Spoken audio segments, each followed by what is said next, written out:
In the frigid winter of 1992, snowflakes fell like feathers. At Jiangzhou No. 1 High School's experimental class for seniors, Su Heng gazed intently out the window, his youthful visage both familiar and alien. The 18-year-old youth, with strikingly handsome features and piercing eyes, bore a somewhat pallid complexion. "Hey, handsome, long time no see. Still looking unreasonably good." It took Su Heng quite some time to calm himself from the overwhelming shock of his rebirth. He slowly scanned the classroom, his tranquil gaze sweeping over the youthful, innocent faces, finally resting on the blackboard. Countdown to the college entrance examination. 160 days. The bold lettering sent a shiver through his heart. He recalled this date vividly.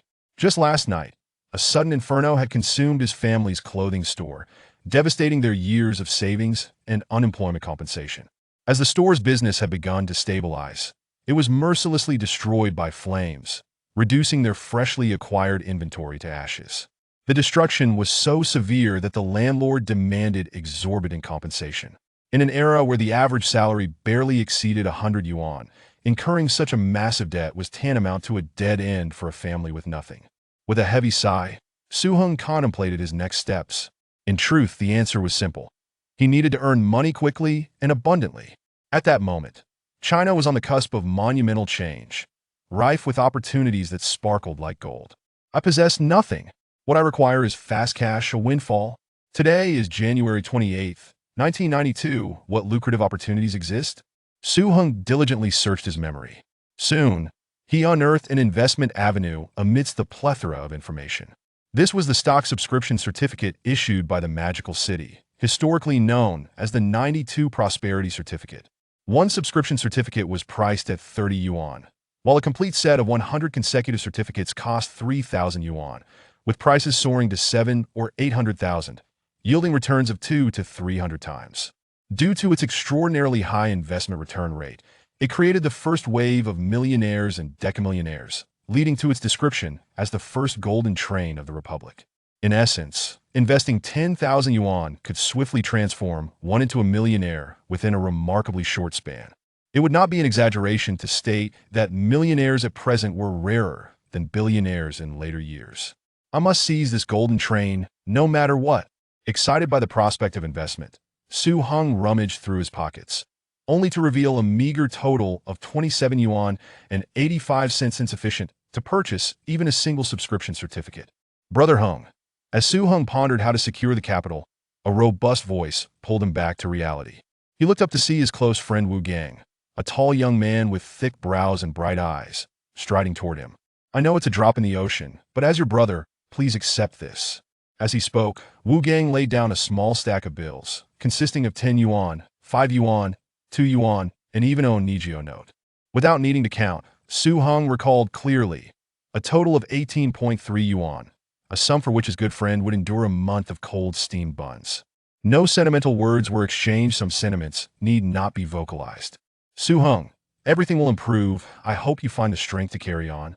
Just then, a graceful girl approached. She was Xia Zimo, the belle of the class. Coming from a privileged background, with a sweet demeanor and excellent academic performance, she epitomized the archetype of a rich and beautiful girl. As she gently placed a stack of 100 yuan bills on the desk, an involuntary gasp rippled through the classroom. 100 yuan notes. Given that the monthly living allowance for students hovered around 20 yuan, having an extra 10 or 8 yuan to spare was already a cause for pride. Notably, although the 100 yuan note had been in circulation since 1988, it remained exceedingly rare among students. Xia Zimo's sudden display of 1,000 yuan was undeniably an act of wealth in the eyes of her classmates. Amidst the astonishment, a sense of confusion arose. Did the class flower truly have feelings for Su Heng? Su Heng was momentarily taken aback. What was this class flower phenomenon? Such a narrative had not existed in his previous life. Only his good friend Wu Gang had supported him. Believing Su Heng might feel embarrassed to accept her generosity, Xia Zimo quickly added, "Please don't refuse. Consider it a loan. You can repay me whenever you're able." In dire need of funds, Su Heng, faced with the sincere and generous assistance from the class flower, would certainly not be foolish enough to turn it down. Not only did he not refuse, but he also calmly inquired, "Xia, would it be possible to borrow a bit more?" The entire class fell silent, momentarily questioning their own hearing. Once they recovered, They inwardly cursed his audacity. How could he have the gall to ask for more after she had already lent him 1,000? Su Zimo was equally taken aback, but upon realizing his intent, nodded eagerly, her voice tinged with delight. Sure, he'll go home and fetch it right now. To the astonishment and disbelief of their classmates, Su Zimo promptly left to retrieve the money. In truth, her intentions were pure. She would not hesitate to assist a classmate in distress, especially one who had captured her heart. Half an hour later, Su Zimo returned to the classroom, presenting a paper package to Su Heng. He graciously accepted it, noticing the beads of sweat glistening on her fair forehead, feeling a surge of gratitude as he softly and earnestly stated, "Thank you. I will repay you as soon as possible." In reality, he had more to express. Not only would he repay her promptly, but he would do so tenfold or even 100-fold, for he understood all too well that despite her affluent background, lending such a sum would undoubtedly impose pressure from her family. "We're classmates, there's no need for formality," Su Zimo replied with a smile, shaking her head. However, her classmates cast scornful glances at Su Heng, inwardly cursing his audacity to live off others so shamelessly. Ignoring their reactions, Su Heng opened the package and counted 2,000 yuan, in addition to the previous 1,000, totaling 3,000. 3,000 yuan, I can purchase a subscription certificate now, and in a few months, he'll earn tens of thousands. This opportunity is truly once in a lifetime. Acquiring just one set is far too little. With only 4 days remaining until the subscription certificate deadline, I must utilize this 3,000 yuan as effectively as possible to generate more funds and acquire additional certificates. Su Heng pondered desperately how to swiftly secure as much capital as he could. Suddenly, an idea struck him. Thought of a place. By Bei Lu. Chapter 2. A stunning move. Henggu. What is wrong with you? Wu Gang reached out and touched Su Heng's forehead. He was perplexed. How could his upright and self-reliant friend ask the class flower for such a substantial loan? Could it be that he was so deeply affected by something that his mind had faltered? Su Heng brushed aside his friend's coarse hand and replied calmly, "Class monitor Xia means well. I happen to be in need of money. What is the problem? Besides, I won't to let her suffer any loss." Wu Gang shook his head, saying, "Although Su Zimo comes from a wealthy family, she is still a student. I feel that borrowing such a large sum is inappropriate." "I know it's inappropriate, but I have no choice," Su Heng said, shifting the topic. "Gongzi, I went out recently. Can you help me keep this from my family?" Wu Gang was taken aback, asking in surprise, "You're not going out to make money, are you?" Su Heng gazed into the distant sky and replied calmly, "Yes, I must take a risk." Su Heng arrived at the homeroom teacher's office and requested a few days off from Mr. Su Jiming. Mr. Su, already aware of the upheaval in Su Heng's family, felt greatly sympathetic. He handed Su Heng 100 yuan, insisting, "We'll find a way through difficulties together. Just don't let it affect your upcoming college entrance examination." "Thank you, Teacher Su. I want to slack off in my studies," Su Heng said, deeply touched. He knew that teachers' salaries were around 100 yuan, and Mr. Su's family was also struggling, with his wife out of work and 2 young children to care for. After securing his leave, Su Heng didn't return home. He felt that he could be of no help there. Leaving the school, he relied on his memories from his previous life and headed to the only antique shop in Jiangzhou, Bai Beitang, located in the eastern part of the city. He remembered clearly that Bai Beitang was having a liquidation sale over these 2 days.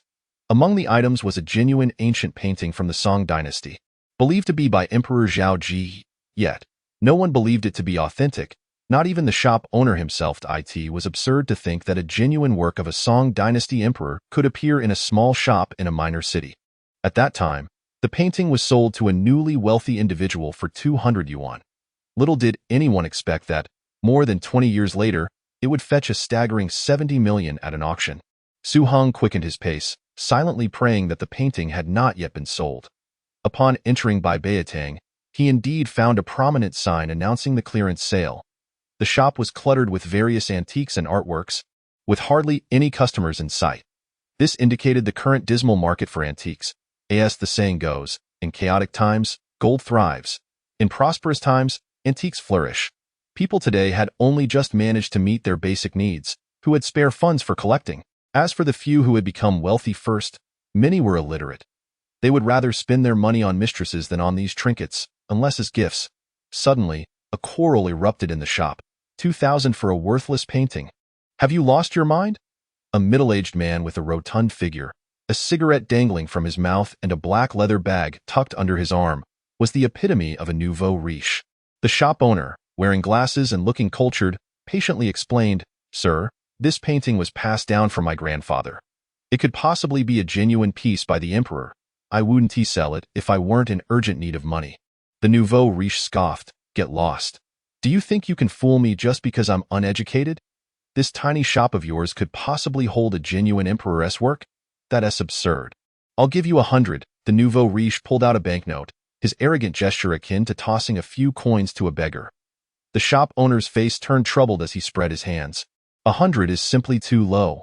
The nouveau riche glared. "I think it's fair." The shop owner, feeling utterly helpless, cursed under his breath. This was truly a case of a scholar meeting a soldier. "Reason couldn't prevail. I'll take that painting." Just then, a clear voice rang out from the entrance. Both the shop owner and the nouveau riche turned to see a student in school uniform. The nouveau riche blew out a puff of smoke towards Su Heng, squinting his eyes disdainfully. "You, a poor student, should focus on your studies instead of meddling here. If you can come up with 2,000, I'll let you have it. 2,000 was equivalent to 2 years' salary for an ordinary worker. The nouveau riche didn't believe that this student could possibly gather such a sum. Su Heng ignored the nouveau riche and directly asked the shop owner, "What's your stance?" The shop owner smiled wryly. "Since this gentleman has spoken, if you can produce 2,000, I will certainly sell the painting to you."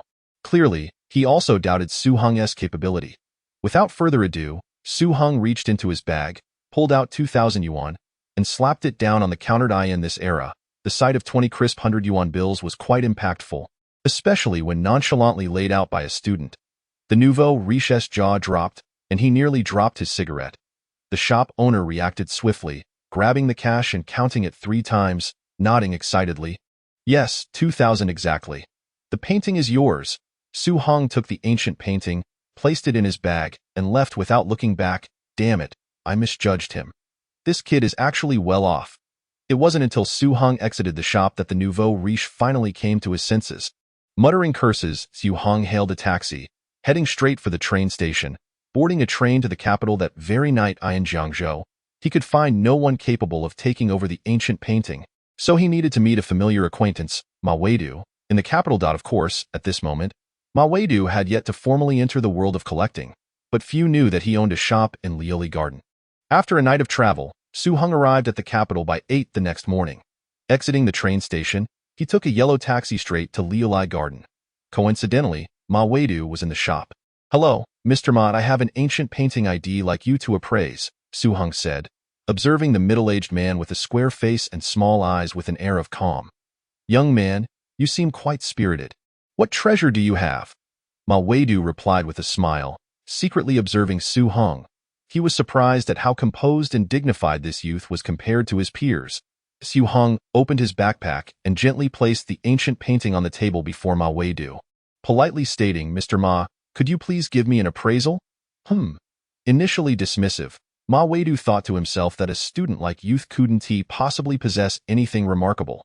However, as his keen gaze fell upon the painting, he quickly lost his composure, leaning in for a closer look. After approximately 3 minutes, his body trembled with excitement, and he gasped, unable to believe that it was indeed a genuine piece by Zhao Ji. Considering the recent market trends, this painting could be valued at around 300,000 yuan. To be honest, this price was lower than Su Heng had anticipated. After all, this painting would fetch 70 million at a future auction. However, compared to the real estate market in the capital, 300,000 could easily buy a Sihiyuan, a traditional courtyard residence, which would be worth at least 100 million 30 years later. Thus, the price of 300,000 was acceptable. Most importantly, Su Heng urgently needed the capital. He couldn't afford to miss out on the subscription certificates, so he had to sell this painting. Chapter 3. Stepping onto the golden train. "Mr. Ma, I would like to temporarily sell this painting to you for 300,000, with the option to redeem it within 6 months, and I will also pay you an additional 100,000 as a fee. How does that sound?" Su Heng inquired after a moment of thought. This painting had immense appreciation potential, and Su Heng decided it was worth the buyback. Temporarily sell? Ma Weidu was somewhat surprised. He scrutinized this plainly dressed youth more closely and began to feel that he was no ordinary person. "All right." After a brief moment, Ma Weidu readily agreed, smiling, "I want to take advantage of your youth. So, You can redeem it within 6 months, and I will charge you a fee of 50,000. Thank you. Mr. Ma, Su Heng expressed his gratitude. After signing the temporary sale agreement, Ma Weidu personally took Su Heng to the bank to withdraw the funds. 300,000 was no small amount and typically required advance notice. However, as a premium client of the bank, coupled with his extensive connections, Ma Weidu was able to withdraw the money on the same day. Su Heng stuffed the cash into his bag. For him, time was money. He decided to fly to Modu, Shanghai. However, in this era, it was quite troublesome for ordinary people to board a flight. One needed a unit to issue a letter of proof. Mr. Ma, could you help me obtain a ticket to Modu? Su Heng politely asked. Just a trivial matter, Ma Weidu chuckled, finding it an easy task. Moreover, he was quite interested in this extraordinary young man and intended to form a good relationship. On January 30, 1992, at 2 in the afternoon, Su Heng stepped out of Modu Airport, brimming with energy. He wanted to shout, "Make way, make way. I'm here to pick up money." The early 1990s Modu still retained the charm of the 10-mile foreign market. Su Heng couldn't afford to indulge in nostalgia or admire the street scenery. He immediately inquired about the nearest sales points for stock subscription certificates. "Excuse me, where can I purchase stock subscription certificates? Are there any sales points nearby?"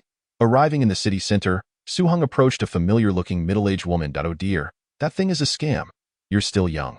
You shouldn't waste your family's money," the woman kindly advised. Su Heng understood her good intentions, smiled, and explained, "Auntie, you misunderstand why father asked me to buy it, just one for fun. Even buying one is a waste. You have to draw lots for it, which is no different from a scam lottery.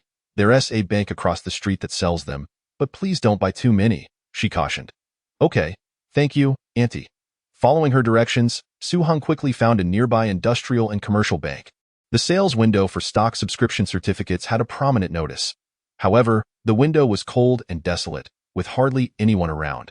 Even when there were customers, most bought just one or two. Clearly, the public sentiment mirrored that of the woman. Stock subscription certificates were a novel concept that the average person found hard to accept. Buying one meant entering a lottery, and only those who won stood a chance to profit. Otherwise, 30 yuan would just buy a worthless piece of paper. 30 yuan was equivalent to a third of a monthly salary, a significant amount. Even if someone dared to buy, it was mostly for fun. Without the courage to buy more, Su Heng knew that the key reason behind the sluggish sales of subscription certificates was that someone behind the scenes was deliberately spreading rumors that they were scams. These people were advising others against buying while secretly purchasing them for themselves. "Hello, sir. How many do you wish to buy?" a beautiful saleswoman asked enthusiastically. "3 sets. What? The saleswoman was taken aback, thinking she hadn't heard correctly, or that the youth had misspoken. The largest customer she had dealt with had only ever bought 10, thus, she had difficulty believing that this student, with a foreign accent and in a school uniform, could afford 3 sets. 1 set cost 3,000 yuan. 3 sets totaled 9,000. "Yes, 3 sets. As Su Heng spoke. He pulled out a stack of 100 yuan bills. The saleswoman's eyes lit up with excitement as she asked, "Sir, are you really sure you want to buy 3 sets for 9,000? She emphasized the figure of 9,000. "Absolutely." Su Heng was beginning to grow impatient. To keep a low profile, he hadn't dared to buy more. Planning to purchase 2 or 3 sets at each bank and visit several places, he had no time to waste on idle chatter. Even though the saleswoman's fair skin, alluring figure, and exquisitely delicate features were captivating. "All right, please wait a moment." The saleswoman retrieved 3 sets of subscription certificates from the safe, her hands trembling with excitement. Selling 3 sets at once allowed her to complete her quota ahead of time and earn a hefty commission. Throughout the day on January 31, Su Heng had only a little over 1,000 yuan left in cash, while the rest had been exchanged for subscription certificates, totaling exactly 100 sets, or 10,000 certificates. This day marked the deadline for the sale of stock subscription certificates. A total of 2.07 million subscription certificates had been sold, far below the planned issuance of 7 million. The low sales meant that the chances of winning in the lottery were significantly increased. As news spread, people began to realize the immense value of the subscription certificates, but it was too late. Once sales ended, the value of the certificate skyrocketed. "Hey, do you have any subscription certificates? 35 each. I'll buy as many as you have." On his way back to the hotel, someone actually inquired if he had subscription certificates for sale. No, Su Heng shook his head decisively. What a joke. In a few months, they would be worth thousands or even tens of thousands each, 40 each. I can't go any higher. The person was not ready to give up. Do I look like I can afford subscription certificates? Su Heng snapped, cursing. The person hesitated for a moment, realizing that Su Heng did not appear to be wealthy, and thus shifted their attention elsewhere. Su Heng returned to his hotel in Modu, which was the most upscale hotel in the city, boasting top-notch security and conveniently located near the police station. This was a deliberate choice on Su Heng's part. The security situation in this era was not particularly good, and carrying so many subscription certificates felt like carrying a ticking time bomb. Staying here offered a level of safety. After checking into his room, he locked the subscription certificates in the safe and took a comfortable hot shower. Su Heng felt relaxed and at ease. He had successfully acquired 100 sets of subscription certificates. Now all he needed was to patiently await their appreciation. This was what it meant to earn money effortlessly. Feeling relaxed, Su Heng's stomach rumbled. He had hardly eaten a proper meal in the past few days while rushing around. After dressing, he headed to the hotel restaurant for a hearty meal. In a corner of the restaurant, a makeshift trading salon for subscription certificates had formed, filled with people. "Boss who, 6,000. I'll take your set," one middle-aged man, puffing on a cigar, said with bravado. "HU boss grinned. "Get lost? I regret buying so few. I'll offer 1,000. "Who is selling? 1,000 for a set. Isn't that a bit excessive?" someone muttered. "Excessive? I think it's going to rise even more." "And significantly," someone immediately countered. I never expected the subscription certificates to be so crazy. If I had known, I would have sold everything to buy more." Many expressed their regret, slapping their heads in frustration. After listening for a while, Su Heng was about to leave when suddenly a familiar figure approached him. Chapter 4.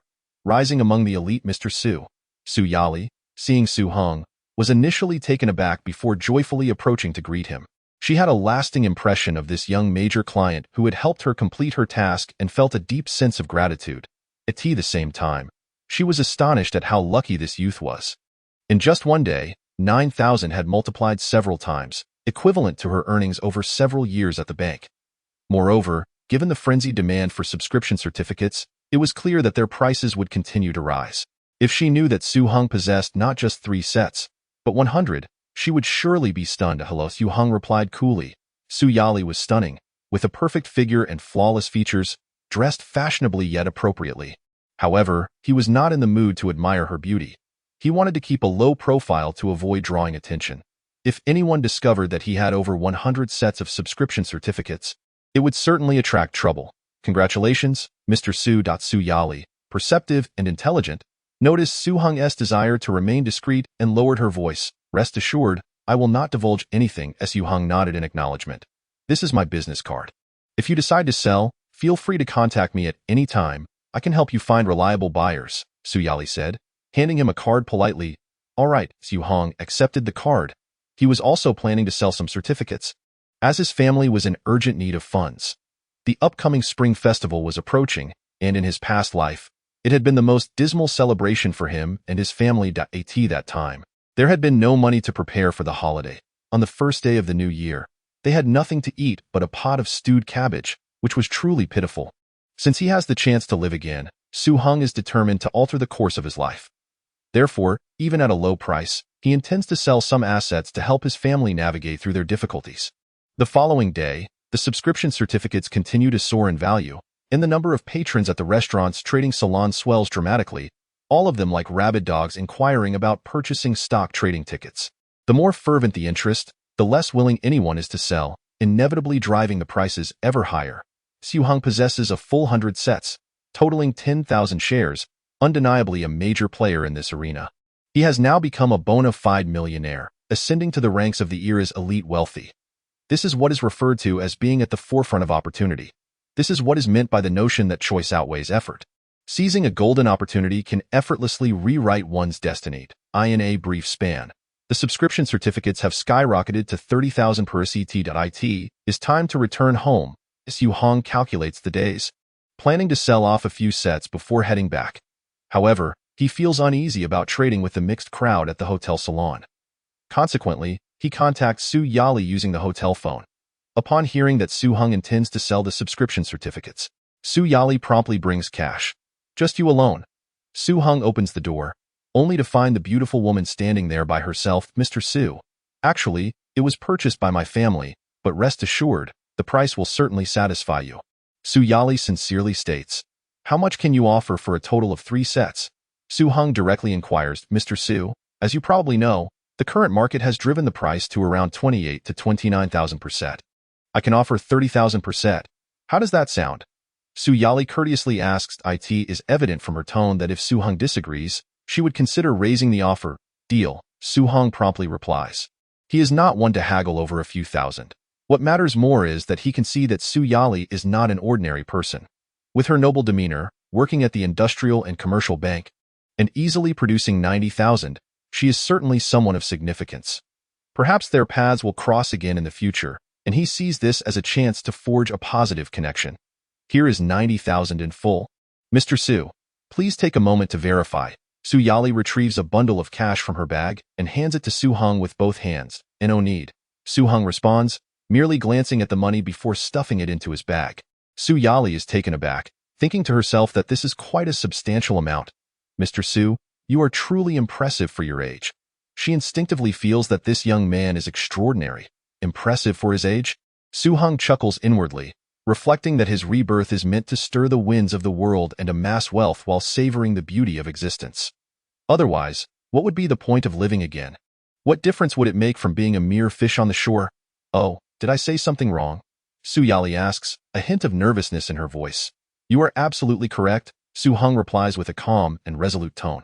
Su Yali smiles, thinking that this guy possesses a certain charm, and then notices the backpack on the table, steering the conversation elsewhere. "Mr. Su, are you preparing to leave?" "Yes, I wish you smooth sailing and hope to see you again." Su Yali expresses, feeling a tinge of disappointment as she realizes her words might not have been appropriate. "What I meant was, I hope MRDSU returns to the magic city to prosper.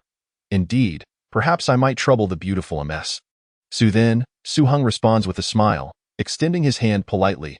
"That would be a great honor for me," Su Yali replies, hesitating briefly before extending her delicate hand. In this era, interactions between men and women are still relatively conservative. This is Su Yali's first time shaking hands with a stranger, and her heart races uncontrollably. After completing the checkout procedures, Su Heng takes a taxi to the bank, rents a safe deposit box specifically for storing the subscription certificates, and then acquires a plane ticket from a scalper to fly to the provincial capital, where he will transfer to ABUS. By the time he returns to Jiangzhou Middle School, it is already 10 in the morning, just in time for the holiday. The third-year students are on a late break due to the impending college entrance examination, and the new year is just 2 days away. Su Heng, before he even steps into the classroom, he is intercepted by a delicate-looking girl. It is Hu Shui, a classmate from the adjacent class, and also Su Heng's girlfriend. More accurately, they harbor mutual feelings for one another. Su Heng, how could you borrow so much money from Xiazimo? Hu Shui immediately accuses him, and before he can respond, she scoffs derisively. "You accepted 1,000 from her, and then you had the audacity to ask for another 2,000. I never imagined you could be so shameless. Goodbye." Su Heng is left bewildered, thinking, what on earth is wrong with this girl? Unable to help himself, he retorts, "What do you mean?" "I mean I never want to see you again." Hu Shui replies coldly without looking back. What a ridiculous situation. Su Heng shakes his head in disbelief, dismissing the incident as he continues on his way, humming a tune. The youthful innocence and naïve feelings of the past seem trivial and endearing to him, especially in light of his second chance at life. Of course, things are different with Xiazimo. Chapter 5. The impact brought by Su Heng. Faced with Hu Shui's fierce reaction, Su Heng feels not a shred of anger. Rather, he finds it somewhat amusing. He is well aware that Hu Shui is a very pragmatic girl, which is not necessarily a bad thing, as everyone has the right to choose the life they desire. Thus, he holds no resentment towards her. "Are you breaking up with me?" Su Heng asks calmly. "Yes." Hu Shui grits her teeth. "I hope you won't regret it." "Regret?" "Yes, I regret knowing you." Hu Shui exclaims, "What are you? Just good at studying and good looking. You think I'm interested in you." With that, she turns and walks away. What? Is being good looking and studying hard a crime? Su Heng thinks incredulously, watching Hu Shui's resolute figure fade away. He rests his chin on his hand, a smile playing at the corners of his mouth. He suddenly wonders what expression Hu Shui would have if he revealed the money in his bag right now. Ultimately, he dismisses the thought as childish and returns to his classroom calmly. Upon seeing Xiazimo quietly seated at her desk, he can't help but recall Hu Shui's comment about her being foolish and chuckles softly. Yes, one of them is indeed foolish, But it is certainly not Xiazimo. Su Heng is back. As Su Heng appears at the classroom door, his classmates freeze momentarily before erupting into cheers. Haha, Brother Heng is back. Wu Gang excitedly rushes forward and gives Su Heng a hearty bear hug. With a loud thud, Su Heng's bag slips from his grasp and falls to the ground, the zipper bursting open, revealing 9 stacks of 100 yuan bills. Wu Gang's eyes widen in disbelief, his mouth agape, struggling to find words. Su Heng sighs inwardly. He hadn't intended to flaunt his wealth, only wishing to return the money to Xiazimo, but his boisterous friend has made quite the scene. Brother Heng, you really struck it rich, Wu Gang stammers. All the other classmates stare in astonishment, their eyes wide with disbelief. Su Heng was gone for just 5 days and returned with 90,000? How is that even possible?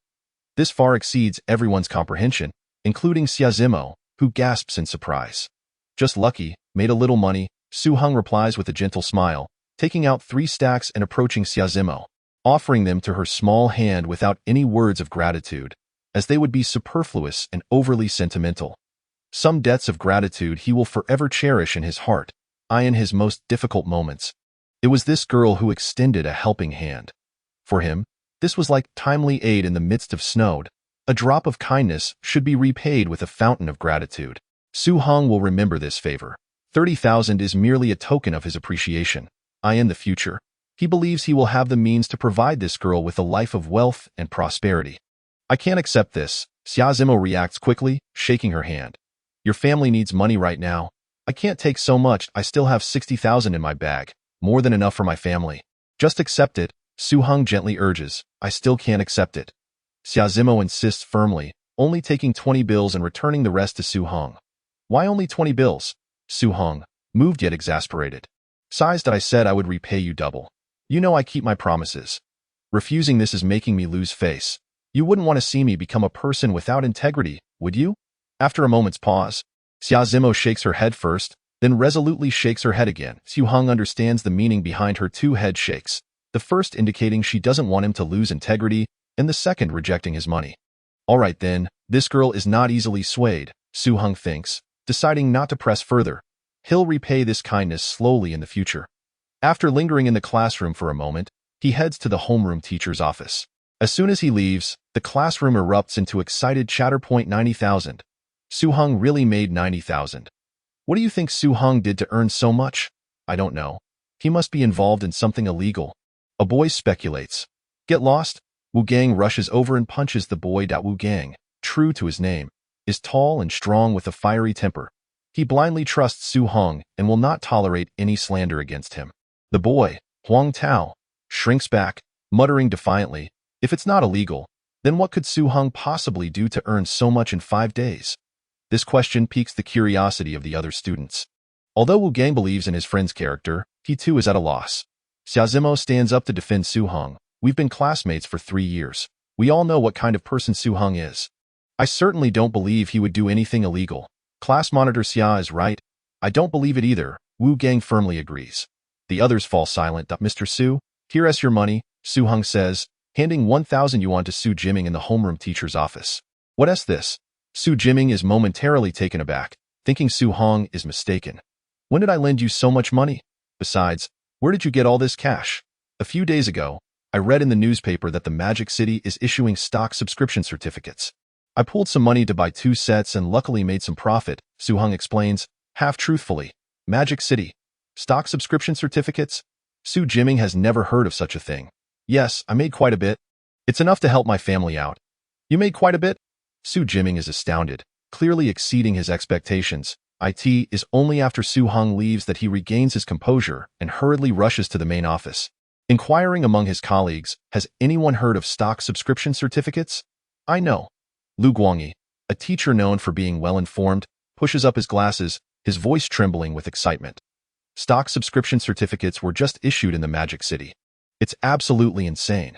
What do you mean insane? Other teachers ask eagerly. This is the first time the country has issued stock subscription certificates. When they first came out, no one understood them, and many thought they were scams. So very few dared to buy.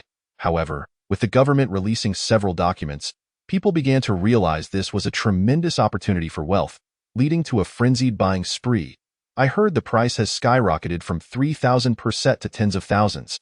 Lu Guangyi grows increasingly animated as he speaks, lamenting that he wasn't born in the Magic City, or else he too would have had the chance to buy some. Yes, that wild. The teachers are left in shock. For them, earning tenfold returns and seeing figures like tens of thousands is incredibly exhilarating. Su Jiming is left dumbfounded, muttering to himself, "It's real. That kid really made tens of thousands."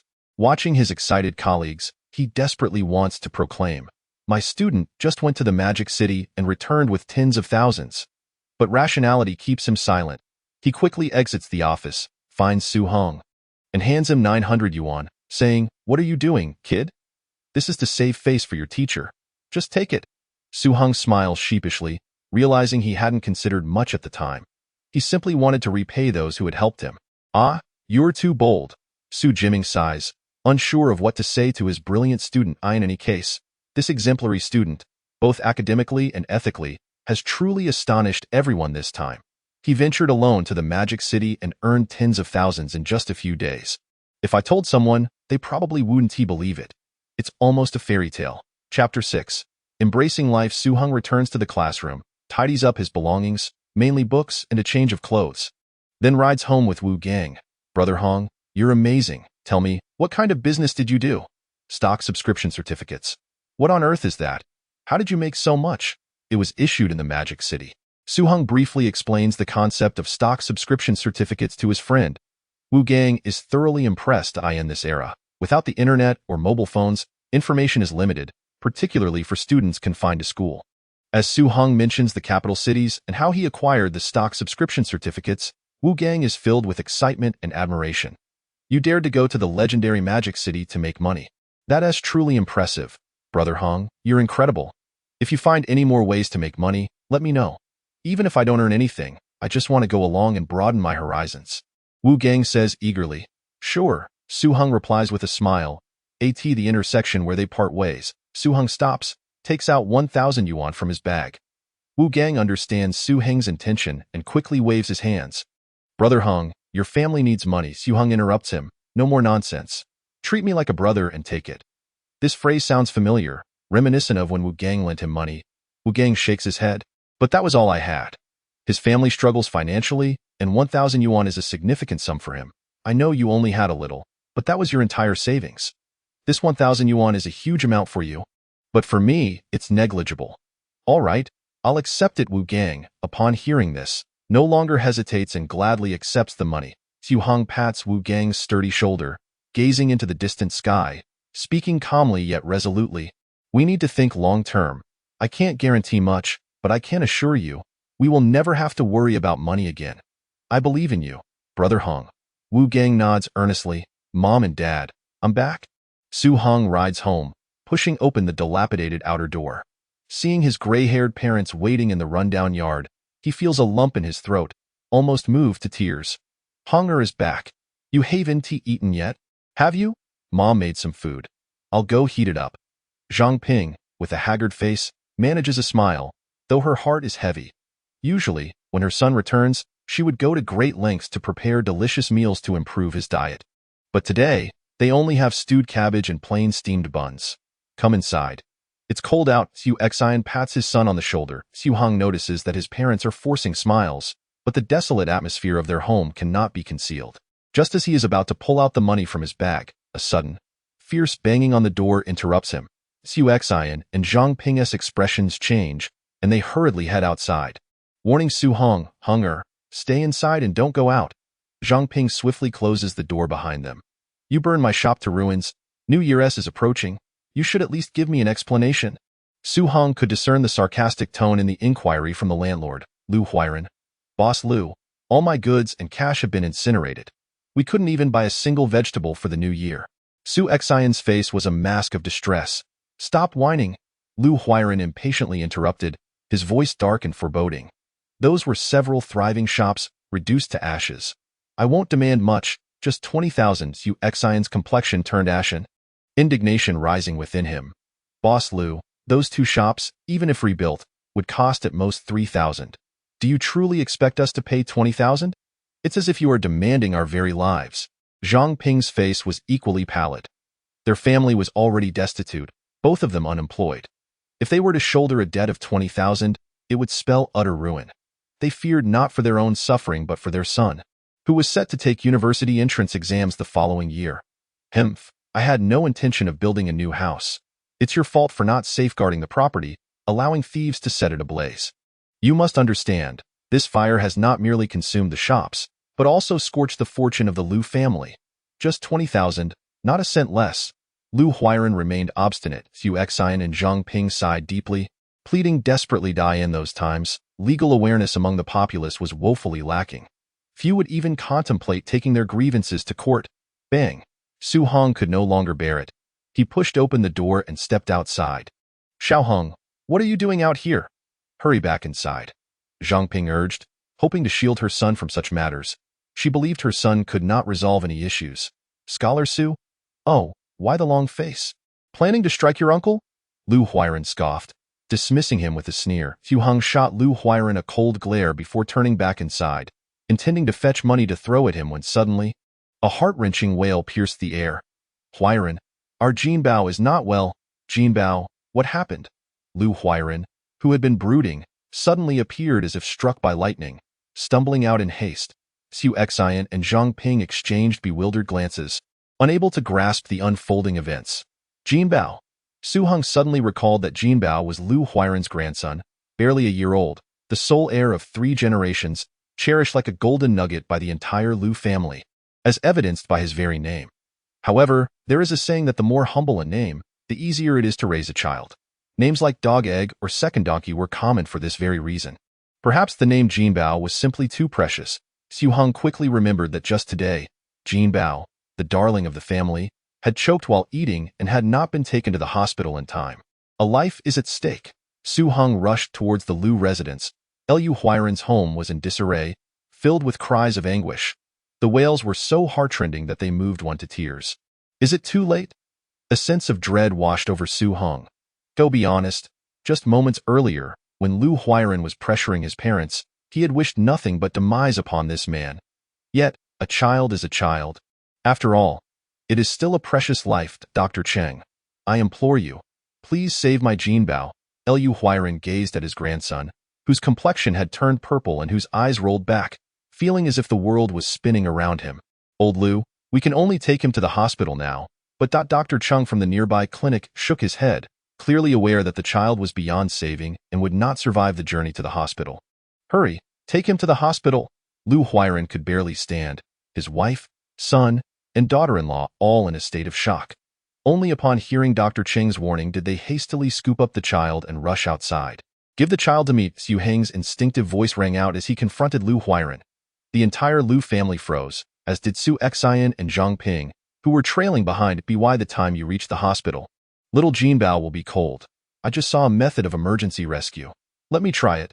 There may still be a glimmer of hope." Su Heng spoke quickly and resolutely. "Really?" Liu Huairan seemed to glimpse a lifeline. "But understand this. There's only a possibility, and if it fails, you mustn't blame me." Su Heng stressed this point. Truth be told, he had no absolute confidence, but he could not stand by and watch a young life extinguish before his very eyes. "Let him try. It's better than nothing." At that moment, the doctor spoke up, his unfinished sentence implying that desperate measures were better than none. "All right, Su Heng, do your best. Regardless of the outcome, I won't hold you responsible."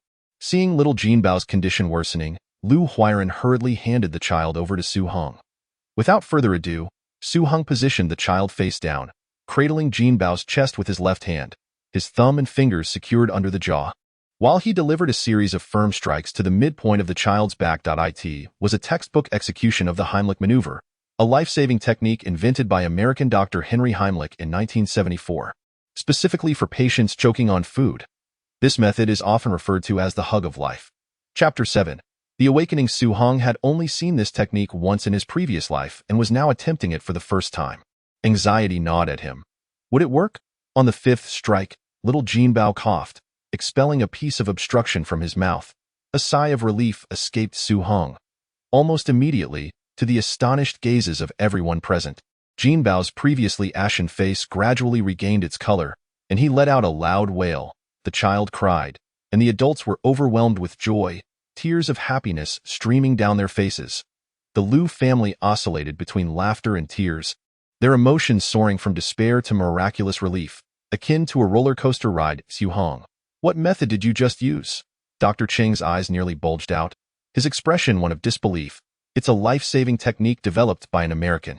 Su Heng explained the method, casually adding, I just learned of it and never expected to use it so soon. Little Jinbao is indeed fortunate. With that, he turned to leave. Su Heng and Zhang Ping hurried to catch up, filled with both pride and shock at their son's heroic act.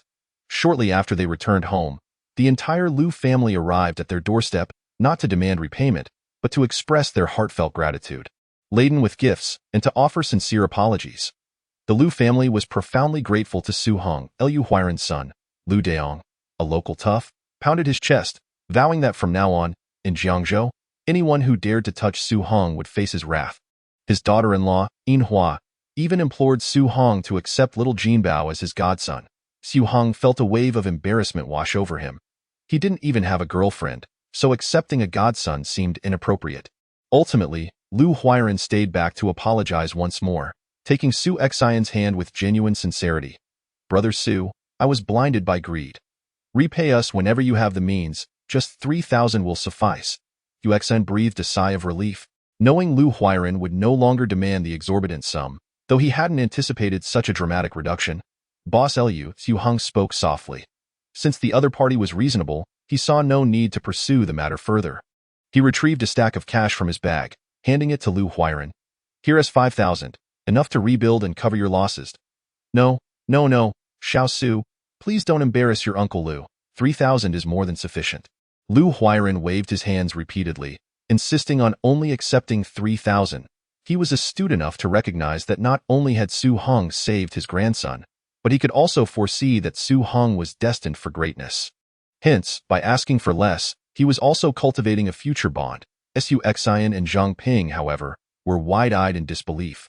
Where had their son acquired such a substantial sum? Surely it couldn't have been through illicit means. In the end, Su Heng called upon a community committee member as a witness, and both parties signed a compensation agreement for 3,000. Thus, the matter of the shops was resolved satisfactorily. After sending off the community committee member and Liu Huairan, Su Heng and Zhang Ping pulled Su Heng into the house for an interrogation.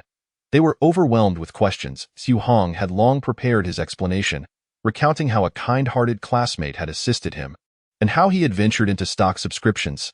Naturally, he filtered out many details, such as the matter of the ancient painting he had acquired, and only mentioned that he had purchased a single subscription. Given the current information blackout, his parents were unaware of the market conditions for subscriptions. You, my child, so audacious. That S in the Magic City. How could you go alone? It's terrifying, but thank heavens you are blessed. Su Heng and Zhang Ping exclaimed, astonished yet anxious. They could hardly believe that the stock subscriptions had generated such rapid and substantial profits. Dad, I came across this in the newspaper. I never expected to be so fortunate. If you don't believe me, you can ask my homeroom teacher at school. Fearing his parents might doubt him, he invoked the teacher's name. In truth, he knew his parents would never go to the school to verify. Even if they did, he had already mentioned it to his teacher in advance. Xiao Heng, of course, I trust you. You've always been clever and sensible. But this time, it was indeed a great risk, Zhang Ping said, affectionately ruffling her son's hair. Boys will always need to venture out into the world. Su Heng silently smoked a cigarette, voicing his dissent, then solemnly advised, in the future, if anything similar arises, discuss it with us beforehand. Su Heng thought to himself that if he had informed them in advance, they would have surely objected. Yet he responded readily, Dad, I understand, and I still have the money. Su Heng had been so focused on explaining to his parents that he momentarily forgot about the 70 or 80,000 in his bag. This does so much. Su Heng and Zhang Ping stared at the stacks of 100 yuan bills as if struck by lightning. Almost simultaneously, across the street from the first middle school, in an upscale residential area, a 2-story villa belonged to Xiazimo. Dad, here is your money back. Xiazimo returned home and pulled out 2,000 yuan from her bag. The other 1,000 was her personal savings. Hey, didn't you lend it to your classmate? Xia Mingyu, seated on the sofa reading the newspaper, casually inquired. Yes, my classmate returned it to me, claiming he would repay me tenfold, but I didn't accept it. Tenfold repayment. Tell me, what is the story behind this? Xia Mingyu's interest piqued. In truth, He was concerned that his daughter, lacking social experience, might have fallen prey to some scam. Who borrows 2,000 and promises to return 10 times the amount in just a few days? With his business acumen, he sensed something was amiss. Someone might be harboring intentions towards his precious daughter. If anyone dared to lay a hand on her, he would not let it slide. It's simple. Our homeroom teacher mentioned that he went to the Magic City and bought some stock subscriptions, hitting the market just right.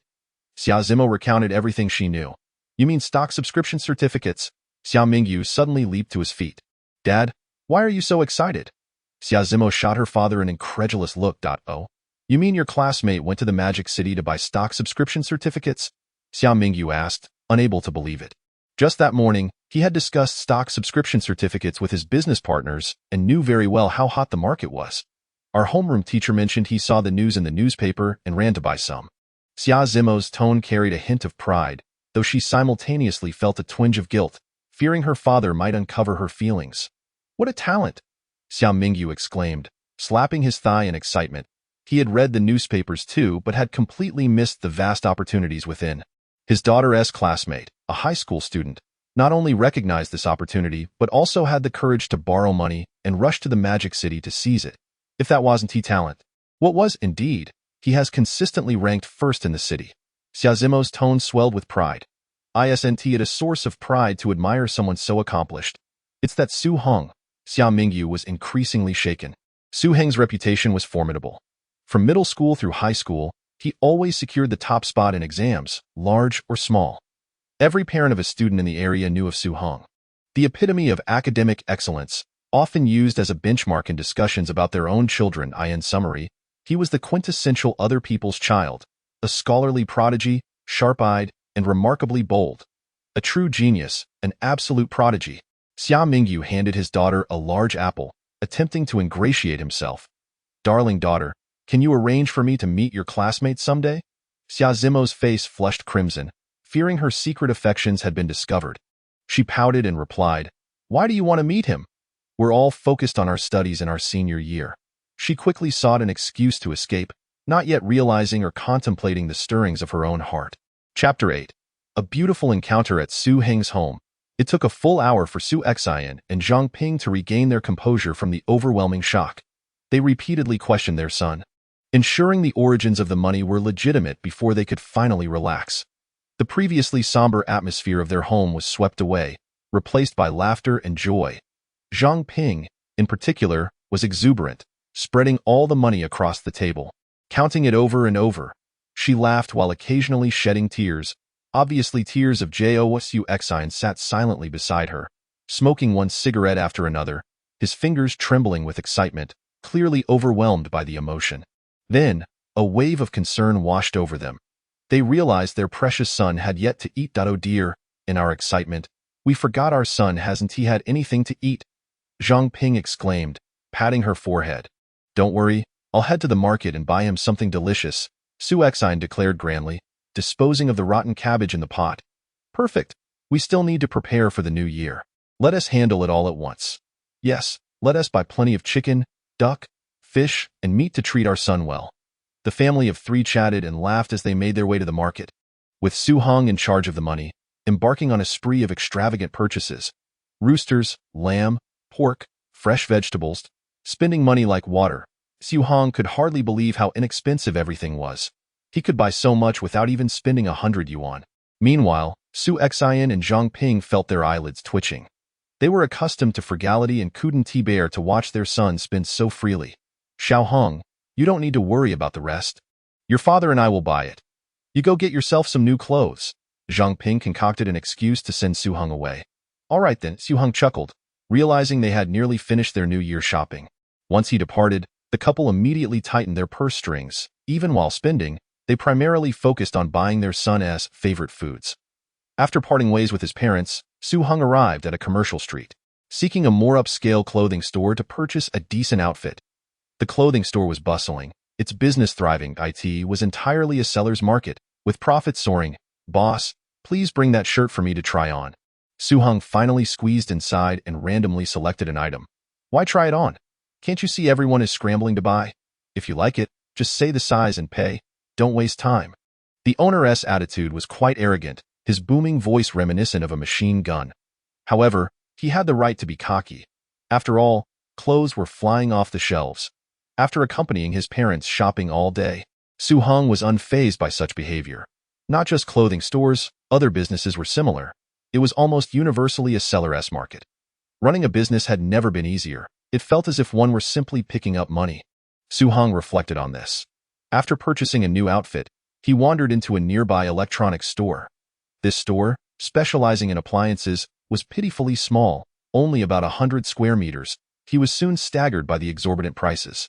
A 21-inch color television was priced at $3,600, an air conditioner cost $6,600, a refrigerator $3,800, a washing machine $2,900. These were standard household items in later years.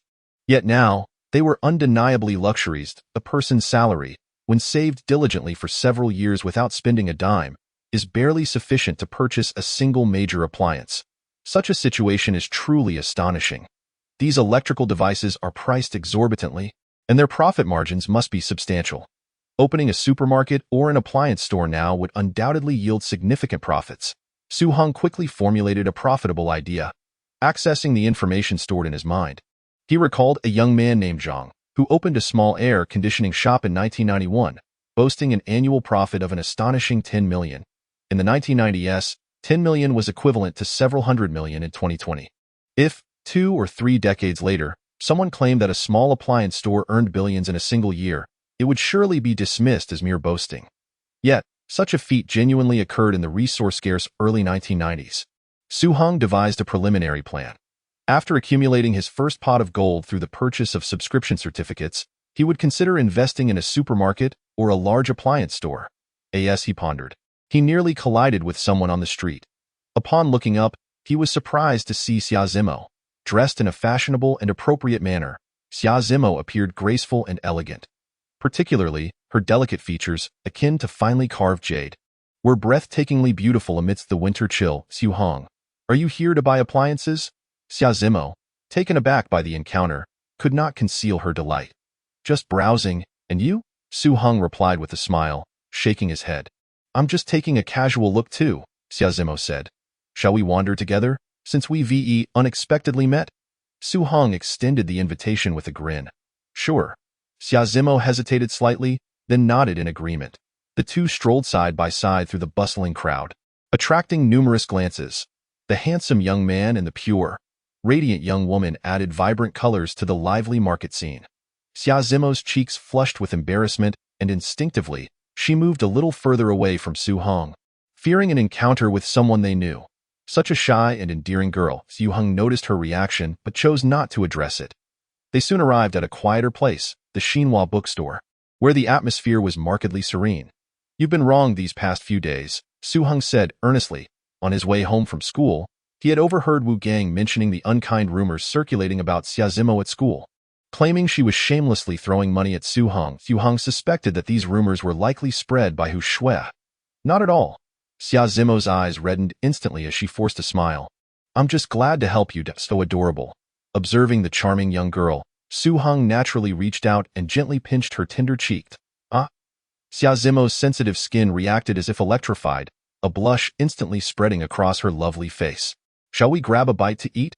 Su Heng's hand moved to Xia Zimo's head, playfully ruffling her hair. His sudden and affectionate gesture left Xia Zimo momentarily flustered. It wasn't until Su Heng walked ahead that she regained her composure.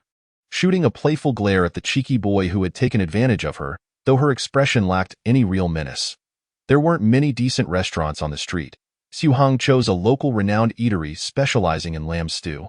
The steaming hot dish with its spicy flavor perfectly suited for the cold winter season. Su Heng devoured his meal with fervor, while Xia Zimo remained much more reserved, delicately savoring her food. Su Heng enjoyed lamb, while Xia Zimo opted for vegetables. You're still growing. You must eat meat, Su Heng insisted, offering her some of his lamb. Blushing, Xia Zimo accepted a few pieces but resolutely declined to eat more. My dad said he wants to meet you. After their meal, Xia Zimo hesitated for a long moment before finally speaking up. What do you mean? Su Heng was taken aback, his mind racing with thoughts. Was Xia Zimo's father assessing a potential son-in-law? Don't misunderstand. I'm sorry, Su Heng. I mentioned your purchase of the subscription certificates to my dad, and he praised you for being impressive. He probably just wants to discuss the subscription certificates with you. Xiazimo clarified. All right, my family is busy these days. Let us set a time after the spring festival. Su Heng readily agreed. Having successfully bought the subscription certificates, he was grateful for Xiazimo's assistance. And since she had brought it up, it was only fitting to meet her father. Chapter 9. Popular snacks and extraordinary memory. After parting ways with Xiazimo, Su Heng returned home to find that Zhang Ping had prepared an extravagant feast. Xiao Heng, it's all your favorite dishes. Make sure to eat plenty. Zhang Ping eagerly watched her son devour the food. Mom, I just had a meal with my classmates on the street, Su Heng replied with an exasperated smile. Fortunately, being young, he had a fast metabolism and managed to eat quite a bit until he could eat no more. Xiao Heng, is your brother home? Just then, a boisterous voice came from outside. Gongzi, what brings you here? Recognizing Wu Gang's voice, Su Heng rubbed his belly and went to open the door. Wu Gang stood at the entrance, wrapped in a thick padded coat, one hand holding 2 large wild chickens and the other a snakeskin bag.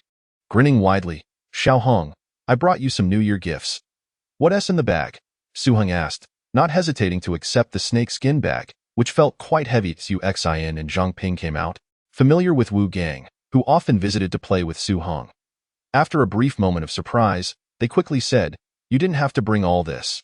Uncle and Auntie, I just hunted these wild chickens in the mountains, and the mushrooms in the bag are ones I gathered. I didn't spend a dime. Just wanted to share some fresh treats with you and Xiao Heng, Wu Gang explained with a grin. This, Zhang Ping felt the gift was a bit unexpected and a touch extravagant. Mom, Gongzi means well. Let us just accept it, Su Heng suggested, then invited Wu Gang in to join for dinner. It was evident that his friend had likely gone straight from hunting to their home, probably without having eaten himself. Wu Gang, after some polite refusals, joined them. This is my mom's homemade bean curd. It's delicious. Wu Gang pulled out a jar from the Biaji. Su Heng's eyes lit up. This snack looked remarkably like the spicy strips from later years. After trying one, he found the flavor quite similar and utterly delightful. Su Xin and Zhang Ping also praised it after tasting. Wu Gang ate quickly, finishing his meal in no time before heading back. Su Heng chatted with his parents, naturally steering the conversation towards finances. They decided to save up for Su Heng's education and future marriage. Mom and Dad, I won't need that much for school. And who knows when I'll get married. There are so many opportunities to make money right now. I think you should consider starting a business, Su Heng advised. In a way, what if we end up losing money again? That would be unbearable. Zhang Ping shook her head repeatedly. The devastating fire at the clothing store had left her with psychological scars. Additionally, this money was earned by their son. If they lost it, how could they face him?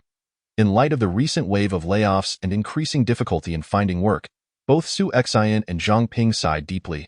Yes, the first cotton mill was once thriving, but now it's struggling to pay wages for 6 months, and they're preparing to sell it. The food factory just closed down a few days ago. Su Heng was well aware of the current economic situation. As market reforms progressed, private enterprises flourished while state-owned factories, hindered by outdated management practices, inevitably fell behind and were phased out. He worked hard to persuade his parents to consider starting a business. Clothing is profitable, but I really can't face opening another clothing store. Zhang Ping firmly rejected the idea. What about a grocery store? Su Xin proposed. After some consideration, he concluded, I think that would work. Grocery stores have small operations with good profit margins and low risk. Zhang Ping nodded in agreement. Xiao Heng, what do you think? They sought Su Heng's opinion. Initially reluctant to participate, he was munching on the spicy strips Wu Gang had brought when a sudden idea struck him. Make spicy strips. At that moment, spicy strips did not yet exist. They would not emerge for several years, but would eventually sweep the nation and even extend beyond its borders. In the mobile internet era, spicy strips would become the first internet celebrity snack, generating annual revenues in the hundreds of billions. He firmly believed that introducing spicy strips now would not guarantee immense profits, but would certainly yield a substantial income. The key was that this project was well suited for his parents. Other ventures, like supermarkets and appliance stores, were too large for them to handle effectively. Spicy strips? This was the first time the couple had heard the term. It's just the bean curd Gongzi brought. I've renamed it. However, it needs some improvement, ideally with a spicy flavor, Su Heng said, showcasing the bean curd in his hand. This is indeed delicious. People will surely buy it. I think it's a great idea. Zhang Ping agreed without much hesitation. She perceived it as a small business that wouldn't require much investment. So even if they lost everything, it wouldn't matter much. Su Heng nodded in agreement as well. Mom, when you have some time, visit Wu Gang's house to see how they make it and follow my suggestions for improvements. Alright, since Gangzi brought so many wild goods, I'll go visit them tomorrow and ask. Zhang Ping replied, if it truly takes off. Su Heng thought it might be a good opportunity to help out Wu Gang's family, as they were also struggling, and no problem. The couple, not being stingy, readily agreed, still believing it was merely a small business, unaware that Su Heng's plan involved establishing a legitimate food factory for large-scale production of spicy strips. He held little regard for small-scale operations. The next day, after breakfast, Su Heng and his mother, laden with gifts, set off for Wu Gang's house. The process of making spicy strips was surprisingly simple, and under Wu Gang's mother's careful guidance. Zhang Ping quickly learned the ropes. From there, she only needed to follow Su Heng's direction to create the desired flavors. Upon returning home, Zhang Ping purchased flour, soybean flour, chili powder, and other ingredients, immediately setting to work on her experiments. The method was straightforward, primarily revolving around the proportions of the ingredients. Within just a day, Su Heng was delighted to taste the authentic spicy strips made by his mother. Mom, you're amazing. This is perfect. Just the right flavor. Su Heng became increasingly confident that, if produced on a large scale while maintaining both quality and taste, they would undoubtedly make a profit. However, if they were to establish a food factory, 6,000 would definitely not suffice. Money was not an issue. He could sell more stock subscription certificates. The real challenge lay in how to explain this to his parents. Son, you don't need to worry about the rest. Your current task is to focus on your studies. After successfully testing the spicy strips, Zhang Ping sent Su Heng back to his desk to study. Su Heng casually picked up an English novel and began to read. To his astonishment, his remarkable memory had transformed. Whether it was classical Chinese or English, after reading it 3 or 4 times, he could recite it verbatim. Now, he could read at lightning speed, as if he had a camera in his mind, imprinting everything into his memory in just 1 hour. He could recite a lengthy English novel of over 100,000 words from start to finish without a single mistake. Wow, this memory is terrifying. Indeed, being reborn was an extraordinary experience, he mused. If only I had an incredible system to accompany this. While feeling elated, he thought of other reborn individuals who either started with hundreds of billions or were endowed with flashy systems, immediately standing at the pinnacle of life. Meanwhile, he was left to toil away. However, the sense of accomplishment from striving to earn money was quite satisfying. By the way, since my intelligence has improved, could my physical abilities also enhance? Su Heng was filled with anticipation, considering that if his intellect could be elevated, it was highly likely that his physical prowess could improve as well. Chapter 10. The father-in-law grows fonder of his son-in-law as firecrackers heralded the arrival of a new year. Joyous smiles lit up countless homes in the blink of an eye. It was the first day of the new year. Following the traditional customs of the Huaxia culture, it was time to visit relatives and friends. Most of Su Heng's relatives were quite decent. After the family's incident, they had all shown some concern. By the time they finished visiting relatives, it was already the 5th day of the new year. And with school resuming the next day, Su Heng decided to visit Xiazimo's family. Son, your classmate has helped us tremendously. Don't hesitate to spend money on some decent gifts. Otherwise, let your dad accompany you to show our sincerity. Zhang Ping urged as he was about to leave, handing Su Heng 2,000 yuan. Su Heng, who was busy making spicy strips, set aside his work to accompany his son. No, I can go by myself and just stay for a bit. If Dad goes, they would definitely feel obliged to host us, which would be troublesome. Su Heng quickly waved his hands in refusal. It would be awkward if his parents discovered that the person they borrowed money from was a girl. They might misunderstand. It was also quite busy during the Spring Festival, so barging in unannounced would indeed be inappropriate. He decided to find another opportunity. Su Heng found Su Heng's reasoning quite sensible. Riding his bicycle, Su Heng arrived at the bustling department store in the city center. During their last meal together, he learned that Xiazimo's father enjoyed Maodai liquor, so he spent 300 yuan on 2 bottles of 53-degree Maodai at the specialty counter. Maodai was rather affordable. Stockpiling a batch would also yield substantial profits. Reflecting on Maodai's stocks, which were to become Super Bowl stocks, he recognized that they hadn't yet been listed but would skyrocket in value in the future. He then purchased a large bag of oranges, a favorite treat of Xiazimo. What about her mother? What should he buy for Xiazimo's mom? He had forgotten to ask Xiazimo about her mother's preferences last time. Perhaps a set of cosmetics would suffice. Half an hour later, Su Heng found himself standing in front of an elegant little villa. Xia Zimo had been peering out the window since early morning, and upon spotting Su Heng, she hurriedly ran down to open the door. "Why did you buy more things? I would have told you not to come if I had known." Xia Zimo's charming face was filled with joy, albeit with a hint of reproach for Su Heng's spending. It's customary to never arrive empty-handed during the new year. Su Heng chuckled. "Su Heng, right? Come in." Xia Zimo's father, Xia Mingyu, greeted him. "Hello, Uncle Xia." Su Heng entered and spotted a graceful woman seated on the sofa, undoubtedly Xia Zimo's mother. He promptly greeted her politely. "Hello, Auntie." Zhouya responded indifferently, casting a glance at the gifts Su Heng had brought. Coldly, she remarked, "I heard your family faced some troubles before the new year. Why are you spending money recklessly? You should return those gifts later." Xia Zimo felt her mother was being overly considerate and quickly chimed in to agree. Su Heng merely smiled, choosing not to elaborate.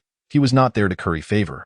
He did not need it. "Su Heng, I know you excel in your studies, but my daughter still needs to work harder to secure a place at her desired university. So," Zhouya stated directly, locking eyes with Su Heng. "So, you understand what I mean." Xia Zimo, who was preparing tea for Su Heng, froze in surprise upon hearing her mother's words, unsure of what to make of it. "I understand," as Su Heng nodded, fully aware that Zhouya was concerned he might distract Xia Zimo from her studies. Tio put it bluntly, she was essentially saying, "Keep your distance from my daughter." Adding to her cold demeanor made her message even clearer. "You have no chance with my daughter." "All right, Xiaoya." Summer Mingyu, who had remained silent, affectionately glanced at his wife and gently said, "Go to the kitchen and prepare some food. I'll have a chat with Su Heng. Zimo, come with me." Zhouya pulled her daughter into the kitchen. Xia Zimo looked discontented. She had wanted to stay and hear her father's conversation with Su Heng. In an instant, only Summer Mingyu and Su Heng remained in the living room. "Please, make yourself at home, as if you were in your own house," Summer Mingyu said with a smile, raising his hand. "Is there something you'd like to ask, Uncle Xia?" Su Heng savored a sip of tea and spoke candidly. Summer Mingyu nodded subtly. Since Su Heng's arrival, he had been observing him silently, increasingly appreciating the young man's composure and grace. Su Heng was confident and unpretentious, clearly a person of great potential. Within a short time, he had formed his own judgment. "I was shocked to hear that you went to the Magic City alone to buy stock subscription certificates," Summer Mingyu said earnestly. "It was merely a stroke of luck." Su Heng humbly shook his head, then earnestly remarked, "I must also express my gratitude to classmate Zimo and Uncle Xia. Without your financial support, I would likely have missed this lucrative opportunity. It's a trivial matter." Xia Mingyu waved his hand dismissively, jokingly adding, "When Zimo came back to collect the money that day, she didn't clarify. Had I known you were going to purchase stock subscription certificates, I would have told her to bring more." Su Heng found himself at a loss for words. If Xia Mingyu had known he was using the funds to buy subscription certificates, he would have likely been even more apprehensive, as very few people were optimistic about them at that time. Many believed they were mere scams. The stock subscription certificates were utterly outrageous, having skyrocketed to 50,000 for a set, according to today's newspaper. "What a pity, you should hold on to them. I foresee an even greater rise," Xia Mingyu lamented. Based on the information he had gathered, Su Heng had purchased 3 sets, and in just a few days, he had missed out on 60,000. Given the current trends, it seemed prices would continue to soar. Since Uncle Xia is optimistic about the increase, why not consider buying a few more? Su Heng decided to make a gentle suggestion. Xia Mingyu paused, contemplating. "Indeed, I've been lamenting the insane rise of the stock subscription certificates these past few days, yet I never thought of buying some myself. They've already increased tenfold. Is it still worth it? Every business venture carries its risks, does it not?" Su Heng refrained from directly stating that prices would reach hundreds of thousands for a set. Even at this price, it was hardly excessive. "Well said," Xia Mingyu exclaimed, slapping his thigh in realization. "If the outlook is positive and the probability of further increases is high, why not take a risk? A high school student dares to invest when no one else believes in it. What do I have to fear? With the current fervor surrounding subscription certificates, be prepared. They might be difficult to acquire," Su Heng cautioned. "Thank you for the reminder, Su Heng. I will head to the bank to withdraw some funds and test my luck. We must have a proper discussion another day." Xia Mingyu responded decisively, ready to act. "Are you heading to the Magic City?" Zhouya, who had rushed out from the kitchen, shot Su Heng an irritated glance. Disapproving of his persuasive words that influenced her husband to venture to the Magic City for subscription certificates. Yes, help me pack my bags. I'm off to the bank first. I'll accompany you. Zhouya replied, her concern evident. What about ZMO? She starts school tomorrow. I'll send her to her grandmother's for a day. All right then. The two quickly devised their plan to set off together. Summer ZMO pouted, bewildered by the rapid turn of events. She had yet to process that her father had decided to go to the Magic City because of Su Heng's words. Both parents hastily prepared to leave. DMO, you should head to your grandmother's now, Zhouya instructed, worried about her daughter being home alone, and added to Su Heng. Don't forget to take those 2 bottles of wine. Auntie, that's my parents' request. If I bring them back, my dad will scold me, Su Heng replied awkwardly. Xia Mingyu interjected, stopping his wife from saying anything further. Let us not put the child in a difficult position. ZMO, go to my study and fetch a box of Longjing tea for Su Heng. Okay.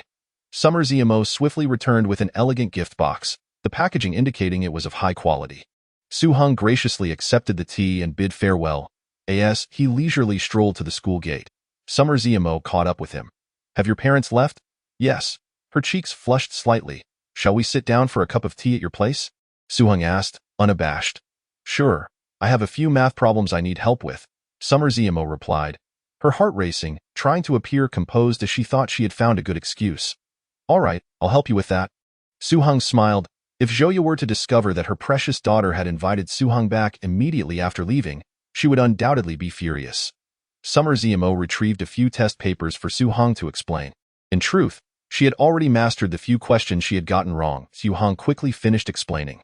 Well done, Summer. If you perform like this, you'll easily gain admission to a prestigious university. Summer ZMO felt a surge of joy from the compliment, but pouted slightly, teasingly saying, but you're always the one who ranks first. Which means you're also impressive, consistently coming in second, Su Heng replied nonchalantly. Summer ZMO huffed. I've been overshadowed by you for 3 years now. Overtaken by me for 3 years? I didn't even notice, Su Heng joked, his mind wandering to inappropriate thoughts. So, would you like to turn the tables? He mischievously inquired. Summer ZMO, not thinking much of it, shook her head, rolling her eyes. You're such a weirdo. No one could possibly surpass you no matter how hard they try. That is true, Su Heng conceded without modesty, then gazed at the charming girl with a meaningful expression. But you still have the chance to put me beneath you. Indeed, opportunities are easily created. Just become my girlfriend, and you'll experience what it's like to be on top in no time, he teased. Bad guy. Summer ZMO finally caught on to his innuendo and changed the subject. Su Heng, my mom is usually quite gentle, but today she seemed a bit cold toward you. You aren't upset? Are you, little fool? Your mother is merely protective, fearing I might whisk away her precious daughter. I wouldn't take it to heart, Su Heng replied dismissively. Zhouya was simply being a caring mother, pretending to be aloof. Furthermore, with his extensive experience, he could discern that Zhouya was a remarkably gentle woman. Otherwise, she wouldn't have raised someone like Summer ZMO. He found Xia Mingyu to be quite agreeable, easygoing, and decisive. Overall, the Xia family did not exhibit the disdainful airs often seen among wealthy families. They did not assume a condescending attitude. I wouldn't let anyone take me away. Summer ZMO's cheeks flushed with color. Oh, so confidently stated. Do you believe I could charm you away within 3 months? Su Heng played along with her jest, effectively signaling his own intentions. I hardly believe that. Summer ZMO's heart raced. Though her words remained defiant. Dare to try. Let us give it a shot. They bantered back and forth, their relationship gradually growing closer without either truly realizing it that moment. Xia Mingyu and Zhouya were already on the coach heading to the provincial capital, carrying over 100,000 in cash, planning to transfer to a flight to the Magic City upon arrival. That kid, you take his words at face value so easily. Is it still not too late to back out? Can we still make a profit? Zhouya questioned her husband regarding his decision. She had always been unconditionally supportive of Xia Mingyu's choices. Although she found Su Heng rather unappealing, when her husband resolved to go to the Magic City to buy subscription certificates, she followed without hesitation. The probability of earning money is quite high, but there are still some risks involved, Xia Mingyu replied candidly. The conversation soon shifted back to Su Heng. That kid is truly impressive, both intellectually and emotionally astute. He has a certain decisiveness in his actions. Zhouya calmly stated, I'm not intentionally targeting him. I'm merely concerned about our little ZMO being taken advantage of in his hands. Xia Mingyu nodded in agreement. That's a valid point. With his intellect, if he were to deceive our daughter, she might even help him count the money. Having spent a significant portion of the day alone with Summer ZMO, the bond between them had rapidly deepened. With school starting the next day, Su Heng returned home to propose the idea of starting a spicy snack business to his parents. When he suggested opening a food factory, both Su Heng and Zhang Ping were taken aback. Opening a factory is no small matter. Not only do you need to handle various procedures, but there's also the issue of space. Purchasing machinery, hiring workers, and sourcing raw materials requires a substantial amount of money. Su Heng calmly replied after regaining his composure. Don't worry about the financial aspect. I'll handle that. Just follow my lead. Su Heng stated with a calm yet determined demeanor. But both Su Heng and Zhang Ping noticed a distinct change in their son. He had become more composed and self-assured. Dad, no more buts. The current environment favors those who are bold and willing to act. Opportunities like this are rare. You and Mom are not conservative people. Why are you hesitating? Su Heng employed a bit of reverse psychology. Indeed, the couple was swayed, though they remained concerned about the financial implications. After half an hour of persuasion, Su Heng successfully convinced his parents.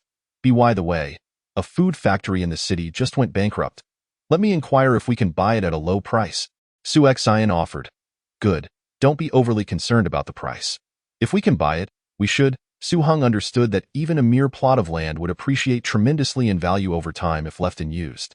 Soon, the three of them were engaged in a lively discussion, brainstorming ideas regarding the food factory.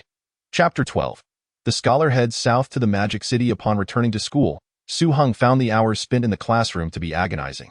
He felt no pressure regarding his academic pursuits, particularly after a significant boost in his memory and intelligence.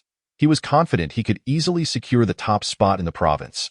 More importantly, there were countless golden opportunities outside waiting for him. Once lost, they would never return.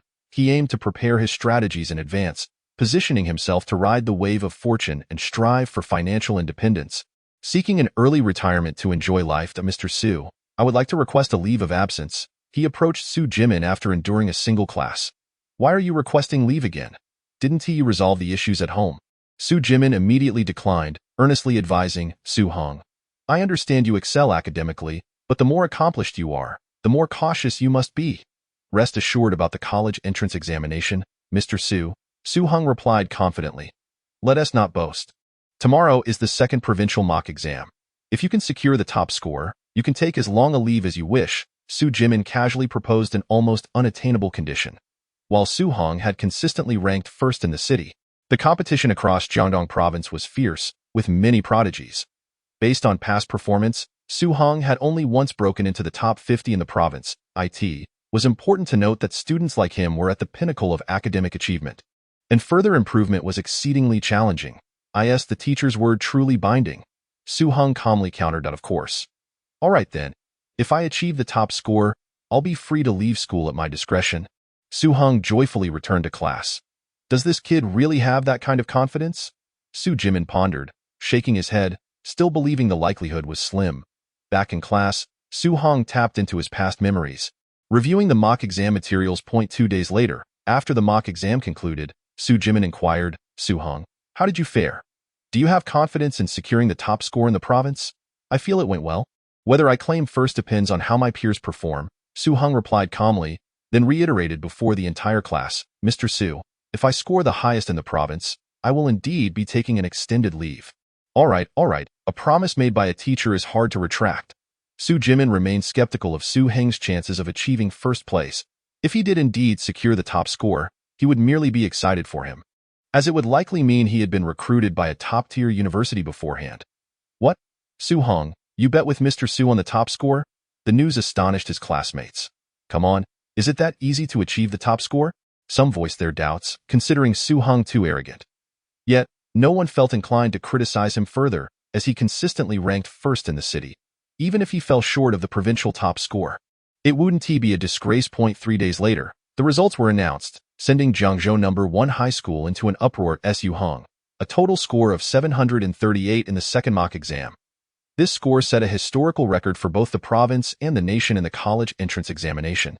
With a maximum score of 750, deducting only 12 points, a godlike achievement. Previously, Su Heng's highest score had been 708. This time, he had surged by 30 points. Summer ZMO also performed exceptionally well, scoring 692. securing the second place in the city.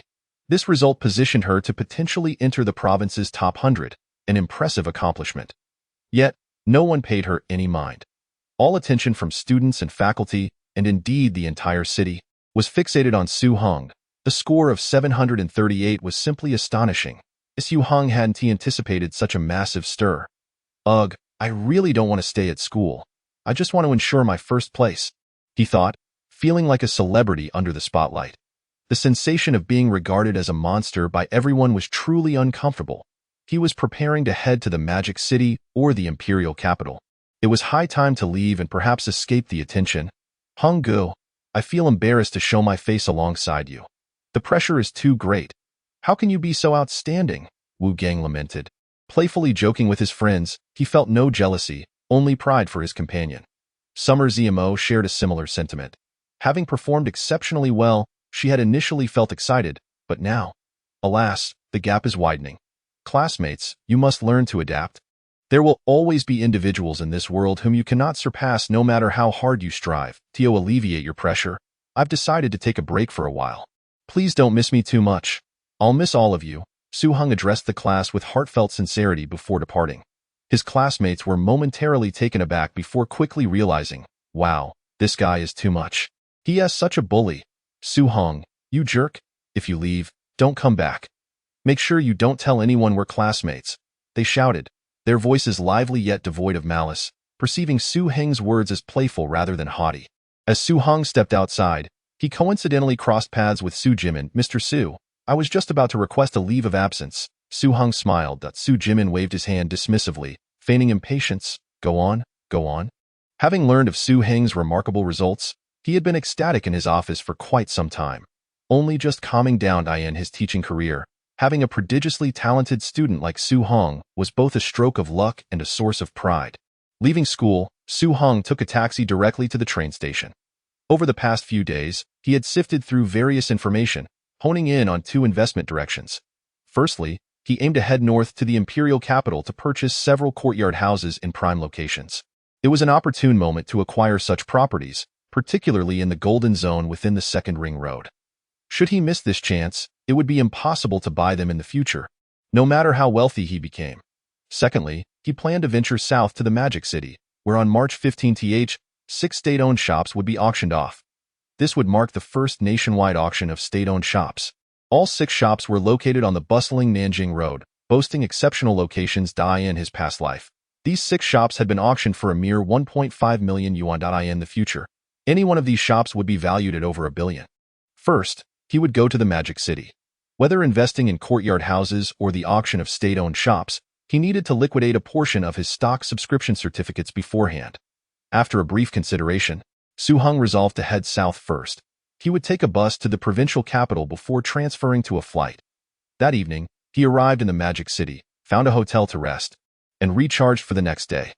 Early the following morning, he set out to gather information, first discovering the registration location for the auction. After consulting about the necessary procedures, he learned that this was the first auction of state-owned shops in the Magic City, thus lacking proper regulations, as the organizers had no prior experience. The registration process was straightforward. First, provide proof of identity. A resident ID card sufficed. Second, submit a deposit of 100,000 yuan. Upon successful auction, an additional 300,000 yuan would need to be submitted within 3 days, with the remaining balance due within a month. To gather the 100,000 yuan, he would need to part with 2 of his subscription certificates, which made him wince. However, there was no option. This opportunity must be seized. First, let us seek out a trading point to inquire about the current market conditions. Su Heng once again arrived at the luxurious hotel in the bustling metropolis. The stock salon on the first floor was abuzz with activity, overflowing with eager participants. 60,000 for a set. It cannot go any higher. One voice rang out distinctly. Having grasped the prevailing market dynamics, Su Heng contemplated selling off 2 sets. Chapter 13. A single move that dominates the scene. With merely 3 days remaining until the auction registration deadline, Su Heng decided to postpone the sale for a couple of days. Hoping the subscription certificates would appreciate further, on the third morning, he made his way to the People's Bank, retrieving 2 sets of subscription certificates from the safety deposit box he had rented. The private trading of these certificates was exceptionally vibrant, spontaneously forming numerous trading points. Sets of certificates were now a rarity, gradually consolidating in the hands of major players. Su Heng was acutely aware that if he were to suddenly offload 2 sets, it would undoubtedly create quite a stir. Similar to his initial acquisition, he visited various major trading points, selling in batches. Upon successfully selling both sets of certificates, he garnered a total of 128,000 yuan in cash. With cash in hand, he hailed a taxi to the auction registration venue. "Young man, I believe you've come to the wrong place," remarked Gao Wenjun, who was idly sipping tea and perusing a newspaper when he abruptly noticed a youth standing before him. Momentarily taken aback, "I haven't made a mistake. I am here to register," Su Heng replied calmly. "Register? Ha ha ha." Gao Wenjun erupted into laughter, as if he had heard the most amusing joke. A high school student wishes to register for an auction? How absurd. Ignoring the reaction, Su Heng unzipped his backpack. "Sir, are you aware that a deposit of 100,000 yuan is required for registration?" Gao Wenjun inquired with a hint of amusement, noting the lack of other registrants that day. "Of course, please count it," Su Heng replied. With a swift motion, he pulled out 10 stacks of 100 yuan bills, which cascaded onto Gao Wenjun's desk. Gao Wenjun, who had just taken a sip of tea, was so startled that he spat it out. The sight of 100,000 yuan appearing before him was utterly shocking. Lu Hong, a young cashier present, also widened her eyes in astonishment. After a few seconds of stunned silence, Gao Wenjun regarded Su Heng with newfound respect. Well, young man, you truly cannot judge a book by its cover," he mused, his mind racing with thoughts. "This lad must have an extraordinary background to produce such an amount with such composure. He might well be a scion of a prominent family, or perhaps a representative of a significant figure. Do you have your identification?" Gao Wenjun inquired politely, his demeanor having shifted entirely. "Here it is," Su Heng said, handing over his ID. "Just turned 18, from Jiangzhou," Gao Wenjun noted, recognizing the youth's origin as a small locality. "Likely a front for a wealthy individual. Your ID seems in order. Please fill out these forms," he instructed, handing Su Heng a stack of paperwork. The items required for completion were numerous, and it took Su Heng a full hour to finish. Next came the counting of funds. Finally, Gao Wenjun warmly briefed Su Heng on the auction's essential details. By the time all procedures were concluded, it was already 3 in the afternoon. As Su Heng exited the registration office, he faintly overheard a conversation behind him. "Director Gao, just look at the caliber of registrants, mostly small-time operators or nouveau riche.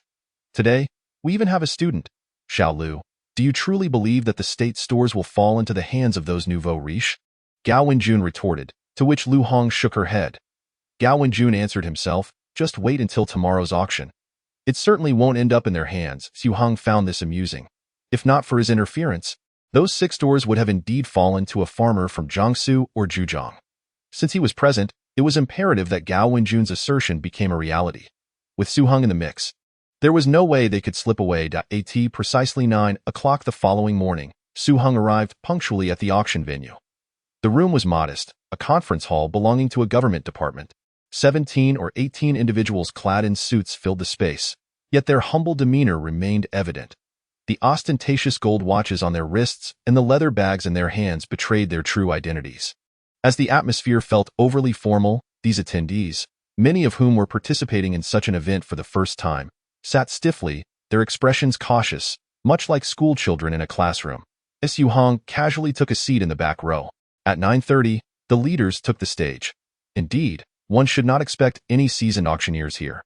Zhao Ming, a certain bureau chief, delivered a lengthy opening speech lasting 10 minutes. Amidst enthusiastic applause, the auction officially commenced.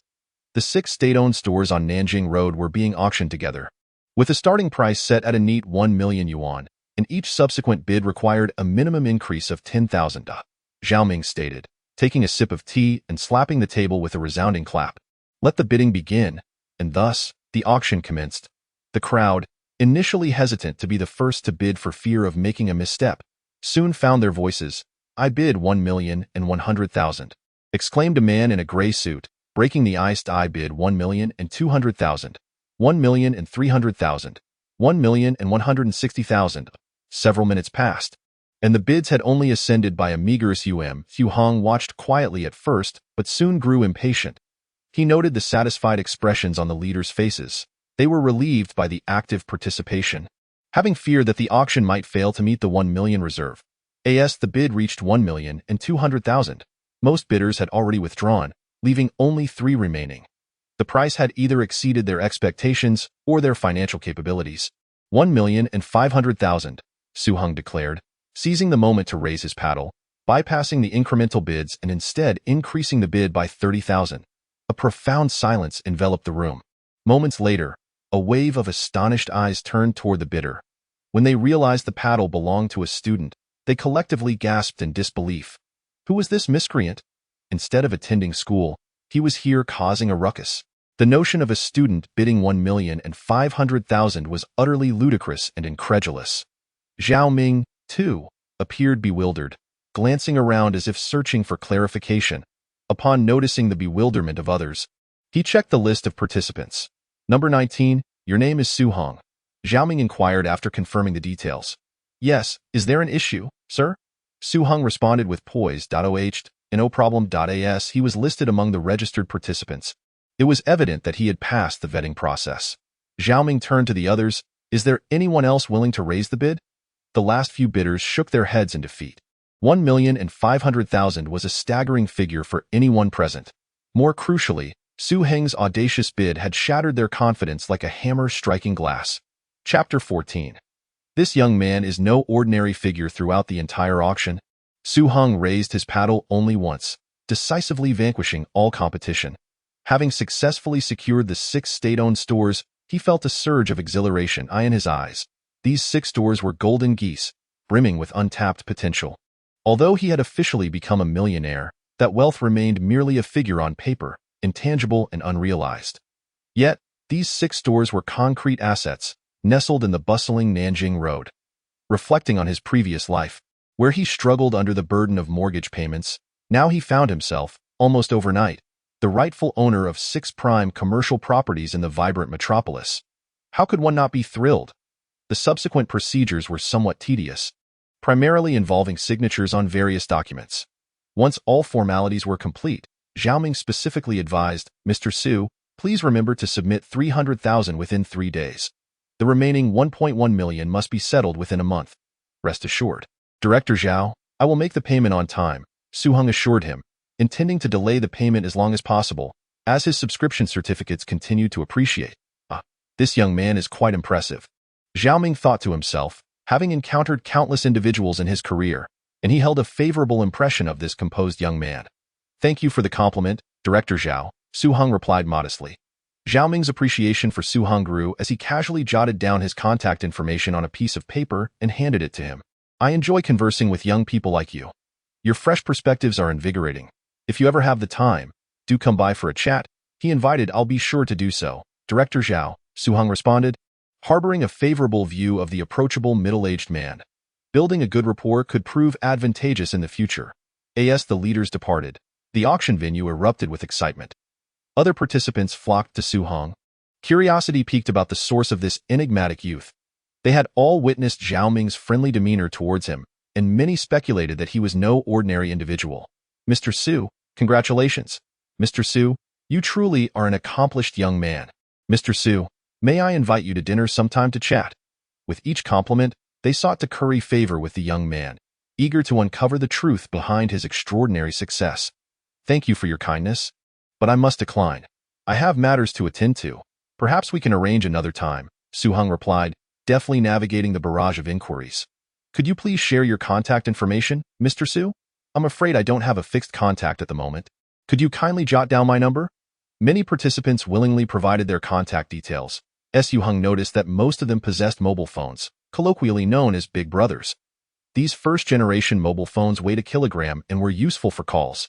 As well as being heavy enough to serve as a makeshift weapon, he decided he should acquire one for himself to facilitate communication.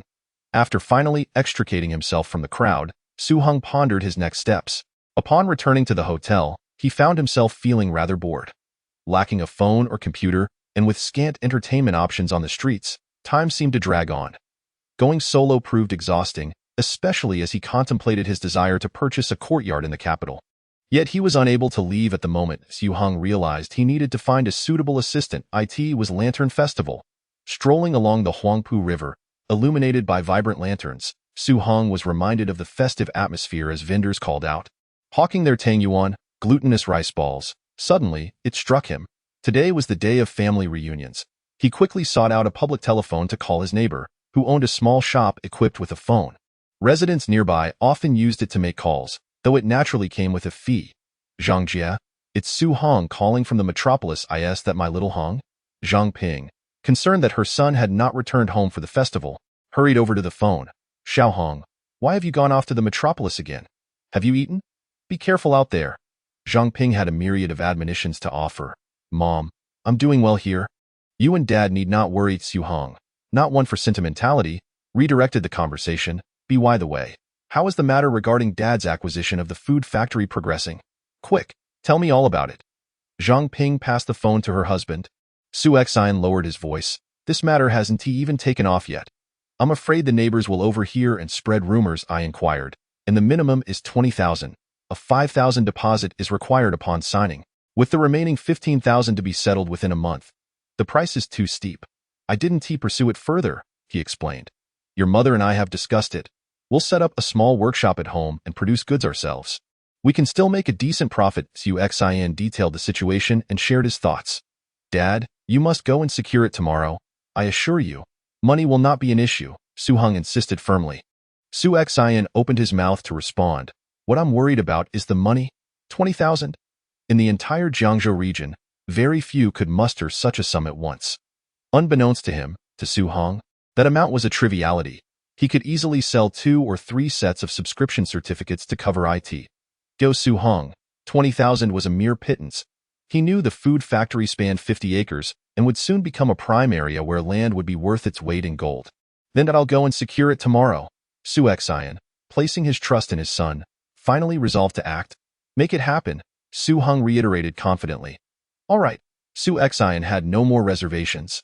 Suddenly recalling something, he added, oh, by the way, yesterday, Wu Gang mentioned that a classmate of yours was looking for you. He left a phone number for you. Write it down and give them a call. Sure, Su Heng noted the number, pondering who might be reaching out. Was it Xia Zimo seeking him? Or perhaps a family member? After concluding the call with his parents, Su Heng hesitated for a moment before picking up the receiver once more. Chapter 15. A bold move. Su Heng, have you gone to the metropolis again? The voice on the other end was none other than Xia Zimo, who happened to be sitting beside the phone, perhaps sensing intuitively that Su Heng might be calling. Yes, did you need something? Su Heng inquired. Not me, it's my dad looking for you. Not wanting to speak too freely in front of her parents, Xia Zimo softly reminded him, take care of yourself out there. Then she called her father to the phone. Su Heng, it's your Uncle Xia. Xia Mingyu greeted with a broad smile. Uncle Xia seems quite pleased. I take it you acquired the subscription certificates? Su Heng guessed with a grin. Indeed. It's quite unbelievable.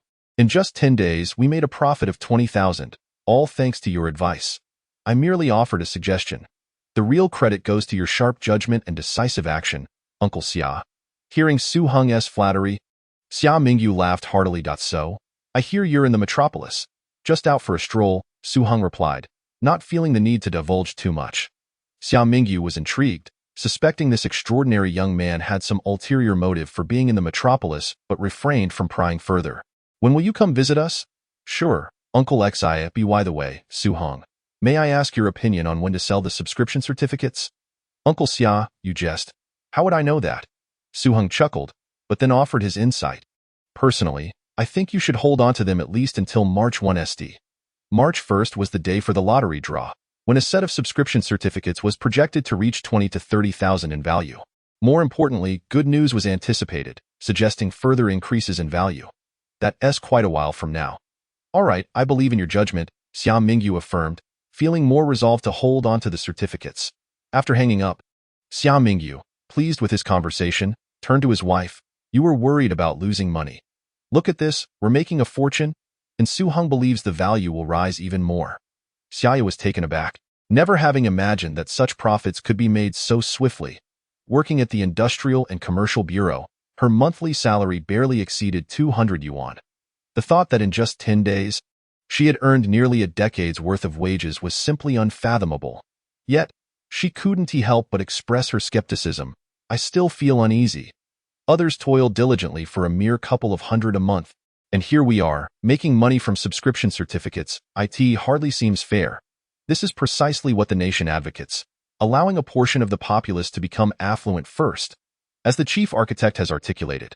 Regardless of whether it is a black cat or a white cat, a cat that catches mice is a good cat. In other words, as long as one does not contravene the law, earning money is the hallmark of success.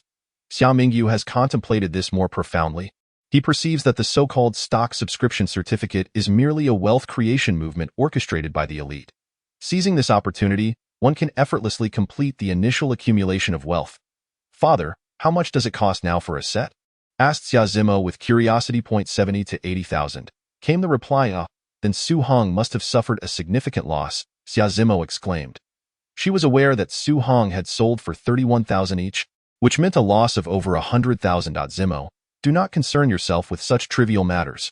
Return to your room and study, Zhouya urged, wishing to shield her innocent daughter from the taint of materialism. Reluctantly, Xia Zimo departed, still eager to hear more of her parents' discourse regarding Su Heng.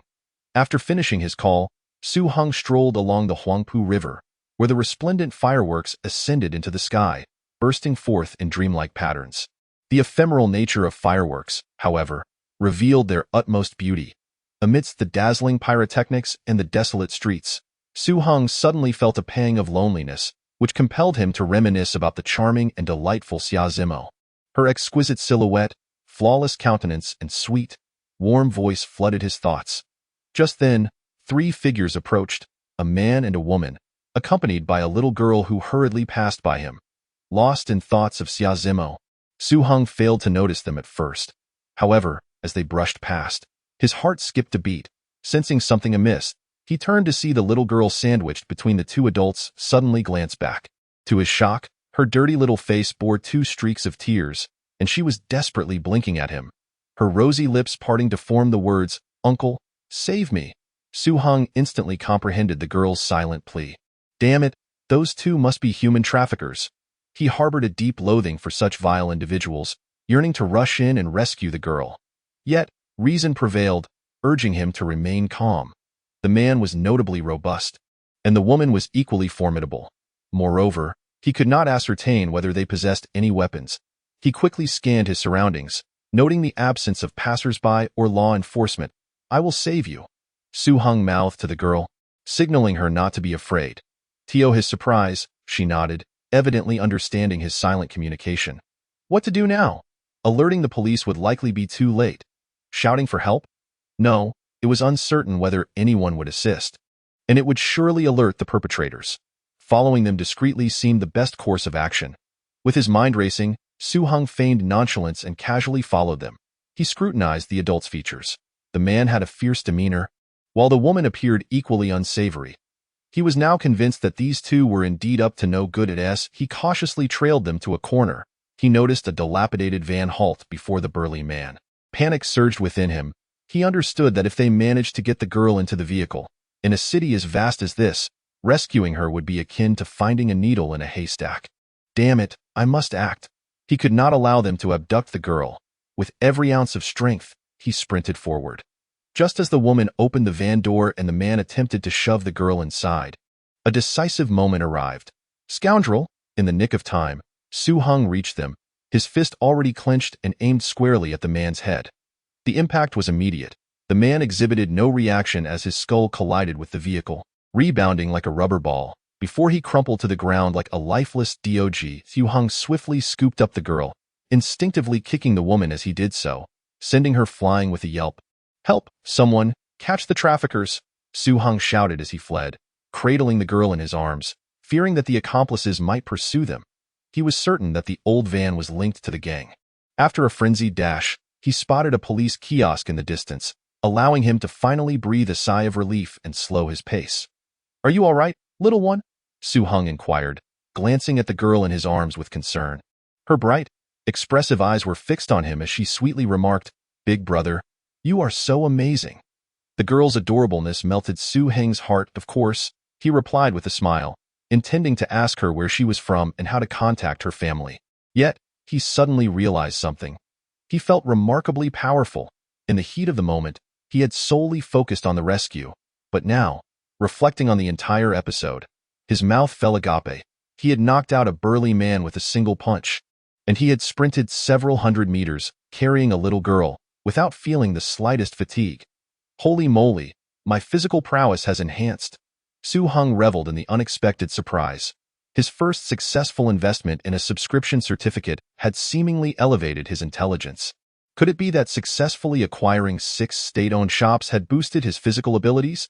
Each investment seemed to yield corresponding rewards. The realization sent him into a frenzy of excitement. Is there a system? Su Heng pondered silently, wishing to hear a response like, "System online. What questions do you have, host?"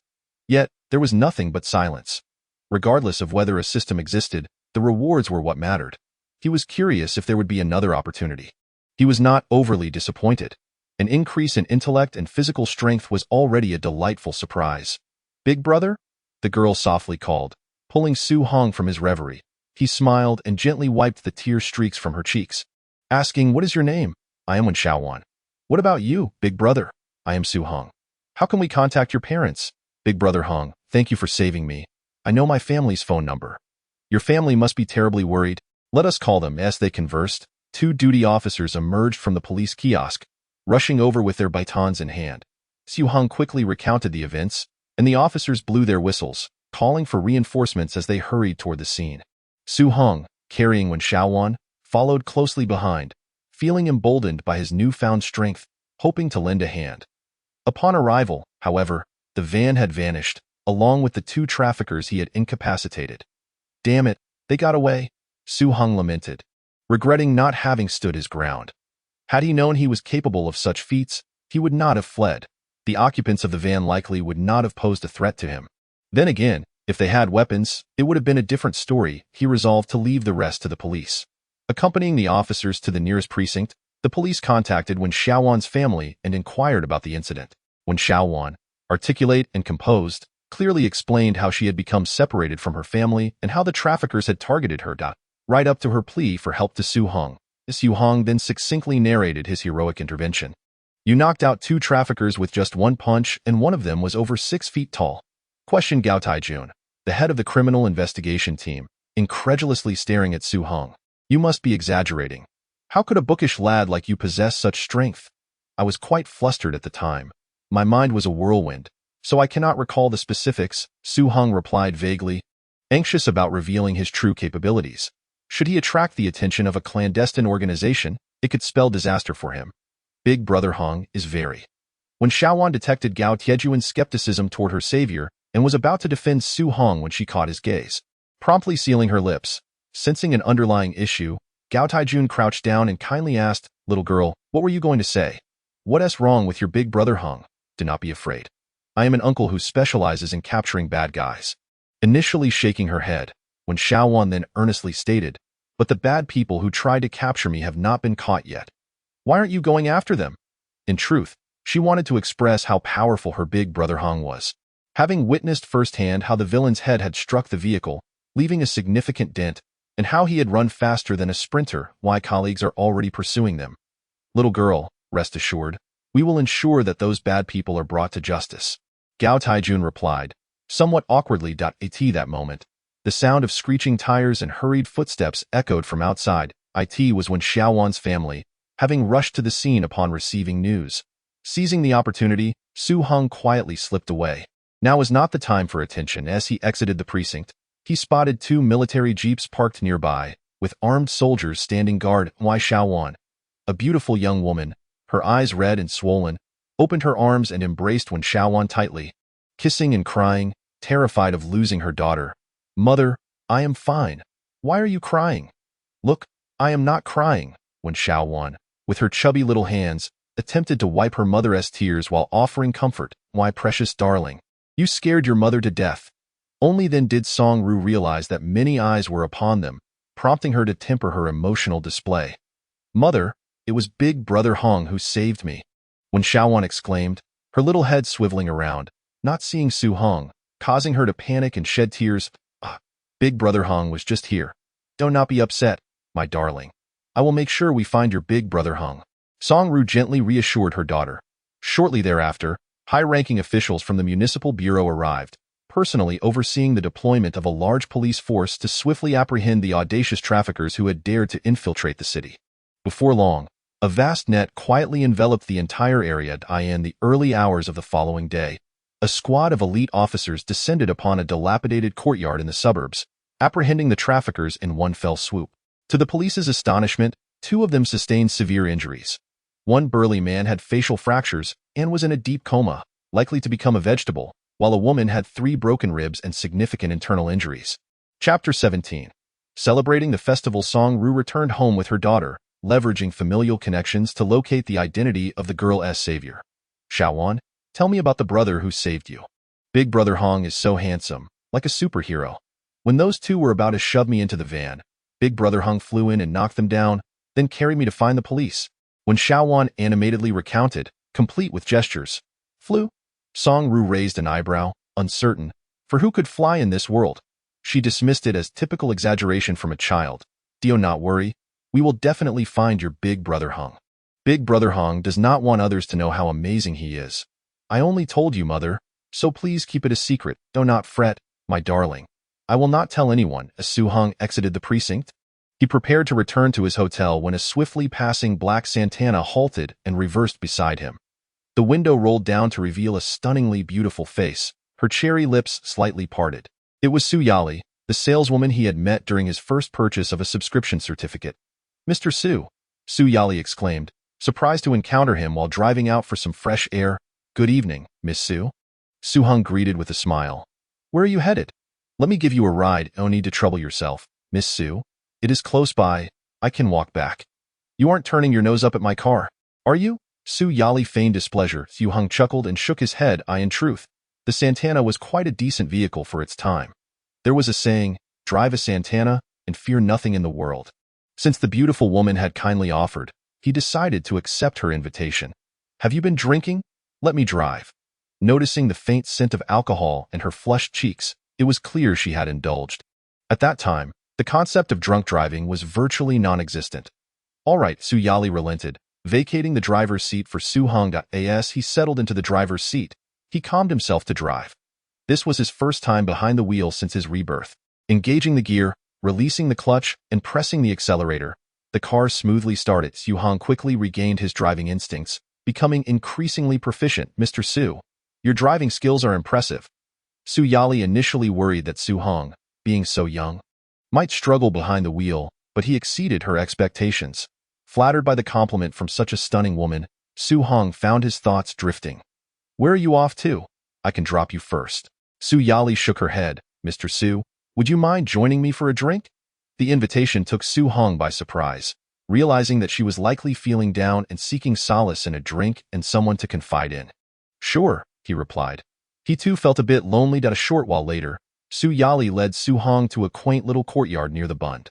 The garden was adorned with meticulously trimmed flowers and vines that draped over the sky above. The soft moonlight filtered through the skeletal branches, casting a mosaic of light and shadow. Entering the main room, Su Heng noted the spaciousness, simplistic elegance, and complete amenities, including a refrigerator, television, and air conditioning. Such a residence, so close to the Bund, would be nearly impossible to acquire in later years. Su Heng marveled at Su Yali's living situation, pondering whether her father or husband was particularly influential. Su Yali had prepared a selection of delicacies and retrieved a bottle of red wine and a bottle of Moutai from the cabinet. Now that we are home, calling you Su feels a bit distant. If you don't mind, let us refer to each other as brother and sister, Su Yali playfully suggested, tilting her head. All right, Sister Yali, Su Heng replied with a smile. Good brother, I will drink red, and you can have white. Su Yali handed him the Moutai while she opened the red wine, pouring herself half a glass. Cheers, cheers, with crystal goblets filled to the brim. They toasted and drank tea long before Su Yali became somewhat inebriated. Her words flowing freely. Why father keeps insisting he cares for me and wants what's best for my happiness. But why doesn't he consider my perspective? Su Yali exclaimed, her words laced with indignation. Sister Yali, what's troubling you? Su Heng recognized her need for a listener and inquired supportively. Humph. My stepmother is manipulating my father to marry me off to her nephew. But the sight of that pretty boy disgusts me. I will absolutely not agree. Su Yali declared vehemently, downing another glass of wine. Su Heng joined her for a drink, affirming, "Sister Yali, I stand with you. Life is but once. Love should be passionate and shared with the one you truly care for. What you said resonates with me, good brother. Let us drink to that." They conversed and drank happily, and soon Su Yali was clearly intoxicated, her inhibitions fading as she removed her outer layer.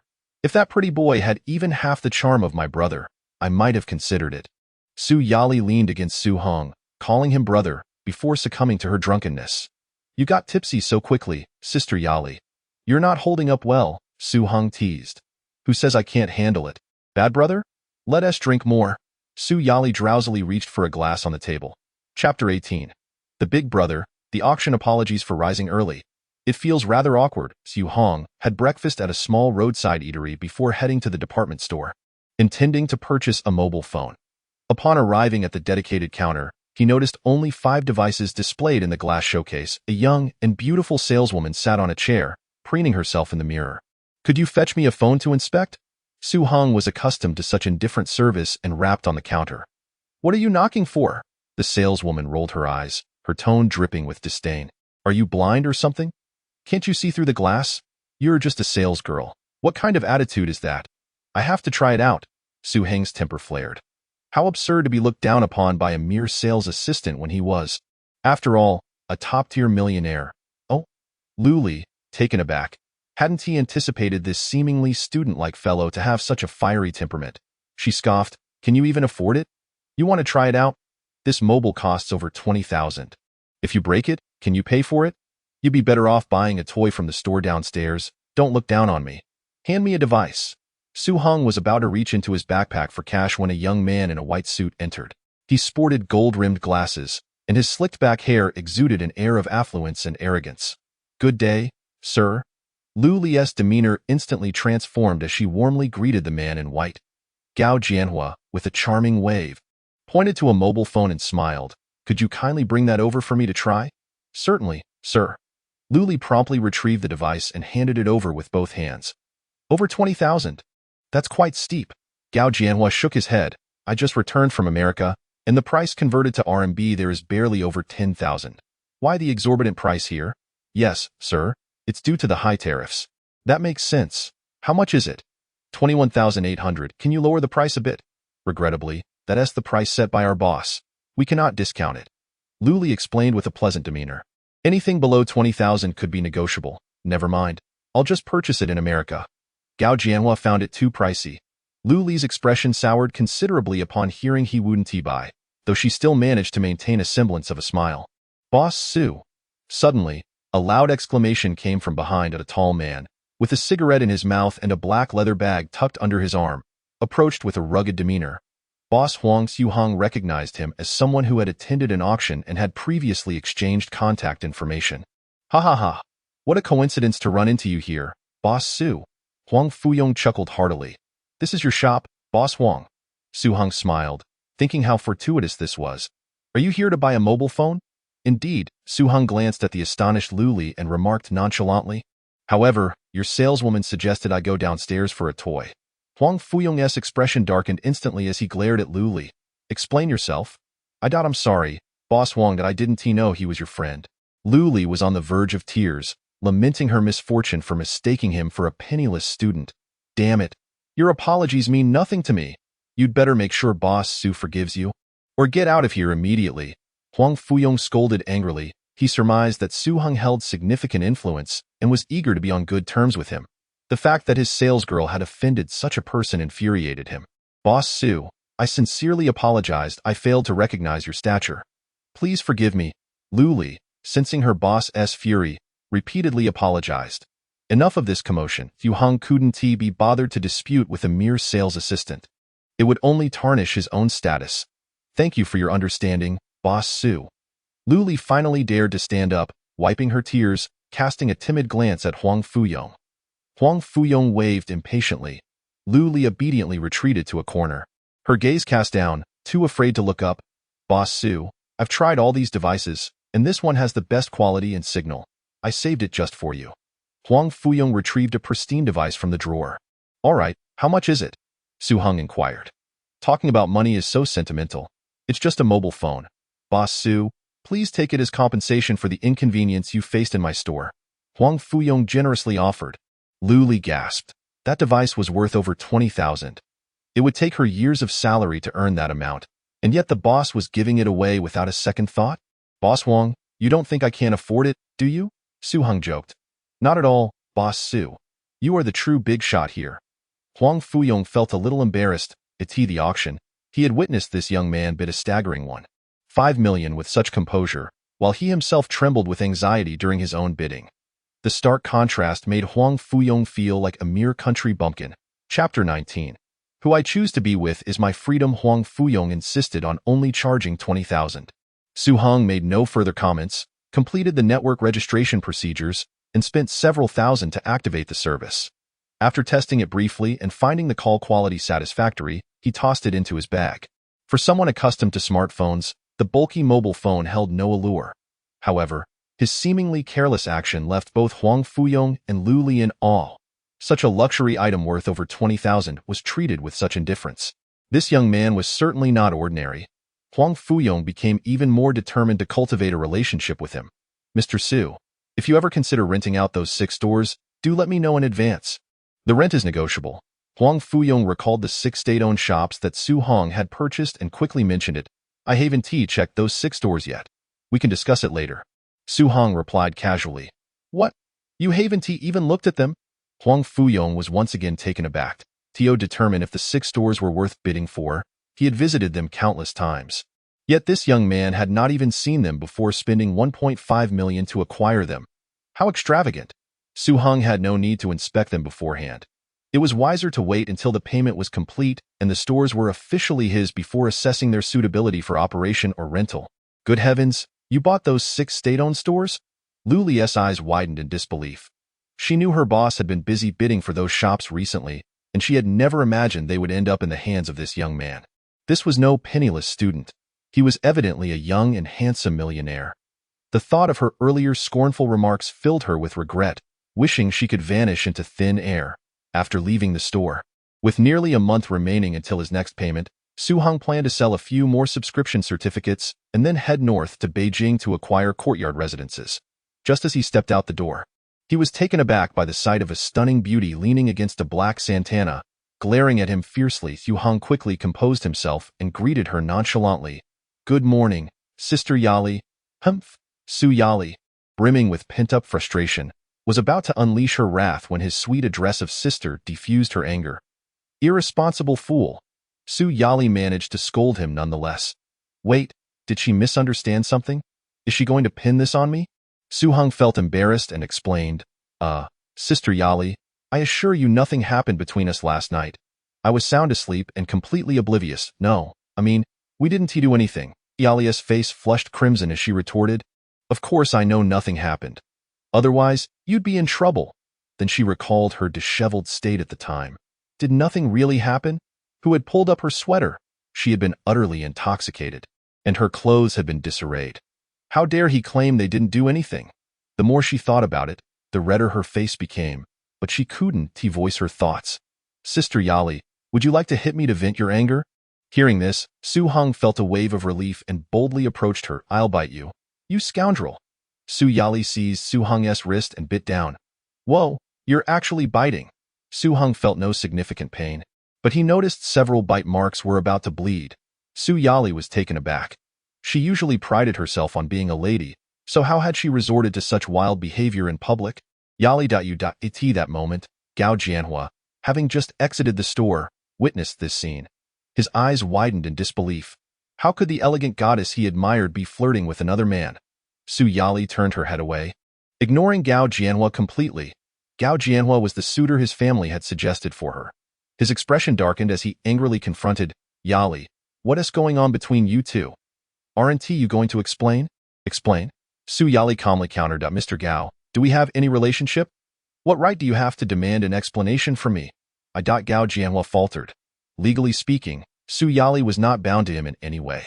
Moreover, she had never responded to his declarations of affection. However, coming from a prestigious family and having graduated from an elite American university, he was the type of man many women were enamored with. He was confident that Su Yali would eventually become his woman.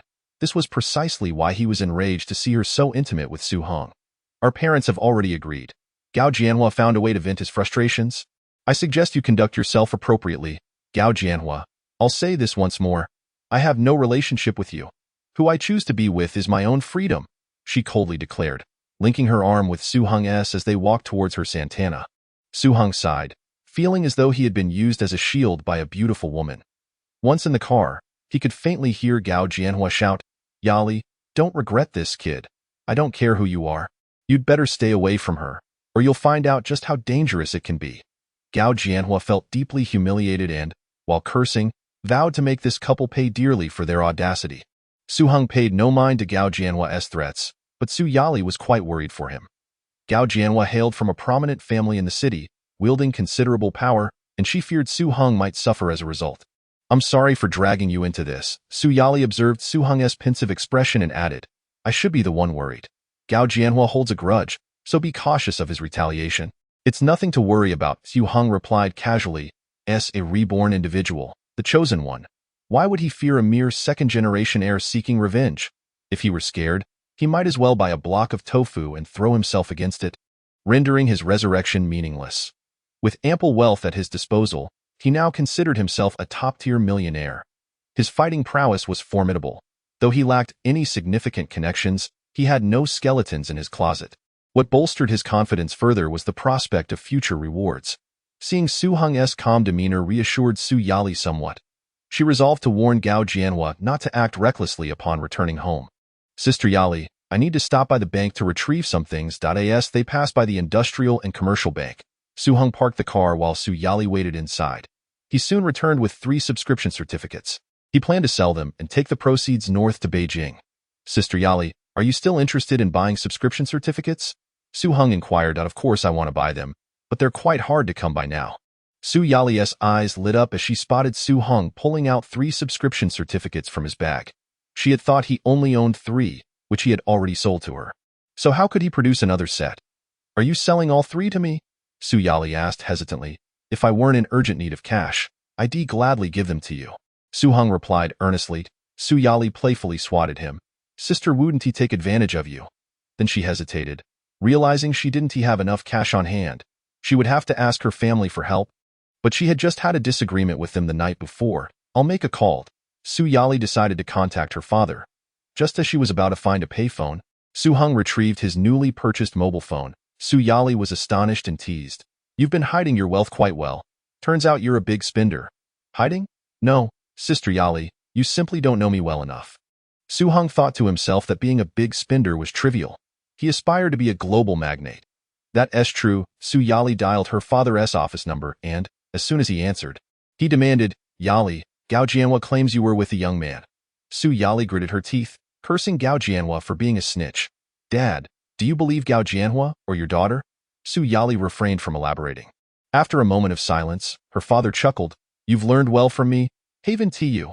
Of course, I trust my precious daughter." However, knowing his daughter was well-mannered, he still wanted to understand the situation better. Suspecting that Gao Jianhua wouldn't make such claims without reason, Su Yali interrupted, "Dad, I have something urgent to tell you. Please prepare cash for 3 subscription certificates." Hearing 3 subscription certificates, her father perked up. "Yali, someone is selling 3 subscriptions?" Subscription certificates were in high demand, and clients willing to purchase 3 at once were rare. "A friend needs cash urgently, but we have to agree on a price that satisfies him." Su Yali explained, "I understand. I'll gather the cash right away. It'll take me half an hour." Half an hour later, Su Heng received 300,000 yuan in cash, and with the remaining amount he had, it totaled just over 350,000. He and Su Yali then enjoyed lunch together, deepening their understanding of one another. After their meal, Su Yali bought a copy of the Shanghai Morning Post and drove Su Heng to the train station. While Su Heng drove, Su Yali flipped through the newspaper. "Wow, this high school student is impressive, scoring 738 points. Hey, Hengdi, this person shares your name." Su Yali exclaimed, suddenly realizing something. She turned to Su Heng, her beautiful eyes seemingly trying to see through him. Both were high school students from the same place, Jiangzhou, with the same name. Su Heng felt uneasy under her gaze, bitterly smiling to himself. Alas, his identity as a top student had finally been exposed. "Sister Yali, stop staring. I admit, That person is indeed me. Really? It's you? Su Yali was utterly astonished. The first time she met this young man, he had left a profound impression on her. As they grew closer, she found him increasingly enigmatic, continuously exceeding her expectations and surprising her. What captivated her most was the young man's mysterious aura, making it hard for her to look away. Is it really such a big deal just for an exam? Su Heng never imagined that he had become famous not only in Jiangzhou but also made headlines in Shanghai. If I had known, I would have aimed for a lower score. 738 points? How did you manage that? You're not human, Su Yali exclaimed excitedly. Sister Yali, if I'm not human, then what am I? Su Heng jested, trying to change the topic. You're a god of sorts. Su Yali almost blurted out that he was a divine being, but she added a playful word, laughing at herself afterward. Su Heng gazed at the enchanting smile before him, his discontent evident as he remarked, a deity is a deity, yet why must you add the word stick? Remove that term. If you don't, hee. You truly want to remove it? Indeed. You want to? Let go, you rascal, and drive properly. Su Yali shot him an annoyed glance. With a mischievous grin, Su Heng replied, Sister Yali, didn't you just praise my driving skills? Have faith. My prowess is remarkable. I could handle 2 cars simultaneously. That's pure bragging. How could one person drive 2 cars? Su Yali retorted, her intuition sensing the impossibility of it. Su Heng wished to convey to the beautiful lady that, in truth, she was akin to a unique vehicle. As they playfully bantered, they unknowingly arrived at the train station. Watching Su Heng enter, Su Yali suddenly felt an emptiness inside her, a sensation that left her flustered. Could it be that she had developed feelings for this boy? It was far too soon. They had only known each other for a few days. How could she possibly like a man so quickly, especially one so young? At 21, she pondered, he seemed barely 18. Was she akin to an old cow grazing on tender grass? Seated in the car, the more she contemplated, the more her heart raced and her face flushed. Unable to regain her composure on the train, Su Heng's thoughts were consumed by the prospect of purchasing a Sihiyuan. Before he knew it, he drifted into slumber in the early hours, when fatigue is at its peak and vigilance wanes. He caught a whiff of a delicate fragrance, one he recognized all too well. He opened his eyes slightly to see a girl of about 13 or 14 standing beside him, her slender, fair fingers deftly tugging at the zipper of his bag. Such beautiful fingers, it was a shame to use them for thievery. Suddenly feeling playful, Su Heng decided to tease the little thief, only to be taken aback as her fingers revealed a glinting blade. Goodness, those little hands were remarkably agile. He hadn't anticipated that this petite thief would possess such skill. He made no move to stop her, watching as she deftly sliced open the bag, her nimble fingers extracting a 100 yuan note before slipping away quietly. Just 100. Su Heng was taken aback. His bag contained stacks of money, a bundle worth 10,000, making it far simpler to steal an entire stack. Or even more. About 10 minutes later, the train slowly pulled into the capital station. Zhou Yutong, with her slender frame, squeezed through the crowd, her head bowed, her bright black eyes warily scanning her surroundings. Just as she exhaled a sigh of relief upon exiting the station, someone gently tapped her shoulder. Reacting swiftly, she sensed trouble and fled without looking back, so alert. Su Heng chuckled and shook his head, leisurely giving chase, knowing he could catch her at any moment. After several minutes, Zhou Yutong finally exhausted herself, bent over with her hands on her knees, exhaling puffs of mist. Why stop running? Su Heng teased, unperturbed and playful. Zhou Yutong suddenly turned, tossing the money at him with her left hand while brandishing the blade against her neck with her right, threateningly declaring, I'm caught. Here is your money back, but if you hand me over to the police, I'll end my life right here. Hearing the girl's melodious voice and witnessing her delicate features, Su Heng smiled nonchalantly. I've never seen someone take their own life. Do it, let me witness. Realizing this tactic wouldn't work, Zhou Yutong swiftly switched her demeanor, pleading, Good brother, my parents are gone. I was sold into a den of thieves, and if I don't steal, they'll beat me to death. Oh, a little actress, could you make it even more tragic? Su Heng scoffed, Brother, I was wrong to steal your money. However, I don't steal from just anyone. I have principles. Zhou Yutong knew she couldn't deceive him any longer and revealed a bit of truth. What principles? Pray tell, Su Heng inquired with interest. I adhere to 3 principles. First, I don't steal from the poor. Second, I don't steal from the elderly. Third, I don't steal from students, Zhou Yutong declared with clarity. But I am a student. Su Heng rolled his eyes. Huh? Zhou Yutong's face flushed. What huh? Don't I look like one? He retorted.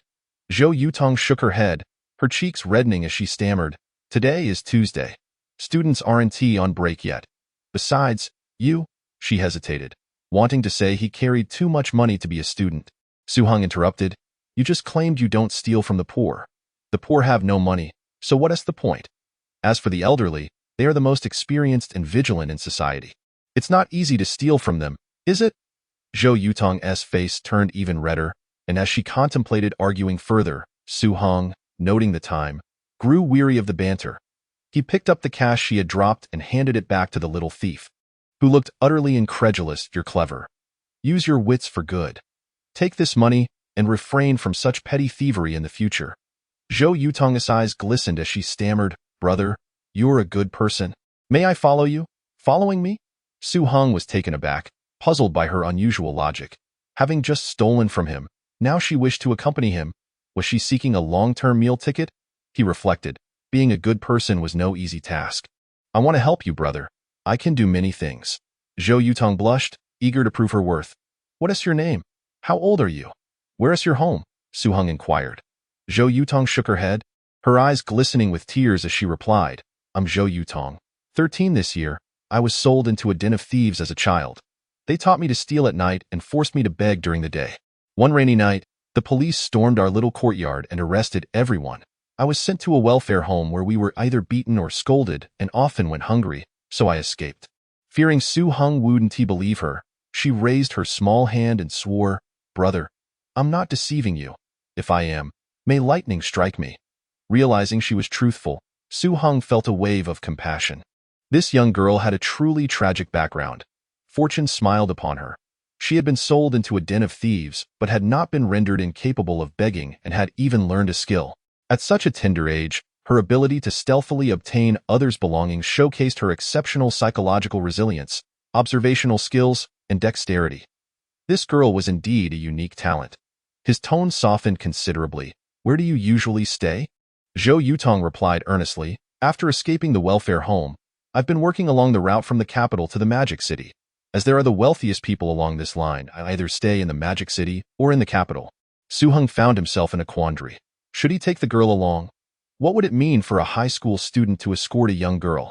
Had he known the story would lead to such a revelation, he would have refrained from listening. Now, understanding the girl's sorrowful past, he couldn't bear to abandon her. For now, follow me. Su Heng quickly devised a plan to contact a school for her once he returned to Jiangzhou after finishing his affairs. Thank you, brother. Zhou Yutong's eyes sparkled with joy, nearly leaping into Su Heng's arms. Despite her young age, she had observed many people and could read others well. She could tell that her benefactor was not only a good person but also remarkably capable, and undoubtedly the most handsome brother she had ever encountered. After a brief breakfast, Su Heng took Zhou Yutong to a hotel, securing 2 rooms for them. Get some good rest. I need to handle some matters. Brother Heng, I usually sleep during the day and work at night. I'm not tired at all. Zhou Yutong quickly shook her head, her eyes wide with eagerness. You need to go out. I know the capital well enough to guide you to any place you desire with my eyes closed. Seeing the girl's enthusiasm, Su Heng nodded in agreement. He wasn't very familiar with the capital, especially during the early 1990s. The girl was indeed not exaggerating. She recounted the streets and alleys within the 4th Ring Road as if she were reading from a cherished book. She even mentioned the distribution of various powers and figures within the capital's underbelly. Su Heng, having never encountered such information before, learned a great deal from her. He discovered that Zhou Yutong was clever, adaptable, and an excellent communicator, making her a superb informant. With Zhou Yutong as his guide, Su Heng swiftly gathered information on over 30 households interested in selling Sihiyuan, all located within the 2nd Ring Road. He had decided to focus solely on Sihiyuan within this area due to its core location, which held greater investment value and appreciation potential. Additionally, with the impending urban redevelopment, Sihiyuan outside the 2nd Ring Road would likely face demolition. Among these 30 households, he meticulously selected 10 as primary targets for acquisition. His first visit was to a household on Shidan Back Street, owned by a retired official named Su Dishing. You wish to buy my Sihiyuan? Su Dishing scoffed at Su Heng's proposal. Young man, Do you have any idea how large my Sihiyuan is and its true worth? Su Heng remained composed. Mr. Su, I've heard your son has finalized his study abroad arrangements and is only awaiting funds. Hence, you are in a hurry to sell this Sihiyuan? And what of it? Can you two kids afford it? Su Dishing sneered, glancing dismissively at Su Heng and Zhou Yutong. Without hesitation, Su Heng unzipped his backpack. A signature move of his. Why waste words when he could simply present cash? Indeed, Su Dishing's eyes widened in astonishment at the sight of a bag brimming with 100 yuan notes, his earlier disdain evaporating.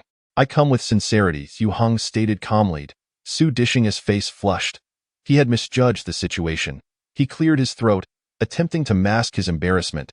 Since you show such earnestness, let me be straightforward. The location of this courtyard is unparalleled. A gem beneath the imperial city, hard to find even with a lantern. As for the courtyard itself, it spans 490 square meters, containing 18 rooms. Some are a bit dilapidated, but with some repairs, they are livable, and if not, they can be rented out. Though he claimed to be direct, Su Dishing rambled on. Su Heng interrupted. Mr. Su, I have a clear understanding of the courtyard. Please give me a price. Oh, Su Dishing pondered before extending 2 fingers. 200,000. Su Heng was taken aback. Yes, Su Dishing assumed his price was too high and attempted to backtrack. If you can pay in one lump sum, I could lower it a bit. Su Heng couldn't help but chuckle. He didn't think it was too expensive, but rather quite the bargain. He had anticipated that Sihiyuan would be affordable at this time. Yet he hadn't expected such a low price. 200,000 for nearly 500 square meters meant just 500 per square meter. How is that not a steal? In the future, one would need billions to acquire such a property. To Mr. Su, when do you need the money? How much? Su Heng asked. Su Dishing, puzzled by Su Heng's inquiry, replied candidly, my son departs for America next Tuesday. I promised him 10,000 to take with him. He appeared somewhat melancholic, having lived in this courtyard for most of his life, struggling to part with it. What weighed heavier on his heart was his son's impending departure to a foreign land. Uncertain when he would return, Mr. Su, I want to haggle. I'll buy your house for 200,000. After signing the contract, I'll pay you 10,000 up front so your son can use it. The remaining 10,000 can be settled a month later. How does that sound? Su Heng proposed. With only 35,000 on hand, he knew he had to opt for installment payments if he wanted to acquire multiple properties. For him, the longer the installments lasted, the better. He could delay selling his purchase certificate and enjoy its appreciation. Can you guarantee the 10,000 up front? Su Dishing asked, visibly excited. The price of 200,000 had exceeded his expectations. As long as it didn't delay his son's travel plans, he could accept a slight delay in the remaining payment. Simultaneously, he understood that 200,000 was a significant sum, and producing it all at once was indeed challenging. Dio, you think I can provide assurance? Su Heng pulled out stacks of cash from his bag and placed them on the table in front of Su Dishing. Yes, Su Dishing exclaimed, laughing heartily, young friend, you're quite generous. I'll call my son to return and sign the contract. Please wait. I'll step outside to make a call and be right back. Su Dishing said eagerly as he prepared to leave. Use this. Su Heng handed him a large mobile phone. Su Dishing was taken aback by the sight of the advanced device, having never used anything so sophisticated. Su Heng dialed the number for him. Half an hour later, his son Su Jing rushed in on a Phoenix bicycle. Upon hearing the situation, Su Jing was delighted that the funds for his overseas education were secured. He pulled out a contract he had prepared earlier and handed it to Su Heng. Mr. Su, please review the contract. If all is well, we can sign it now. Not BS. Su Heng perused the document. Surprised by its thoroughness, it was quite detailed, especially considering that at this time, the country had yet to establish the contract law, and informal contracts typically contained very simple terms. Su Jing chuckled with pride, and Su Dishing added, you can trust my son. He is a top student at Tsinghua, studying law, so he won't trick you with the contract. I see. Su Heng nodded, realizing Su Jing was a law student at Tsinghua, hence the contract as high quality. After some thought, he added 2 clauses to the contract, effectively eliminating any potential disputes in the future. Su Jing gasped in surprise at the additions. Impressive. Mr. Su, you're quite talented. Su Jing looked at Su Heng with newfound respect. Selling a Sihiyuan was no trivial matter. He had drafted the contract and even consulted a professor at the law school to ensure its validity. Thus, the contract had received the professor's approval. Yet, this youth, younger than himself, had perfected it with just 2 additional clauses. Knowledge is indeed power. Su Heng held a favorable view of Su Jing. Initially concerned that Su Jing might impose obstacles, he found the young man to be straightforward, not presenting any harsh demands, as if terrified the Sihiyuan might not sell. This saved Su Heng a great deal of hassle. "Mr. Su, I've heard you're optimistic about the appreciation potential of the Sihiyuan." Su Heng engaged in conversation, appreciating the rapport. "Absolutely," Su Jing nodded earnestly, stating, "The country is vigorously reforming and opening up, presenting vast development potential. In the future, not only real estate but all types of assets will appreciate." Then, with good intentions, he advised, "You're quite the talent and not short on money. You could easily go to America, so why not take the plunge? I plan to check it out, but the timing isn't right yet."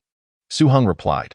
The early 1990s marked a surge in the desire to go abroad, with countless young talents and even university professors striving to create opportunities to leave the country. Many sacrificed greatly to pursue their dreams abroad.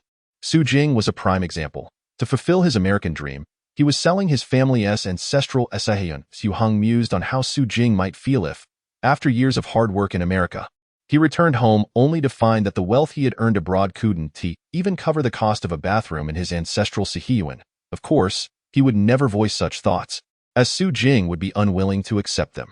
After a brief conversation, Su Heng departed with Zhou Yutong. Throughout, Zhou Yutong remained silent behind Su Heng, not uttering a single word, until they exited the courtyard. At which point she could not restrain herself from asking, "Brother Heng, we clearly purchased it for a lower price. Why didn't we negotiate?" "It was unnecessary," Su Heng replied curtly. Zhou Yutong nodded thoughtfully, choosing not to pursue the matter further. In the following days, Su Heng successfully acquired 5 more courtyards, with prices ranging from 100,000 to 200,000, all through installment payments. Securing 6 courtyards was deemed a successful investment. What rewards might await him? Su Heng was filled with anticipation. However, after acquiring 6 courtyards, he felt no tangible change. It seemed that the enhancements in his intellect and physicality were merely coincidental and not intrinsically linked to his investments. Su Heng felt little disappointment. With the acquisition of the courtyards concluded, he found a moment to call home and learned that his father had successfully negotiated the purchase of a food factory. He then returned to the bustling metropolis and contacted Su Yali. Their relationship had undergone a significant transformation. Upon seeing Zhou Yutong, Su Yali was instantly enamored, embracing her and reluctant to let go.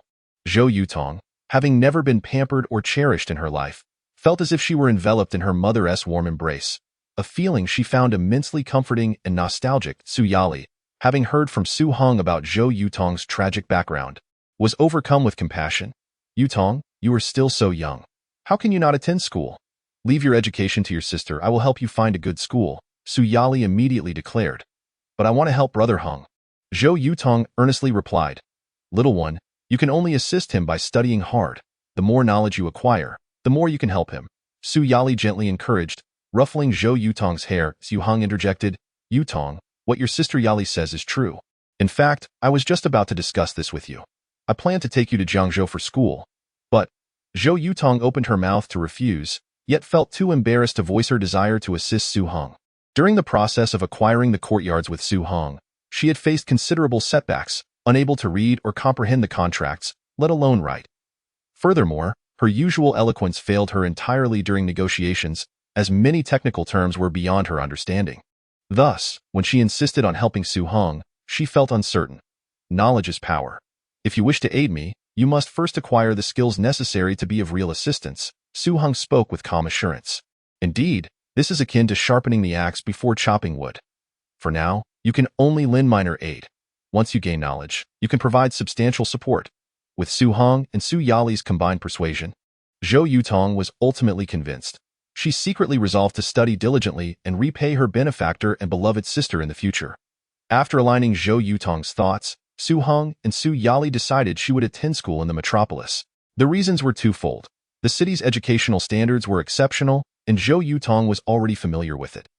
"Sister Yali, I want to bother with expressions of gratitude, but I would like to know how many subscription certificates your family can still acquire?" Su Heng inquired. Recently, the 6 state-owned shops he had purchased were nearing the expiration of over 1 million, necessitating further painful disposals. As the saying goes, the fat water should not flow to outsiders. The arrangements with the school would rely on Su Yali, and he considered it a way to bestow some benefits upon the beautiful lady. "How many subscription certificates did you actually buy?" Su Yali was taken aback by the implications of Su Heng's statement. Did it mean he had an unlimited supply? Knowing Su Heng came from humble beginnings, she could not fathom where he obtained his capital.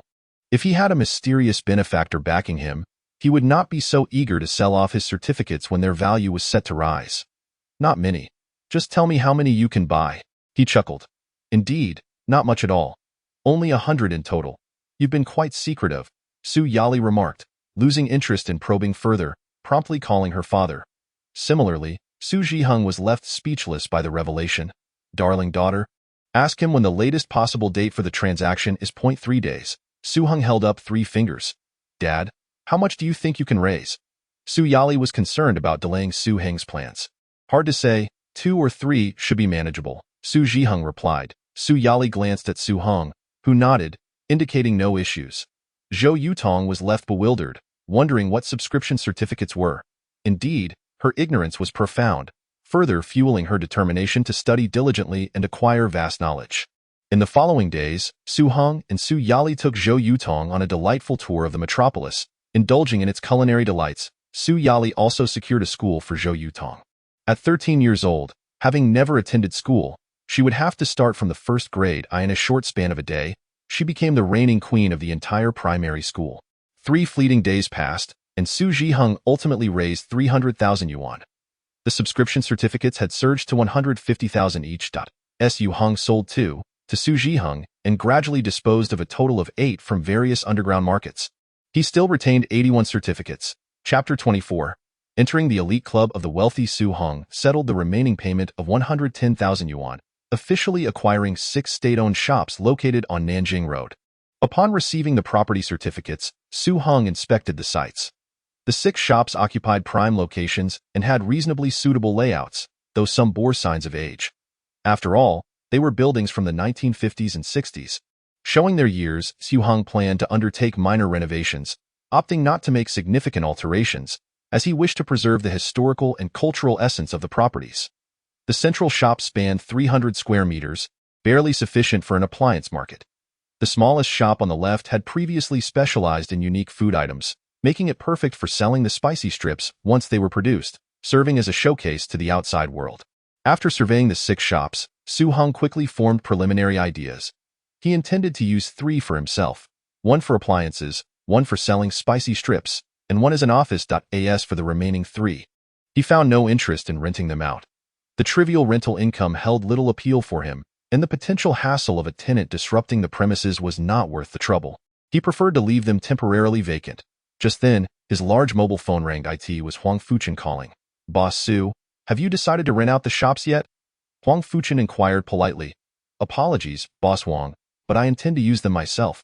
Su Heng declined graciously. Oh, understood. If you change your mind, please let me know, Huang Fuchen responded, somewhat disappointed. After ending the call, Su Heng contacted a renovation company to commence repairs on one of the shops. He wanted to assess the quality of the renovations before deciding whether to employ the same company for the other 5. Time flew by, and soon it was March 1 st. This day marked the first lottery drawing for the subscription certificates. Due to sales falling far below expectations, the lottery had an approximate winning rate of 10%. Calculations indicated that the value of each subscription certificate reached 350,000 yuan. Adding to the excitement, the government announced it would issue at least 50 stocks this year, with the subscription certificates having 3 more chances for a drawing. Even if one did not win this time, there would be greater opportunities ahead. This meant that not only would the subscription certificates not decrease in value, but they would also see a substantial increase. For Su Heng, acquiring stocks with the winning subscription certificates and subsequently selling them on the secondary market promised enormous profits. However, he lacked the capital to purchase stocks and was left with no choice but to part with 10 subscription certificates for cash. After selling 10 certificates at 35,000 each, he invested in the winning stocks, selling them on the secondary market for over a 300% profit, raising his net worth to over 10 million yuan. Additionally, he still possessed 70 certificates valued at over 20 million. Looking across the nation, he had undoubtedly entered the elite club of the wealthy. This did not even account for the 6 state-owned shops and 6 courtyards he had acquired. In fact, even before the bidding for the 6 state-owned shops concluded, many had already recognized their immense appreciation potential. Now, the subscription certificates had created a wave of affluent individuals. Should those 6 shops be auctioned now, one would need at least 3 million to secure them. By this calculation, Su Heng's assets exceeded 40 million, with a significant portion easily convertible to cash. He also had over 10 million in cash on hand. Holding cash now would be the height of folly. After deep contemplation, Su Heng resolved to invest in stocks, particularly as the subscription certificates remained wildly sought after, making them hard to acquire, while the stock market was poised for a surge. Over 3 days, he gradually purchased approximately 10 million yuan in stocks. That evening, in the exquisite courtyard near the Bund, Zhou Yutong was diligently studying in the study. Su Yali and Su Heng were in the living room, sipping tea and engaging in light conversation. Su Heng, thank you. Su Yali smiled at him. Su Heng had sold numerous subscription certificates to her family, yielding them over 2 million in profits. He had become their financial benefactor. Sister Yali, with our relationship, is there really a need for thanks? Su Heng inquired playfully. Su Yali tilted her head charmingly towards Su Heng and asked with affectionate eyes, what kind of relationship do we have? Su Heng feigned seriousness. Of course, it's the kind where we both understand. You rascal, I won't talk to you anymore, Su Yali retorted, her composure breaking. Hee, Sister Yali, I didn't hear anything. What are you and Brother Heng discussing? Zhou Yutong's giggles echoed from the study. This girl was clearly teasing. Su Heng was left speechless, while Su Yali felt both embarrassed and amused. On March 5th, Su Heng once again traveled to the capital, settling the remaining payments for the courtyards he had previously acquired and completing all necessary paperwork. He then registered a trademark for the spicy strips at the National Trademark Office. Indeed, he had directly registered the spicy strips as a trademark. This meant that even if other manufacturers attempted to replicate them, they could not market their products under the same name. After completing his business, he intended to return to Jiangzhou when he learned of a food expo taking place in the capital. He promptly took a taxi to the venue, hoping for a stroke of luck. To his surprise, he discovered a newly developed machine from a food machinery factory that was perfectly suited for producing spicy strips. This factory was a state-owned enterprise, run by a team of 3 factory leaders who had no understanding of sales, appearing rather foolish on stage. Su Heng could tell that the 3 were eager to sell the machine but lacked the know-how. Comrade, what is the price for this machine? Su Heng inquired. Young man, are you looking to buy, or just asking? One of the balding middle-aged men scrutinized Su Heng, clearly skeptical about his intentions. Chapter 25. Red Star Machinery Factory. Coincidentally, the Red Star Machinery Factory was located in Jiangdong Province, merely 200 kilometers from Jiangzhou. The factory was in dire straits, having not paid salaries for 3 months. This newly developed machine represented the factory's last chance.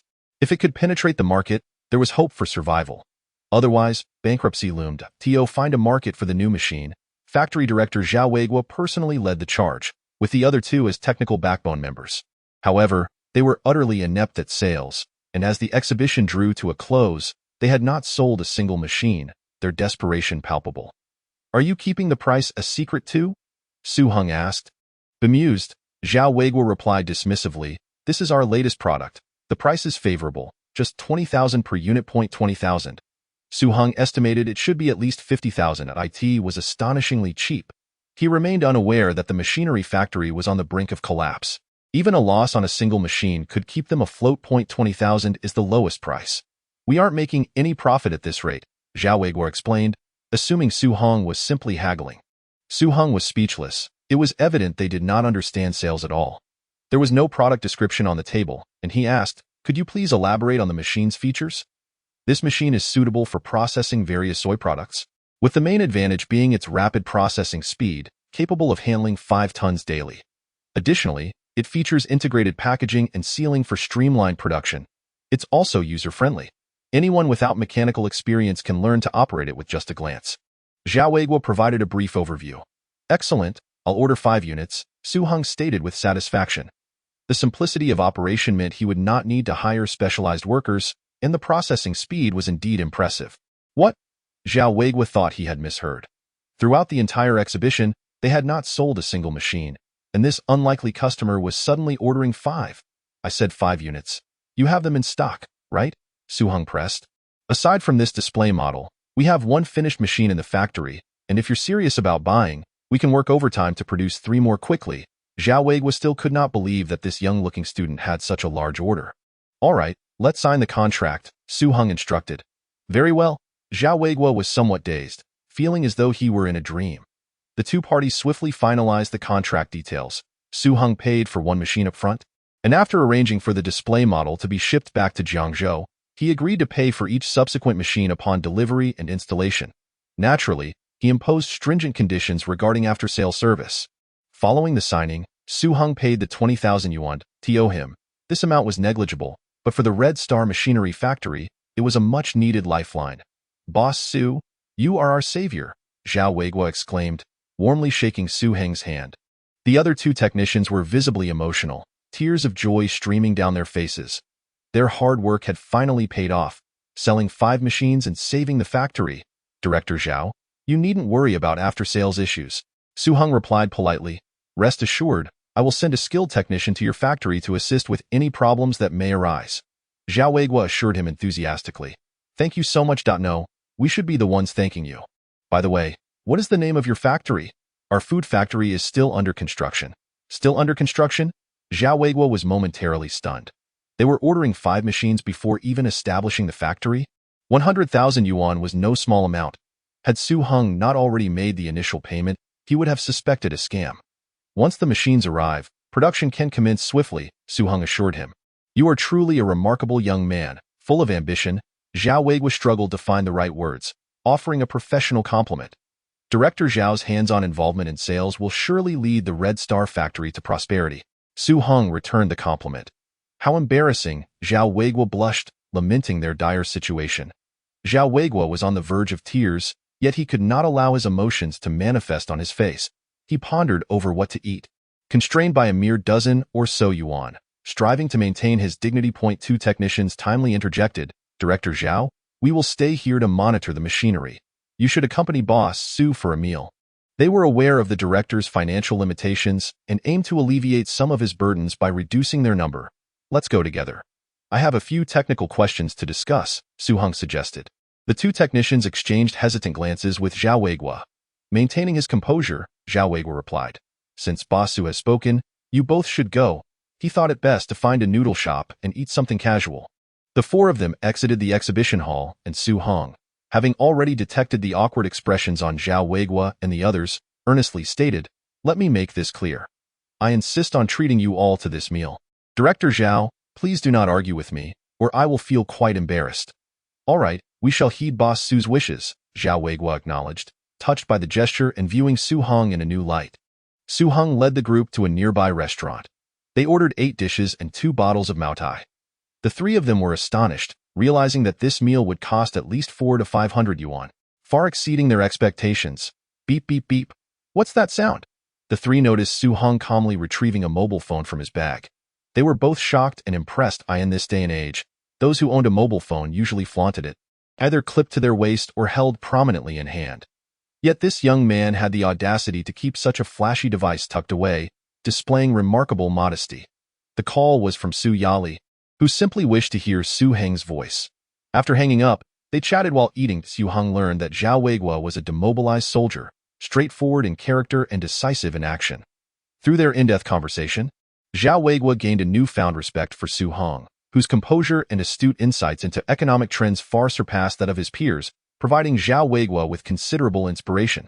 Chapter 26: Invitation from a prestigious university. Having resolved the machinery issues, Su Heng returned to Jiangzhou that very day. Su Heng had already signed the acquisition agreement for the food factory with the city, leaving only 150,000 yuan unpaid. Su Heng had prepared for this, bringing back a substantial amount of cash. The necessity of carrying cash arose from the inability to withdraw funds from other locations and the cumbersome nature of remittances. Furthermore, ever since enhancing his physical condition, he was more than capable of dealing with petty theft. "Xiao Heng, where did you get so much money?" Although Su Heng had great confidence in his son, he was still taken aback when presented with a large bundle of cash. Zhang Ping was left speechless, unable to articulate a response. Su Heng understood that without a reasonable explanation, his parents would likely worry excessively.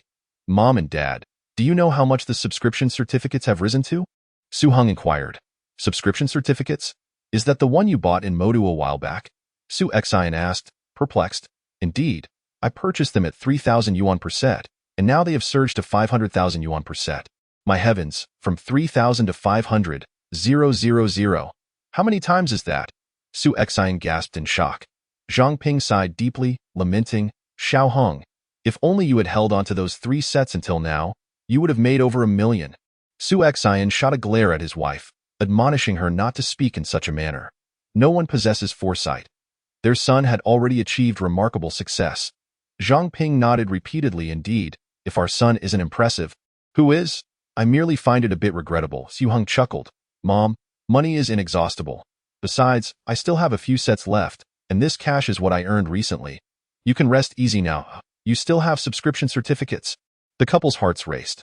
Initially, they thought their son had done remarkably well by acquiring 3 sets of subscription certificates for a profit of 90,000 yuan. Learning that the price had now skyrocketed to 500,000 yuan per set was already shocking enough, but discovering that he still possessed more was overwhelming. Son, how many do you have left? Zhang Ping asked eagerly. Not many, just enough for us to establish the food factory. Su Heng teased. But wait, son, where did you get the funds to purchase so many?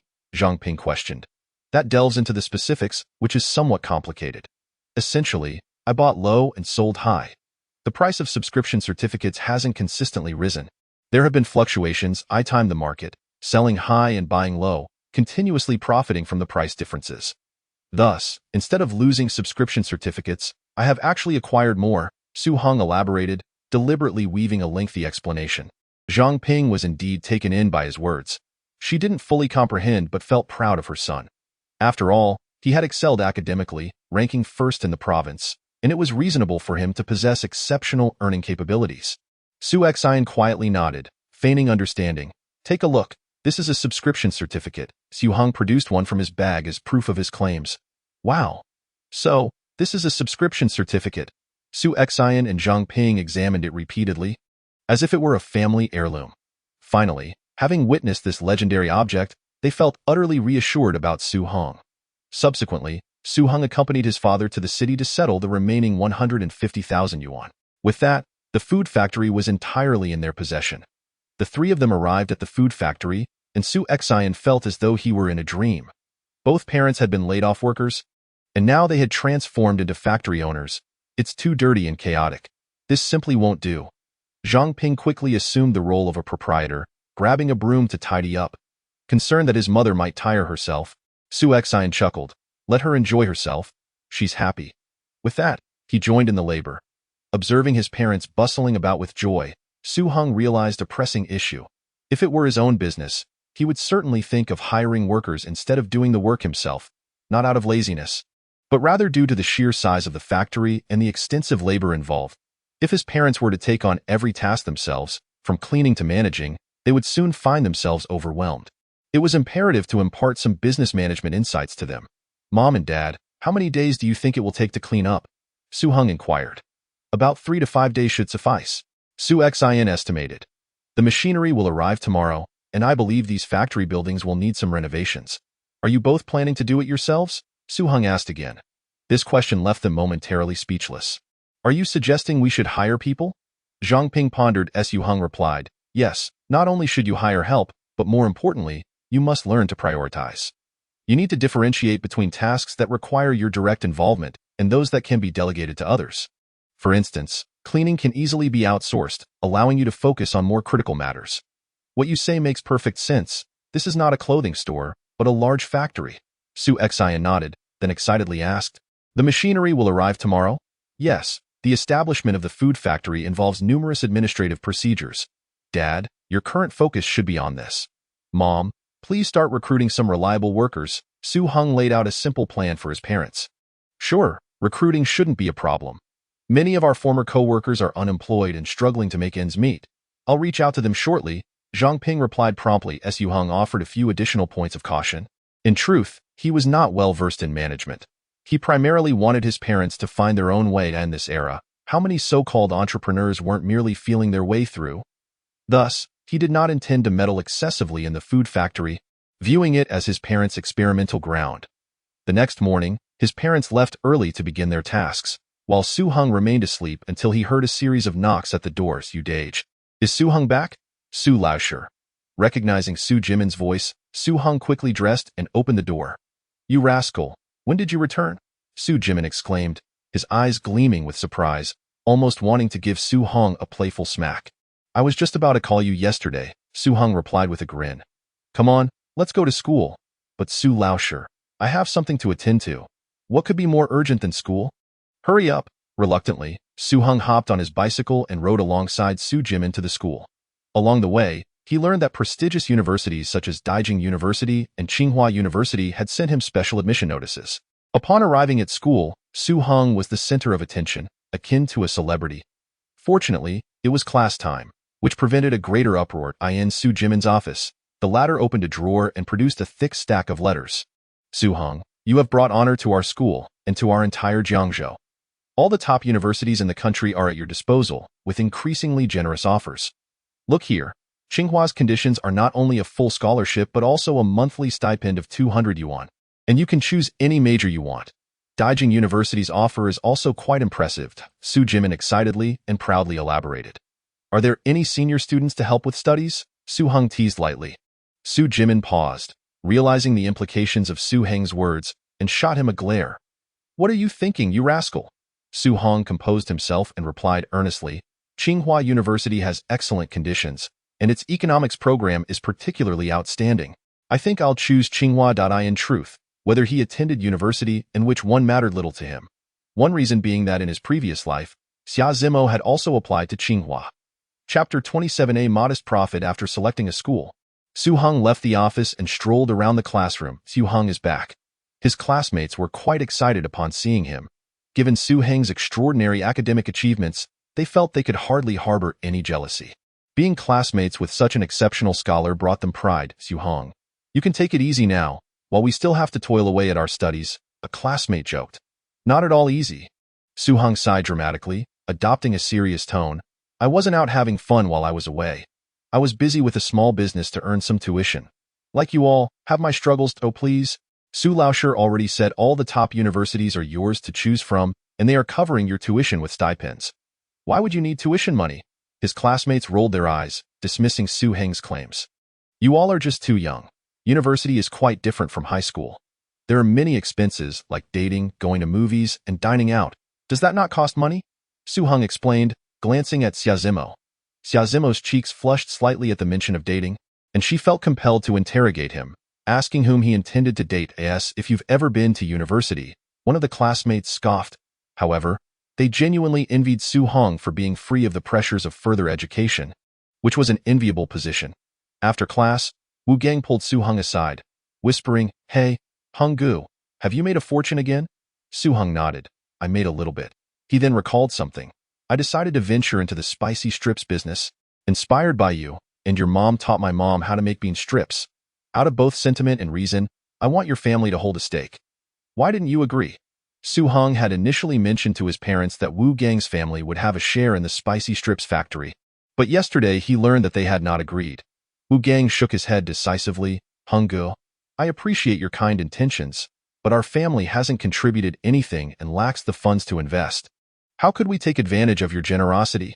Not to mention, my family wouldn't agree, and I wouldn't either." Su Heng understood that his friend was steadfast in his principles, and once he had made a decision, it would be like trying to move a mountain. "Then let Uncle Wu and Auntie come to our food factory." Su Heng proposed. "At a food factory? Heng Gu, you acquired a food factory?" Wu Gang was taken aback. "It's an acquired food factory, and it hasn't started operations yet. Please keep this under wraps." "I understand. But wait, how on earth did you suddenly get a food factory?" Wu Gang struggled to comprehend how his friend had returned with a massive sum of money after just a few days away. If he were to ask this in the future, he would undoubtedly question, in the same 9-year compulsory education system, how do you excel so? Su Heng casually remarked, "I'm just not burdened by the pressures of further studies." "Oh please, I don't believe you're just messing around." Wu Gang playfully punched his friend, feeling quite stimulated. However, as he delivered the punch, he was taken aback by the unexpected firmness of Su Heng's shoulder, exclaiming, "Heng Gu, you seem stronger than before. Was it just a trick of the light?" Wu Gang observed his friend curiously, recalling that he used to easily push Su Heng off balance with a single punch. "Really?" Su Heng replied nonchalantly, "That makes sense. I've been running around all day, exposed to the elements. It's only natural I'd bulk up." Wu Gang, lacking deeper contemplation, curiously inquired about what business had netted him a food factory. It wasn't until Xia Zimo's figure appeared that Wu Gang wisely excused himself, exchanging knowing glances with the two. Su Heng, unfazed by their curious looks, approached Xia Zimo confidently. Class monitor Xia, do you need something? My dad said he wants to thank you properly. Xia Zimo adopted a businesslike demeanor, yet her sparkling eyes betrayed her joy, as if she had much to say. It's just a small matter. Su Heng dismissed. Then he leaned in closer, softly asking, since your dad wants to thank me, don't you have anything to say to me? Xia Zimo was momentarily taken aback, and upon realizing his implication, her cheeks flushed even deeper, silently scolding him for his boldness. Humph, I don't have anything to say to you, she retorted, her voice barely audible, as if it could not be heard even 2 meters away. Yet, Su Heng caught every word, replying earnestly, that's quite unfair. I have countless things I wish to express to you. At that moment, Xia Zimo's heart raced. She had never heard such sweet words before, and her heart became a flurry of emotions. Today is the weekend, right? Su Heng calculated that it was indeed the weekend for the third-year students. Xia Zimo nodded shyly. After school, I'll visit your home, Su Heng suggested. Okay, Xia Zimo responded, her heart fluttering with excitement. Fearing that he might say something outrageous again, she hurried back to the classroom. With plenty of time before school let out, Su Heng decided to check on the food factory, only to be intercepted by a girl. Su Heng, Hu Shui glared at him, her expression accusatory. What is it? Su Heng asked coolly. Why did you deceive me? Hu Shui ground her teeth. I don't understand. How did I deceive you? You brought back 90,000 yuan last time, and why didn't you tell me? Hu Shui exclaimed, flaring with indignation. So that was the issue. Su Heng chuckled, responding bluntly, are you suggesting that if I had told you I earned 90,000 yuan that day, you wouldn't have proposed breaking up with me? So, do you like me as a person or the money? At that time, his family was in dire straits, burdened by debts, and this girl believed he had no prospects. Thus she took the initiative to sever ties. Now, upon learning of his financial windfall, she had the audacity to confront him about being deceitful. How thick-skinned! A hint of embarrassment crossed Hu Shui's delicate face. In truth, she was aware that her actions had been overly pragmatic and ruthlessly decisive. However, reflecting on her calm demeanor during their breakup and later hearing of his newfound wealth made her suspect that he had intentionally allowed her to end things, only to pursue Xia Zimo afterward. Humph, you just wanted to dump me and be with that vixen, Xia Zimo? Hu Shui huffed angrily. Hu Shui, does it amuse you to speak ill of others behind their backs? Please stop with the baseless accusations. It's utterly pointless, Su Heng replied calmly and coldly. Hu Shui was once again provoked by Su Heng's attitude, and she shouted at him, though you have earned some money, you and Xia Zimo are simply not from the same world. It is utterly impossible for the two of you to be together. In Hu Shui's eyes, Xia Zimo came from a privileged background, while Su Heng's parents were laid-off workers, creating an insurmountable gap between their families. You need not worry about that, Su Heng replied coldly. How ridiculous! I am more handsome than the 4 heavenly kings, and I rank first in the nation academically. Even if I were to conceal my wealth, countless noble ladies would still flock to me, Hu Shui retorted angrily. However, as she gazed at Su Heng's resolute figure walking away, she felt a moment of daze. She suddenly realized that Su Heng was no longer the same person he once was. With his family's financial troubles resolved and prestigious universities vying for him, he seemed more deserving of Xia Zimo. A faint sense of regret stirred within her heart but quickly dissipated. She vowed to find a boyfriend who was superior to Su Heng. No, finding someone better might be challenging. So she would settle for someone powerful and influential. In any case, being inherently competitive, she had to overshadow Su Heng. Su Heng paid Hu Shui no mind, indifferent to her inner turmoil. Upon arriving at the factory, he found the machines had already been delivered. The technician, Yang Chongqing, was in charge of overseeing the delivery. Su Heng recognized him from a previous dinner in the capital. Yang Chongqing was a key technical personnel at the Hongqing factory. Hello, Boss Su. It's good to see you again. Yang greeted warmly. Mr. Yang, I appreciate your hard work during this period, Su Heng said politely. It's my duty. Yang replied earnestly. You have no idea how ecstatic the factory was when we returned with the contract signed by you. Everyone is working day and night, and the 3 machines you ordered will be ready for production very soon. Thank you for your efforts, Su Heng sincerely acknowledged. I trust you, Mr. Yang. Have noted that our factory is still in its early stages, and I welcome any valuable suggestions you might have. Yang nodded seriously in agreement. Originally, he was only responsible for the machinery issues, but since Su Heng had entrusted him with additional responsibilities, he would not hold back on sharing insights. After a brief conversation, Yang returned to directing the workers in installing the machines. These workers were colleagues of Su Heng's parents, known for their reliability and diligence. Su Heng stayed at the factory until the afternoon school dismissal time, then left for Xiazimo's home, stopping along the way to buy 2 bottles of Maodai and a large bag of oranges. When he arrived, Xiazimo had just returned home as well. "Xiao Su, come in and sit." Summer Mingyu welcomed him warmly at the door. Upon noticing the expensive Maodai in Su Heng's hands, he feigned displeasure, saying, "Why did you buy such extravagant gifts? This is the last time. Otherwise, I may not dare to invite you again." Summer's uncle was beaming, clearly having enjoyed a financial windfall. Su Heng ignored Summer Mingyu's remark and instead lavished him with compliments. He understood that such polite refusals from hosts were to be taken lightly. Taking them seriously would be foolish. "Ha, Su, you truly have an eye for discerning truth." Summer Mingyu laughed heartily. Zhouya, overhearing their banter from the living room, couldn't resist interjecting, "You 2 grown men flattering each other. How shameless." Both Summer Mingyu and Su Heng shared a knowing glance and pretended not to hear. Xiazimo shot Su Heng a discreet glance, thinking he was far too relaxed. In her imagination, boys visiting girls' homes were typically cautious and anxious about saying the wrong thing. Yet here was Su Heng, acting as if he were in his own home, utterly at ease.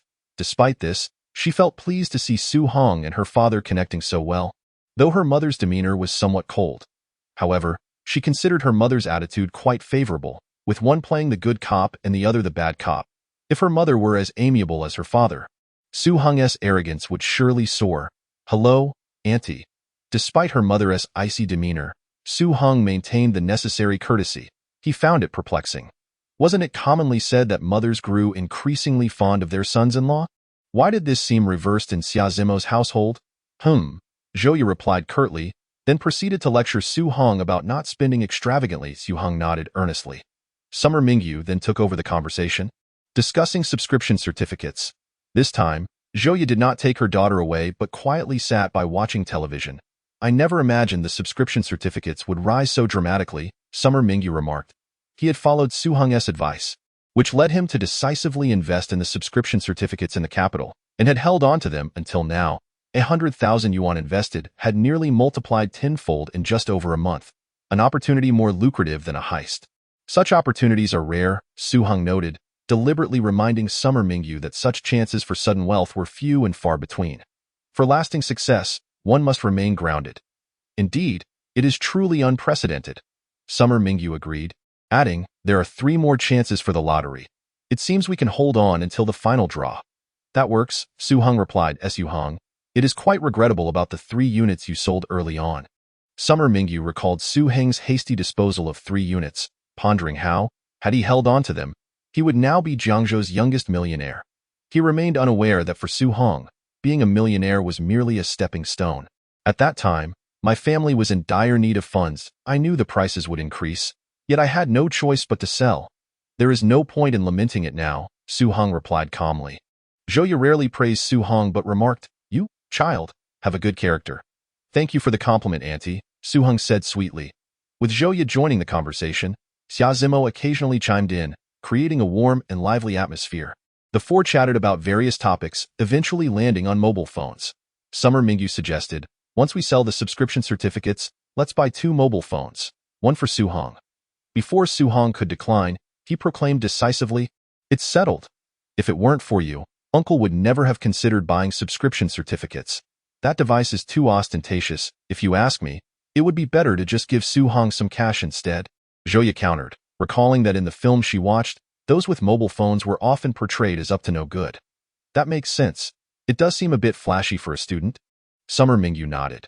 Suddenly, Su Heng's mobile phone rang from his bag. He felt slightly embarrassed.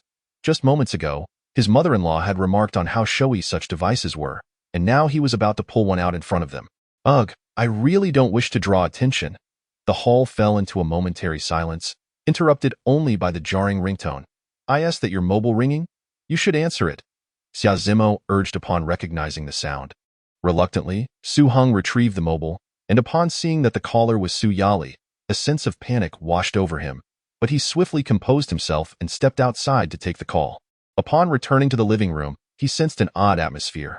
Summer Mingyu appeared somewhat awkward, having just mentioned selling the subscription certificates. His words had barely left his lips before Su Heng had pulled a mobile phone from his bag, leaving no time for anyone to process the situation. Zhou Ya's earlier impression of Su Heng as a spendthrift had diminished in an instant. The fleeting sense of goodwill she had felt towards him evaporated. She realized that Su Heng had earned 90,000 yuan, paid off several thousand debts for his family, and with the remaining funds, he had still spent over 20,000 on a mobile phone. Such a lack of prudence was unacceptable. Moreover, with Su Heng's previous visits always accompanied by expensive moutai, her judgment solidified. She concluded that he was a spendthrift, enamored with superficiality, and decided that her daughter should have no further contact with him. Summer Mingyu, you need not buy me another phone. I recently went to the capital, Su Heng said, attempting to break the silence. Zhou Ya turned away, her expression cold, uninterested in engaging further. However, Summer Mingyu felt a spark of curiosity. Could Su Heng have gone to the capital to purchase more subscription certificates? He found it inappropriate to inquire directly. Su Heng had no intention of boasting about how many units he owned. Revealing his holdings in the millions, along with 6 shops and 6 courtyard houses, would lack subtlety. He preferred to slowly unveil his wealth over time, finding humor in the prospect of catching Zhou Ya off guard again in the future. After exchanging a few more words, Su Heng noticed the time and decided to take his leave as soon as he departed. Zhou Ya warned her daughter, Zimo, stay away from that boy. Why? Xia Zimo asked, bewildered. Why? Zhou Ya's reaction confirmed her suspicions about her daughter's feelings towards Su Heng.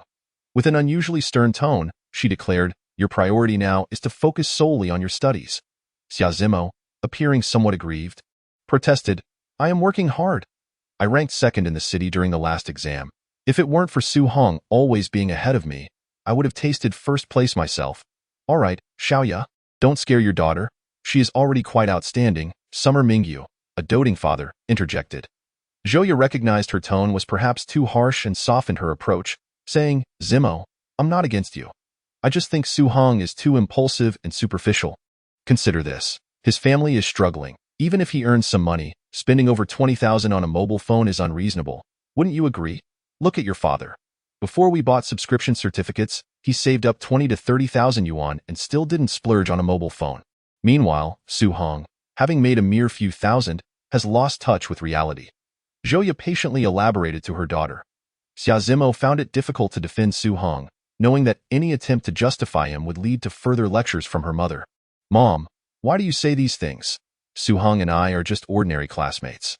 After saying this, she felt a twinge of guilt. Were they truly just ordinary classmates? That's right, sweetheart, you're being the best. Have some fruit. I'll prepare something delicious for you, Zhou Ya responded, satisfied with her daughter's behavior. Summer Mingyu shook his head with a smile, unconvinced that Su Heng lacked discernment or was materialistic. Instead, he felt curious about what Su Heng had been up to in the capital. His instincts hinted that Su Heng was involved in something significant. The food factory was bustling with preparations.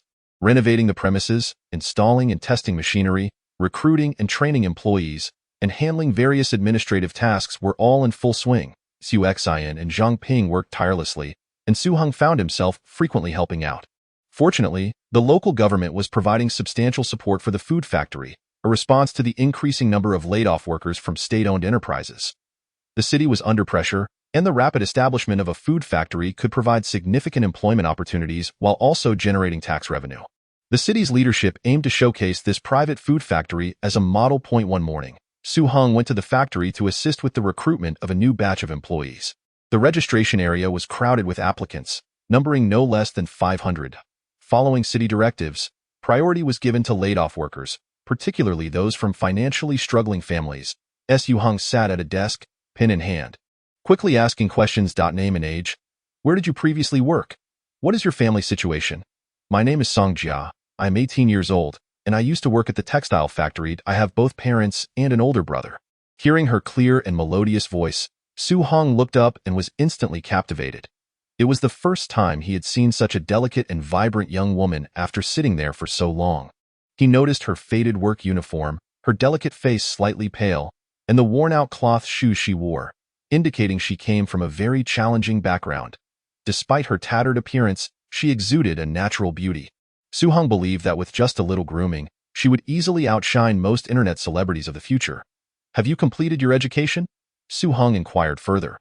Although there were no educational requirements for this recruitment, as long as the candidates were honest and hardworking, it sufficed. I graduated from high school. You can start working right away. Huh? Song Jia appeared bewildered, silently hoping to be accepted. Surprised? It's not easy to find a high school graduate. Move a stool over and sit down.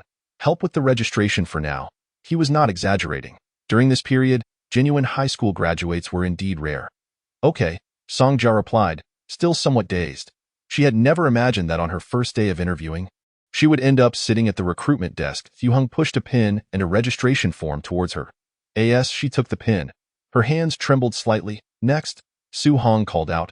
Coming, a long-haired individual, hands in his pockets and exuding a cocky demeanor, swaggered forward, leaning to one side. With a mischievous grin, he said, You don't need to ask. The whole West Street knows my name. All right, Su Heng interrupted, waving his hand dismissively. You can skip the introduction. Next, damn it, the man thought, clearly a local thug. Given the crowd waiting to be interviewed, Su Heng had no time to waste on such garbage. Sun Daqiang is the tyrant of West Street.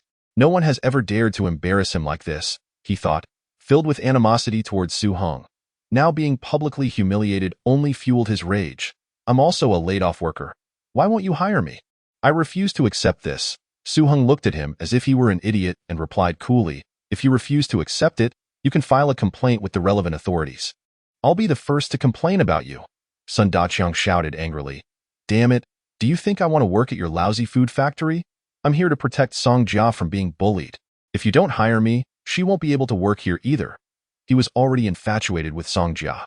His intention in applying was to get closer to her. He believed that by letting Song Jia sit at the recruitment desk, Su Heng must have ulterior motives and was surely coveting her beauty. Su Heng was somewhat taken aback. So this guy was after a pretty face. But really, as a petty thug, who did he think he was to be worthy of her? Sun Daqiang, mind your own business. I've told you before, we are not meant to be.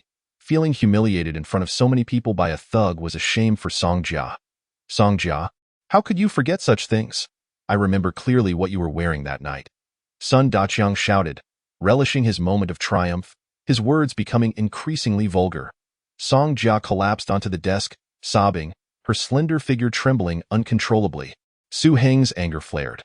Not only had this jerk disrupted his recruitment event, but he was also maliciously slandering a young girl's purity. In this era, societal norms were still relatively conservative. A young girl losing her innocence would face insurmountable shame and become an object of scorn. Sun Daqiang, however, was indifferent to such matters, only lusting after Song Jia's body. As Su Heng prepared to confront him, a chilling voice suddenly cut through the crowd, filled with icy rage. Sun Daqiang, how dare you tarnish my sister's reputation? Su Heng turned to see a man with a limp, wearing tattered clothing, his fierce features radiating fury, pushing through the crowd towards Sun Daqiang. Sun Daqiang was unnerved by the murderous glare directed at him. Yet he quickly regained his composure and mockingly remarked, Song the cripple, it's a blessing for your family that I have taken an interest in your sister. What is the matter? Do you dare to strike your sister's husband? Song Wei remained silent, his pace quickening.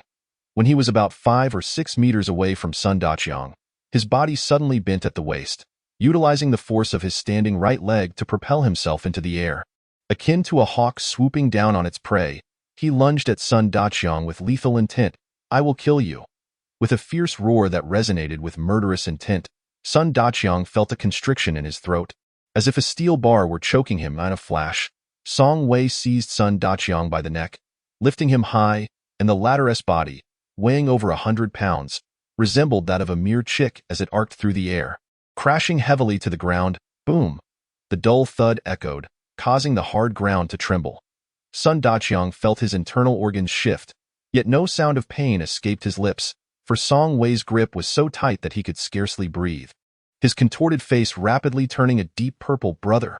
At that moment, Song Jia finally reacted, realizing that a life was at stake, and cried out in desperation, urging her brother to cease. Brother, don't kill him. This bastard isn't worth your life. Xiao Jia, I am useless.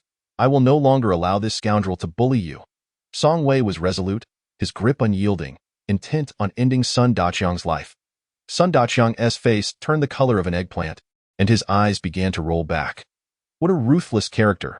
Su Heng had not anticipated that this cripple would possess such formidable prowess, aiming to take a life with such resolve. If you kill him, it will be life for a life. What if another Sun Daqiang emerges? Who will protect your sister? Su Heng spoke calmly. If this continued, Sun Daqiang would undoubtedly perish. While he believed that such scum deserved their fate, he was even less willing to lose an innocent life. Moreover, with their factory yet to commence operations, a death would bode ill. Song Wei's expression flickered with conflict. His steel-like fingers gradually relaxed, struck by Su Heng's words. Indeed, his own life might not be precious, but what of his fragile sister? And their elderly parents, brother? Song Jia sighed in relief, clutching her brother's hand. Her small head nestled in his embrace, as if sheltered in a warm harbor.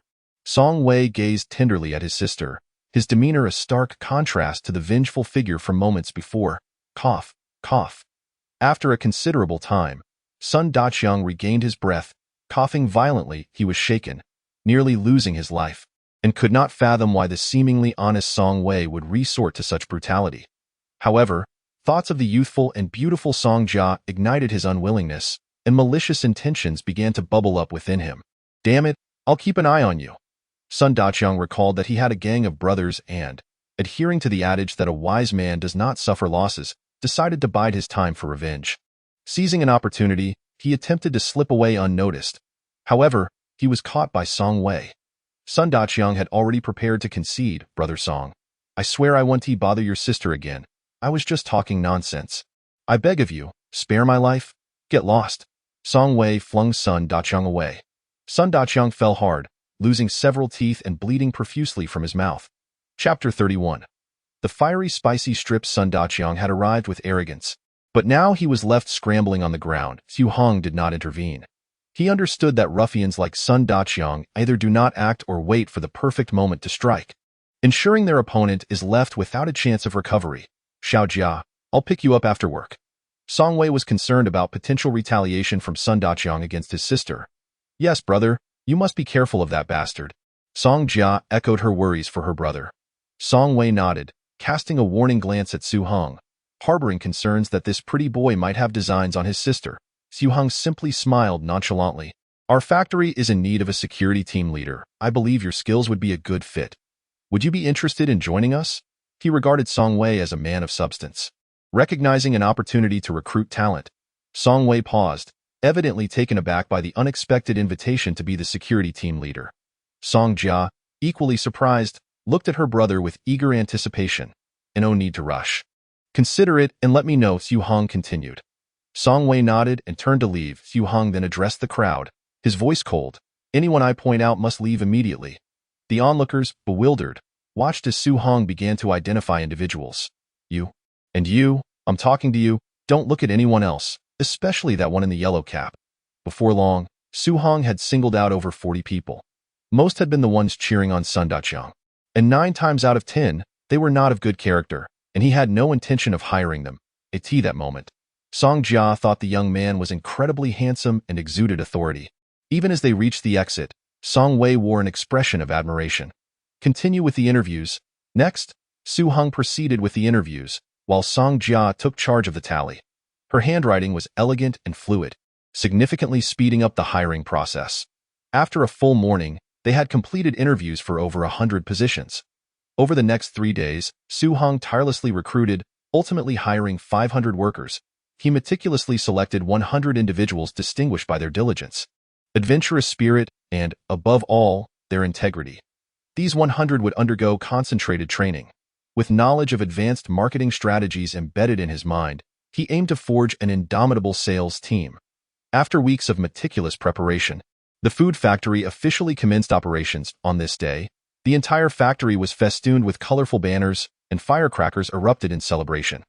Key city officials arrived with floral tributes to offer their congratulations. Su Heng and Zhang Ping accompanied the leaders on a tour of the workshop and production process. Su Heng had emphasized the utmost importance of safety and hygiene, instituting a series of stringent regulations. The spacious, well-lit factory was immaculate, with workers uniformly attired, all donning gloves, masks, hairnets, and even shoe covers. The leaders nodded in approval, many having previously visited an older food factory where sanitary conditions were deplorable. They had sworn off consuming anything produced there. In stark contrast, this new food factory exemplified excellence in hygiene practices. They had never witnessed such meticulousness and rigor in the production process. Is this the product your factory produces? A city official inquired, gesturing towards the beautifully packaged end products. Yes, esteemed leaders, please sample them and provide your feedback. Su Heng, his palms sweating with anxiety, struggled to articulate his words.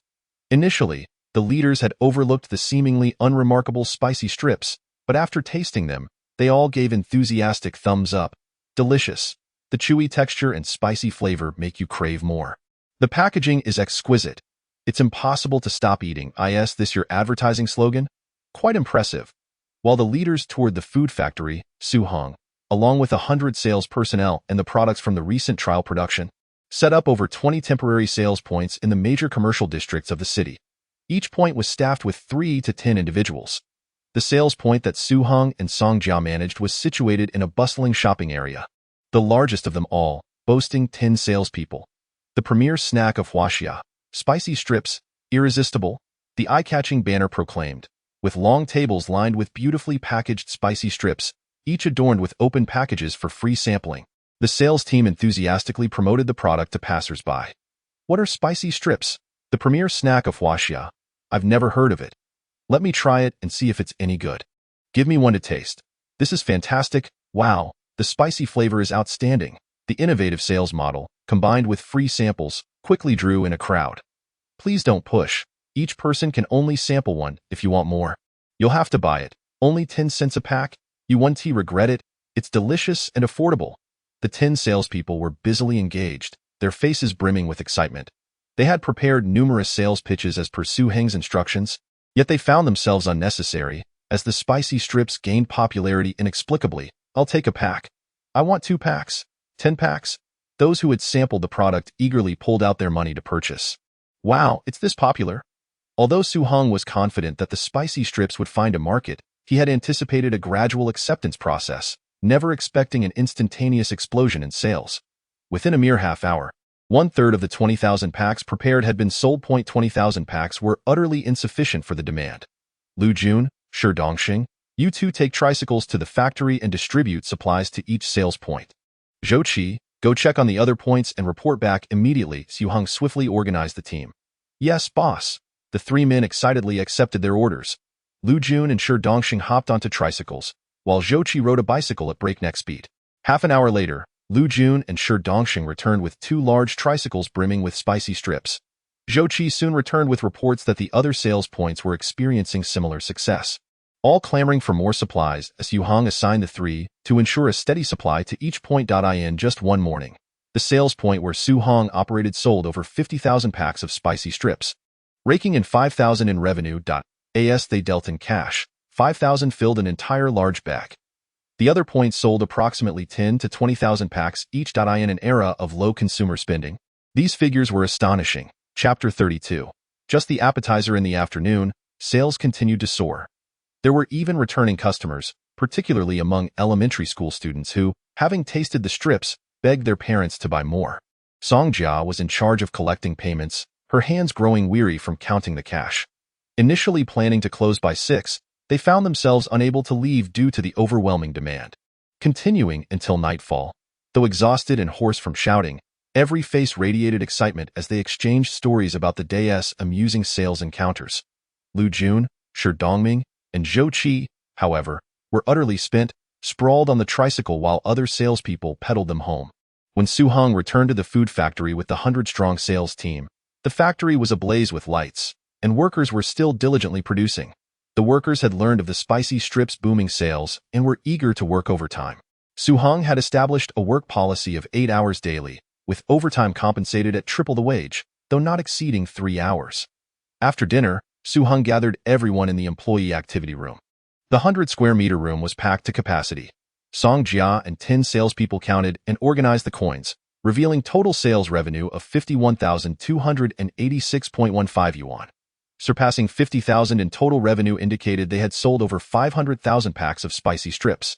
This figure was indeed remarkable, considering the population of Jiangzhou was over 200,000, averaging 2 packs purchased per person. The production cost of the spicy strips was minuscule, at only 3 cents, yielding a staggering profit margin of 70%. Upon hearing the statistics, the salespeople erupted in excitement. With an 8% commission on sales, they stood to earn 5,000 in commissions, averaging 40 yuan each. Their base salary was 100 yuan, meaning they had earned nearly half a month's salary in a single day, which was exhilarating. Thank you for your hard work. Su Heng gazed at the eager and hopeful faces, feeling a swell of emotion. It's not hard at all. The salespeople chorused in unison. Xiao Jia, distribute the commissions to everyone, Su Heng instructed directly. Actions speak louder than words, and he recognized that many present had been unemployed for too long. Living in dire circumstances, even a few dozen yuan would alleviate their immediate hardships. Indeed, upon hearing about the cash distribution, the salespeople's enthusiasm surged, and they were deeply touched. Based on each group's sales performance, the least earned 40 yuan, while some received as much as 60. The trial sales constituted a special circumstance, and they would receive their commissions daily. Moving forward, they would be distributed monthly. Thank you, boss. The salespeople were not foolish. They understood Su Heng had their best interests at heart. Song Jia received 62 yuan, which thrilled her immensely. She clutched the cash tightly, feeling as though she were dreaming.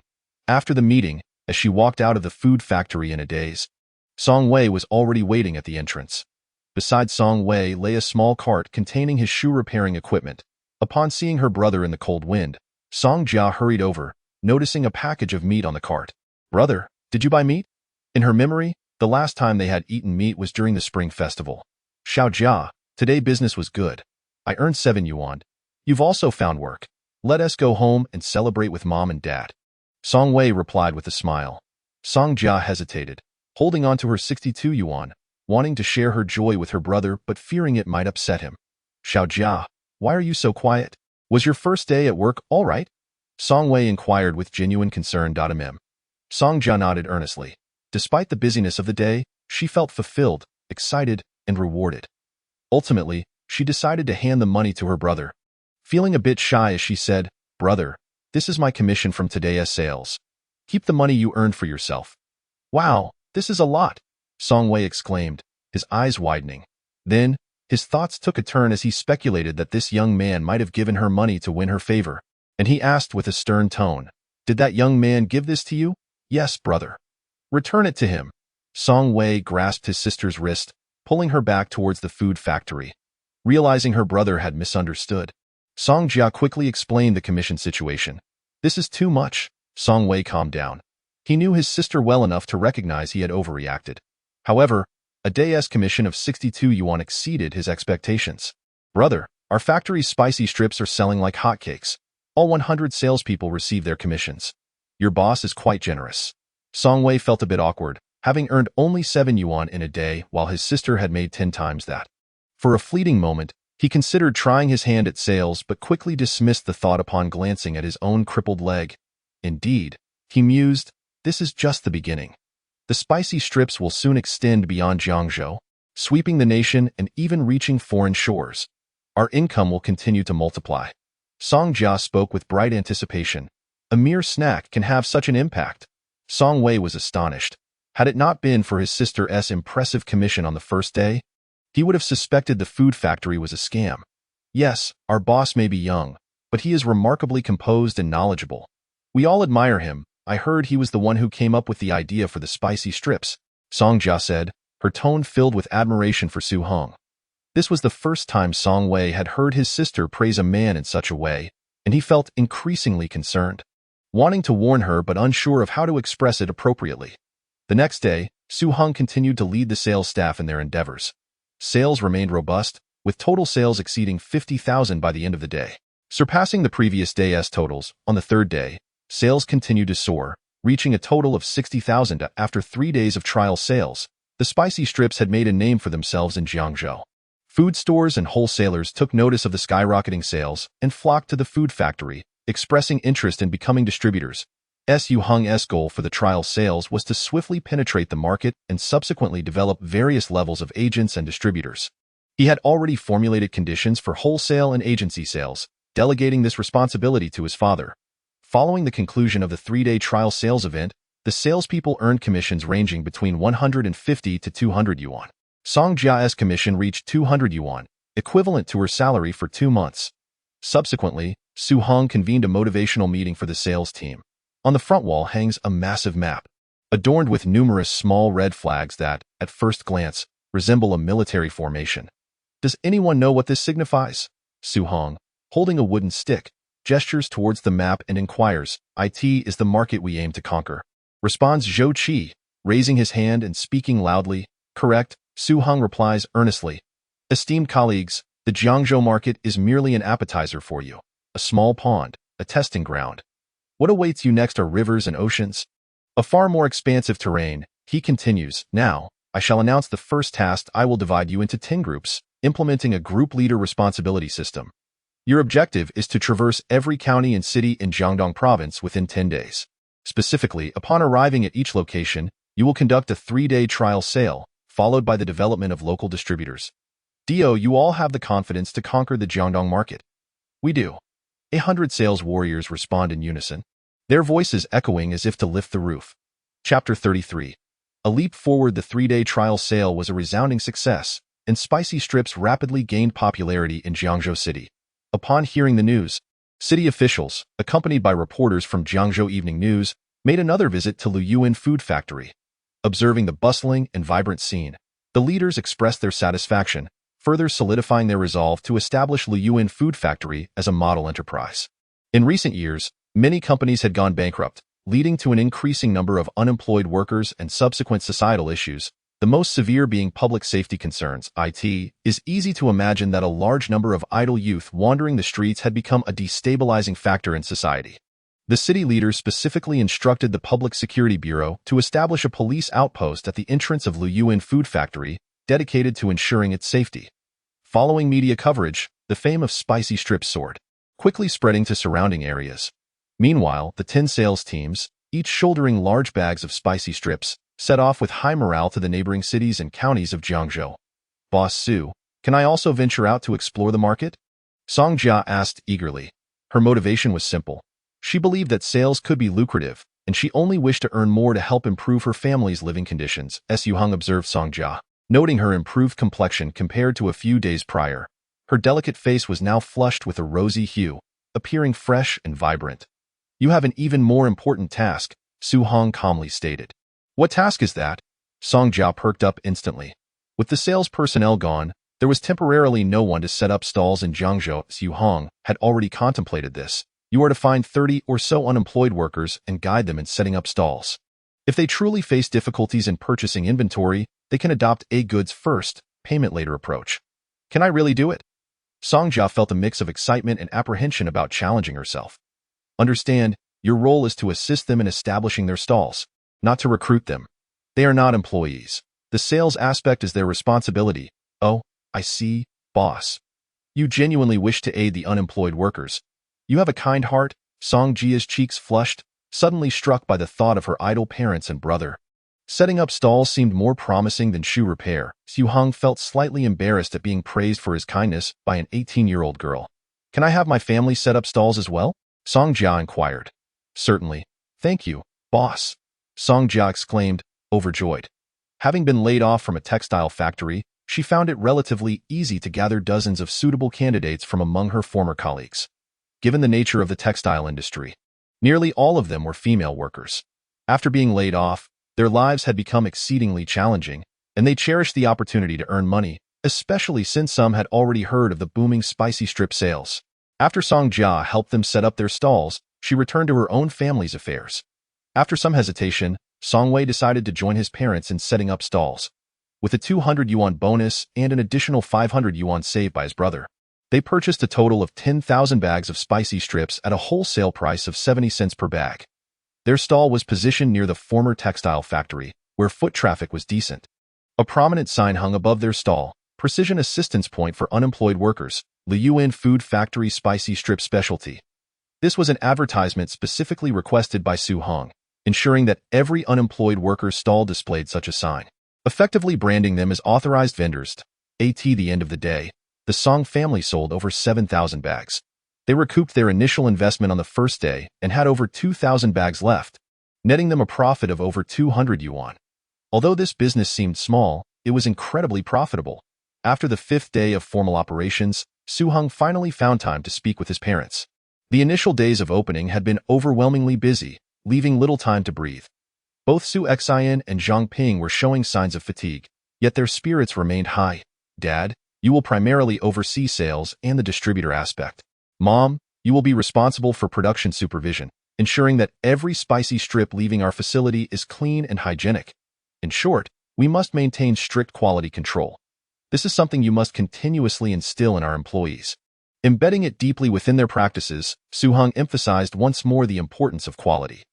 With the spicy strip business booming and requiring little technical expertise, he anticipated that competitors would soon emerge. To maintain a competitive edge, it was imperative to strictly control product quality and swiftly capture the market, establishing Lu Yuan Food Factory's spicy strips as the most authentic brand in the minds of consumers. Understood. We will heed your advice, his parents sincerely acknowledged. Reflecting on their journey, it felt surreal. A fire had consumed their clothing factory, leaving the family in dire straits. Now, their son had miraculously returned with tens of thousands of yuan. Effortlessly resolving their crisis in such a short time, he had managed to establish a food factory of significant scale. Hunger. That girl accompanying you is quite lovely. She seems to be a good match for you, Zhang Ping remarked, shifting to a lighter topic, probing her son about his feelings for the beautiful girl by his side. Su Heng, sensing the underlying meaning in his mother's words, chuckled wryly. Mom, you are overthinking it. Don't be shy. Son, I noticed the way that girl looks at you. If you really like her, leave it to me to handle it, Zhang Ping said, believing her son to be bashful. Mom, with my good looks? Any girl would look at me differently. I assure you, I have no romantic intentions towards her. Is it common for you to boast about yourself like that? Zhang Ping shot back, rolling her eyes at him. That girl is a good one. If you truly have no intentions, then do not entangle yourself with her, she advised solemnly. I understand, Mom, Su Heng replied earnestly. Su Heng interjected. You should know our son well enough. He's a well-mannered young man, so there is no need to fret unnecessarily. Zhang Ping shot him a glare. Is it unnecessary worry? Don't men lose their composure when they see a beautiful woman? I haven't even mentioned you, Su Heng. Once we have money, you won't be looking for a young beauty, will you? I'm too busy to even blink. How could I have such thoughts? Su Heng retorted, regretting having joined the conversation. So, your implication is that when you're not busy, you will? Zhang Ping asked, her expression stern. Su Heng chuckled, knowing this was merely playful banter between his parents that wouldn't escalate. You two carry on. I have a call to take, he said, excusing himself from the office, as expected. Once he stepped out, Su Heng and Zhang Ping shifted topics, discussing production and management matters in the courtyard. Su Heng dialed Su Yali's number. Sister Yali, I missed your call earlier. Is there something urgent? What have you been up to lately, acting all mysterious? I have no issues, just about Yutong. She has advanced a grade. Advanced a grade? She has only been at school for a month. How can she move up to the 2nd grade so quickly? Not the 2nd grade, but the 3rd. That girl is impressive. Su Heng knew Zhou Yutong was intelligent, but to leap from 1st grade to 3rd grade in just a month without any foundation was a remarkable feat, comparable to his own past achievements. Chapter 34. The mysterious individual. That girl is exceptionally bright and diligent. She studies late into the night. Just the other night, I forgot to tell her to sleep, and she ended up studying until dawn, Su Yali explained. It's only May now, and with 4 months until the next semester in September. I believe she could even handle middle school, Su Heng thought. Is she pushing herself to help me sooner? He worried that the young girl might overexert herself. At 13, it was a crucial time for her growth. Sister Yali, please keep a close eye on her. She mustn't compromise her health. That girl is quite determined. I can only supervise her as best as I can. Yutong, your brother is on the phone? Su Yali called for Zhou Yutong. Hung. Zhou Yutong rushed out of her room, holding her 4th grade Chinese textbook. Yutong, you are amazing. Su Heng praised her immediately. Hee hee, I still have a long way to go to catch up to you. Hung, Zhou Yutong replied joyfully. Stop flattering me. I wasn't as capable as you in my days, Su Heng said, then shifted the topic. Yutong, remember that learning is a lifelong endeavor. You must take care of your health. Sacrificing it for knowledge is not worth it. Make sure to be in bed by 10 every night and don't rise before 5. Got it, Hung? I will definitely do that. Good. I'll bring you some delicious treats when I come to Magic City. Ah, Heng, when will you come to Magic City? Zhou Yutong asked eagerly. Quickly now, go study. Let your sister Yali take the call, Su Heng said, chatting briefly with Su Yali. Finally, Su Yali brought up the subscription certificates. Guess how much a subscription certificate is going for on the black market? 5,000. Su Heng casually suggested, a single one at 5,000 means 100 would total 500,000. Wrong, it's 8,000. Su Yali's tone was calm, yet it couldn't mask her excitement.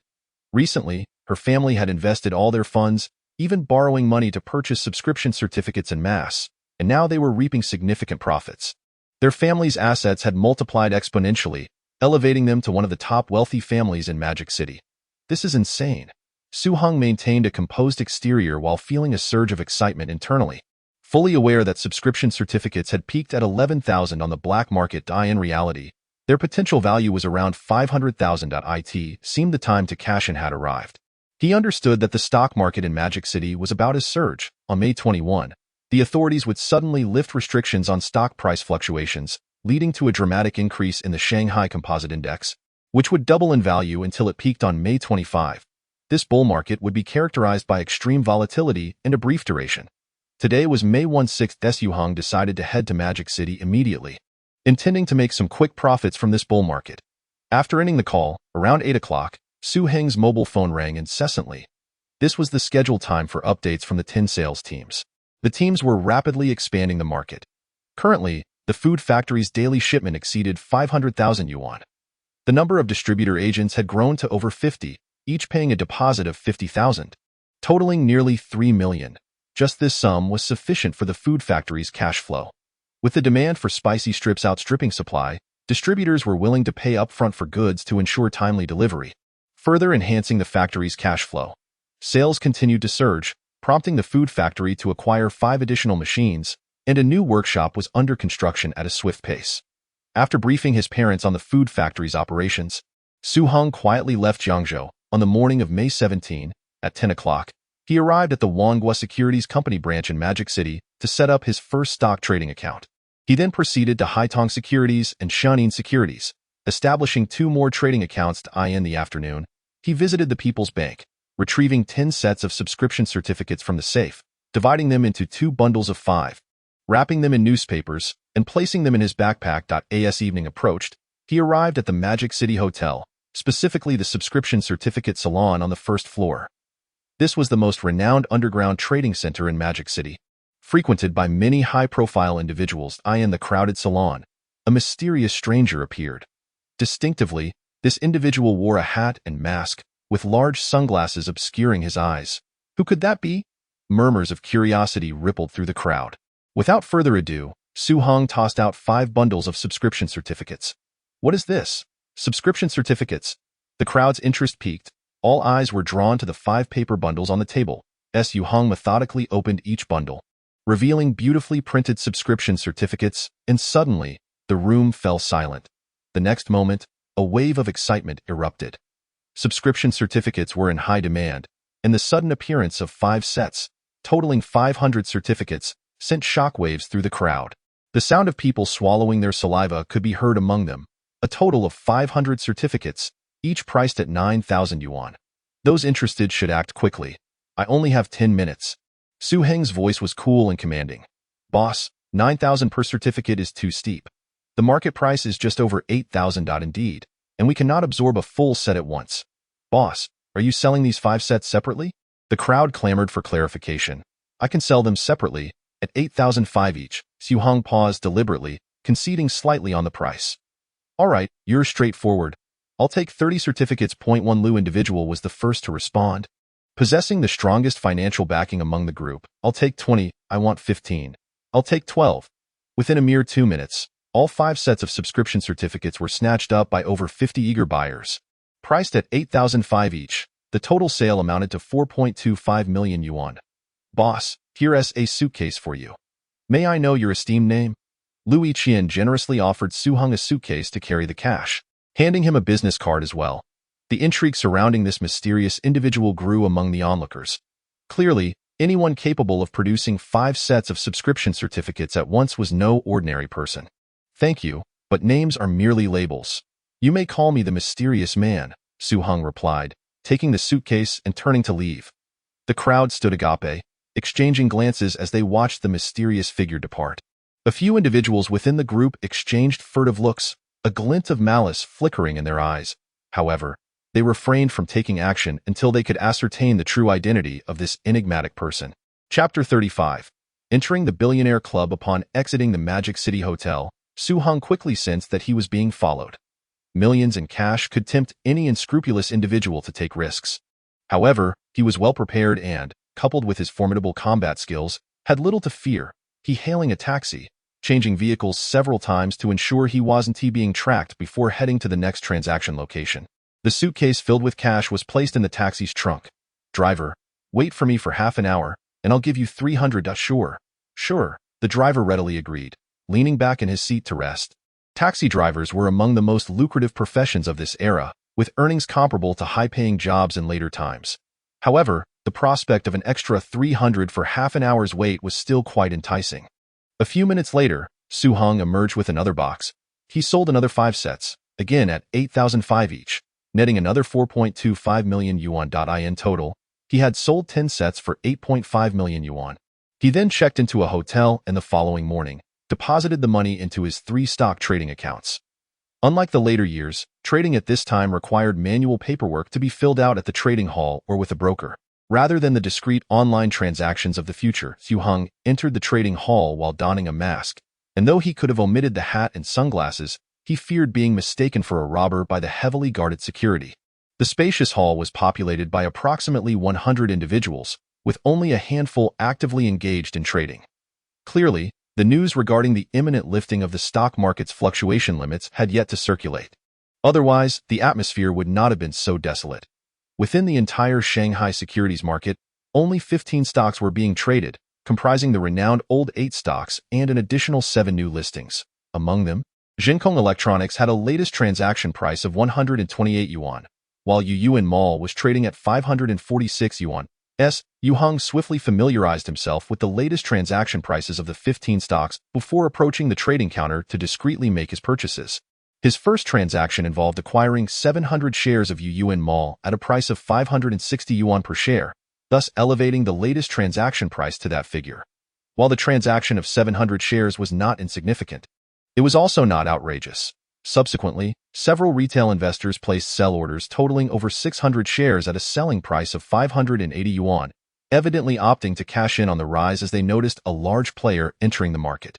Without hesitation, Su Heng absorbed all 600 shares of Yuyuan Mall into his portfolio.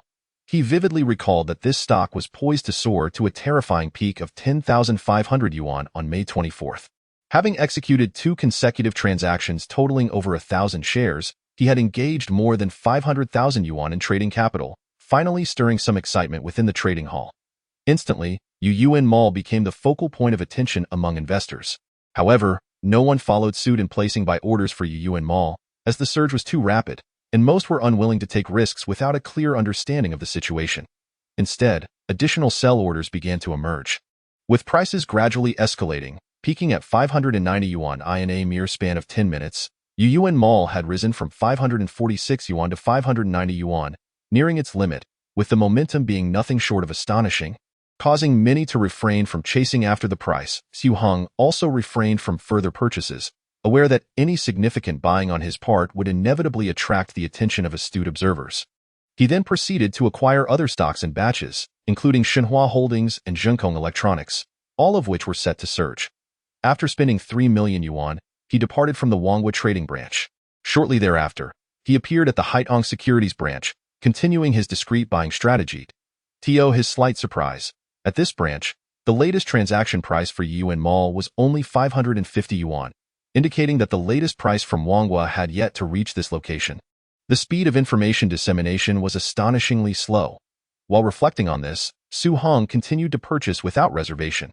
After acquiring approximately 3 million yuan worth of shares, he proceeded to the Shenwan Securities branch and replicated his previous strategies. By the time the afternoon market closed, Su Heng had converted his 8.5 million yuan in cash entirely into stocks.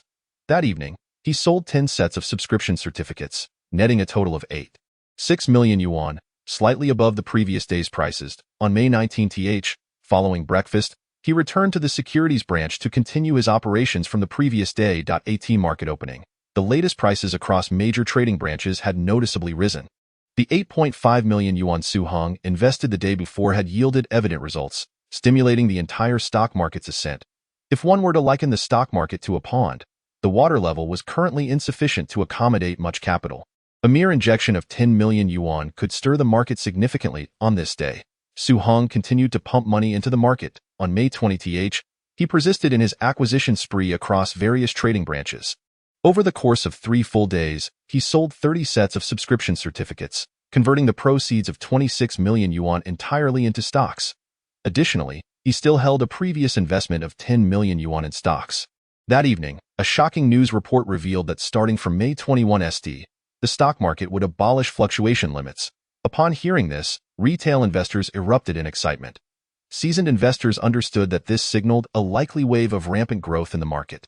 Consequently, investors began scrambling to secure funds overnight, preparing for a substantial windfall.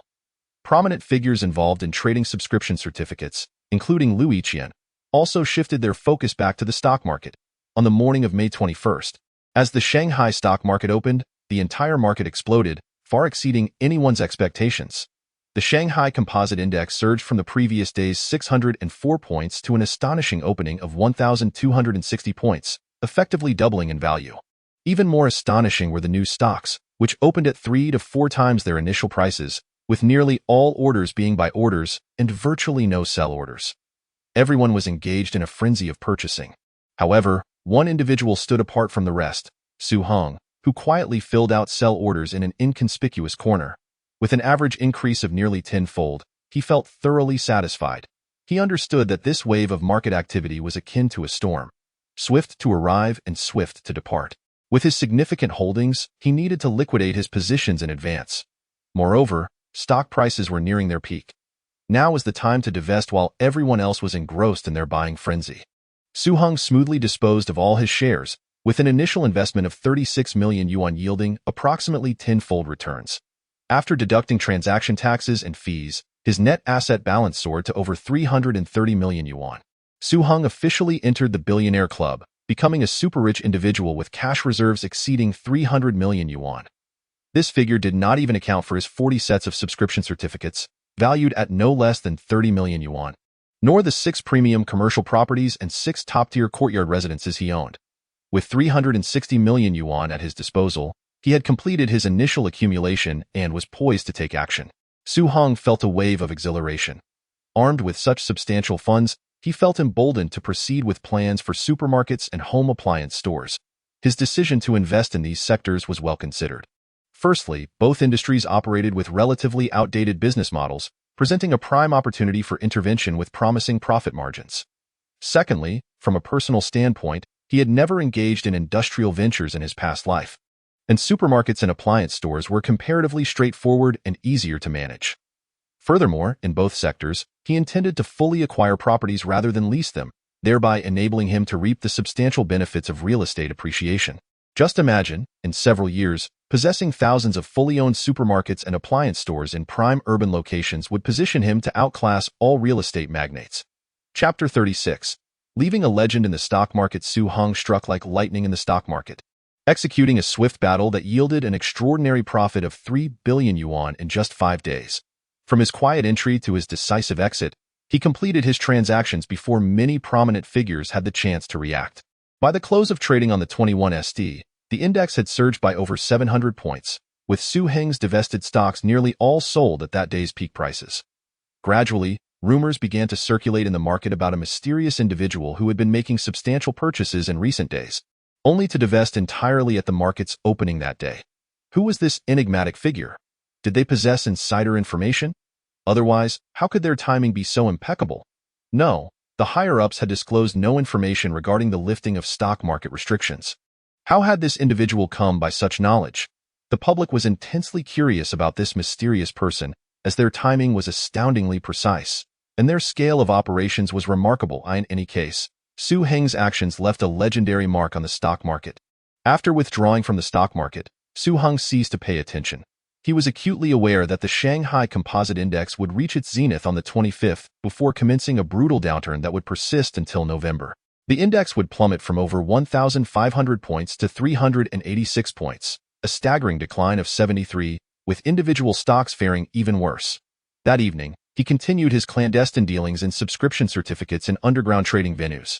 With the emergence of a bubble in subscription certificates, there was no longer a need to hold on to them. Liquidating his subscription certificates, he amassed over 375 million yuan and opened 10 accounts across several banks. All as super VIP clients, enjoying various privileges, he found it inconvenient to rely on taxis for transportation. Su Heng realized it was time to purchase a vehicle. Before acquiring a car, he needed to obtain a driver's license. He approached a driving school and directly expressed his desire to obtain a license as soon as possible. In this era, driving test fees were not insignificant, yet obtaining a license was relatively lenient. As long as one was willing to spend, acquiring a license was feasible. One must be able to drive before they could spend money to buy a car. The instructor was quite responsible. Su Heng entered the instructor's vehicle, buckled his seatbelt, pressed the clutch, ignited the engine, shifted gears, released the handbrake, and the car started moving smoothly, executing the entire process flawlessly. After circling the driving school, he drove with the steadiness of a seasoned driver. "Impressive, young man. You drive even more smoothly than I do," the instructor remarked, thoroughly impressed. "Thank you for the compliment. How soon can I obtain my license?" Su Heng inquired. "If you are willing to spend more money, you can get it today," the instructor replied, extending a finger and kindly suggesting, "With your driving skills, the test will be absolutely no problem. I still advise you to take the test. Buying a license is too expensive." 1,000 yuan was a considerable sum, but to Su Heng, it was a mere trifle. As long as it could be resolved with money, he was unwilling to waste time. He promptly handed the instructor 1,000 yuan and then added another for the instructor to buy cigarettes. The instructor was exceedingly satisfied, confidently assuring him that the license would be ready by the afternoon. True to his word, at 3 o'clock that afternoon, Su Heng received his driver's license. He then proceeded directly to an automobile trading company, the largest car market in Shanghai, where the concept of a 4S shop had yet to emerge. This trading company offered a variety of models, including the three most popular cars of the time, the Santana, Fukang, and Jetta, alongside luxury brands like Mercedes-Benz. Vehicle prices were significantly higher than in later years. A standard Santana sold for a staggering 170,000 to 180,000 yuan. Luxury brands like Mercedes-Benz were even more exorbitantly priced, with a model like the Tiger Head costing around 2 million yuan. Upon entering the showroom, the saleswoman tasked with reception only glanced at him and made no further acknowledgement. The experienced manager, having seen countless customers, mistook the plainly dressed Su Heng for a lost student. Su Heng had no interest in playing games of pretense. He simply tossed a bankbook onto the counter and candidly stated, "I am a wealthy man. Now, please show me the service I deserve." Indeed, upon seeing the long string of numbers on the bankbook, the saleswoman's demeanor transformed entirely. "Hello, sir. My name is Su Man. It is a great honor to serve you." Su Man's respectful attitude was almost subservient. "Let us see how you serve me," Su Heng replied nonchalantly. Su Man's face lit up with a radiant smile, purposefully accentuating her curves, her voice dripping with sweetness. "As long as I can satisfy you, that is all that matters." "Just satisfying me? I wonder what that entails," Su Heng mused, assessing her graceful figure and inquiring, "What will suffice?" Su Man's face turned slightly red, playfully retorting, "Sir, let me first introduce you to our vehicles." Pointing to the most imposing car at the center of the display, Su Heng asked, "How much for that S60 SEL? "Excellent taste, sir. This is the most luxurious and top-tier model sold by Mercedes in our country. Even superior to the S600, this flagship version is equipped with a V12 engine, boasting a displacement of 5.6 liters, delivering formidable power. Furthermore, its safety features are of the highest caliber. Just look at the interior. It is undeniably opulent, with meticulous attention to detail," Su Man enthusiastically elaborated. In this era, owning a Santana was already remarkable, let alone a top-tier Mercedes-Benz, which only the wealthiest could afford. Su Man was resolute. Regardless of the cost, she was determined to secure this client. "Once I purchase the car, would you care to take a spin with me this evening?" Su Heng inquired. "Of course," Su Man replied, slightly taken aback by his directness. Yet her heart raced at the thought of what might transpire. "Let us complete the paperwork first." Su Heng smiled lightly, No longer teasing Su Man. Certainly, sir, Su Man replied, her excitement palpable. Selling a luxury car worth 2 million yuan promised a substantial commission. Although she had encountered numerous wealthy clients, none had ever placed an order without even inquiring about the price, especially not a young, handsome one. Su Heng was drawn to this vehicle not merely for ostentation but for the safety, comfort, and durability associated with the Mercedes-Benz brand. After finalizing the purchase, Su Man voluntarily accompanied Su Heng to the vehicle registration office. During the drive, she anticipated potential advances, yet to her surprise and disappointment, nothing of the sort occurred. Mr. Su, your driving skills are exceptional. I've never encountered someone who drives so fast yet so smoothly. Su Man attempted to strike up a conversation. Not bad, Su Heng replied nonchalantly. Are you really going to take me for a spin? Su Man pressed, noticing his lack of reaction. I had intended to, but then I remembered I have other matters to attend to. Let us save it for another day. Su Heng smiled. After dropping Su Man off at the car market, he drove away in the Mercedes-Benz, leaving her with a mixture of disappointment and intrigue. With the car secured, Su Heng's first thought was to visit Su Yali. Chapter 37. Engaging in a blitzkrieg. Mercedes-Benz. Is this your car? Su Yali exclaimed as Su Heng emerged from the luxurious vehicle, disbelief shining in her eyes. This was clearly a top-tier model, worth no less than 2 million yuan. She understood well what it meant to afford a luxury car of that price. Even her father, a notable capitalist in Shanghai, drove a car worth only a few $100,000, enjoying life while young. Get in, Yali, let me take you for a drive, Su Heng said as he moved to the other side of the car and elegantly opened the door for her. You're quite the enigma, she remarked as she settled into the supremely comfortable seat, an overwhelming sense of luxury washing over her. The more she thought about it, the more she found Su Heng to be unfathomable. Speaking of enigmas, a thought suddenly struck her as she recalled a recent piece of news. Her gaze shifted to Su Heng, and her voice trembled with excitement. Are you the mysterious person rumored in the stock market? The one everyone's been discussing in the subscription certificate trading circles? Am I really that mysterious? Su Heng chuckled, shaking his head. It seemed that even his attempts at modesty were futile. Su Yali concluded that he was indeed the individual everyone was talking about, and she marveled at his uncanny ability to navigate the stock market. It's unbelievable. How did you manage it? 4 words. Luck and skill, Su Heng replied succinctly. His timing in seizing the stock market's upward momentum could be attributed to luck, but handling such a massive amount of capital was undoubtedly a testament to his prowess. Su Yali shook her head, pondering. I recall when you first bought subscription certificates, you exuded confidence and composure. But if you calculated their investment value, what about this stock investment? Your timing was impeccable. Smart women are difficult to deceive. Su Heng reflected, realizing he would need to clarify his reasoning to dispel Su Yali's doubts. Thus, he explained his rationale. The reason I sold the subscription certificates was that I believed they had entered a bubble. Converting them into cash meant I had to invest elsewhere. With a plethora of new stocks being listed this year, I speculated that the government would likely implement policies to stimulate the stock market, prompting me to purchase stocks. To my surprise, the higher-ups decided to lift the fluctuation limits, and I never anticipated the market would react so wildly. Skyrocketing tenfold upon opening. It caught me completely off guard, and I panicked and exited immediately, Su Heng concluded. His explanation sounded credible to Su Yali, who felt that his insights were both sharp and fortuitous. You rascal! Why didn't you inform me about selling the subscription certificates? She shot him a reproachful look. Su Heng replied nonchalantly. Just because there's a bubble doesn't mean it will burst. If I had suggested you sell, and the bubble continued to inflate, your father would surely regret selling too early. Indeed, you're right. They've already surged to 9,000 per certificate, Su Yali said, her eyes sparkling with admiration as she gazed at Su Heng. She now saw him not only as mysterious but also exceptionally knowledgeable. The notion of a bubble was a new concept to her, and the more she pondered it, the more sense it made. If a bubble had formed, every increment in price represented increased risk. Su Heng gently reminded her, just be mindful. That's all I'm saying. Could you lend me your mobile phone for a moment? Su Yali suddenly spoke up. It's in my backpack. Just take it yourself. She pulled out a mobile phone and dialed her father's number, suggesting he might consider selling the subscription certificate. Yali, have you received some news? Su Heng found his daughter's call rather abrupt. Glancing at Su Heng, who shook his head, Yali then said, Dad, the subscription certificate has skyrocketed to 9,000 each, an increase of 300-fold, far exceeding its value. I believe it's time to consider selling. Su Heng chuckled. You make a valid point. Your father will seriously consider your suggestion.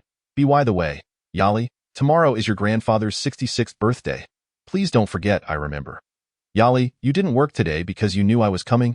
Did you? Su Heng inquired. You're flattering. Su Yali rolled her eyes and calmly replied, I've resigned. What do you mean you've resigned? Working at a bank is great. Is it? Working at a bank for a lifetime earns less than what you make in a day. What's the point? Su Yali sighed. What do you plan to do? I haven't figured it out yet, she said, half-jokingly asking, You're so capable. Should I join you? Join me? Absolutely no problem. We can do things however you want. Beautiful. Su Heng immediately envisioned many scenarios but said, I have a project that needs hands. If you're serious, we can discuss it. What project? Su Yali suddenly became interested. She had an instinct that whatever Su Heng was planning was not trivial. I intend to open an appliance retail store. Su Yali pondered for a moment before responding. I think it's feasible. Currently, the prices of refrigerators and air conditioners are exorbitant, making them unaffordable for the average person. However, our country's economy is on the rise, and people's incomes will undoubtedly increase, leading to widespread appliance adoption. And no wonder you're a finance major. Your perspective is indeed broad, Su Heng complimented her. Please, even a high school student can see that. Is it really impressive? Su Yali pouted and asked earnestly, What's your plan? Su Heng had already devised a strategy. Today's May 28th, and he aimed to open 4 stores by the end of June, 2 in the bustling metropolis and 2 in Jiangzhou. His intention to open stores in 2 locations simultaneously was strategic. As there were no dominant appliance chains yet, with Gome in the north and Suning in the south, the rest were not on a significant scale. He wanted to seize this opportunity, expanding from core areas to local ones, launching a dual front assault, completing the layout rapidly. After all, he wasn't short on funds. If he was going to play, he would play big. Opening 4 stores in a month. Su Yali sensed that his ambition was significant but hadn't expected it to be so audacious. Indeed, summer is fast approaching, and the appliance store will primarily focus on air conditioners. So the sooner, the better. Chapter 38. The first key player, Ms. Su Yali. Welcome aboard. Su Heng formally extended an invitation to Su Yali. Although she initially intended to decline, her intuition told her that what Su Heng was embarking on was grand. And since she had resigned to pursue a career, she readily agreed. She then expressed her worries and confusion. I have no experience. Aren't you afraid I won't do well? Su Heng replied earnestly. Experience isn't innate. What I value more is the limitless potential of a person. In you, Yali. I see that potential. You must believe in yourself. You can definitely do it. Can you outline the main tasks? Su Yali began to take things seriously. First, we need to hire 100 installation and after-sales service personnel. Are you seriously planning to hire so many before the store even opens? Su Yali couldn't help but question. Given the tight timeline and heavy workload, we need to recruit good employees and allow time for training. Moreover, the installation and after-sales staff must be in place before the store opens. Su Heng prioritized the service personnel issue, aiming to defeat competitors with superior service. Currently, the appliance market was a seller's market and service was subpar. For instance, it's common for consumers to purchase an air conditioner and wait 1 to 2 months for installation, often getting it installed in autumn after buying it in summer, and sometimes even delaying until the following year.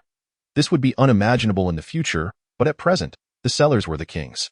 Therefore, Su Heng was confident that if his appliance store could offer same-day installation and 24-hour repair service, complemented by advanced marketing strategies, it would swiftly capture the market. Next, Su Heng instructed Su Yali to quickly register the appliance store and contact appliance manufacturers to obtain distribution rights, primarily for air conditioners. With summer approaching, it was a peak season for air conditioner sales, and the profit margins were relatively high. Are you just going to let me do everything? What will you be doing? Su Yali suddenly asked. I'll be responsible for the overall coordination and help you fill in the gaps. That sounds nice. Hey, the capable should do more work, right? The more you do, the more experience you gain. I believe that once our appliance store opens, you, Yali, will undoubtedly become a formidable businesswoman, Su Heng encouraged, patting Su Yali's small hand. Su Yali thought about it and felt somewhat swayed, yet still sensed she was being coaxed by him. Yali, what are your salary expectations? Don't hesitate to mention them. Su Heng believed it was better to clarify these matters in advance. Su Yali hadn't considered this question. You're the boss. You call the shots. A monthly salary of 3,000, plus bonuses, and 1% of the equity dividends. That's too much. Yali shook her head. Having only earned 200 a month at the bank, this was a tenfold increase. and she felt it was excessive to even discuss dividends. It's not too much because I have a lot of work for you, and you're worth that price, Su Heng persuaded her after much discussion, ultimately convincing Su Yali, if I agree to work with you, you must promise me one condition. Tomorrow is my grandfather's birthday. You must come to my house, Su Yali stipulated. She worried Su Heng might misunderstand her intentions, especially since she feared her family would use her grandfather's birthday to settle her marriage plans, and she wanted Su Heng to pretend to be her boyfriend. Are you using me as a pawn? After the event tomorrow, you must compensate me, Su Heng said with a pained expression. All right, I'll compensate you. Su Yali saw that he had agreed and replied nonchalantly, as long as you play your role well. Then I might consider compensating you. You can't go empty-handed. What is your grandfather like? Just buy a painting. Yuding will be out of school soon. Let's pick her up. A few minutes later, they picked up Zhou Yuding at the entrance of the first experimental primary school in the metropolis. Brother Heng, Zhou Yuding exclaimed. Rushing towards Su Heng, he lifted the little girl and spun her around, feeling her soft little body. Zhou Yuding was slender, with exquisite features, and her big eyes sparkled with intelligence and mischief. Once in the car, Su Heng handed her a bag filled with delicious spicy strips. Zhou Yuding exclaimed it was delicious, and Su Yali couldn't stop eating after trying it herself. The next day, after breakfast, Su Heng visited an antique shop specializing in paintings, intending to buy a random piece to show Su Beihong's galloping horses. Upon seeing the painting, Su Heng's first instinct was to dismiss it as a replica, though it looked quite convincing. Despite being a copy, it was well crafted, priced at 80 yuan, with no room for negotiation. The shop owner offered. Wrap it up for me. Su Heng took out 100 yuan, and the shop owner accepted it, returning 20 in change while roughly rolling up the painting.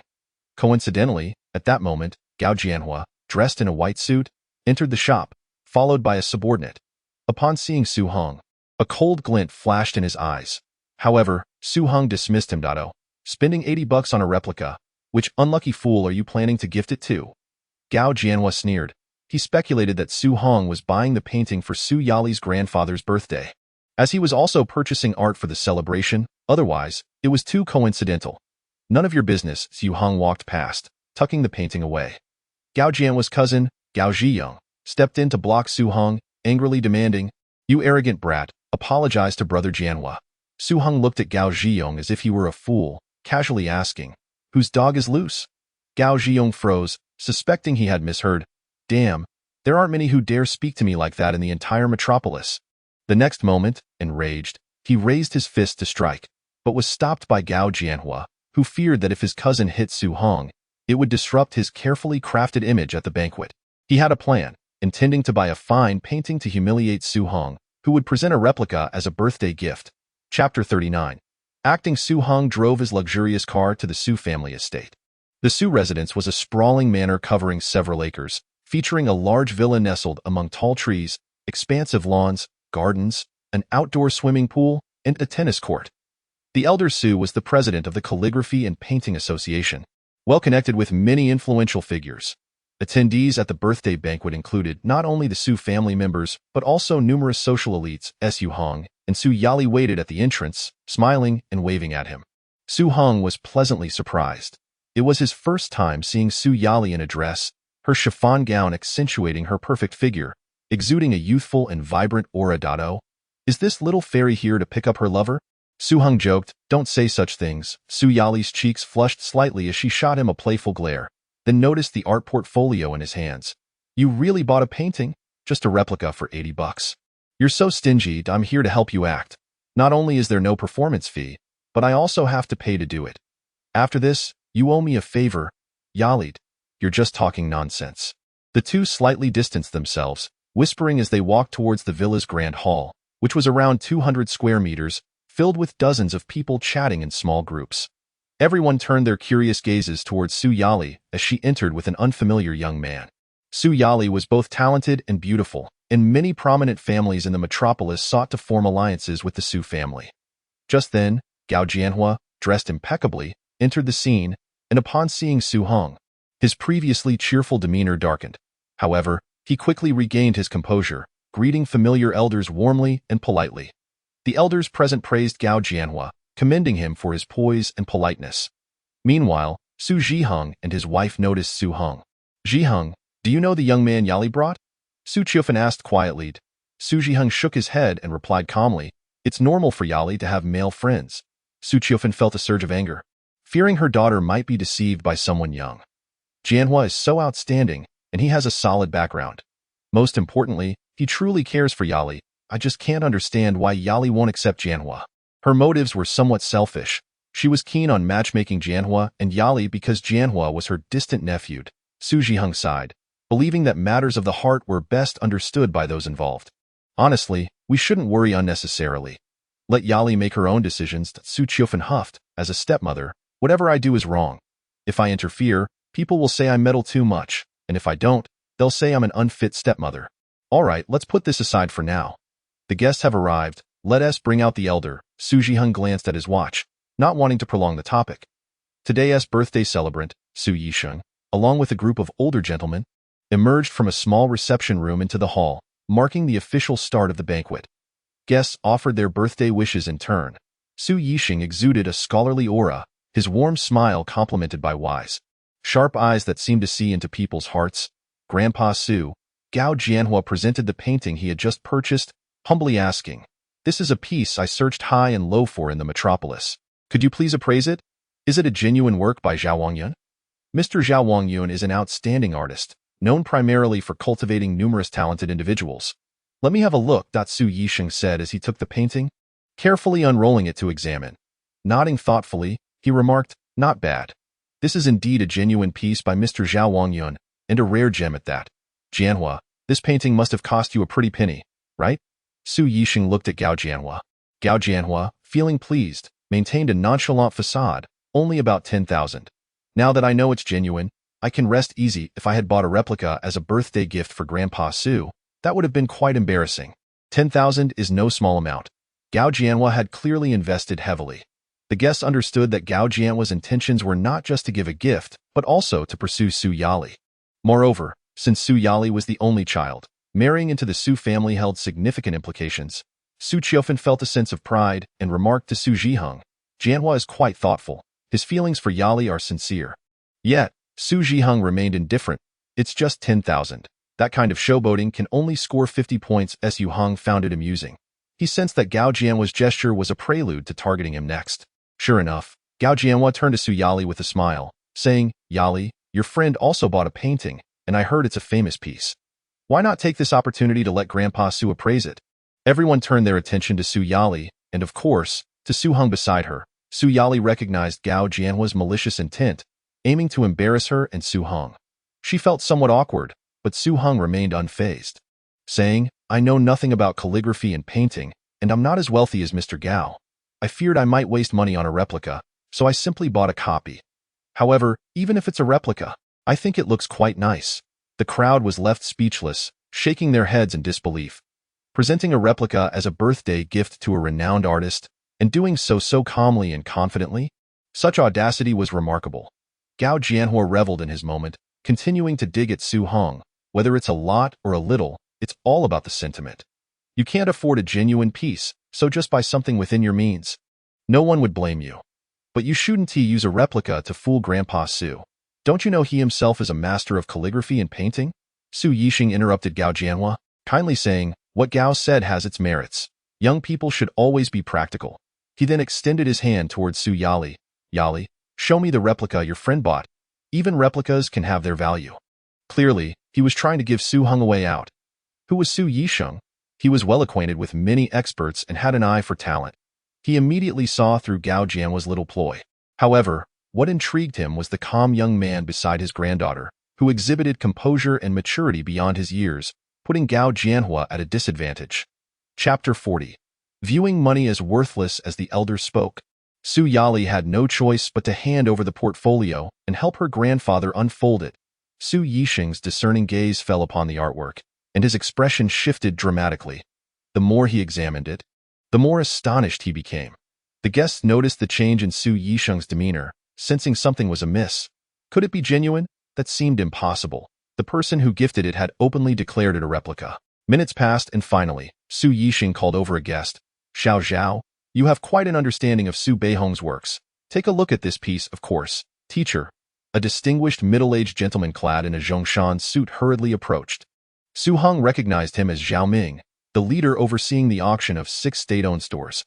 Teacher, this galloping horse painting employs bold ink splashes and vigorous line drawing techniques, which are the hallmarks of Mr. Su Heng's artistry, he remarked. The magnificent horses depicted in the painting exude strength and grace, capturing their spirit and temperament. The student believed that this artwork was no counterfeit, but rather a genuine piece by Mr. Su Heng. After studying it for a moment, Zhao Ming solemnly declared, "Indeed." Su Yixing nodded, recalling that in the 1920s, Mr. Su Heng had spent considerable time in the bustling metropolis, creating and selling numerous works, and this painting was likely one of them. Their conversation ignited a buzz throughout the banquet hall.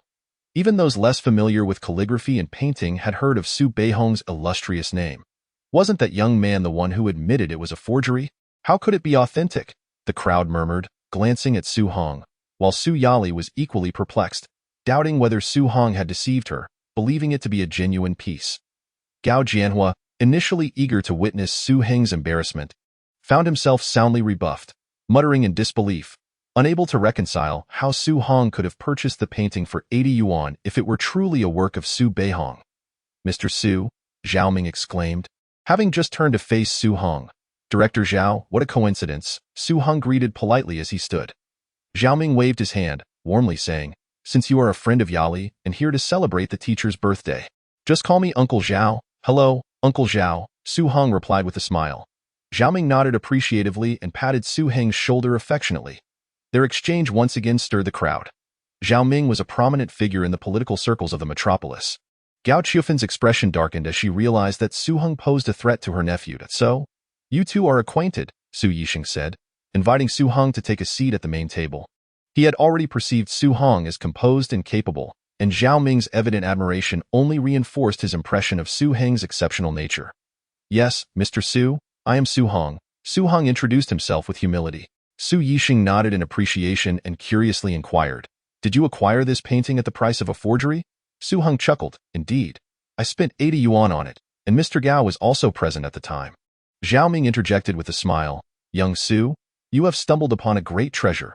If this painting were to be auctioned at the Hong Kong Island auction house, it would fetch no less than 500,000. The crowd gasped at the mention of such an astronomical figure. While the attendees were generally affluent, very few could afford 500,000. Many speculated whether Su Heng, upon learning of the painting's immense value, might regret giving it away or attempt to reclaim it, as such a sum could indeed transform a person's life. "Young Su, this painting is far too valuable. I cannot accept it." Su Yixing was the first to speak up. Everyone leaned in, eager to hear Su Heng's response. The majority assumed he would request the painting back. However, Su Heng calmly replied, "Mr. Su, I originally purchased this painting as a forgery to present to you for your birthday. Once I entrusted it to Yali, its ownership rightfully became yours. How could I reclaim it simply because it is genuine? That would make me a petty person motivated by greed." Though he spoke thus, the painting's value was still considerable. Su Yixing wished to avoid embarrassing Su Heng while firmly deciding not to accept the painting. The crowd was evidently taken aback by Su Heng's refusal. However, upon reflection, they understood that if this young man were to win Yali's affections, gifting a painting worth 500,000 would be a minor concession. Some even deemed him astute. "Humph, gifting such a precious painting? I suspect this young man harbors ulterior motives against the Su family," Gao Qiufan venomously remarked, her voice low but audible to many. Since Su Heng's physical condition had improved, his senses had sharpened, and he heard every word clearly. Facing the scrutinizing gazes of the crowd, Su Heng nodded, acknowledging, "Mr. Su is correct. Such an extravagant gift does seem rather reckless." The onlookers displayed disdainful expressions, thinking Su Heng had indeed managed to reclaim the painting. Yet, what he said next left everyone dumbfounded. He turned to Zhao Ming and stated, "Uncle Zhao, I would like to request your assistance in auctioning this painting, with all proceeds donated to the Hope Project." Zhao Ming was momentarily taken aback, never expecting Su Heng to handle such a treasure in this manner. His respect for the young man deepened, and after a brief contemplation, he expressed his admiration. "Excellent! It is rare to see a young man with such a generous heart. On behalf of the children in impoverished and remote areas, I thank you." "You flatter me, Uncle Zhao Tiomi. This is merely a forgery that cost me 80 yuan, Su Heng replied nonchalantly. The others were equally astonished that Su Heng would donate a painting valued at 500,000 without so much as blinking. This young man truly regarded wealth as inconsequential. Even those who had previously doubted his intentions found themselves compelled to commend him. "Well done, young Su. I raise my glass to your magnanimous spirit," Su Yixing said, standing to toast him. "You honor me too greatly, Mr. Su," Su Heng replied humbly, rising as well. Seeing the esteemed elder stand, others followed suit, raising their glasses in unison. "Tio, your noble heart," Su Yixing reiterated. Everyone raised their glasses, toasting to Su Heng's benevolence.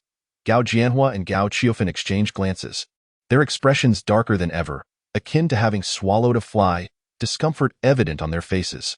Gao Jianhua, who had hoped to see Su Heng humiliated, found himself thwarted and left with a bruised ego. Chapter 41. The battle for dominance begins. Su Heng was seated at the main table surrounded by influential figures, and his calm demeanor and eloquent discourse earned him widespread acclaim. Gao Jianhua watched with envy and resentment, realizing that this young man was not only handsome but also possessed a commendable character, indeed a fitting match for Yali. Su Yixing's satisfaction with Su Heng grew. After the banquet concluded, Xiaoming pulled Su Heng aside. Inquiring with genuine concern, "I noticed that the 6 stores were still closed recently. Are you planning to operate them yourself, or lease them out?" The auction of the 6 state-owned stores was a historic first for the metropolis, and the nation was watching closely. If these stores remained abandoned, it would reflect poorly to the orchestrator of this matter. Xiaoming was understandably invested in their future. "Uncle Zhao, I intend to use them myself. 2 adjacent stores will be combined for electronic sales, while another will specialize in food. The other 3 are also under consideration," Su Heng explained. Xiaoming nodded with approval and asked, "How long before you can get them up and running?" Su Heng replied candidly, "I am currently finalizing the procedures for establishing the appliance marketplace." Xiaoming interrupted, "I will assist you in streamlining the procedural issues. The rest will be up to you." He understood that without connections, one could easily face bureaucratic delays. "Thank you so much, Uncle Zhao." Su Heng expressed his gratitude, "And no need to thank me. I have high hopes for you." Xiaoming smiled, patting Su Heng on the shoulder in encouragement. "I will not disappoint you, Uncle Zhao," Su Heng assured him with a smile. After their discussion, Su Heng was called over by Su Yixing for a private conversation. Su Heng sighed inwardly, reflecting on how his exceptional abilities garnered attention wherever he went. Su Wensheng sought merely to gauge Su Heng's relationship with his beloved granddaughter. "I just heard Yali mention that she plans to join you in the appliance business?" Su Wensheng inquired. "Yes," Su Heng replied honestly. "You are aware of Suning Appliances, I presume?" Su Wensheng continued. "Indeed," Su Heng confirmed. "What you may not know is that the major shareholders behind Suning are the Gao family." Su Heng's interest piqued. He had not known this. "Yes, the metropolis is Suning's stronghold. By involving Yali, you're placing her in direct competition with the Gao family. Of course, if you merely intend to run a small shop, that is one thing. However, I sense you are not one to engage in trivial matters," Su Wensheng remarked, his tone light yet serious. "Mr. Su, I do not regard anyone as competition in the appliance business, be it Suning in the metropolis or Guamei in the imperial capital. Our sole focus is on excellence. We compete only with ourselves," Su Heng asserted earnestly. To him, there was no rival worthy of his attention among the vast array of appliance retailers nationwide. With ample cash flow, advanced management practices, and marketing strategies, plus a burgeoning network, failing to secure the top position would be unacceptable. Indeed, young people should possess such confidence, Su Wensheng praised. After their conversation, as Su Heng prepared to depart, Su Yali called out to him, asking to leave together. "Yali," Gao Qiufan rushed to the entrance, halting Su Yali. "Aunt, is there something you need?" Su Yali inquired indifferently. Gao Qiufan scoffed, glancing at Su Heng, and derisively asked, "I hear you intend to partner with him in the appliance business?" Su Yali felt her stepmother's condescending tone ignite her anger, responding coldly, "And if so?" Gao Qiufan smirked, "Very well, I shall see how long your store lasts." Su Yali was acutely aware of the Gao family's formidable influence and understood that if they were determined to target Su Heng, it would not bode well. However, she refrained from further comment. Noting Su Yali's disregard for her, Gao Qiufan retorted sharply, "Do not expect a single penny of your father's investment in your appliance store." She was aware that Su Zhiheng had recently made a fortune from speculative investments and was genuinely concerned that her daughter might receive clandestine financial backing from him. Warning Su Yali. She also resolved to keep a close watch on Su Zhiheng's finances. "Your true intentions have finally been revealed," Su Yali scoffed. You're fearful I might inherit my father's wealth, which is why you're scheming to marry me off to your precious nephew. You? What nonsense are you spouting?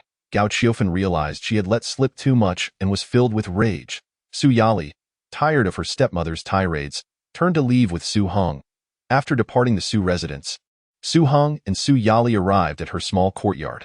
She recounted the Gao family's machinations to Su Heng, voicing her concerns. Fear not. In business, competition is not to be feared, no matter how formidable the rival. They are not invincible, Su Heng declared with unwavering resolve. Besides, I have already boarded your ship. I will follow your lead. Su Yali gazed at the determined, confident, and handsome face of the young man, her heart fluttering slightly. You will follow my lead? Su Heng teased mischievously. Stop being frivolous and speak seriously, Su Yali replied, glaring at him. All right, to business. It seems the Gao family will undoubtedly target us, so let's engage them in an elaborate game. What do you propose? Did we not plan to open 2 stores in the metropolis? Let us elevate that to 5, opening 5 stores simultaneously.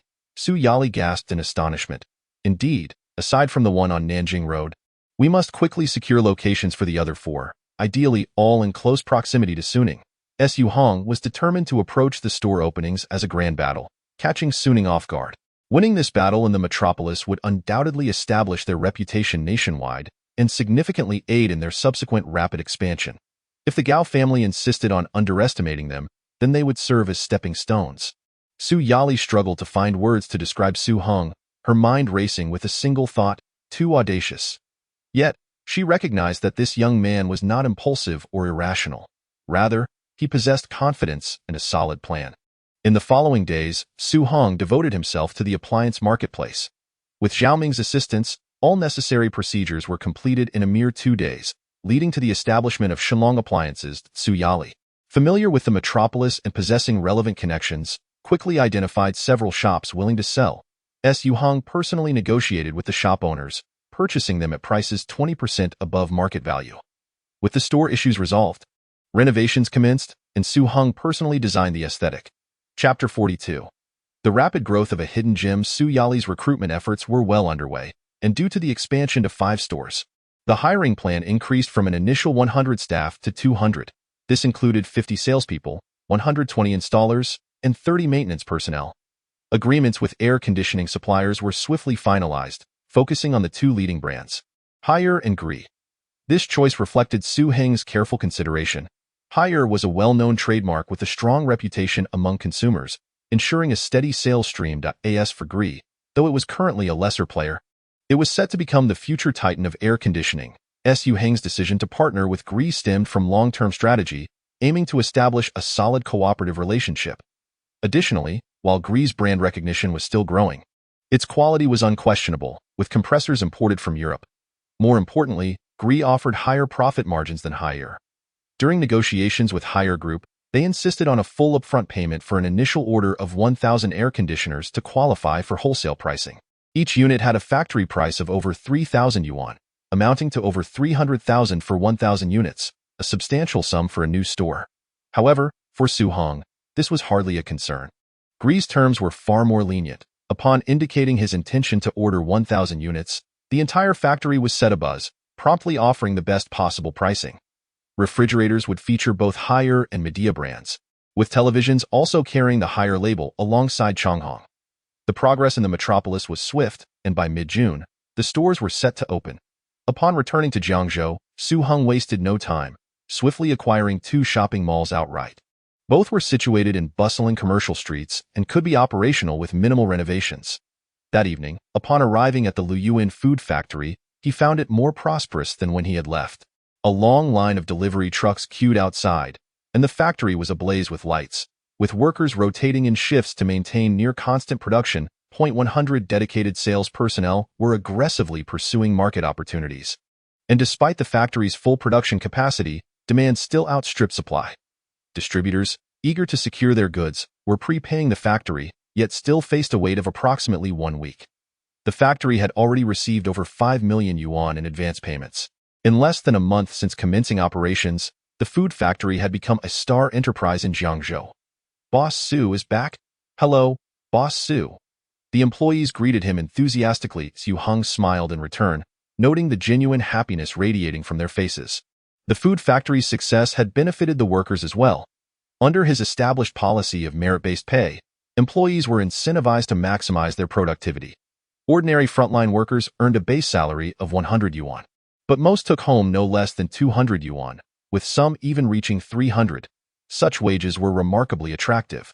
Among the 100 sales personnel engaged in the field, they had long since disregarded their base salaries, with average commission exceeding 2,000 yuan within just a month.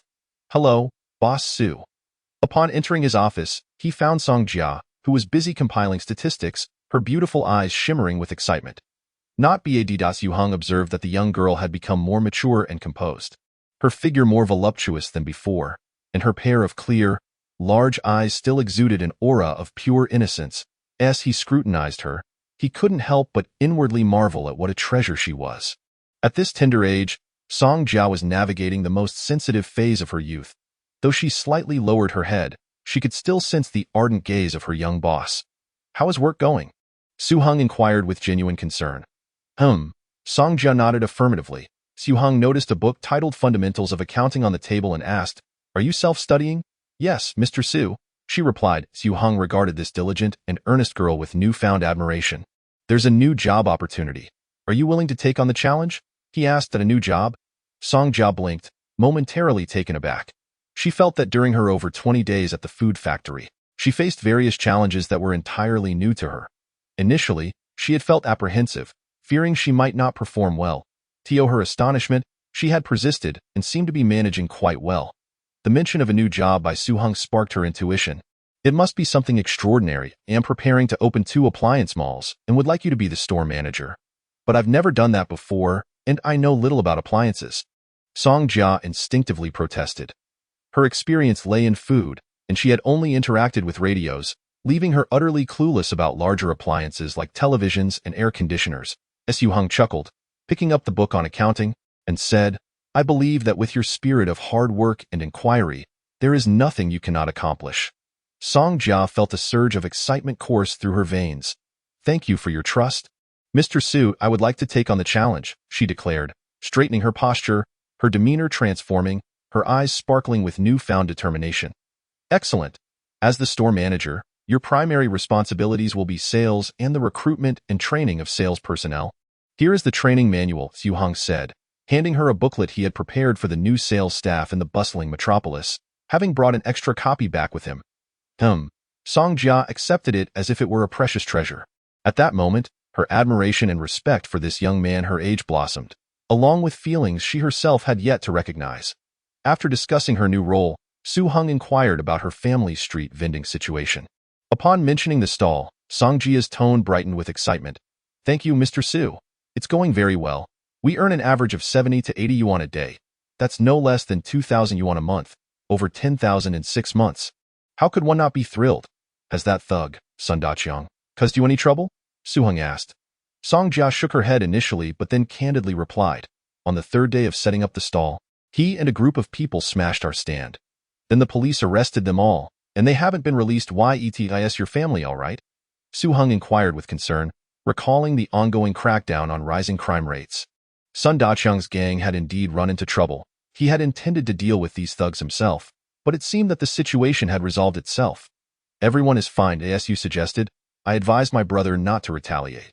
When Sun Daqiang's group showed up, he protected our parents and helped them leave," Song Jia said, her lovely face breaking into a delightful smile. "What a man," Su Heng complimented casually, then asked, "Does your brother still not want to work with me?" He had always believed that Song Wei was a man of honor and loyalty, too capable to be merely peddling on the streets. "I'll ask him when I get home from work," Song Jia replied, looking somewhat bashful. She understood that Su Heng had significantly aided her and her family. Without him, she would not be where she was today. She resolved to persuade her brother. Chapter 43, Building an Iron Army of Capable Fighters. After Su Heng convinced Song Jia. At 8 o'clock that evening, the sales team presented their routine work report. Upon receiving a phone call from Zhou Qi, Su Heng instructed him to return to Jiangzhou immediately. "Boss, have I done something wrong?" Zhou Qi, who was expanding the market in Su Province, wondered why his boss was summoning him back so urgently, fearing he had made a mistake. "You haven't done anything wrong. In fact, you've done exceedingly well," Su Heng replied. "In just over 20 days, Zhou Qi had led a 10-person team to capture 15 county-level markets, a feat that could only be described as miraculous. Su Heng planned to bring him back to manage the appliance mall. All right, boss. What about the work here? Zhou Qi sighed in relief. Due to poor communication, he was unaware of how well the other 9 sales teams were performing. Do I need to teach you that? Delegate your team leader responsibilities to the member you deem most suitable. I believe Zhou Dongxing has performed admirably. He is bold and hardworking yet remains composed. Very well, let Zhou Dongxing take over your position as team leader. Boss, may I ask what my new role will entail upon my return? A more challenging and promising position. Thank you, boss. Zhou Qi felt a rush of excitement upon hearing the words more promising. The next day, Song Jia officially left Liyuan Food Factory. Zhang Ping had been hoping to have Song Jia as a daughter-in-law, and now that she was leaving, it was difficult for her to part with her. Xiao Song, you've been doing so well. Have you faced any hardships?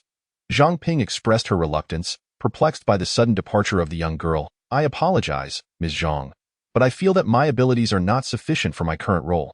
So, Song Jia explained, feeling somewhat awkward, you've done excellently already. Zhang Ping interjected. Su Heng chimed in, Mom, I introduced a new job opportunity for Song Jia. She will be the store manager at a newly opened appliance mall, which I believe will suit her much better. So it's your doing, you mischievous child. Zhang Ping exclaimed, momentarily taken aback. She couldn't comprehend why her astute son would push such a wonderful girl away. However, knowing her son had suggested Song Jia leave eased her mind. It indicated that Song Jia was not an ungrateful person. Moreover, Song Jia's willingness to heed her son's advice showed her to be someone who valued gratitude. Mom, rest assured, I would never harm Song Jia, Su Heng said earnestly. That is true. I don't know what you think. Well, Xiao Song, since my son believes that the appliance mall is better suited for you, I won't say much more. Just remember, the food factory will always be your home. Do come back to visit often. Zhang Ping held Song Jia's small hand, reluctant to part. I will, Ms. Zhang, Song Jia replied, her beautiful eyes glistening with unshed tears. Feeling a sense of loss as well as Su Heng led Song Jiawei to a newly acquired mall where Song Wei was already waiting. After Song Jia had persuaded him, Song Wei finally agreed to work with Su Heng. The primary reason was that he had observed the significant changes within his family over this period. He wasn't foolish and recognized that it was all due to Su Heng. Shortly thereafter, Zhou Qi returned overnight by train. In the mall's modest conference room, Su Heng convened a brief meeting with the 3 of them. Song Jia would serve as the store manager, primarily overseeing inventory and sales. Zhou Qi would be the general manager, responsible for installation and after-sales services. Song Wei would be the security team leader and logistics department head. Su Heng outlined the respective duties for each. What is logistics? Song Wei asked, having only heard of security before. Simply put, it refers to the flow of goods. You might liken it to an ancient escort agency, but modern logistics is far more meticulous and detailed, encompassing the circulation, storage, distribution, unloading, and safeguarding of goods, as well as logistics information, Su Heng explained succinctly. Song Jia and Zhou Qi listened attentively. I can't handle that, Song Wei stated bluntly. While he was confident in his ability to take on security, logistics seemed overly complicated. Don't overthink it. Besides, I will guide you. What is there to fear? Su Heng reassured him. The logistics aspect was critical, and he needed to lay the groundwork early. Given the unique nature of logistics, in essence, it was akin to the ancient escort service, which meant that those involved in this field were skilled individuals. Otherwise, it would be nearly impossible to succeed. Su Heng was keen to recruit Song Wei because he was a veteran with a strong sense of loyalty, which would serve him well in logistics. He also had long-term plans to gather a group of retired comrades to form a formidable logistics team. After assigning the initial tasks to the 3, Su Heng personally went to handle the paperwork. At the city's business administration office, he unexpectedly encountered a familiar face, Zhouya, the mother of Xia Zimo. He recalled that Zhouya worked at the business administration office, but he had not anticipated running into her. Aunt Zhou, Su Heng greeted warmly. Zhouya, however, regarded him coldly. In her eyes, he was merely a spendthrift, extravagant and superficial. Why aren't you focusing on your studies? What are you doing here? Zhouya's tone was somewhat frosty. Unfazed, Su Heng calmly retrieved his documents and said, Aunt Zhou, I am here to process the paperwork for the Jiangzhou branch of Shillong Electric. I appreciate your assistance. What branch? Zhouya asked, somewhat surprised.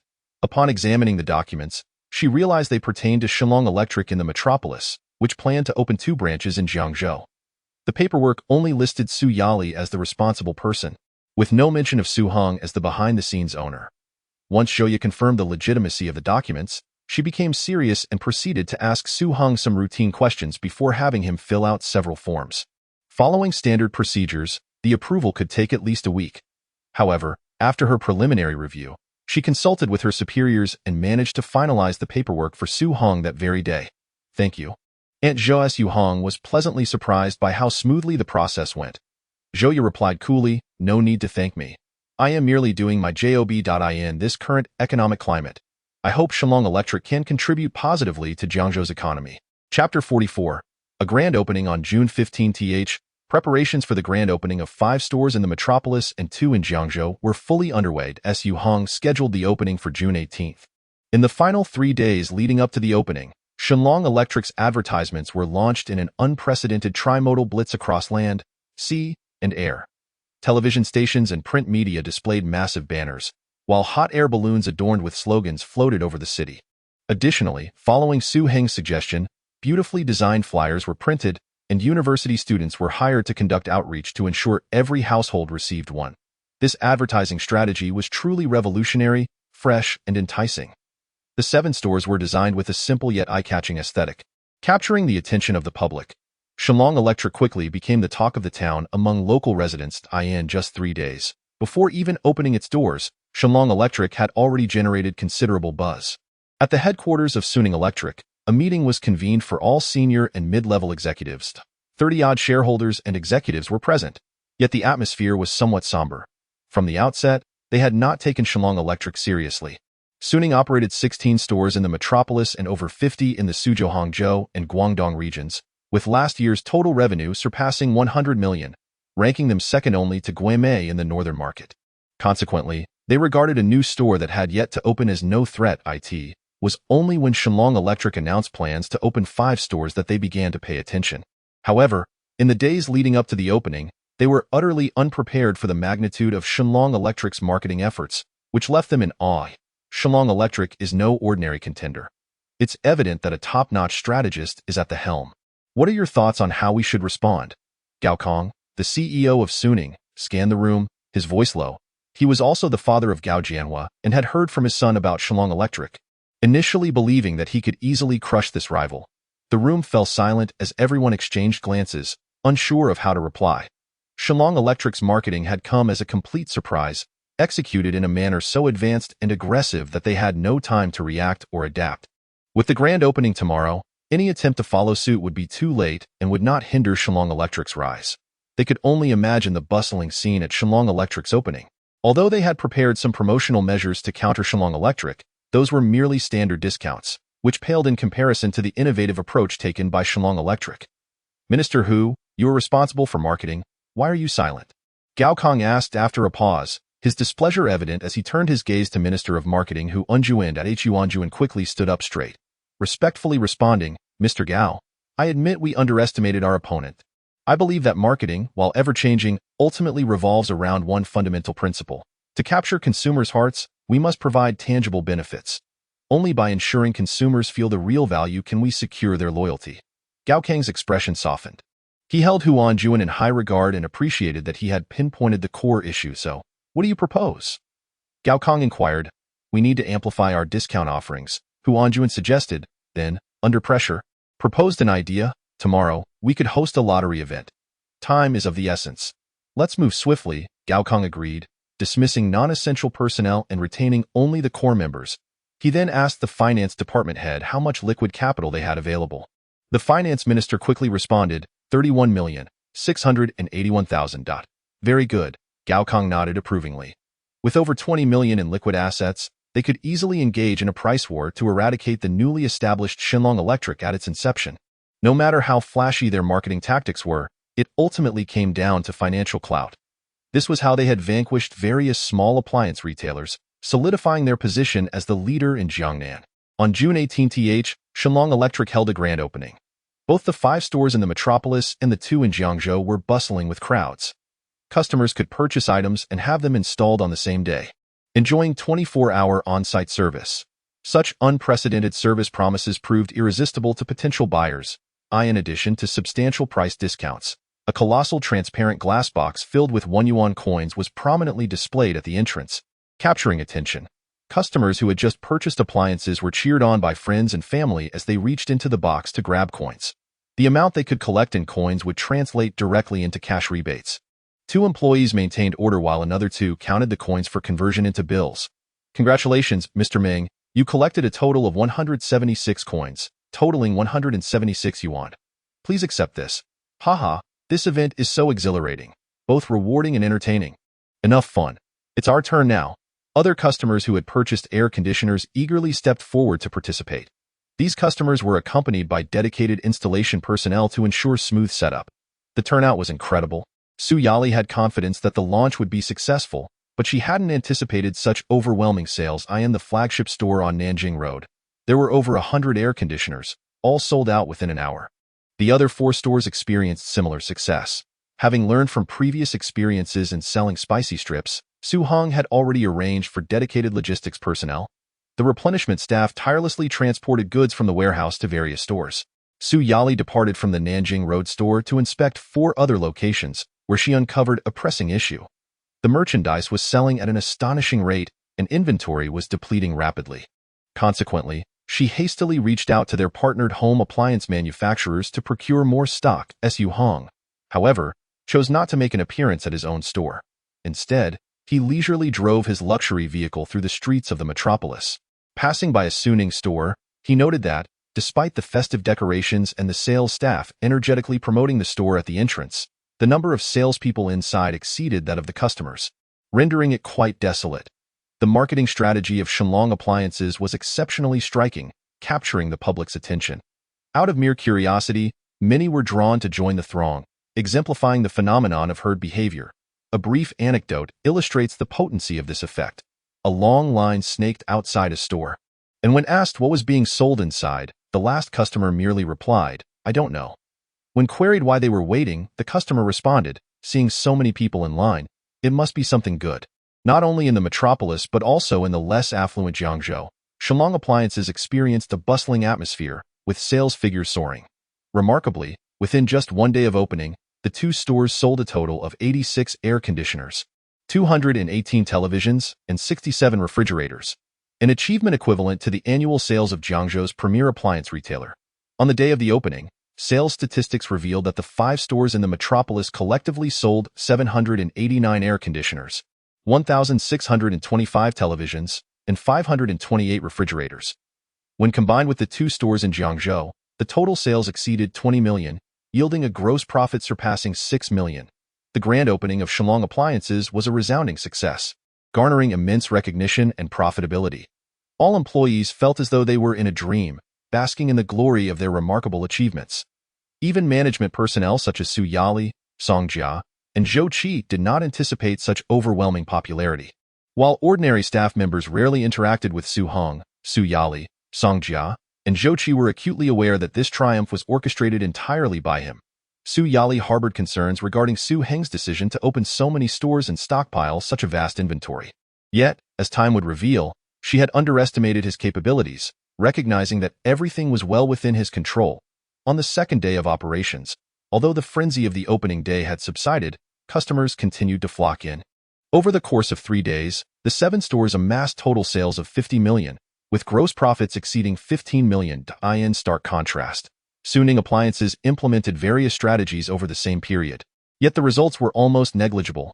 Witnessing the explosive success of Shenlong Appliances left the upper echelons of Su Heng in a state of panic.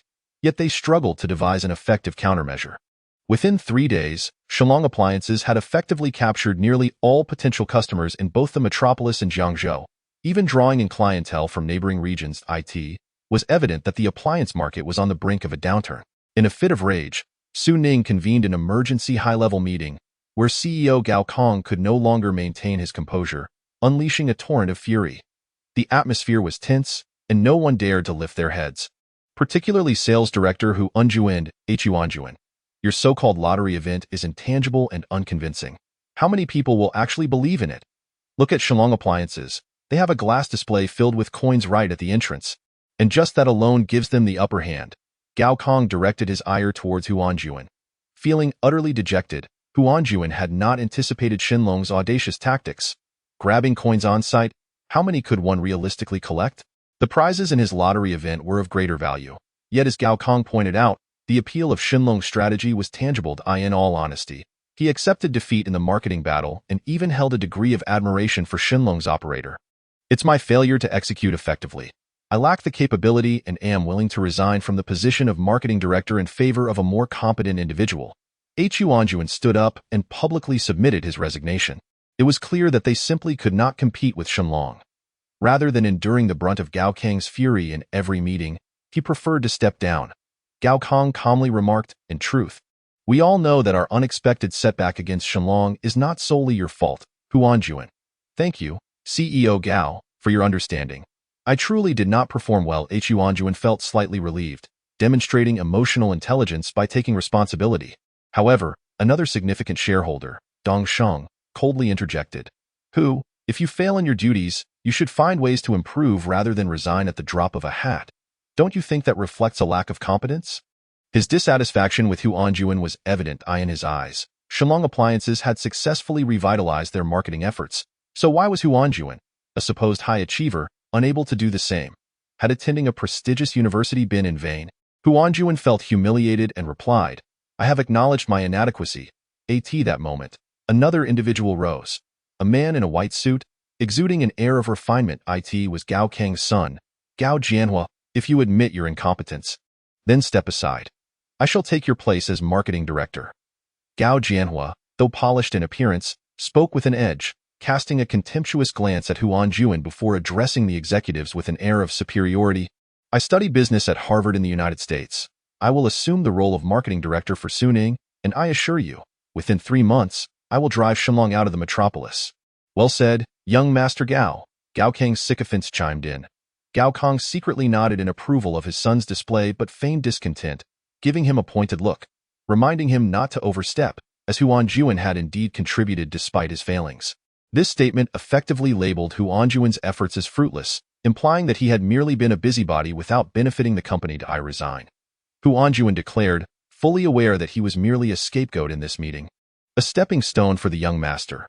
"Young people should not act impulsively," Gao Kong cautioned, weary of the theatrics, and directly stated, "Raise your hands if you support Gao Jianhua as the new marketing director." The room filled with raised hands, as everyone recognized that there was no turning back. Gao Jianhua was unanimously elected as marketing director, and he promptly vowed to crush Xinlong Appliances within 3 months. Huan, however, left in a state of indignation. He was a true rural youth who had ascended to a senior position at Su Heng in just 1 year after graduating from Fudan University. While he may have been a mere worker at the top, it was still a testament to his formidable personal abilities. Unfortunately, talent held little value in the face of capital. After resigning, Huan exited the conference room to finalize his departure procedures. The focus of the meeting swiftly shifted to Gao Jianhua, as everyone eagerly anticipated the insights of this well-educated young man. Gao Jianhua wasted no time, stating plainly, "To defeat Xinlong, we must return to a price war." One shareholder raised an objection. "Director Gao, the room for price reduction is nearing the manufacturer's bottom line. There is little space left. Further reductions would only lead to losses. If we do not lower our prices and reclaim market share, we will allow Xinlong Appliances to grow stronger, with dire consequences." Gao Jianhua asserted loudly. The debate escalated, and eventually, all eyes turned to Gao Kong. Engaging in a price war at any cost was a strategy that could backfire. Gao Kong felt conflicted. He had not anticipated that the newly established Xinlong would prove so formidable, especially after just 3 days of operation. He understood that if Xinlong were to expand unchecked, particularly in the heart of Su Heng's territory, it would pose a significant threat to the entire company. Faced with the inquisitive gazes of his colleagues, Gao Kong finally made up his mind, his tone resolute and firm. "Starting tomorrow, all Su Heng Appliances must be priced 100 yuan lower than comparable products from Xinlong. Director Gao will oversee the execution of this plan, and all other departments are to provide full support." The room fell silent, the gravity of the CEO's decision sinking in. The first true price war in the home appliance industry was about to commence. Gao Jianhua was eager, envisioning the imminent triumph over Su Yali and Su Heng, and then devising a plan to win Su Yali's affection. His excitement was palpable. Meanwhile, Su Heng was dining with Su Yali at an upscale restaurant. hosting 7 senior executives from the metropolis, including 5 store managers, the marketing department head, and the logistics department head. This was their first encounter with the elusive mastermind behind Shillong, and they were all exhilarated to meet him. Congratulations on the successful launch of Shillong Appliances. Su Heng began, raising his glass in gratitude. It is thanks to you and Su that we have achieved this, the executives replied earnestly. The past 3 days of unprecedented sales had not only been a testament to their hard work, but had also enriched their knowledge and experience. At Shillong Appliances, our philosophy is to grow alongside our employees. As key managers, it is imperative that you remember, only by ensuring employee satisfaction can we achieve customer satisfaction. With a total of 216 employees across the 5 stores in the metropolis, Su Heng presented them with 216 red envelopes, each inscribed with names, which he and Su Yali had personally prepared. Please distribute these at a small celebration for the staff.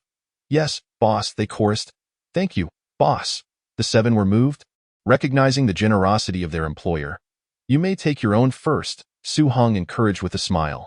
The 7, somewhat reserved, accepted their envelopes, each containing a substantial sum, no less than 2,000 to 3,000 yuan, excitement evident on their faces. Money has always been a timeless motivator. I hope you do not become complacent. Prepare yourselves for the fierce battle ahead. Finally, Su Heng's tone turned serious. A fierce battle. The executives exchanged puzzled glances, wondering why. Given their current momentum, there would be a need for such a conflict. Who is the leader in the home appliance market? Su Heng inquired as Su Ning. They replied in unison.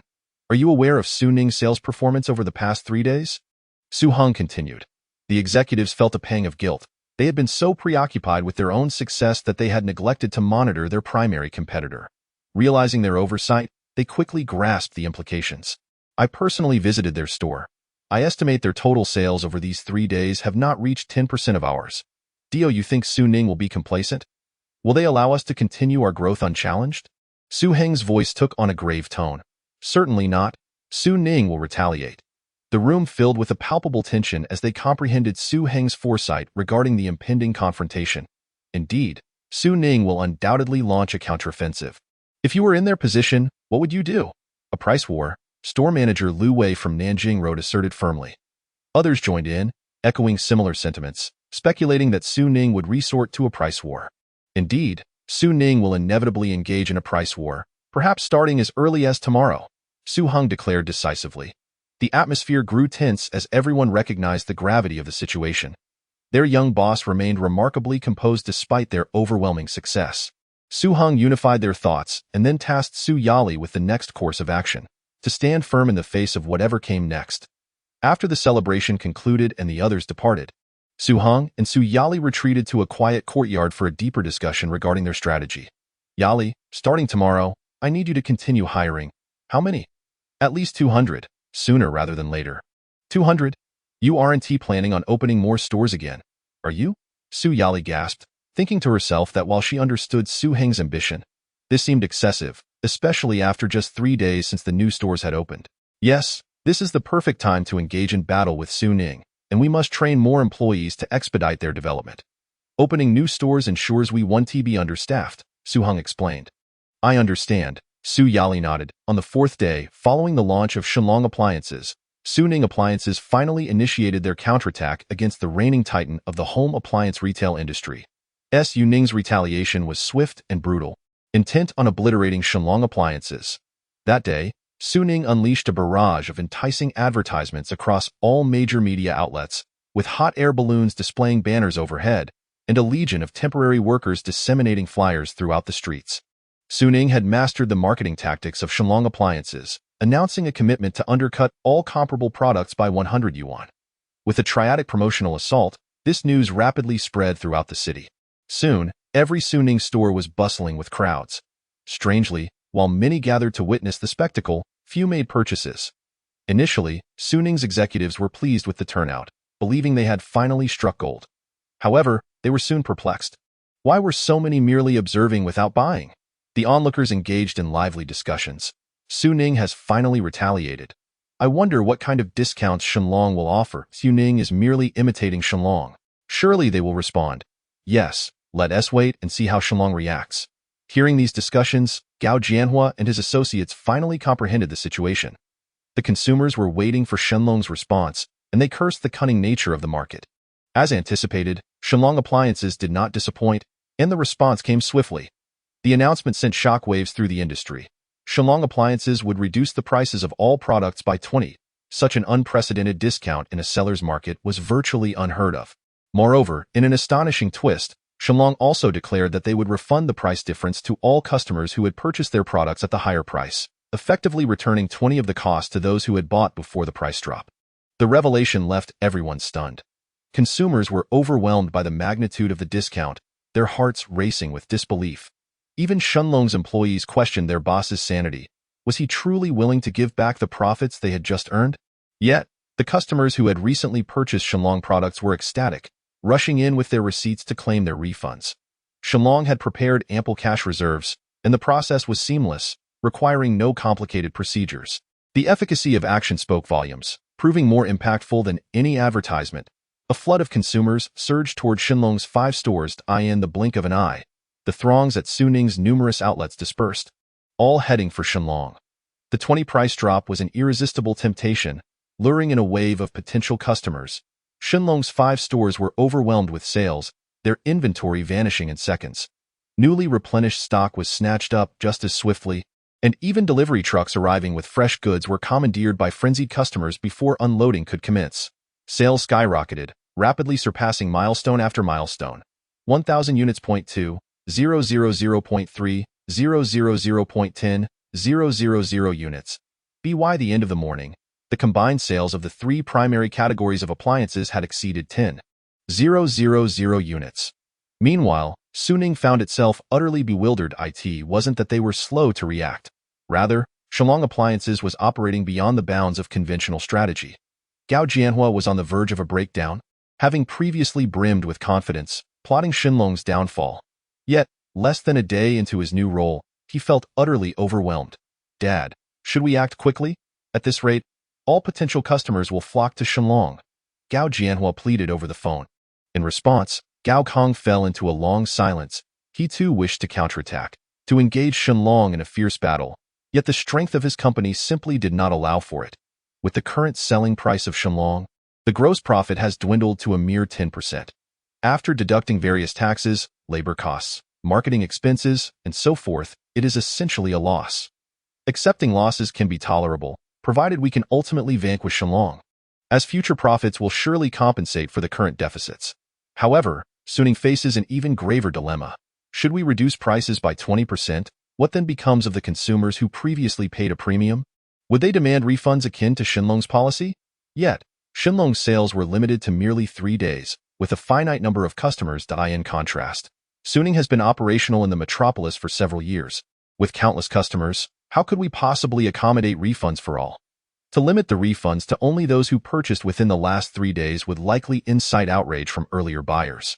It can be asserted that Shenlong has posed an unsolvable conundrum for Su Heng.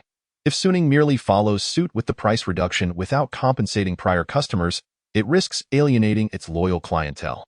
Conversely, failing to adjust prices may lead to the poaching of potential customers by Shenlong's appliances. The repercussions of losing this battle could see Su Heng gradually marginalized, with the specter of elimination looming ever closer. "Father, we can no longer delay. The metropolis is our stronghold. This battle must end in victory."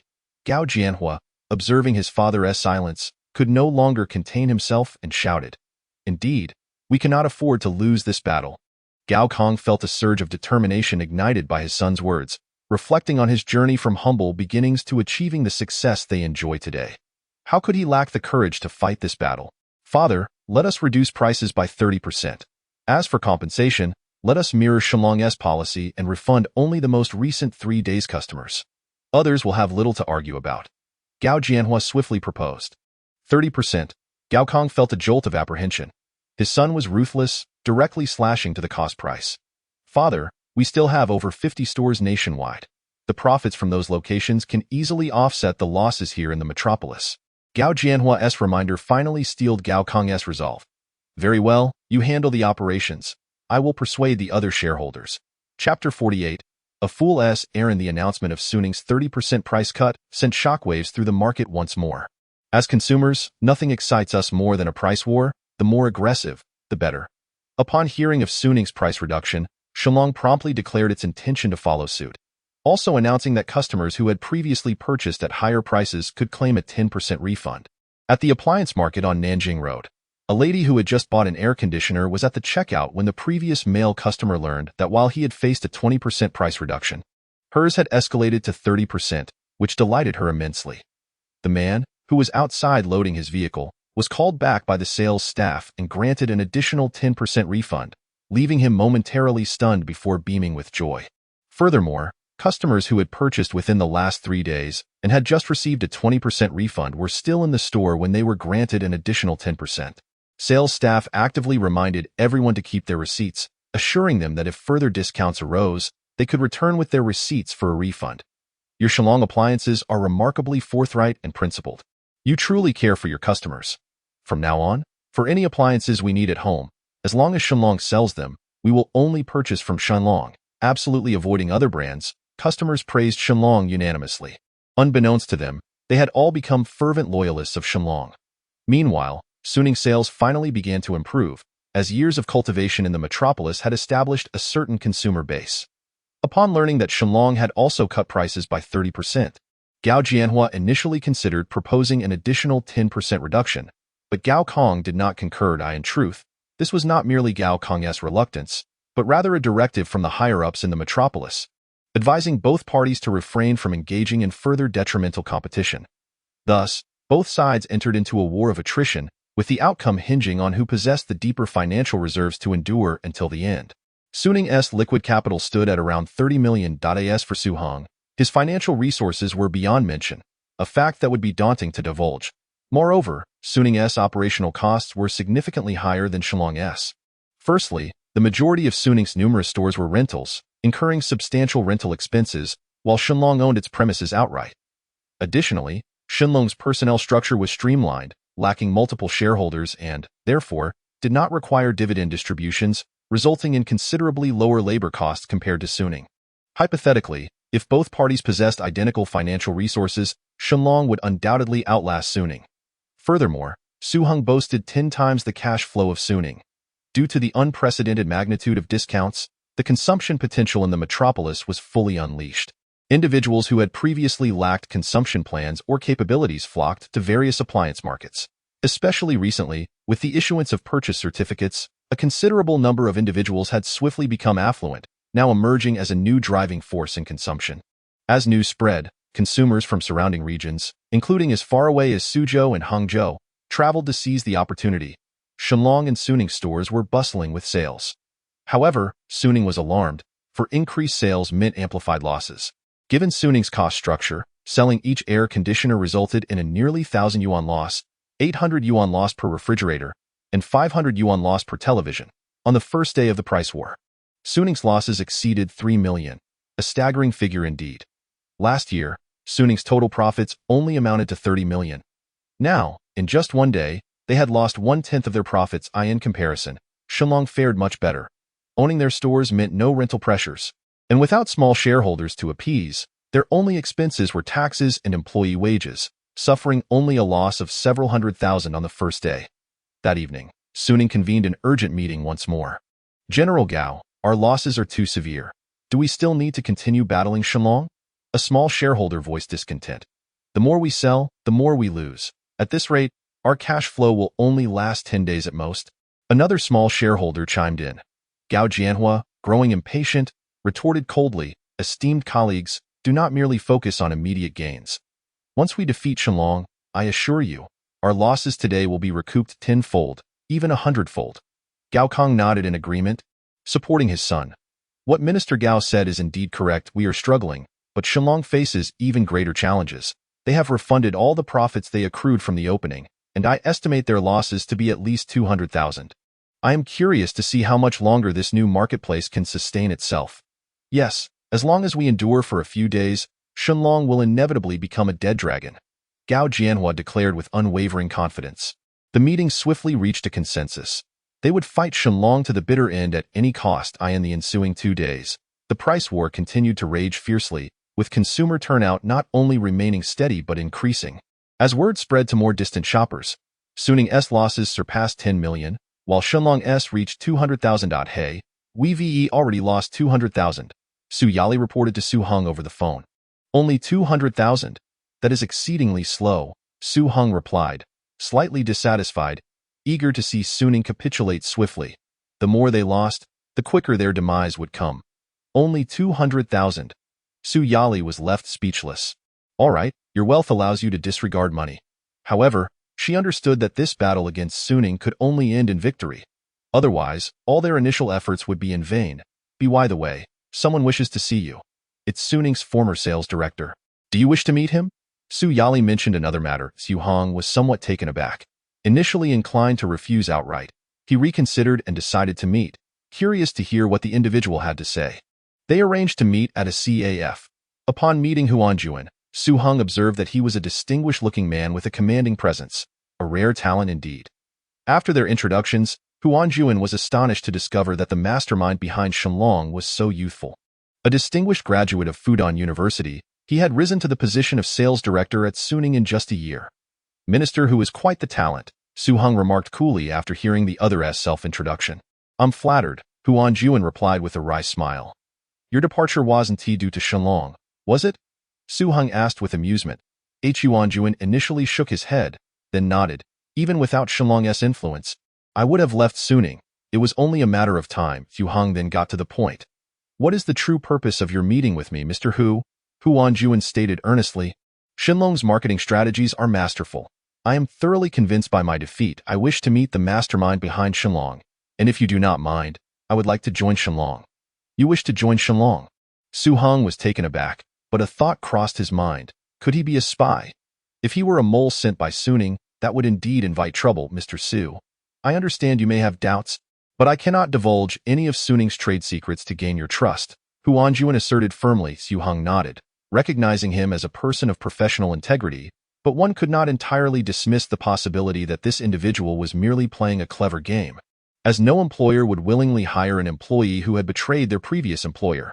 Then let us discuss the home appliance retail industry, Su Heng suggested, eager to gauge Huanjuan's capabilities. Chapter 49. Reaching the enemy's stronghold. After listening to Huanjuan's insights on the home appliance industry, Su Heng concluded that he was a visionary and capable individual, deciding to recruit him into his ranks. Thank you for your recognition, boss. You will accompany me to Jiangxing and help open several branches there, Su Heng stated, intending to open stores in Jiangxing while bringing Huanjuan along for additional evaluation. Sure, boss. Upon hearing about the plans to open stores in Jiangxing, Huanjuan was visibly shaken, marveling at the young boss's ambition, as he planned to open 7 stores in one go. The next day, Su Heng, accompanied by Huanjuan and 10 employees, took a train to Jiangxing. The summer heat in Jiangxing made air conditioner sales flourish. Additionally, this city was Su Heng's birthplace. Truly its stronghold. Su Heng was strategically drawing the battle to the enemy's lair. Su Heng has a total of 8 stores in Jiangxing. We will match that by opening 8 stores, placing them as close as possible to Su Heng's locations. Su Heng issued his instructions. The team exchanged glances, astonished by his audacity. While they were indeed a formidable force, Su Heng was not to be underestimated. However, excitement prevailed, as the thought of besting Su Heng in its own territory was exhilarating, especially for Huanjuan, who, despite maintaining a calm facade, harbored deep-seated resentment from being forced out of Su Heng. It soon became evident that possessing capital made things considerably easier. Within 2 days, Su Heng successfully acquired 8 storefronts, all situated in prime locations near Su Heng's establishments. This strength is truly formidable. Huanjuan, deeply impressed, personally engaged in the acquisition process. Initially worried that Su Heng's financial capacity might not match that of his former employer, he soon realized such concerns were unwarranted. With the stores secured, he immediately contacted a renovation company to commence work.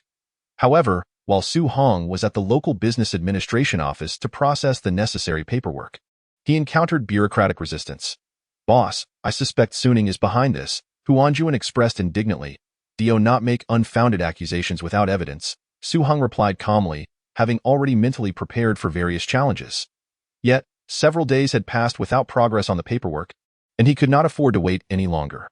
You and the employees should familiarize yourselves with the city. I'll step out for a moment, Su Heng decided, opting for a more indirect approach. He visited the municipal government, where he met a supervising official as an investor.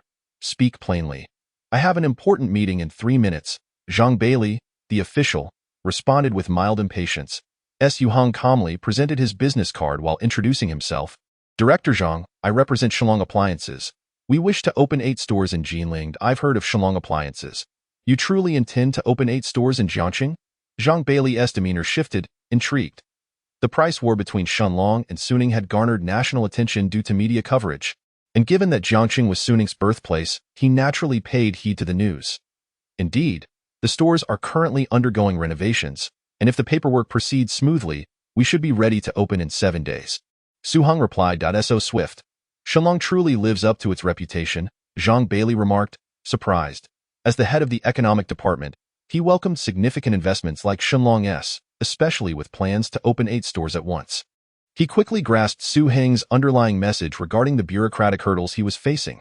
On behalf of the Jiangqing municipal government, I extend a warm welcome to Shenlong's entry, Zhang Bailey exclaimed, extending his hand before promptly dialing the business administration director to issue clear directives. Thank you, Director Zhang, Su Heng acknowledged, realizing that the issue had been resolved. We should be the ones thanking you for investing in Jiangqing. We hope Shenlong flourishes here and contributes to the local economy, Zhang Bailey stated earnestly. Su Heng refrained from grandiloquent promises, stating directly, we are currently hiring in Jiangqing, aiming to employ 200 laid-off workers. Excellent, Zhang Bailey clapped in excitement. Jiangqing had numerous bankrupt state-owned enterprises, leaving a significant number of laid-off workers in dire straits, a pressing concern for local government. Shenlong's plan to employ 200 individuals was considerable. Should you encounter any difficulties, do not hesitate to reach out to me. Zhang Bailey wrote down his phone number and signed it, handing it to Su Heng.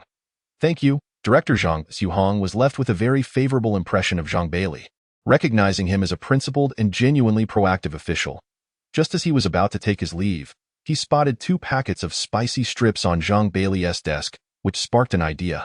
He envisioned establishing a spicy strip factory in Jiangqing, potentially allowing the product to reach a national audience while saving on transportation costs. I didn't realize Director Zhang also enjoys our local specialties. Su Heng remarked with a smile. Ah, you are from Jiangzhou. Forgive my candor. These were purchased by my daughter. I tried one and was pleasantly surprised by its flavor. I learned that this humble spicy strip has gained immense popularity and become a renowned brand in Jiangzhou, providing numerous laid-off workers with re-employment opportunities. Zhang Bailey reflected with admiration. Director Zhang, what if I were to establish a spicy strip factory in Jiangqing? Su Heng broached the topic. Zhang Bailey's initial excitement was tempered by skepticism as he inquired, are you planning to replicate Jiangzhou's spicy strips? I doubt that would be feasible. First, Jiangzhou's spicy strips have developed rapidly and established a brand effect. Additionally, imitation would inevitably lead to copyright disputes. Su Heng chuckled. There's no need for concern, Director Zhang. The Jiangzhou spicy strip factory is indeed mine. What? The Jiangzhou spicy strip factory belongs to you? Zhang Bailey exclaimed, astonished, struggling to believe his ears. Yes, it is mine. Establishing a branch in Jiangqing would not infringe on any rights. The question is whether Jiangqing is welcoming, Su Heng replied calmly. Absolutely welcome. Only a fool would not welcome it, Zhang Bailey responded excitedly, expressing his full support for Su Heng's plans to invest in Jiangqing, even offering to recommend several suitable factory sites for him to choose from, assuring that he would facilitate all necessary connections. Su Heng expressed his gratitude once more. Having left the municipal government, Su Heng returned to the business administration office, where the director personally attended to him, completing all necessary paperwork within an hour. Chapter 50. Surface Loss. Actual Gain. Su Heng, incredulous, asked, Boss, did you really manage to complete the paperwork? Huan Juan could hardly believe it, given that Su Heng had been gone for less than half a day. In truth, he harbored suspicions that Su Heng had wielded the power of wealth, yet even so, such rapidity seemed implausible, fortuitously encountering a benevolent individual. Su Heng refrained from elaborating on the specifics and simply stated, time is of the essence. The renovations must be completed today, the store shall be arranged tomorrow, and the grand opening is set for the day after. Rest assured, boss, I will personally supervise the 8 stores tomorrow to ensure everything proceeds without a hitch, Huan Juan assured him. Initially, he had anticipated that the procedures would be delayed, but now, having secured the necessary approvals, he felt an even greater eagerness than Su Heng to commence operations and engage in a fierce competition with Su Heng. Su Heng then briefed the 10 employees he had brought from the Magic City. These 10 were the cream of the crop, chosen to excel in their respective roles while also motivating the newly recruited 200 employees. At the headquarters of Su Heng in the Magic City, senior management gathered in the conference room. Since the opening of Shenlong Electronics, the frequency of high-level meetings at Su Heng had surged, with the number of meetings held in just 1 month surpassing that of an entire year under normal circumstances. General Manager Gao, it's already the 7th day, and our cash flow is becoming increasingly strained, the head of the finance department remarked gravely. Gao Kong remained silent, lost in thought. Gao Jianhua interjected. Transfer some liquid funds from other stores? This battle must be fought to the bitter end. The others wore somber expressions, fully aware that the price war with Shenlong had left them in a precarious position. A disgruntled minor shareholder exclaimed, "Damn it! This wretched Shenlong is far too formidable. They haven't been worn down yet." Someone scoffed in derision. "Do you really think you can exhaust them? Shenlong has already breached our home turf." "What? Shenlong is opening stores in Jinling?" Many were taken aback.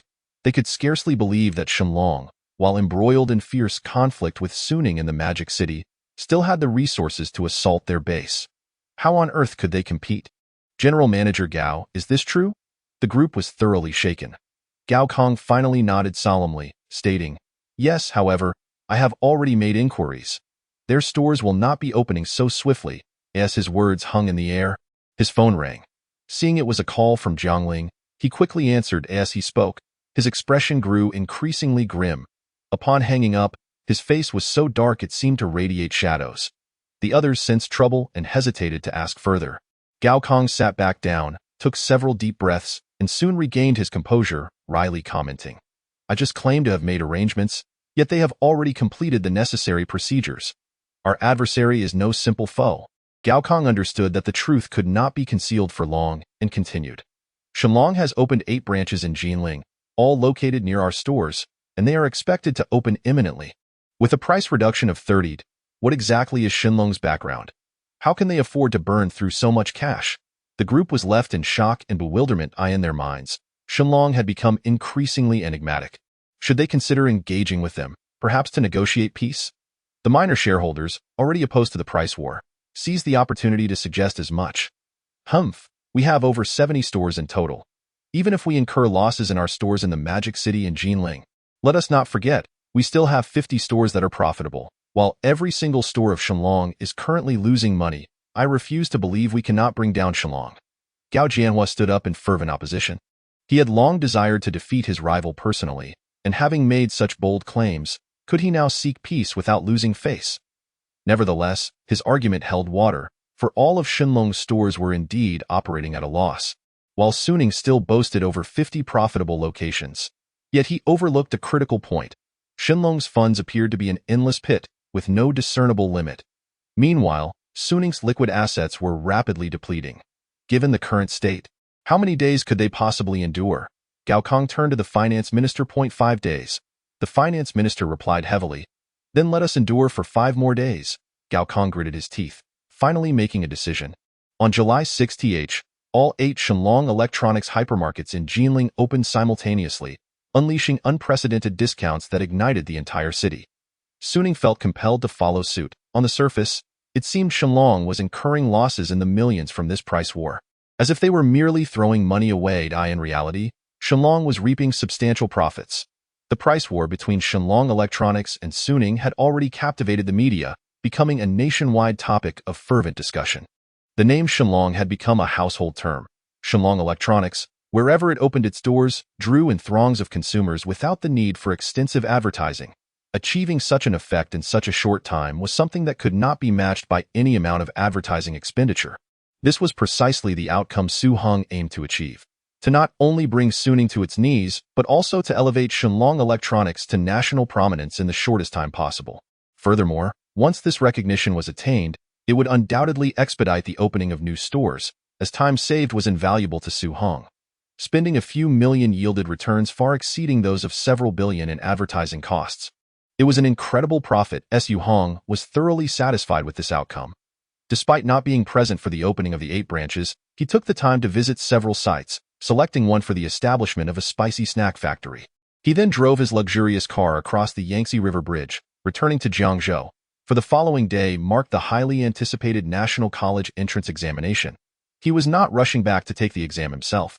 Having already chosen to attend the economics department at Tsinghua University, his intention was to offer encouragement to his friends. Xiazimo required no concern. As long as she performed normally, her scores would easily secure her a place at Tsinghua. His primary worry was Wu Gang, who in his previous life had only managed to gain admission to a third-rate institution and post-graduation, struggled to find decent employment, spending a year laboring on a construction site before moving through various factory jobs. Never quite achieving satisfaction, Su Heng intended to lend a helping hand to his friend. Upon returning to Jiangzhou, he first met with Xiazimo. "Relax and focus on your exam. I'll be waiting for you at Tsinghua." Su Heng encouraged with a smile. Xiazimo nodded resolutely, feeling confident about the exam, and curiously inquired, "Where have you been recently?" "I didn't want to distract you while you were studying, so I took some time to myself." Su Heng casually concocted an excuse. Xiazimo felt a sweet sensation in her heart but playfully retorted, "Smooth talker. I bet you were off having a good time, on my honor. I was out striving for our bright future." Su Heng replied earnestly. Chapter 51. Capturing the entire Jiangdong market. After a brief conversation with Xiazimo, Su Heng departed, mindful not to delve too deeply, fearing it might cause the lovely girl to lose sleep, thereby affecting her exam performance the next day. "Gongzi, it's time to go," Su Heng announced as he entered the classroom, discovering Wu Gang deeply engrossed in solving a math problem. "Henggu, you're back just in time. Explain this problem to me," Wu Gang exclaimed eagerly, grabbing Su Heng's arm. Su Heng was at a loss for words. The exam was merely a day away, and he wondered why Wu Gang hadn't studied earlier. Yet, it wasn't entirely fair to him. Wu Gang had always been diligent, though his intelligence fell short when compared to Su Heng. "Why bother explaining? The exam is tomorrow. You should be relaxing," Su Heng advised while helping Wu Gang tidy up his desk. "No way. Let me take a quick look. A last-minute effort might just help me tackle a tough question and secure a spot in a specialized program," Wu Gang said with a frown. "Come along. We'll go to my place for some last-minute tutoring," Su Heng suggested, prompting Wu Gang to beam with excitement. Half an hour later, Su Heng brought Wu Gang back to his home. Retrieving a stack of test papers labeled prominently with the words Huanggong Secret Papers. In the future, everyone would know just how renowned Huanggong Secret Papers would become, but at that time, they were still unknown. "Where did these come from? They look impressive," Wu Gang inquired, his curiosity piqued. "These are internal simulation papers from a key high school in the Huanggong region, crafted by teachers who are part of the college entrance examination question-setting team. This set of papers is famous for its high prediction accuracy and is never circulated outside. It took me considerable effort to acquire them for you," Su Heng explained solemnly. In truth, he had created them himself, but he feared alarming his friend. The papers contained only a portion of the upcoming exam questions, and if Wu Gang could memorize them, he stood a chance at securing a place in a junior college. "This is incredible. I must study it thoroughly. Thank you, Henggu, for your thoughtful consideration," Wu Gang expressed, both excited and touched. "The answers are all there.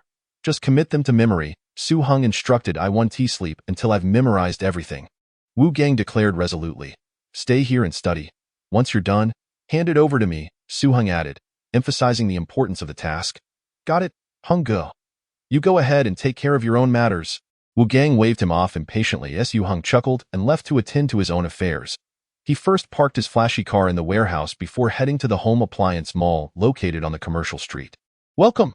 The staff greeted Su Heng warmly as he entered the store. After observing the store's layout and the employee service attitudes, he noted that everything appeared commendable and business was thriving. It seemed that Song Jia had put in considerable effort and was well suited for the role of store manager. "Boss?" Song Jia rushed out of the office, startled at first upon seeing Su Heng, but then her face brightened with relief, feeling a sense of reassurance. Since the establishment of the two stores, Su Heng had taken a hands-off approach, leaving her anxious about potential issues. "Let us discuss this in the office," Su Heng suggested, wishing to avoid drawing attention. "You're doing an excellent job." Once in the office, Su Heng first acknowledged Song Jia's work. His gaze lingered on her figure, clad in a fitted blue professional outfit that exuded the aura of a fashion model. It was remarkable how much she had transformed. Her demeanor now radiated confidence, unlike the timid and insecure girl he had first met. "Thank you for this opportunity, boss. Without your guidance, I could never have succeeded," Song Jia expressed sincerely, viewing Su Heng as a figure of almost divine capability. She was well aware of the fierce competition between Shenlong and Suning, following the news with fervor and yearning to be involved. "Indeed, Your growth has been rapid. Not only are you excelling as a store manager, but your flattery skills have also improved significantly. Su Heng chuckled. In the past, Song Jia would have shyly lowered her head, unsure of how to respond. But now she confidently replied, I speak only the truth. She then poured a cup of tea for Su Heng. Thank you, he said, taking a few sips to quench his thirst. After inquiring about work-related matters, he instructed Song Jia to summon Song Wei and Zhou Qi. Before long, Zhou Qi and Song Wei hurried in. Zhou Qi was visibly excited at Su Heng's unexpected return, while Song Wei remained calm, though his eyes reflected admiration for Su Heng. After exchanging pleasantries, Su Heng first addressed Song Wei. Minister Song, how many employees does the logistics company currently have? 80. All of whom are retired military personnel, he replied. Not enough. Continue aggressively recruiting, especially drivers, and purchase vehicles as needed, Su Heng ordered. Understood, Song Wei responded without hesitation. Having gathered information about the logistics company, Su Heng then posed a question to gauge the trio's insights. Shenlong Electronics has conservatively estimated a loss of 10 million in the ongoing battle with Su Heng. What are your thoughts? A loss of 10 million. This astronomical figure startled the three. They were aware that Shenlong was burning through cash, and a lot of it, but hearing such a staggering number was still shocking. Particularly Zhou Qi, who wanted to ask how the boss could afford to burn through such sums. Once they regained their composure, they began to deliberate on Su Heng's query. They certainly did not think Su Heng had lost his senses. He must have had a purpose behind such actions, but was it truly worth incurring such significant losses? Song Wei's expression was grave, showing no intent to speak. Zhou Qi glanced at Song Jia, politely inviting her to share her thoughts first. Song Jia nodded and said, I believe that although Shenlong has incurred substantial losses, they have also established a strong brand presence. Now the entire nation recognizes Shenlong Electronics. This aligns with what the boss has taught us about brand effect. Once the brand is strong, business becomes easier. I believe it is worth it. Su Heng silently acknowledged her insight, then inquired nonchalantly, Zhou Qi, what is your perspective? I completely agree with Manager Song's assessment. Zhou Qi replied respectfully. Cunning, Su Heng teased with a smile. Zhou Qi chuckled, Boss, you've misunderstood me. I genuinely share the same view as Manager Song. Then, adopting a serious tone, he proposed, since Shenlong has already gained immense recognition, shouldn't we seize the moment and accelerate our expansion? Su Heng's tone shifted to one of firm determination as he declared, Indeed? I gathered the three of you here to swiftly capture the entire home appliance market in Jiangdong province starting now. Within 20 days, we must open 18 branches throughout the province, 3 in the capital and 1 in each of the other 15 cities, and then extend into county-level cities. 20 days, 18 new stores, and we'll continue expanding into county-level cities. The trio was once again taken aback by Su Heng's ambitious plans, their blood surging with excitement. Though Song Wei maintained a composed exterior as a former soldier, his blood ran hotter than most. To him, expanding into new markets was akin to conquering new territories. You three will continue to work according to your original roles. Minister Song, wherever we open a store, your logistics company will follow. Su Heng emphasized this point. He intended to leverage the store openings to unwittingly weave a vast network across the nation for the logistics company, allowing him to invest in production and quickly capture markets throughout the country, thus saving on both time and logistics costs. Chapter 52. Meticulous planning. Boss, rest assured, we will fully cooperate and seize the market at the fastest possible pace, Zhou Qi declared passionately. Song Jia and Song Wei nodded in agreement, their spirits soaring. Moreover, it is crucial for you to be adept at identifying and nurturing talent, as our rapid expansion demands that we ensure our personnel can keep pace. Su Heng reiterated. Shenlong Electronics was expanding at a breakneck speed, with the spicy snack factory soon to be established, necessitating a large pool of talent. Yes, boss, the three responded in unison. I seldom concern myself with minute details and am not often present at the company. As senior managers, you must strictly adhere to company regulations and impose discipline on your subordinates, Su Heng made clear. He understood that in the initial stages of rapid company growth, various issues would inevitably arise. As the saying goes, clear waters have no fish. He wouldn't expect his employees to be flawless, as long as they avoided significant principle violations. After discussing work matters, Su Heng headed to the Leviuan food factory. Su Xian had already seamlessly transitioned into the role of factory manager. Zhang Ping held no fixed position, resembling a general overseer. Yang Chongqing, a technical backbone dispatched from Hongqing Machinery Factory, officially joined Leviuan Food Factory, earning 5 times his previous salary. The factory manager of Hongqing Machinery, Zhao Weiguo, wholeheartedly supported Yang Chongqing's move to Levaiyuan Food Factory, as Su Heng was regarded as a savior by Hongqing Machinery. Levaiyuan Food Factory had procured 30 sets of equipment, reviving the near-bankrupt Hongqing Machinery and gradually bringing it back to prosperity. Yang Chongqing was now the chief engineer and workshop director of Levaiyuan Food Factory.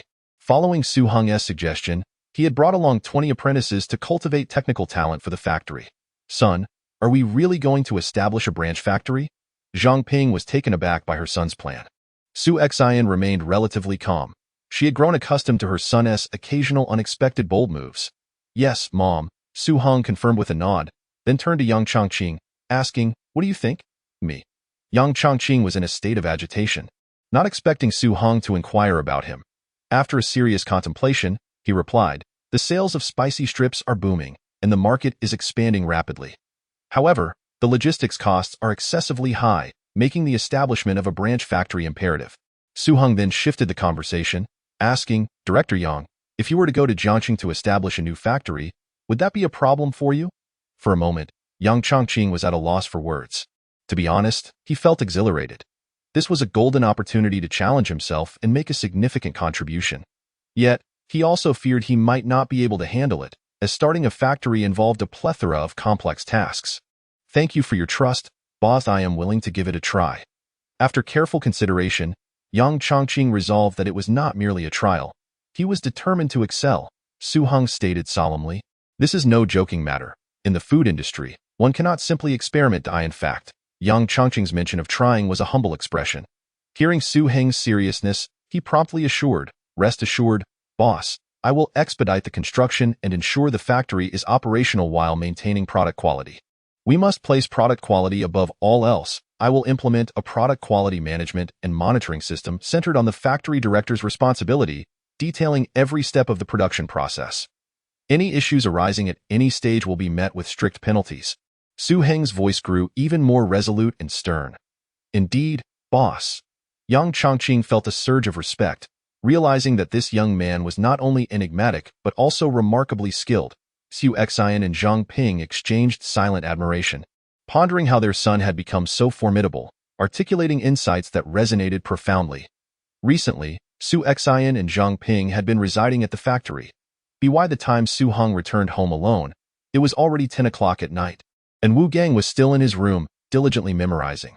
"How is your studying coming along?" Su Heng inquired, tossing a roasted chicken to Wu Gang.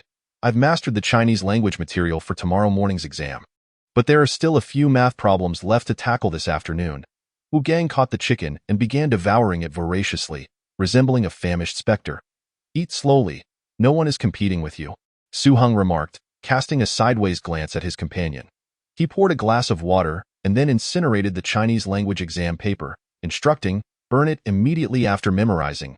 At precisely 9 o'clock on the morning of July 7th, 1992, the college entrance examination commenced. Wu Gang sat at his desk, feeling a mix of excitement and anxiety. Once the test papers were distributed, he quickly regained his composure and began answering questions. "Great, I got one right." Soon, he encountered a question he had memorized the night before and marveled at the efficacy of the secret materials his friend had procured. Another correct answer. He then faced a familiar question, also one he had just memorized. Wow, so many! By the time he reached the halfway mark, Wu Gang realized he had solved 7 or 8 questions he had previously memorized. The Chinese language exam concluded. His hand trembled slightly as he held his pen, and his honest face glowed with excitement. If the situation allowed, he would have shouted with glee. The afternoon math exam was even more remarkable. Nearly half of the questions were ones he had prepared for. Math was Wu Gang's weakest subject, and he dreaded the possibility of losing too many points. After finishing the math exam, he felt confident about the subsequent 3 subjects, believing he could secure a spot in a vocational college.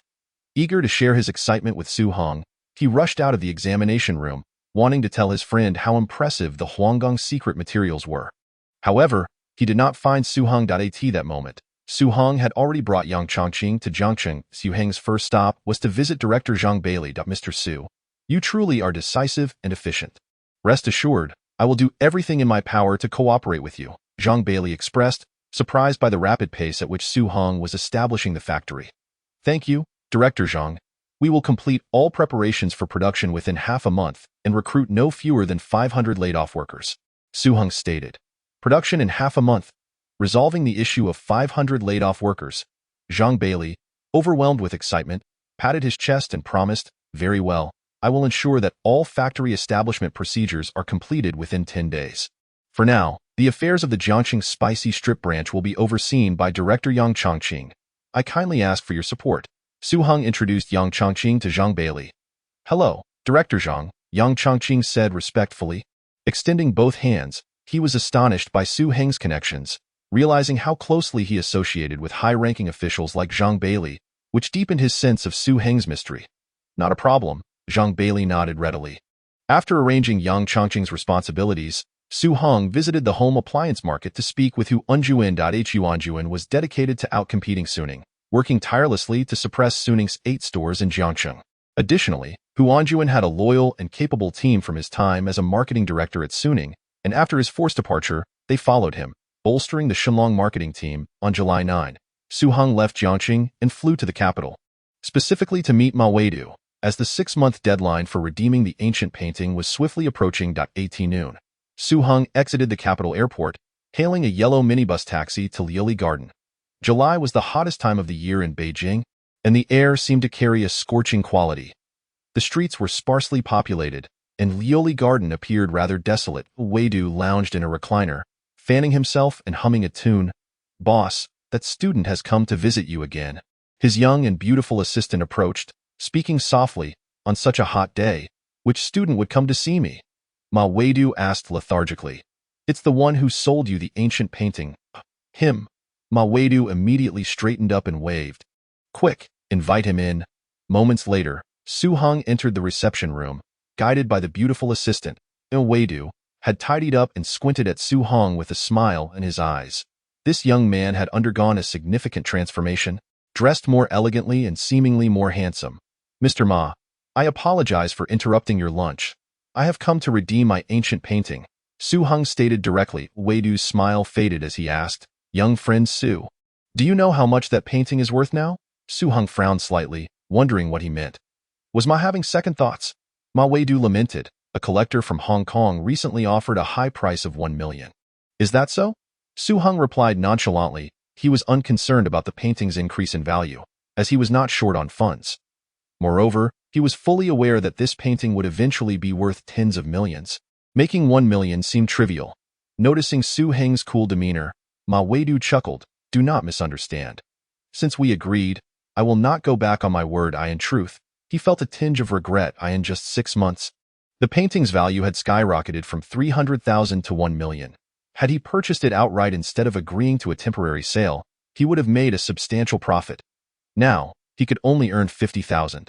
Of course, earning 50,000 on a principal of 300,000 in 6 months was still a considerable return. "Mr. Ma, here is 350,000. Please count it," Su Heng said, opening his backpack to reveal bundles of cash. Ma Weidu was once again taken aback. Carrying such a large sum nonchalantly, he did not bother counting but instead asked, "Young friend Su, would you consider selling this painting? I could negotiate with the collector from Hong Kong on your behalf. The price could potentially increase." "Thank you for your kind offer, Mr. Ma, but I will let you know when I decide to sell," Su Heng politely declined. "Very well," Ma Weidu said as he retrieved the ancient painting from his safe and handed it to Su Heng. Su Heng opened it to confirm it was indeed his and placed it into his bag. "This young man is remarkably composed." Ma Weidu thought silently. He found it incredible that when he mentioned the painting's rise to 1 million, the typical reaction would be one of excitement. Yet this youth displayed no such response. After Su Heng secured the painting, Ma Weidu locked the cash back in his safe. "Mr. Su, it seems you have a genuine passion for art." Suddenly, Ma Weidu remembered something and invited Su Heng. "This afternoon, there will be a large exhibition and sale at the Yuanminjuan Artist Village. I wonder if you would be interested in attending." Su Heng was about to refuse when he recalled the exceptional group of young artists residing in the artist village near Yuanminjuan, many of whom were currently struggling. These individuals would later support half of modern Chinese art. Among them were renowned contemporary artists such as Fang Lijun, Liu Wei, Su Bing, Zhao Bandai, and others. Though they were currently obscure and barely making ends meet, in the future, their works would command prices in the hundreds of thousands to millions, or even over 1 billion. "Since I have some free time, It wouldn't hurt to take a look. Su Heng agreed to attend, primarily to offer encouragement to those artists who needed support the most. Very well, let us have a meal first, then we shall proceed, Ma Weidu said enthusiastically, clearly eager to learn more about this enigmatic young man. After they finished their meal and arrived at a small grove near Yuanminjuan, the exhibition was nearing its end. Hundreds of artists had brought their finest works, yet they were deeply disappointed that not a single piece had sold after hours of the exhibition. Since no one is interested, let us burn them, suddenly proposed a long-haired artist with a tattered tank top. Burn them, the crowd gasped, and more people echoed the suggestion. A desolate atmosphere enveloped the scene as someone struck a match. Stop! Su Heng arrived just in time to intervene. I will take everything on display here, along with any works you have not brought. His calm voice resonated like thunder in the ears of the gathered artists. The crowd collectively froze. Their first reaction was disbelief. They knew better than anyone that their works were not accepted by the mainstream, and very few were interested in purchasing them. Now, someone claimed they wanted to buy all their paintings. Was this a dream? I genuinely appreciate your art, Su Heng said, feigning sincerity to spare the artist's pride. He then opened his backpack, revealing bundles of cash, and sincerely added, I came here with genuine intentions. Please calculate the total amount. The artists erupted into a frenzied. An hour later, Su Heng departed the artist village in a large truck, filled with the complete works of over 100 artists. The artists, being quite naive, did not take the opportunity to inflate the prices. Instead, they offered substantial discounts, with some insisting on giving away paintings they were dissatisfied with. The entire truckload of thousands of pieces cost Su Heng just over 200,000, a trivial sum for him. However, for the struggling artists, it was an astronomical amount, a timely rain that could sustain their dreams. The truck arrived at Su Heng's large courtyard, where he enlisted a few others to help unload. Filling 8 rooms with the artworks, to the public, these paintings were as good as worthless, so Su Heng did not worry about theft. Little did he know that years later, these seemingly inconsequential pieces he acquired would create a significant stir in the art world upon their unexpected emergence. In the evening, after receiving a call from Su Yali, Su Heng hurriedly boarded a train to the magical city. Meanwhile, at the Su family villa, Gao Qiufen was anxiously interrogating Su Zhiheng. You must have provided your daughter with financial support. Otherwise, they would not have been able to contend with Suning this long. Absurd.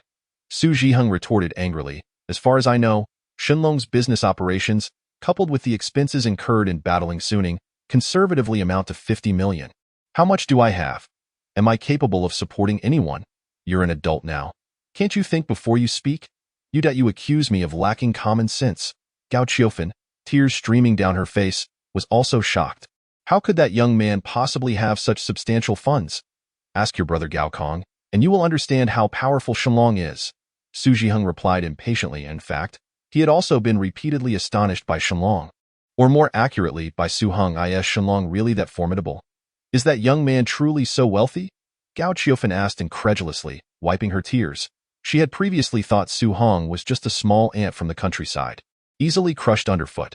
She never imagined that he could establish Shenlong Electric and actually overpower her brother's company. In truth, she was tasked by her brother to probe Su Zhiheng for information about Su Heng's background.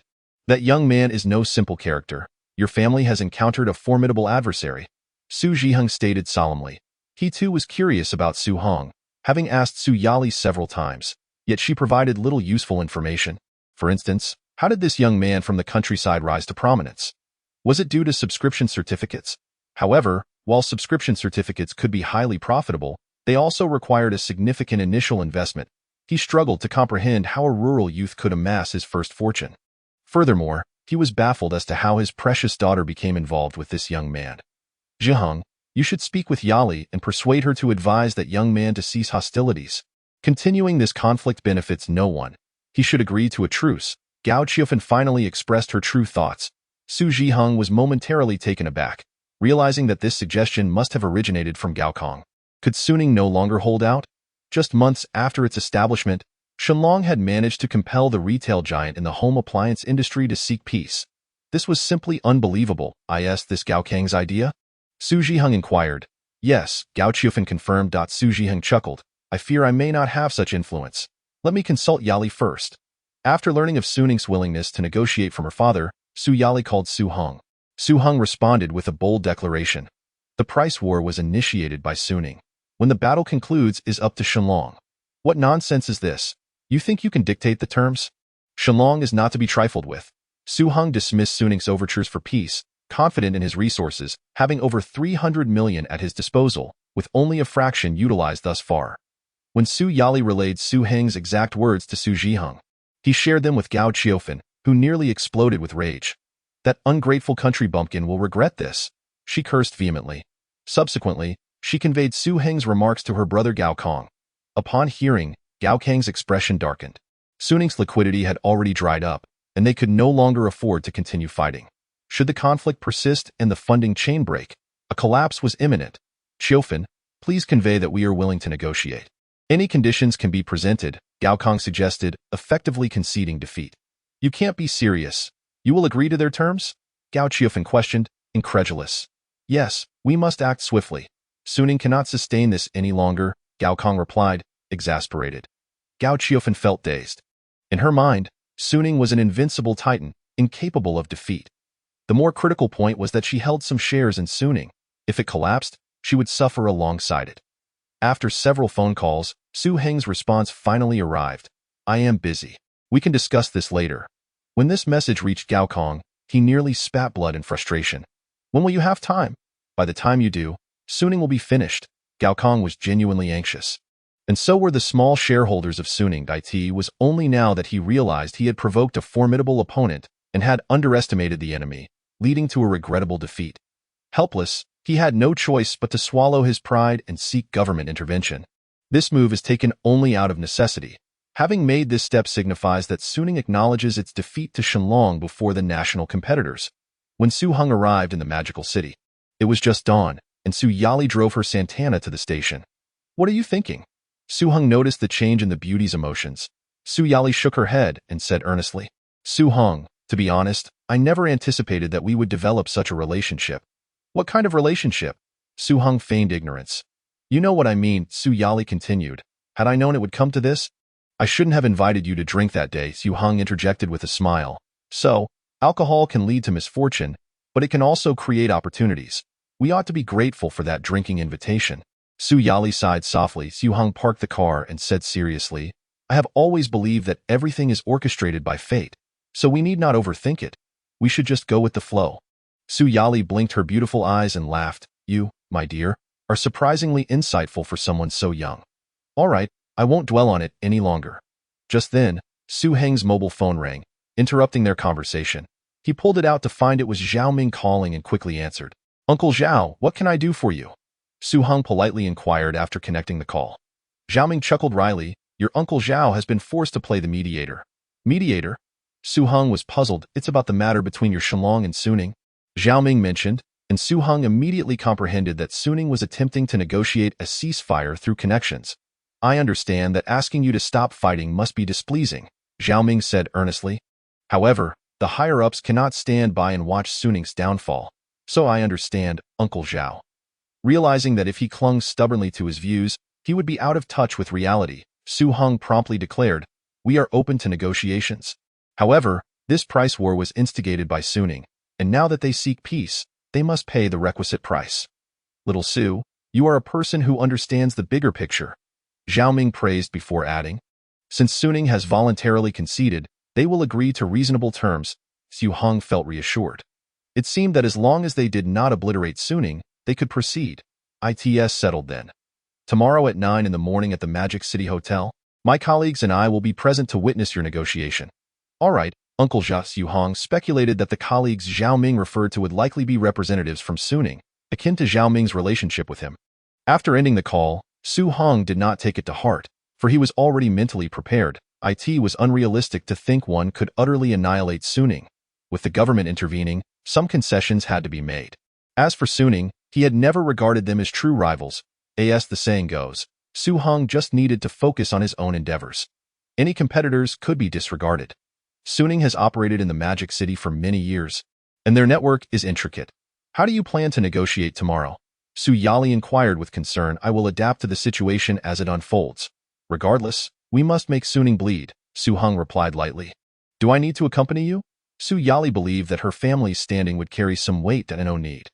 You should quickly select reliable personnel to establish a supervisory department, which will oversee the various stores in the future. Su Heng instructed. Understood, Su Yali nodded. She realized that with Shenlong's significant expansion, various issues would inevitably arise, making such a department necessary. Su Yali marveled again at how this young man had anticipated all potential problems beforehand. As they conversed while driving, Su Yali dropped Su Heng off at her small courtyard to rest before attending to her work in the evening. Su Yali returned home with Zhou Yutong. Brother Heng. Zhou Yutong exclaimed joyfully upon seeing Su Heng, her beautiful eyes lighting up like crescent moons. Has your studying been going smoothly? Su Heng asked with a smile. Brother Heng, did Sister Yali not tell you? Tell me what? Su Heng looked towards Su Yali, who smiled and said, I forgot to mention that Yutong has been accepted into junior high at so soon. Su Heng was taken aback. Su Yali rolled her eyes at Su Heng, saying, like you, this girl is a little prodigy. She scored full marks in math and 98 in Chinese, 82 in English. She thinks her English is poor, so she enrolled in an English training class during the holidays and has been studying junior high materials. She can no longer be called Yutong. We should simply rename her elementary school Overachiever, Su Heng joked. That's so unappealing. Zhou Yutong pouted in protest. The three of them shared laughter, went out for a grand meal, and returned home to sip tea, chat, and watch television. The next day at 9 o'clock sharp, in the 9th floor conference room of the Yinjing Hotel, representatives from Suning and Shenlong sat across a luxurious mahogany conference table. Suning sent 4 representatives, the father-son duo Gao Kong and Gao Jianhua, along with the finance minister and a shareholder representative. On the Shenlong side, it was quite solitary, with only Su Heng present. 2 observers sat beside them, Zhao Ming and Yu Desui, a leader from the municipal government's business bureau. After exchanging nods of acknowledgement, Yu Desui adjusted his black-framed glasses and spoke first. Suning is a well-established enterprise in the Magic City, having made significant contributions to its economy. Shenlong is a rising star with rapid development, and competition between the two is entirely normal.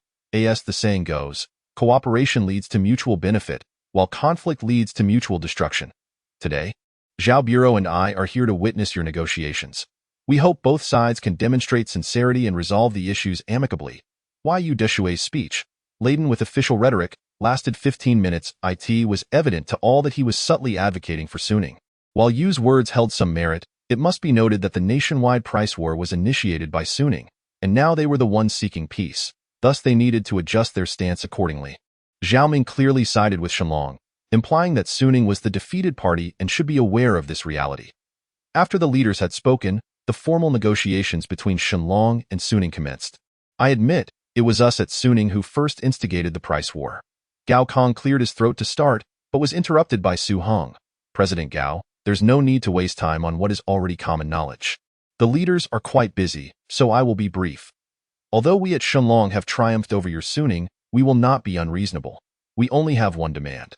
Gao Kong, having been interrupted, initially felt a surge of anger, but upon hearing that Su Heng only had one demand, he thought Su Heng was willing to yield due to the government's involvement, and felt relieved. Mr. Su, please state your demand. As long as it is within our capabilities at Suning, we will certainly fulfill it. Gao Kong responded readily. President Gao, you will certainly be able to accommodate this. Su Heng smiled, his tone calm yet assertive. From today onward, you must close all 8 of your stores in Jiangxing and never re-enter the Jiangxing market. This condition was proposed after careful consideration. He could not demand financial reparations from them, as that would be beneath him. He also could not request the closure of their stores in the Magic City, as it would directly affect the interests of the local government, which Yu Desui would not agree to, nor would Zhao Ming support such an action. Jiangxing was Suning's origin.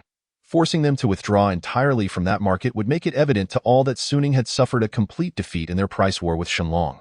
You are asking for too much, dream on. Gao Jianhua exploded, pointing an accusatory finger at Su Heng. Yu Deshui's face darkened, clearly displeased with Su Heng's demands. Su Heng paid no mind to Gao Jianhua's outburst. Engaging in a debate with such a fool would only diminish his stature. Instead, he turned to Gao Kong. President Gao, what is your stance? Gao Kang's expression fluctuated between anger and frustration as he weighed his options rapidly. Losing the Jiangxing market would be a significant hit to their profits, but the loss of face was even more substantial. This young man is exceedingly arrogant, demanding that Suning withdraw entirely from the Jiangxing market. Yu Desui was discontented with Su Heng's dismissive attitude and coldly remarked, Mr. Su, one should practice mercy in business. Who hasn't faced ups and downs? His words were laced with veiled threats. However, Su Heng merely smiled, unfazed, and countered, "I would like to ask Bureau Chief Yu and President Kong, if the tables were turned and Shenlong were the ones defeated, how would Suning respond? That est hardly a question. If Suning had the upper hand, we would undoubtedly strike you down without mercy." Gao Kong thought solemnly, but he could not dare voice such sentiments. Ahem, if I may interject, the finance minister of Suning, Cheng Yukai, spoke up, attempting to regain control of the situation. "Mr. Su, being young and ambitious is commendable, but it is also wise to practice some generosity." Upon hearing Cheng Yukai preach about generosity, Su Heng recalled an old joke by Lao Gua and replied nonchalantly, "I remember a saying that I'm sure Bureau Chief Zhao has heard. I find it most irritating when someone who knows nothing about the situation advises me to be more magnanimous. Do you know what Shenlong has endured? Such individuals should be kept at arm's length, for when lightning strikes them, it may ensnare you as well." Cheng Yukai was momentarily taken aback, his face turning crimson as he understood the implication. Zhao Ming chuckled heartily and nodded, "Indeed, I have heard that joke before. Old Zhao is quite the character." "Are you sure you've heard it before? Fine, it must have been when I mentioned it." Su Heng silently applauded Zhao Ming. Gao Kong and Yu Deshui exchanged awkward glances, unable to reproach Su Heng for his lack of generosity any longer. "President Gao, I believe you are a person who understands the bigger picture. So, let us cut to the chase. Will you comply or not?" Su Heng glanced at the clock on the wall, losing patience for further discussion. "Fine." Gao Kong gritted his teeth, forcing the word out. He was well aware that if he did not acquiesce, the opposing side would not relent, even with government mediation. The government could not intervene directly, and Shenlong had Zhao Ming backing them. Although conceding the Jiangqing market pained him, it was not an insurmountable loss. He could begrudgingly accept it for the lost prestige. Suning could recover it in time as they grew stronger. "President Gao, father, you cannot agree to this," Cheng Yukai and Gao Jianhua exclaimed simultaneously, visibly agitated. Why Yu Deshui furrowed his brow. Gao Kong held considerable sway in the Magic City, and it was surprising that he would so readily agree to relinquish such a significant asset. He quickly realized that this young man was not to be underestimated. "Silence!" Gao Kong barked coldly. Gao Jianhua glared at Su Heng, seething with anger. He felt utterly humiliated, having intended to step over Shenlong's corpse and win the fair maiden, only to end up losing both. He vowed silently that this matter was far from over. Su Heng remained indifferent to Gao Jianhua's inner turmoil. To him, Gao Jianhua was merely a hollow figure cloaked in extravagance, and he could not be bothered to engage with such a lightweight. "By the way, President Gao, since you will be withdrawing from the Jiangqing market, you will need to offload those 8 stores. Why not transfer them to us at Shenlong?"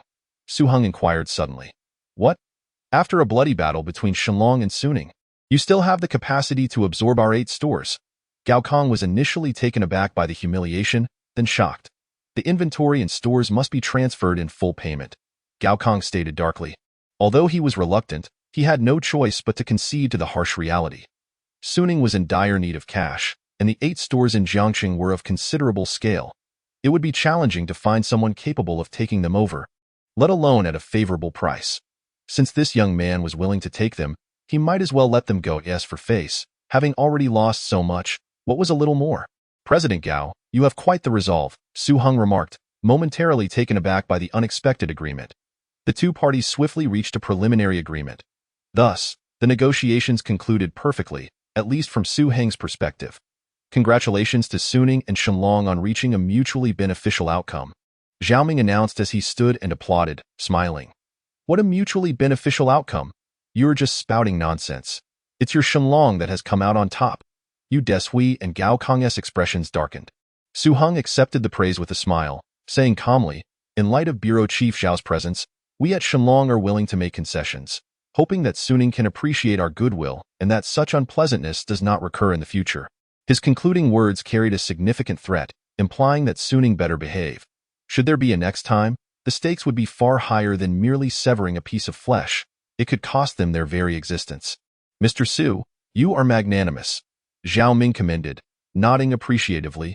Observing the entire negotiation process, he was astounded by Su Heng's performance, realizing that this seemingly gentle young man possessed a sharp and decisive edge.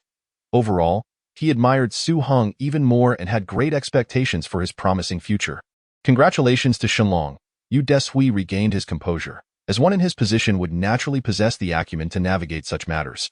Thank you, Bureau Chief Yu, for taking time out of your busy schedule to attend our negotiations. Su Heng offered a polite remark. It's all part of the job. No need for formalities. Yu Deshui waved dismissively before exchanging farewells with Zhao Ming and departing.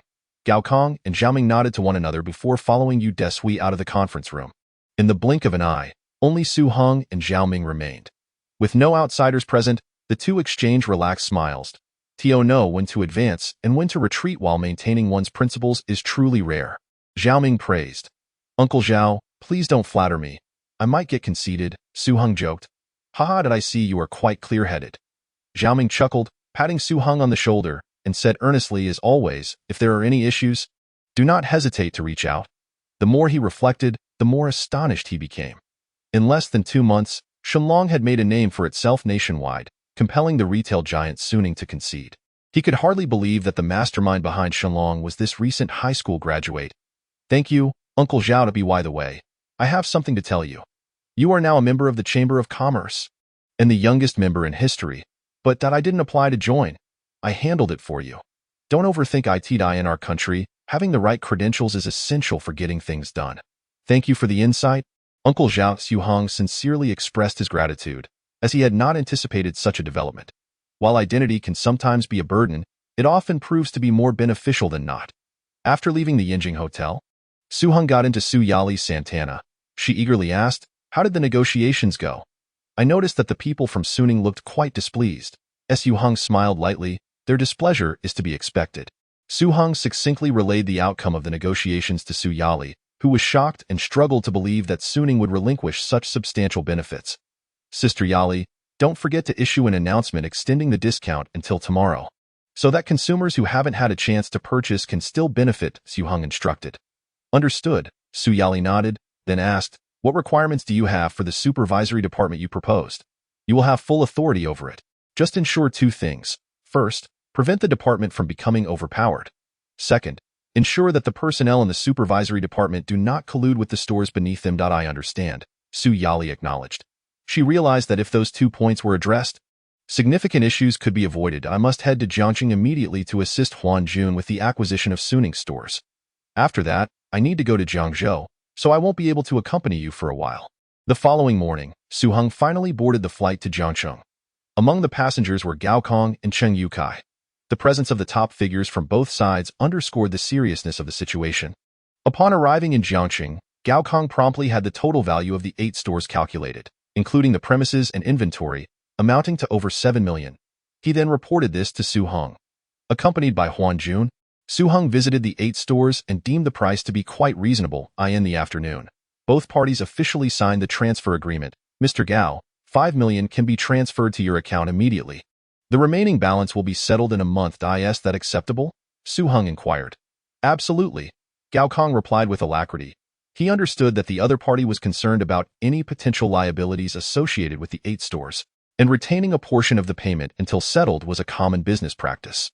After completing the bank transfer procedures, Gao Kong couldn't help but marvel at the efficiency and formidable strength of his counterpart, acknowledging that Su Ning's defeat was not unwarranted. With the acquisition process concluded, Su Heng entrusted Huanjun with the reopening of the 8 stores previously owned by Su Ning. Thus, Shenlong Electric firmly established its dominance in the Jiangxing market. Su Heng then contacted Yang Chongqing to visit the soon-to-be operational spicy strips factory. This factory was previously a bankrupt state-owned enterprise, spanning 3 to 4 times the area of Jiangzhou. The machinery for producing spicy strips had arrived, and the recruitment and training of employees were complete, with renovations underway at a brisk pace.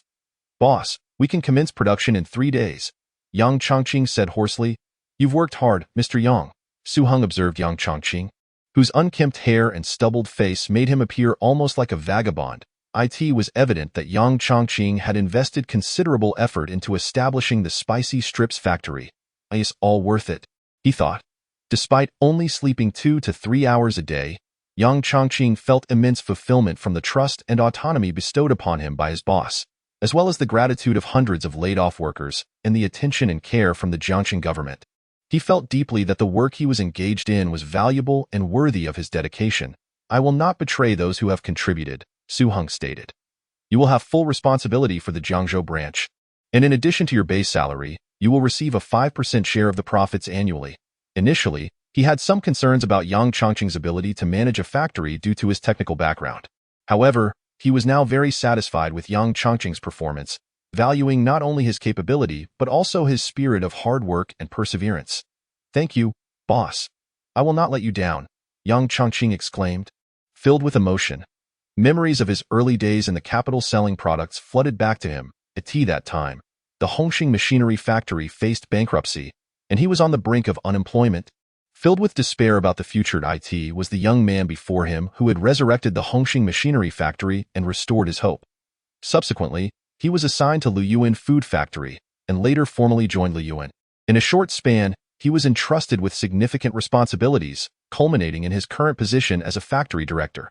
A role he had never dared to dream of. Gratitude, appreciation, and a commitment to give back surged within him. "I will work diligently, always believing that tomorrow will be even better." Su Heng offered Yang Chongqing some motivational words, reminding him, "Health is the foundation of revolution. One must balance work and rest. If you wear yourself out, how will you work?" "Yes," Yang Chongqing nodded earnestly, on the verge of tears. With a sense of appreciation for the opportunity he had been given, he focused solely on that thought. Su Heng provided additional instructions and arrangements regarding specific tasks, which Yang Chongqing committed to memory. By July 18, matters in Jiangxing had reached a temporary conclusion, and Su Heng took the train back to Jiangzhou. As dusk fell and he disembarked, he received a call from Xia Zimo. Xia Zimo, feeling a bit emotional and somewhat resentful, expressed her displeasure that he had not inquired about her exam results after 10 days had passed since the college entrance examination.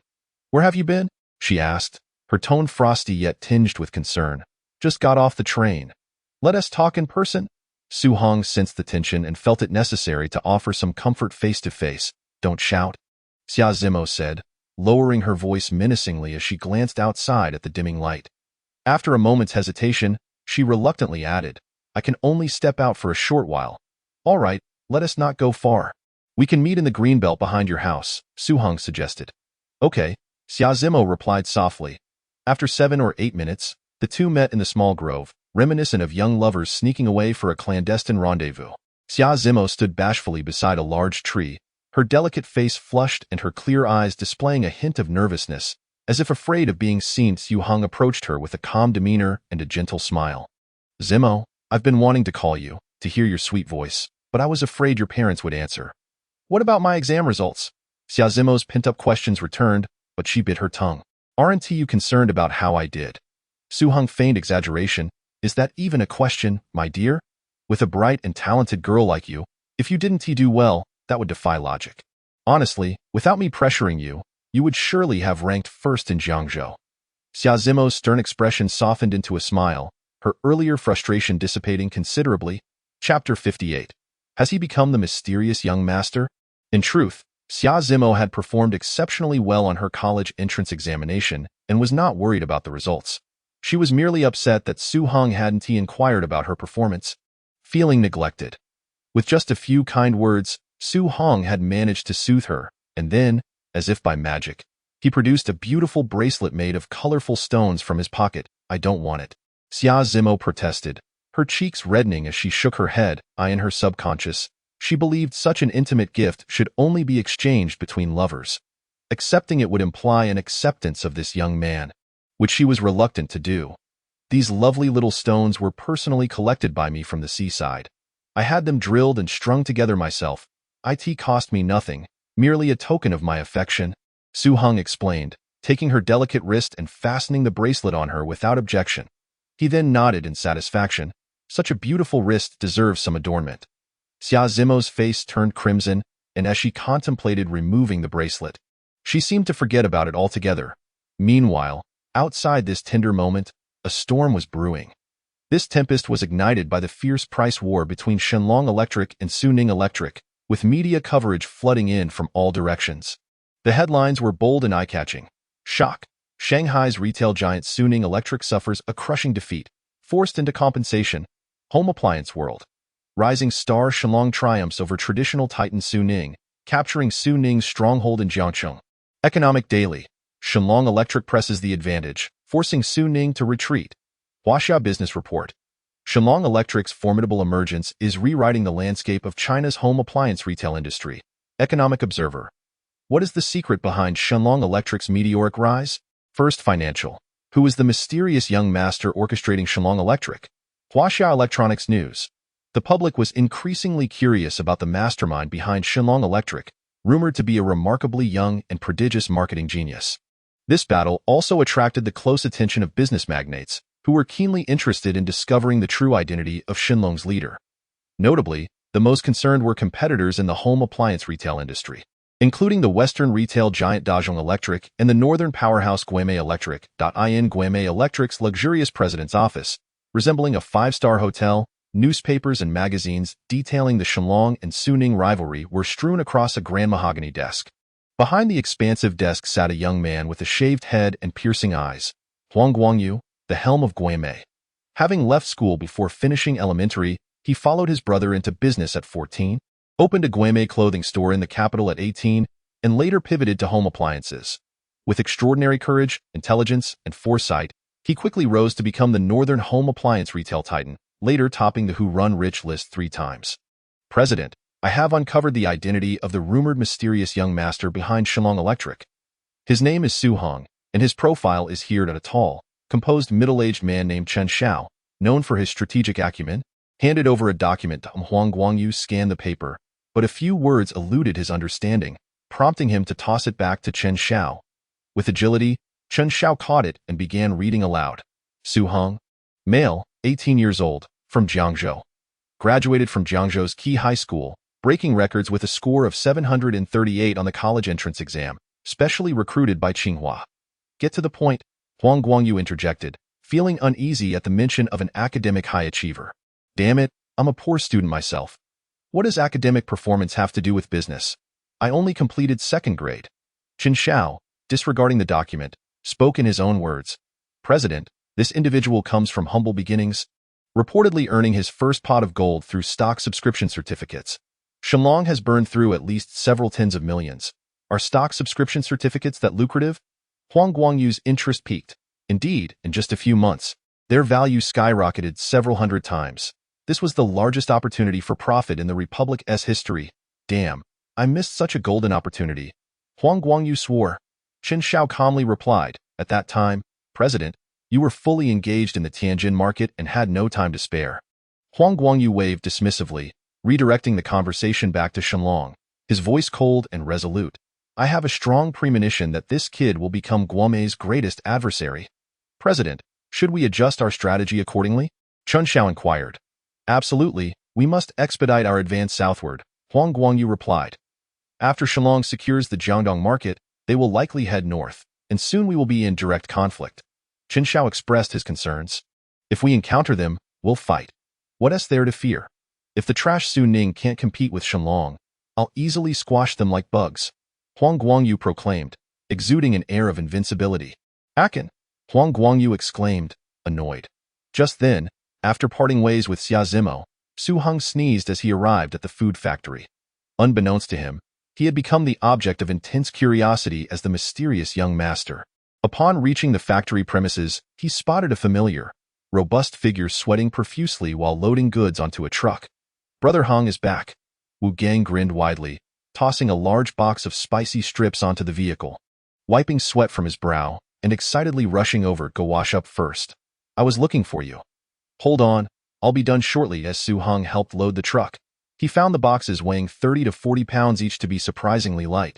Realizing he had grown stronger, this revelation brought him joy. Brother Heng, you're much stronger than before, Wu Gang remarked in astonishment. Of course, do you think I've been slacking off out there? Su Heng replied, though he tempered his strength somewhat. Soon, they finished loading the truck, and Wu Gang headed to the dormitory to shower while Su Heng took the opportunity to chat with his parents. The two then set off together for a meal. Brother Heng, I haven't had a chance to tell you yet, but the Huanggang exam was incredible. Many of the questions were exactly what I studied, Wu Gang excitedly shared during their walk. Sounds like you did well. Su Heng smiled at Wu Gang, nodded firmly. I'm solidly in for a diploma. With some luck, I might even get into a bachelor's program. That's great. What I wanted to say is, stop loading the truck tomorrow and head to the logistics company for a stint, Su Heng suggested, believing that while Wu Gang had a strong work ethic, He needed broader experiences. Chapter 59. Ascending to the pinnacle of life. Wu Gang candidly responded to Su Heng's suggestion. Brother Heng, loading trucks is good for me. It pays over 10 yuan a day, and I'm quite satisfied. I worry I might not perform well at the logistics company. Logistics isn't rocket science. It's just running errands. You need to have confidence in yourself, Gongzi. All right, I'll give it a try, Wu Gang agreed. Not just try. If you commit, give it your all, Su Heng emphasized. As they conversed, they casually found a small restaurant and ordered cold noodles, 2 stir-fry dishes, and a few bottles of chilled beer. This was a luxurious dinner for Wu Gang. While Su Heng and his friend enjoyed their meal and discussed life, far away in the bustling metropolis, a lavish villa hosted a different scene. Gao Jianhua was drinking with his cousin Gao Zhiyong. Grasping a bottle of XO, Gao Jianhua took 2 large swigs, his eyes reddening as he shouted, I refuse to accept this. Gao Zhiyong fanned the flames, expressing indignation. Brother, I thought Su Yali was definitely going to be my sister-in-law, but your rival, that guy named Su Heng, is wealthier than us and better looking. Most importantly, Su Yali's heart is with him. I see no hope for you. That wretched woman, Gao Jianhua cursed furiously. Brother, what good does it do to curse here? You need a plan for revenge. Gao Zhiyong, known as a local troublemaker, was simple-minded and physically strong, always seeking chaos. How to get back?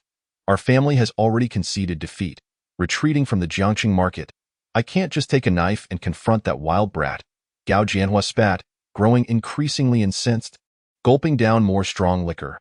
Gao Zhiyong, unable to handle foreign liquor, took a swig of beer and chuckled sinisterly. That kid is elusive, but Su Yali is easy to handle. Hearing his cousin mention the woman he cherished, Gao Jianhua perked up, urging, you'd better explain how to win over Su Yali. Once it's done, you'll definitely get your share. Heh, that's simple. Gao Zhiyong grinned, whispering a plan into Gao Jianhua's ear. Gao Jianhua's expression shifted multiple times, shaking his head. That's illegal? No way. Although he protested, he was internally wavering. Gao Zhiyong, who held disdain for his cautious cousin, sneered, brother, as long as you manage to get her, who can say for sure? If she spills the beans, her life is ruined, and the Su family will also lose face, so she is unlikely to speak out. Gao Jianhua felt his throat dry at the thought of such excitement.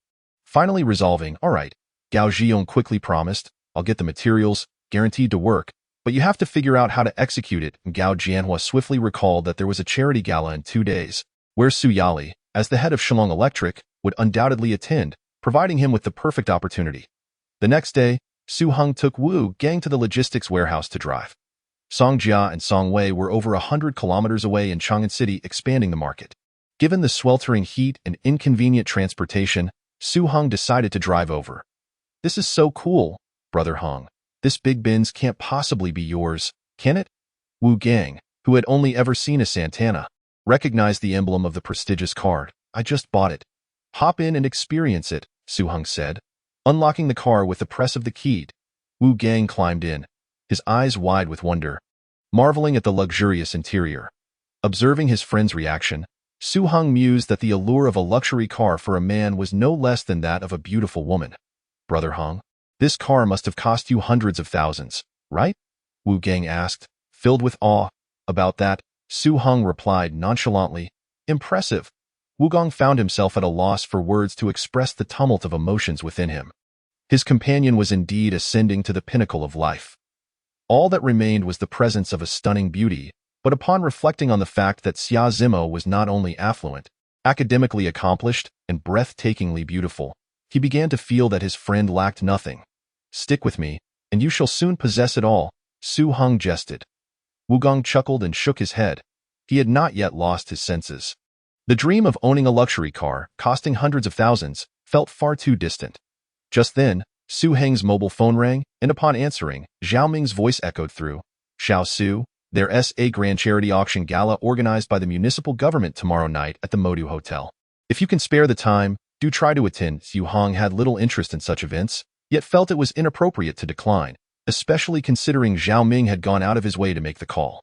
All right, Uncle Zhao, I will certainly attend. I plan to auction off that Su Beihong painting of galloping horses at the gala. No problem. 2 hours later, Su Heng drove to Changzhou, where he found Songjia at the Shillong Electronics branch and informed Songwei and Zhou Qi. The three were in high spirits, their faces alight with excitement. Since the pricing war between Shenlong Electronics and Suning Electronics began, particularly after Shenlong's resounding victory over Suning, Shenlong's reputation had soared. News of Shenlong opening branches spread far and wide, with all roads leading to success, even attracting government officials to lend their support. Continue your collaboration, solidifying the market in Jiangdong Province while expanding northward and westward, with a focus on Jisha Province. Su Heng instructed the trio. He anticipated that Guimei, entrenched in the imperial capital, would inevitably seek to expand southward after capturing the Tianjin market, thus making Jisha Province their likely first target. Yes, boss, the three responded in unison. The only requirement is to expedite the store openings. Aim for 300 by the end of the year, Su Heng emphasized once more. The trio surged with excitement at the audacity of the goal. Suning and Guimei, having operated for many years, had yet to establish 200 stores combined, while Shenlong, having been founded only mid-year, was poised to surpass that total in just 6 months. It was utterly outrageous. Wugong sat quietly in a corner, utterly dumbfounded. He knew his friend was impressive, but this was beyond extraordinary. Chapter 60. In Death Communication Minister Song, this is my classmate Wugong. Please mentor him for a while. After arranging work matters, Su Heng introduced his friend to Song Wei. No problem. I will personally guide him. Song Wei replied with enthusiasm. Wugong's honest and straightforward demeanor was a perfect match for Song Wei's temperament. After giving Wugong a few more instructions, Su Heng dined with everyone before driving alone to Modu. Upon arriving at the Modu Hotel at 10 o'clock at night, he checked in. The following morning, Su Yali drove over, and after having breakfast together, they discussed work. I'm nearly overwhelmed with busyness. While you seem to be gallivanting around the world, Su Yali lamented, albeit with a smile. The success of Shenlong had skyrocketed appliance sales. Companies like Haier, Gri, and Changhong, which had partnered with Shenlong, reaped substantial profits, while others like Kellen, Chuangwei, and TCL, which had not collaborated, sent their executives to negotiate supply agreements with Shenlong. Su Yali, burdened with negotiations and managing various branches while also establishing an inspection department, felt stretched thin. I'm not just idling. I'm orchestrating everything. Several executives from major hotels want to meet with you. Can you find the time? Su Yali queried. I want to be present for now. I want them to understand that you are Shenlong's authorized representative. Do not let them take too much advantage. Insist on your terms. As evening approached, Su Heng made his way to the Modu Grand Theater to attend the forthcoming charity gala. The theater was a landmark of Modu, with an array of luxury cars filling the parking lot, though most seemed rather unremarkable to Su Heng. One particularly striking red Ferrari caught his eye, alongside numerous Mercedes-Benz vehicles valued under $1 million. Clearly, the issuance of stock subscription certificates had led to an explosion in the number of wealthy individuals in Modu. Su Heng pondered the profound impact of the changing times on people's fates. The stock subscriptions had allowed countless individuals to amass initial wealth overnight, with many poised to wield significant influence in the economic tide of Huaxia. Upon alighting from the taxi, he approached the theater entrance. Please present your invitation. A security personnel in a blue uniform blocked Su Heng's path. The attendees were primarily government officials and prominent figures from various sectors, and security was exceptionally stringent. I forgot it. Su Heng replied casually. Ha. Sun Daling laughed derisively. Young man, you look like you're here to mooch off the food and drink. I suggest you leave. You're in the wrong place. Where do I appear to be a freeloader? Su Heng inquired with amusement. Stop talking nonsense. Either you leave willingly, or I'll have to escort you away, Sun Daling retorted impatiently, brandishing a rubber baton. Having just seen Su Heng step out of a dilapidated taxi, he assumed the young man, in his ordinary attire, could not possibly be a guest at that moment. An imposing middle-aged man emerged from the theater. It was none other than Zhao Ming, who, upon witnessing the scene, immediately darkened his expression and commanded, "Stop." His voice, though not loud, carried immense authority. Sun Daling jumped, turning to see Zhao Ming, and hurriedly began to explain, only to be cut off coldly by Zhao Ming. Who gave you the right to assault others? Su is one of our most important guests. Sun Daling's mind reeled, his face paling as disbelief washed over him. He never imagined that this seemingly ordinary student would be a key guest at such a high-profile charity gala. Xiao Su, I apologize for the inconvenience. Zhao Ming turned to Su Heng with a smile, explaining, I was just about to inform you about your missing invitation when I encountered this inattentive individual. He shot Sun Daling a fierce glare. It's a minor issue. His attitude, albeit poor, was merely in the line of duty. Su Heng genuinely did not dwell on the matter. He was far too distinguished to quibble with security personnel. Zhao Ming nodded appreciatively at Su Heng before glaring at Sun Daling again. Don't you have something to say to Mr. Su? Thank you, Mr. Su. I was blind to your significance, Sun Daling stammered, tears of gratitude welling in his eyes. Astonished that his rude demeanor had not only been forgiven but defended. You must take heed of your work attitude.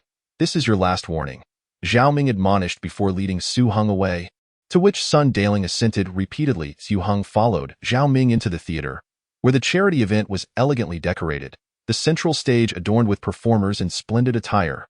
The organizer of the gala, Zhao Ming, was exceedingly busy, attending to guests from Hong Kong and Taiwan after ensuring Su Heng was settled. Su Heng casually selected a corner seat, soon spotting Su Yali in the crowd. Exchanging knowing glances, he also recognized several acquaintances, including Su Zhiheng and Gao Kong. Upon seeing Gao Jianhua, he noticed the latter's gaze fixated on Su Yali, a flicker of concern crossing his features. He knew Gao Jianhua was infatuated with Su Yali.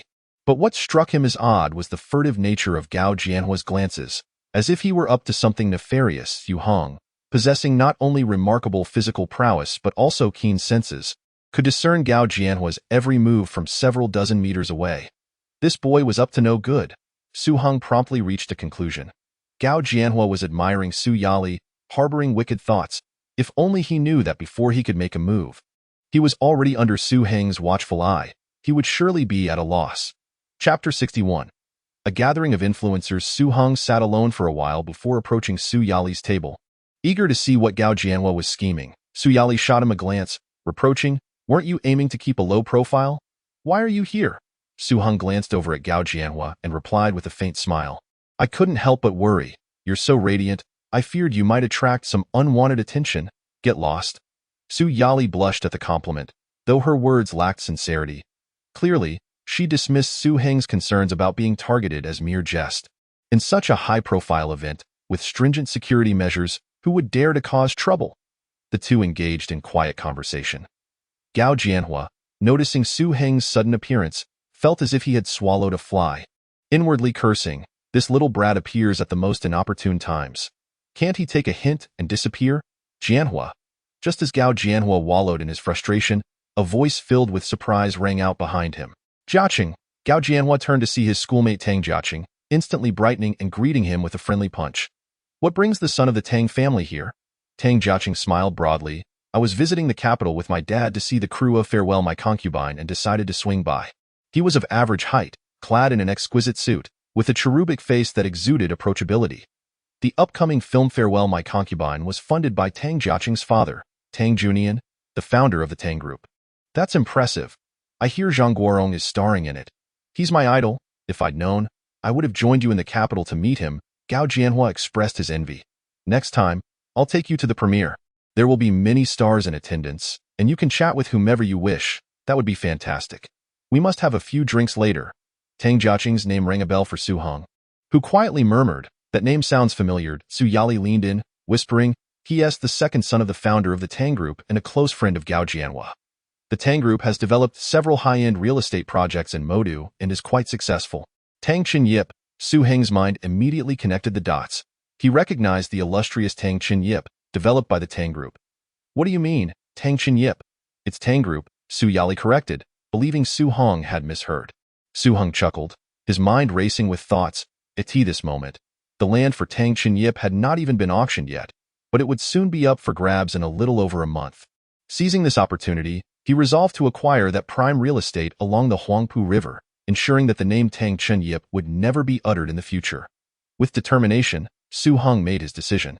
At 6 o'clock sharp, the charity gala commenced. As usual, the leaders delivered speeches, followed by the host, and Jirua, taking the stage to officially open the event. Jirua, with her exquisite features and perfect figure, was further accentuated by her red evening gown, her fair skin glowing like pearls under the lights. Quite captivating. Su Heng was momentarily taken aback, noticing several men around him swallowing nervously. The young men at Gao Jianhua's table were particularly exaggerated. "Do you have a dog's nose? Can you really sense that from over 100 meters away?"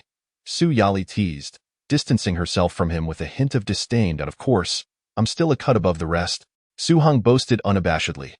Whatever, Su Yali feigned annoyance, that moment, and Jirua's voice resonated. Good evening, esteemed leaders, guests, and compatriots from Hong Kong, Macau, Taiwan, and overseas. Her voice, soft yet powerful, was incredibly sweet and melodious. The first performance featured Lu Dehua, one of the four heavenly kings, who sang Thank You for Your Love, one of the hottest songs in the Chinese music scene this year. Hello, my friends. Lu's Mandarin was still quite lacking. The energetic performance ignited the crowd. While the male guests maintained a semblance of composure due to their status, the women erupted into excited cheers. After Lu Dehua's performance, he was escorted away by security, heading straight back to Hong Kong, as he was simply too busy. This year, he had 12 films being released, including the blockbuster The Legendary Twins. It was evident that Lu Dehua was a workhorse in the entertainment industry. The following performances were relatively subdued. The final act featured a group of children from remote mountainous areas presenting a sign language song titled Grateful Heart. Their sincere and innocent performance, paired with slides depicting their struggles and educational environments, tugged at the heartstrings of the audience. Thank you, uncles, aunties, big brothers, and big sisters. As the performance concluded, the children lined up hand in hand, bowing deeply in their earnest dialect. This poignant scene drew the audience into the evening's theme, charitable giving.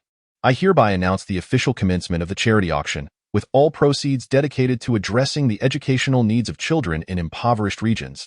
An Jirua introduced the first item up for bid, a customized LV bag from Lu Dehua's private collection. Starting at 5,000.10,000, a young lady promptly doubled the bid. 30,000. After several rounds of bidding, the bag was finally won by a fashionable woman named Mao Yuping.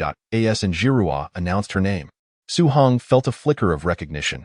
When Mao Yuping returned to her seat, radiating pride as she chatted with the young man beside her, Su Heng's mind began to connect the dots about the couple. Both were impressive figures in their own right. Mao Yuping was a well-known socialite in Modu, well-connected with the elite and numerous powerful daddies, while her husband, Zhou Zhengyi, hailed from a background of petty crime, having made a fortune in Japan during the 80s before returning to Modu and falling in love with Mao Yuping. After their marriage, Zhou Zhengyi's exceptional acumen, combined with Mao Yuping's vast network, propelled them into the realm of millionaires, and in due time, they would become renowned as the wealthiest couple in Modu. Chapter 62. That young man is quite arrogant. Following Mao Yuping's successful bid for the first item, the auction continued. The charity auction featured items donated by various sectors of society, with many contributions from influential figures present at the event. The bidding was more of a formality. Even those participating often did not truly desire or need the auctioned items. It was merely a matter of mutual endorsement within their commercial circles. For instance, a painting or calligraphy from a certain bigwig might lack genuine artistic value, yet could fetch exorbitant prices simply due to its association with fame. Jiaqing, has Njirua agreed to meet with you yet? In the company of men, women were always a topic of conversation. Gao Jianhua noticed Su Heng's unwavering gaze fixed on Njirua and waved a hand before his eyes. Tang Jiaqing, pulling his attention back from Njirua, awkwardly shook his head. Gao Jianhua, frustrated by his own inability to win Su Yali's affection, grumbled, "Damn it, these women really have no appreciation for who we are. Just look at you, Jiaqing. You're the heir of the Tang group, and those female stars from Hong Kong practically throw themselves at you. An Jirua is just a radio host. What gives her the right to act so high and mighty?" "That's not quite fair," Tang Jiaqing retorted, displeased by Gao Jianhua's disparagement of his ideal woman. Having encountered countless beauties, he had long since become immune to their charms, recalling precisely how many popular stars and elite socialites he had mingled with. However, upon laying eyes on Njirua for the very first time, he vowed that he would marry no other. Tang Jiaqing deftly shifted the topic. "What about you and Su Yali? Be sure to invite me when you get engaged." "Engage my foot," Gao Jianhua snapped, stung by the remark. Tang Jiaqing was somewhat taken aback. He believed that the relationship between the Gao family and the Su family was quite significant. If Gao Jianhua were to unite with Su Yali, it would undoubtedly be a formidable alliance, a force to be reckoned with in the bustling metropolis. Gao Jianhua turned his gaze towards Su Heng, coldly stating, "Surely you've heard of Shenlong Electronics?" Tang Jiaqing nodded. And Gao Jianhua continued, "Have you seen that pretty boy? He is the founder of Shenlong Electronics. He is the legendary mysterious young master." Following Gao Jianhua's gaze, Tang Jiaqing was surprised to find a youth even younger than himself. Yet, in the next moment, he felt an urge to trample him underfoot. After all, He was the well-known young master of the metropolis, and he was inwardly proud, with very few people catching his eye. Now, a figure of such prominence had suddenly emerged. How could he possibly concede? What a joke. Just a country bumpkin from Jiangzhou. Who knows what kind of luck he stumbled upon? Gao Jianhua grumbled. Rising from humble origins, suddenly thrust into prominence, there was no doubt that this young man was merely a pawn of some powerful figure. Tang Jiaqing formed his own judgment. We conducted an investigation, but we found nothing. Gao Jianhua shook his head. This can only mean one thing. The powerful figure behind him is of such a unique identity that he remains deeply concealed. That makes sense, since the forces behind him wish to remain incognito. We need not concern ourselves with this young man, Tang Jiaqing remarked, fiddling with the diamond-studded Rolex on his wrist, a hint of amusement in his voice. Gao Jianhua discerned the implication in Tang Jiaqing's words and felt a surge of excitement. That lad is quite arrogant, looking down on the people of the metropolis. Should we teach him a lesson? Tang Jiaqing narrowed his eyes but did not respond. Gauging his companion's reaction, Gao Jianhua knew there was potential for mischief. You two fools think you can lay your hands on me? Su Heng, while conversing with Su Yali, caught every word of Gao Jianhua and Tang Jiaqing's exchanged. That moment, and Jirua's voice rang out once more. This painting is the result of an entire month of my efforts. My skills are rudimentary, and while I know this piece may not grace the halls of high art, even if it only fetches 100 yuan, it represents my humble contribution to the impoverished children of Dalian Jishan. Jirua spoke earnestly and emotionally. She then unveiled her artwork. Under the setting sun, a graceful young woman stands by the Huangpu River, gazing into the distant sky, where a great mountain is faintly visible among the clouds. It is evident that this painting metaphorically signifies that, amidst the bustling metropolis, a young woman's heart is tethered to the faraway Daliangshan. Notably, the technical execution of the painting is impeccable. Jirua had studied under a master of traditional Chinese painting since the age of 5. Her talent was exceptional, and her diligence formidable, earning her considerable fame among the new generation of artists. Thus, the starting price for this painting was set at 100 yuan. Thank you all. And Jirua bowed deeply to the crowd. Of course, her artwork was worth far more than merely 100 yuan. The base price was a gesture of humility. Missin, you are too modest. I bid 1,000. Instantly, a gentleman raised his paddle. Ha! Such a masterpiece by the talented Missin Huang. How could you only bid 1,000? Someone chuckled. The first bidder took no offense, responding with a laugh. Charity is about the intent. It's the thought that counts. What a thoughtful sentiment. I bid 10,000, boomed a burly man with a dark complexion. His loud voice doubling the previous bid. It was clear that he was less interested in the painting and more in Jirua herself. The price of 10,000 had already equaled the market value. In this era, for a young artist's work to sell for 10,000 was remarkable. Su Heng had recently purchased over 3,000 pieces from the Yuanminjuan artist village for merely 20-some thousand, averaging less than 100 per piece. Thank you. And Jirua nodded in gratitude once more. And no need to thank me. I simply adore charity. The burly man grinned, nearly drooling at the sight of the beautiful artist. Tang Jiaqing shot a disdainful glance at the man, feeling disgusted that his goddess was being eyed by such a character. Gao Jianhua sneered, a toad wishing to eat swan meat. Jiaqing, are you going to let this slide? Tang Jiaqing had come to support Jirua and called out, 11,000. Although his voice was not loud, it carried an undeniable authority. Oh, the young master of Tang finally can't hold back. I'll raise you to 12,000. The burly man mocked, his tone dripping with derision. He was the CEO of Huihuang Real Estate, a competitor of the Tang Group. Not long ago, he had lost a bid for a plot of land in Lujiazui to the Tang Group, and he was nursing a grudge. Then I must thank President Miao. Tang Jiaqing's voice turned icy. The crowd sensed the brewing tension and watched with keen interest. Su Heng chuckled softly and asked Su Yali, "Who is that burly fellow?" Su Yali's beautiful eyes flashed with a hint of wariness as she replied softly, "His name is Miao Da. He was originally a fisherman from a small village in Pudong, who became wealthy through smuggling. He then invested in KTVs and bathhouses, causing no small amount of trouble for women. A few years ago, he founded Huihuang Real Estate and transformed into a hotshot businessman." At the last, Su Yali's tone dripped with sarcasm. "Not a good person," Su Heng remarked nonchalantly. After a moment's hesitation, Su Yali brought up a troublesome matter. "Huihuang Real Estate has set its sights on one of our stores on Financial Street. Just because they want it doesn't mean we have to give it to them. Su Heng replied coldly. Su Yali nodded. I know you wouldn't concede, which is why I refused right away. However, recently, some thugs have been causing trouble at the store, and I suspect it might be related to Hui Huang real estate. Su Heng calmly nodded. He had been mentally prepared for such occurrences. However, when someone dared to bully him, how could he remain passive? Hui Huang real estate, is it? They dare to set their sights on Shenlong's store? They won't mind if Shenlong turns them to dust. Chapter 63. Yet, strength does not permit it. Tang Jiaqing and Miao Dahu continued their fierce bidding war. Miao Dahu laughed heartily. Young Master Tang, no need to be polite. 14,000. Tang Jiaqing's expression darkened as he countered, 15,000. The guests were well aware of the enmity between Miao Dahu and Tang Group and were eagerly watching the spectacle unfold. Just as the two were engaged in their back and forth, a mocking voice suddenly rang out, clear and resonant. Two grown men. How long are you going to keep adding 1,000 here and 1,000 there? Everyone's time is precious. Can't you show a bit of masculine spirit? Who the hell is that? The crowd gasped at the audacity of someone openly mocking Tang Jiaqing, the heir of Tang Group, and Miao Dahu, the local tyrant. Are they tired of living in the metropolis? Just as the audience was bewildered, the voice continued, to save everyone's time. I'll raise the bid. 100,000. An uproar ensued in the hall. 100,000 was not only far beyond the market value of the painting, but also shattered the auction record of this charity gala. Who is this kid? He looks unfamiliar. There's such a figure in the metropolis?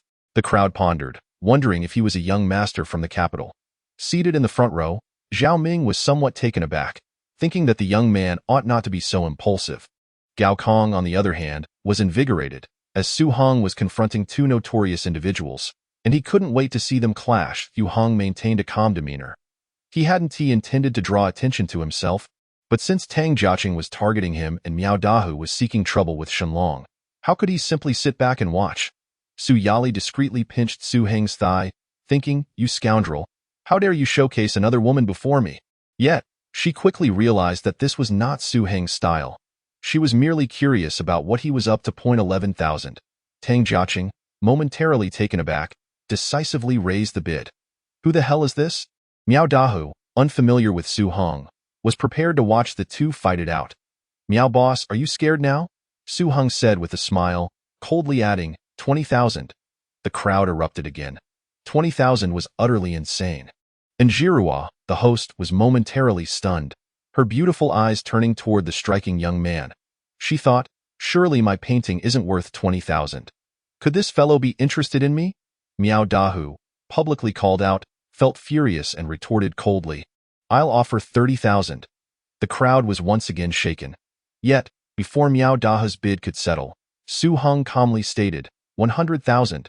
After placing his bid, he wore a smile as gentle as a spring breeze, looking between Miao Dahu and Tang Jiaqing, and said evenly, what the previous gentleman said is quite right.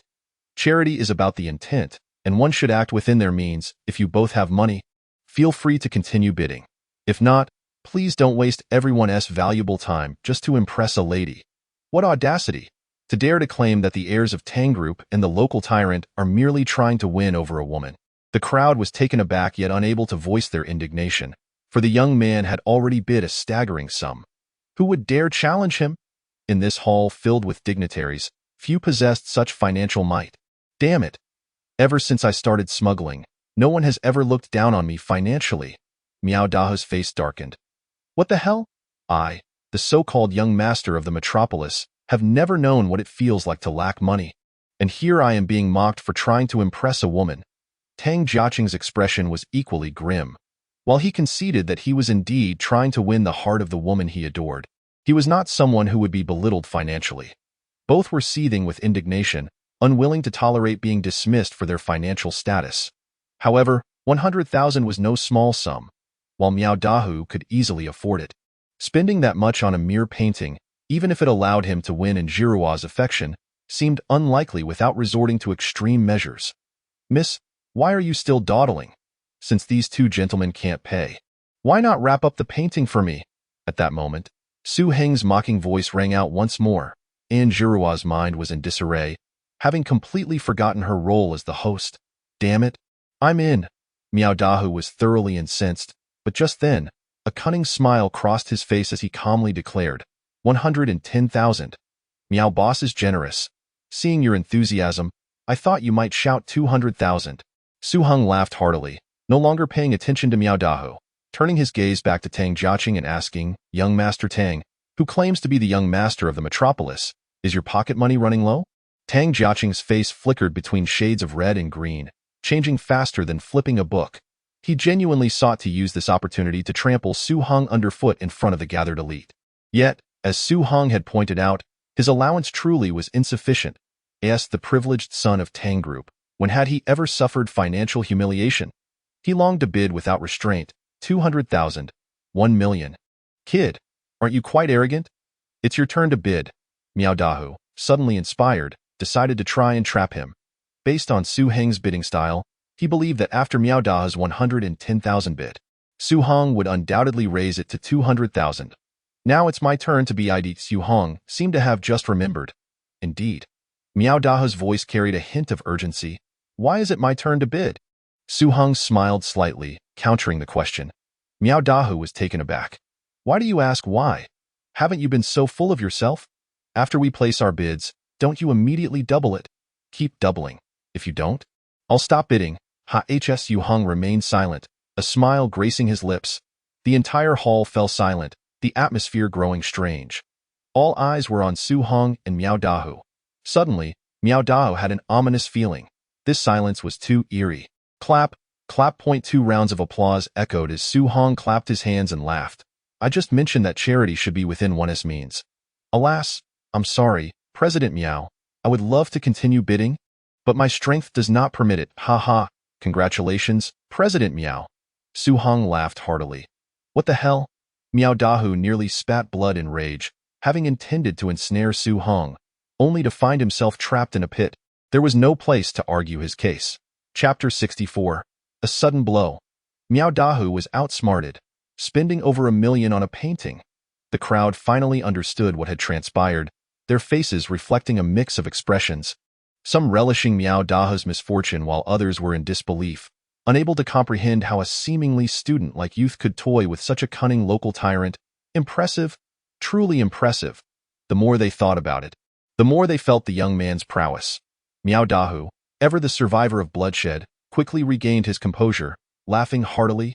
Charity requires dedication. In my eyes, Miss N's painting is priceless, especially as it aids the impoverished children of the mountainous regions. 110,000 is but a small price. Though he claimed it was a small price, he felt a pang in his heart, thinking, with this much money, I could afford to hire a few starlets from Hong Kong. Thank you, Mr. Miao Dahu, for your generous heart on behalf of the children of Daliangshan, and Jirua stated. Though she was reluctant to converse with someone like him, she maintained the necessary courtesy as the host. It's a small gesture, Miao Dahu said as he approached the stage to collect the painting, intending to grasp her delicate hand. But Jirua skillfully evaded him as she handed over the artwork. Damn it! Miao Dahu's eyes darkened as he felt slighted. Having spent over 1 million, he couldn't even touch her hand. If I could get my hands on such a gem, it would be worth any price. If not for the public setting, he would have lunged at her. After Miao Dahu collected the painting and stepped down, the auction continued, the final item being the authentic work of Su Heng titled Galloping Horses, commissioned by an anonymous donor through director Zhao Ming. Here, on behalf of the children of Daliangshan, I extend my sincerest gratitude to this kind-hearted individual, and Jirua said with emotion. The guests were once again astonished. A piece by Su Heng signified immense value, far beyond what Jirua's painting could compare to. Donating such a precious artifact would undoubtedly garner significant fame. Why remain anonymous? Everyone attending the charity gala was there to gain recognition, and that was what moved and impressed Jirua. The starting bid for this piece was set at 100,000, with increments no less than 10,000. Jirua announced the base price. Everyone understood that Su Heng's work was worth far more than that. I'll make the first move to inspire others, 11,000. The first bid came from Gao Kong, who wished to restore his image after losing face in the battle against Shenlong. The authentic work of Mr. Su Heng is worth much more than this, Gao Kong declared. I'll help you raise the bid, 15,000. A man in a Zhongshan suit chimed in. 20,000. Gao Kong smiled, increasing his bid. The man in Zhongshan shook his head and ceased to follow. Tang Jiaqing turned to Gao Jianhua and said, Jianhua, my father is quite fond of masterpieces. I must compete with Uncle Gao. Gao Jianhua shrugged. indifferent. 25,000. Tonga Chung raised his paddle to bid. Gao Kong noticed Tonga Chung casting an apologetic glance in his direction and nodded slightly. He understood that Tonga Cheng's father had a profound appreciation for fine art. Under normal circumstances, he would have yielded to the younger generation. However, tonight, with only this single item left for auction, it was imperative to secure the painting for Su Heng's reputation. 300,000. 350,000. 400,000. When Gao Kong announced 400,000, Tonga Chung conceded. No other bidders raised their paddles. Are there any further bids? And Jirua, serving as a makeshift auctioneer, was rather unqualified, but no one minded. After all, it was a charity event, merely a matter of procedure. As her words fell, she saw a paddle rise, revealing none other than the handsome youth. Her heart fluttered. She sensed that this fellow was up to no good again. Others, noticing Su Heng bid, became inexplicably excited, aware that another spectacle was about to unfold. 1 million. Su Heng's opening bid was astronomical. The crowd could hardly contain their astonishment. Su Heng was not trying to show off, nor was he intentionally opposing Gao Kong. He had acquired this painting at a bargain, with a market value of at least 500,000. He could not allow someone else to benefit at his expense. Moreover, this painting was likely to appreciate to tens of millions in the future. Gao Kang's expression darkened, feeling perplexed. In his memory, this youth was calm and composed, yet tonight's behavior was utterly shocking. First, he had outmaneuvered Miao Dahua, and now he was directly challenging him. He found this fellow somewhat peculiar. Nevertheless, this painting had to be secured. 120,000. 2 million. Su Heng bid decisively and efficiently. He had no intention of wasting time. Besides, he estimated that if he engaged in a gradual bidding war with Gao Kong, they would likely reach 2 million anyway, so he decided to go all out. The leap from 120,000 to 2 million was simply too vast. Gao Kong was caught off guard. 2 million surpassed his psychological threshold. Furthermore, if he continued to bid and ended up like Miao Dahua, he would not only fail to enhance Su Heng's reputation but would also become a laughingstock. Gao Kong hesitated little and resolved to withdraw. It was too outrageous. 2 million. The crowd was once again taken aback. You're not just shouting blindly, are you? Miao Dahua skeptically questioned. Others finally grasped the situation. They felt the thrill but had not considered this point. In all of Shanghai, those capable of producing 2 million in cash were few and far between. How could this seemingly ordinary youth possibly come up with such a sum? Who was this troublesome brat? What was Miao Dahua's intention? Su Heng, however, was not eager to argue. Instead, he calmly retorted, "What do you mean?" Miao Dahua, observing Su Heng's reaction, became even more convinced of his suspicions and coldly stated, "You are shouting without the means, thus disrupting the auction. Setting aside the legal consequences, your bid is first and foremost invalid." His implication was clear. If Su Heng's bid was deemed invalid, then he would not have to play the fool. In the end, Miao Dahua is just concerned about losing 100,000. Su Heng replied with an indifferent smile. It's not merely about money. A businessman values credibility. Everything must follow the rules, Miao Dahua asserted emphatically.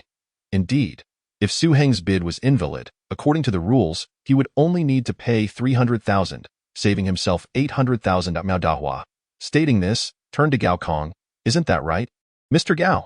He believed that Gao Kong would surely side with him, for by the rules, Gao Kong only needed 110,000 to secure Su Beihong's painting.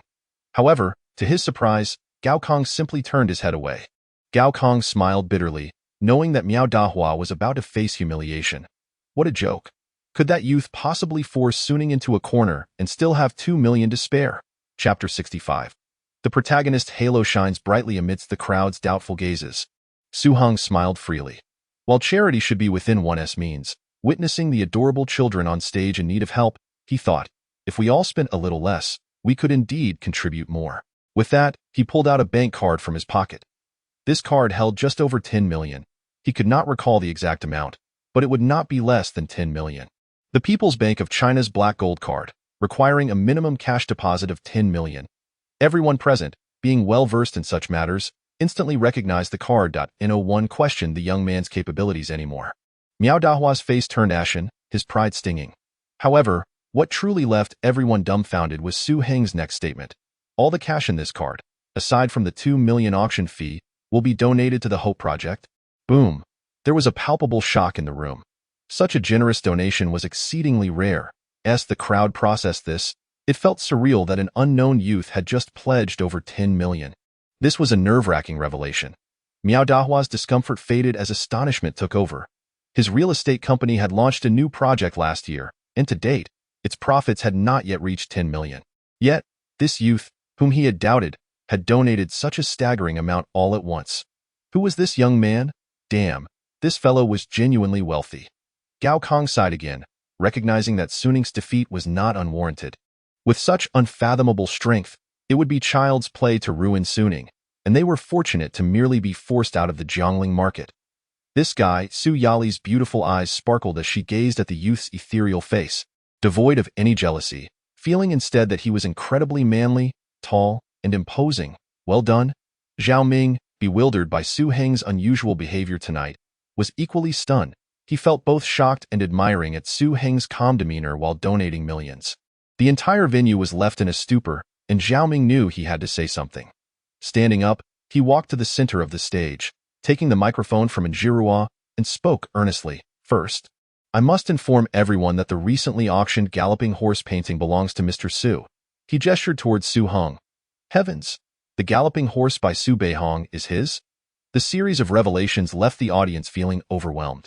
Mr.Su is a remarkably low-key individual, Zhao Ming continued. Low-key?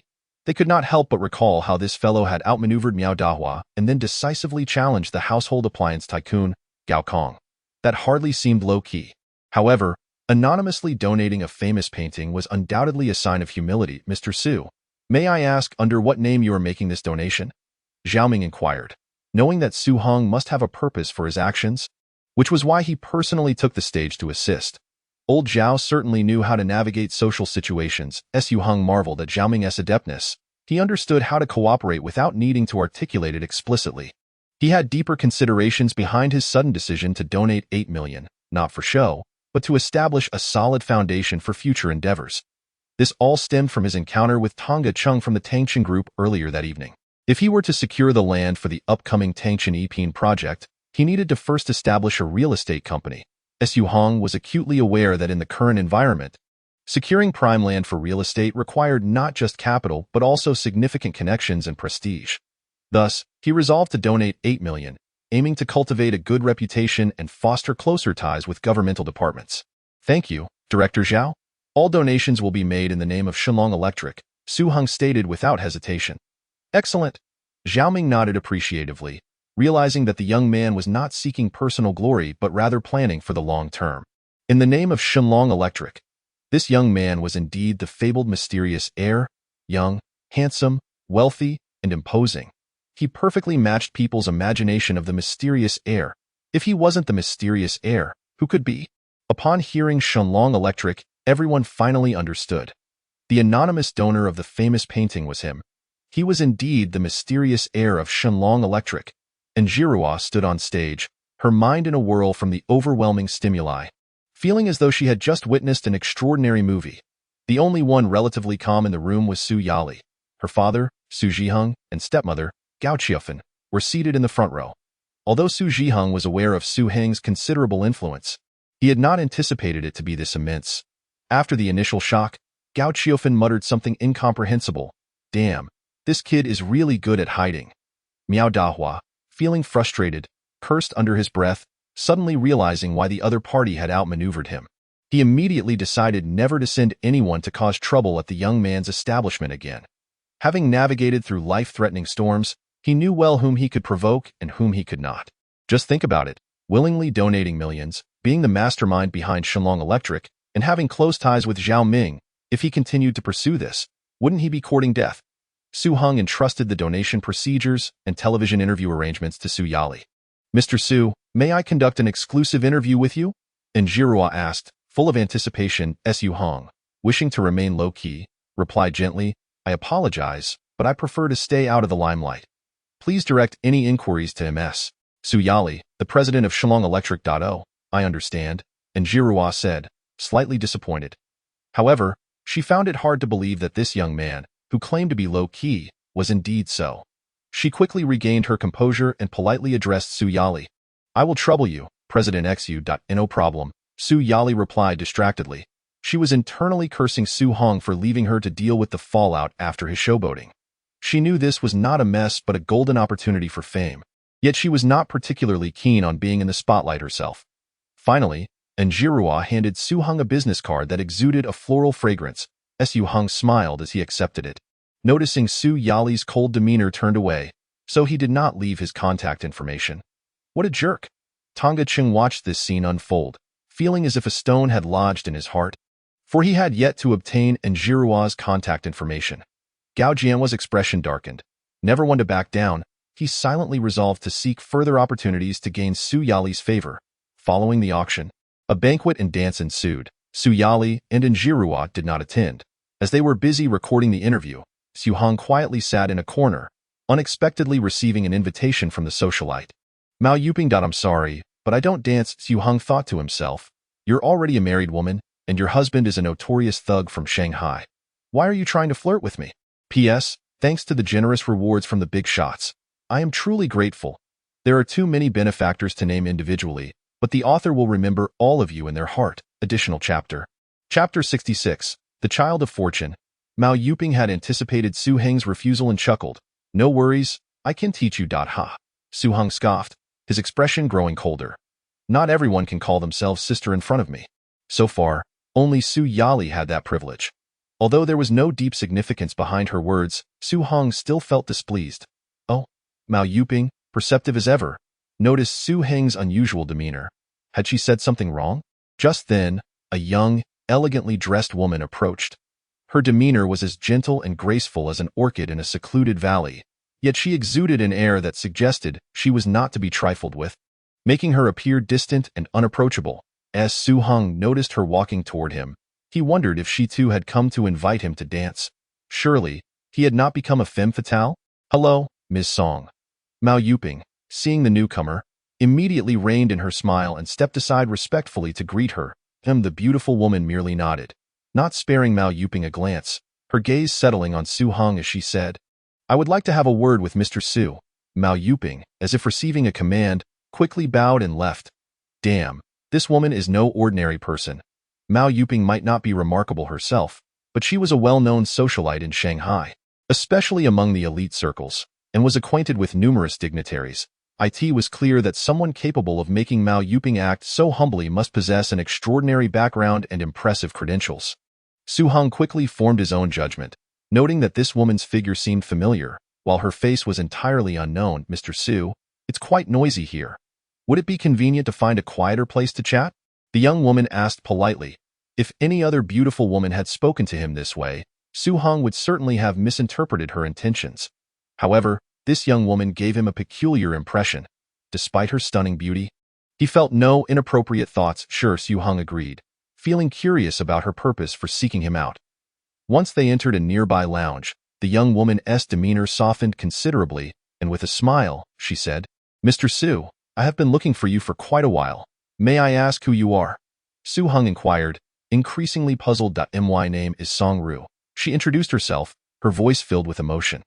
Over a month ago, by the Huangpu River, you rescued a little girl from human traffickers. That girl's name is Wen Xiaowan, and I am her mother. Oh, so you are Wen Xiaowan's mother? Su Heng finally recalled why this woman's figure seemed familiar. He had seen her silhouette while leaving the police station that night. Song Ru continued. Xiaowan has been talking about wanting to find her benefactor, Brother Heng. We have used many connections, but it was as if you had vanished from the earth. I hadn't planned to attend this charity gala tonight, yet fate led me here. It seems that destiny is indeed wondrous. Song Ru felt fortunate. Her precious daughter had been pestering her to find Big Brother for days, driving her nearly to the brink of madness. It was a stroke of luck that she had finally encountered him here. She was also surprised to learn that her daughter's savior was the mastermind behind Shenlong Electric and possessed such formidable financial resources.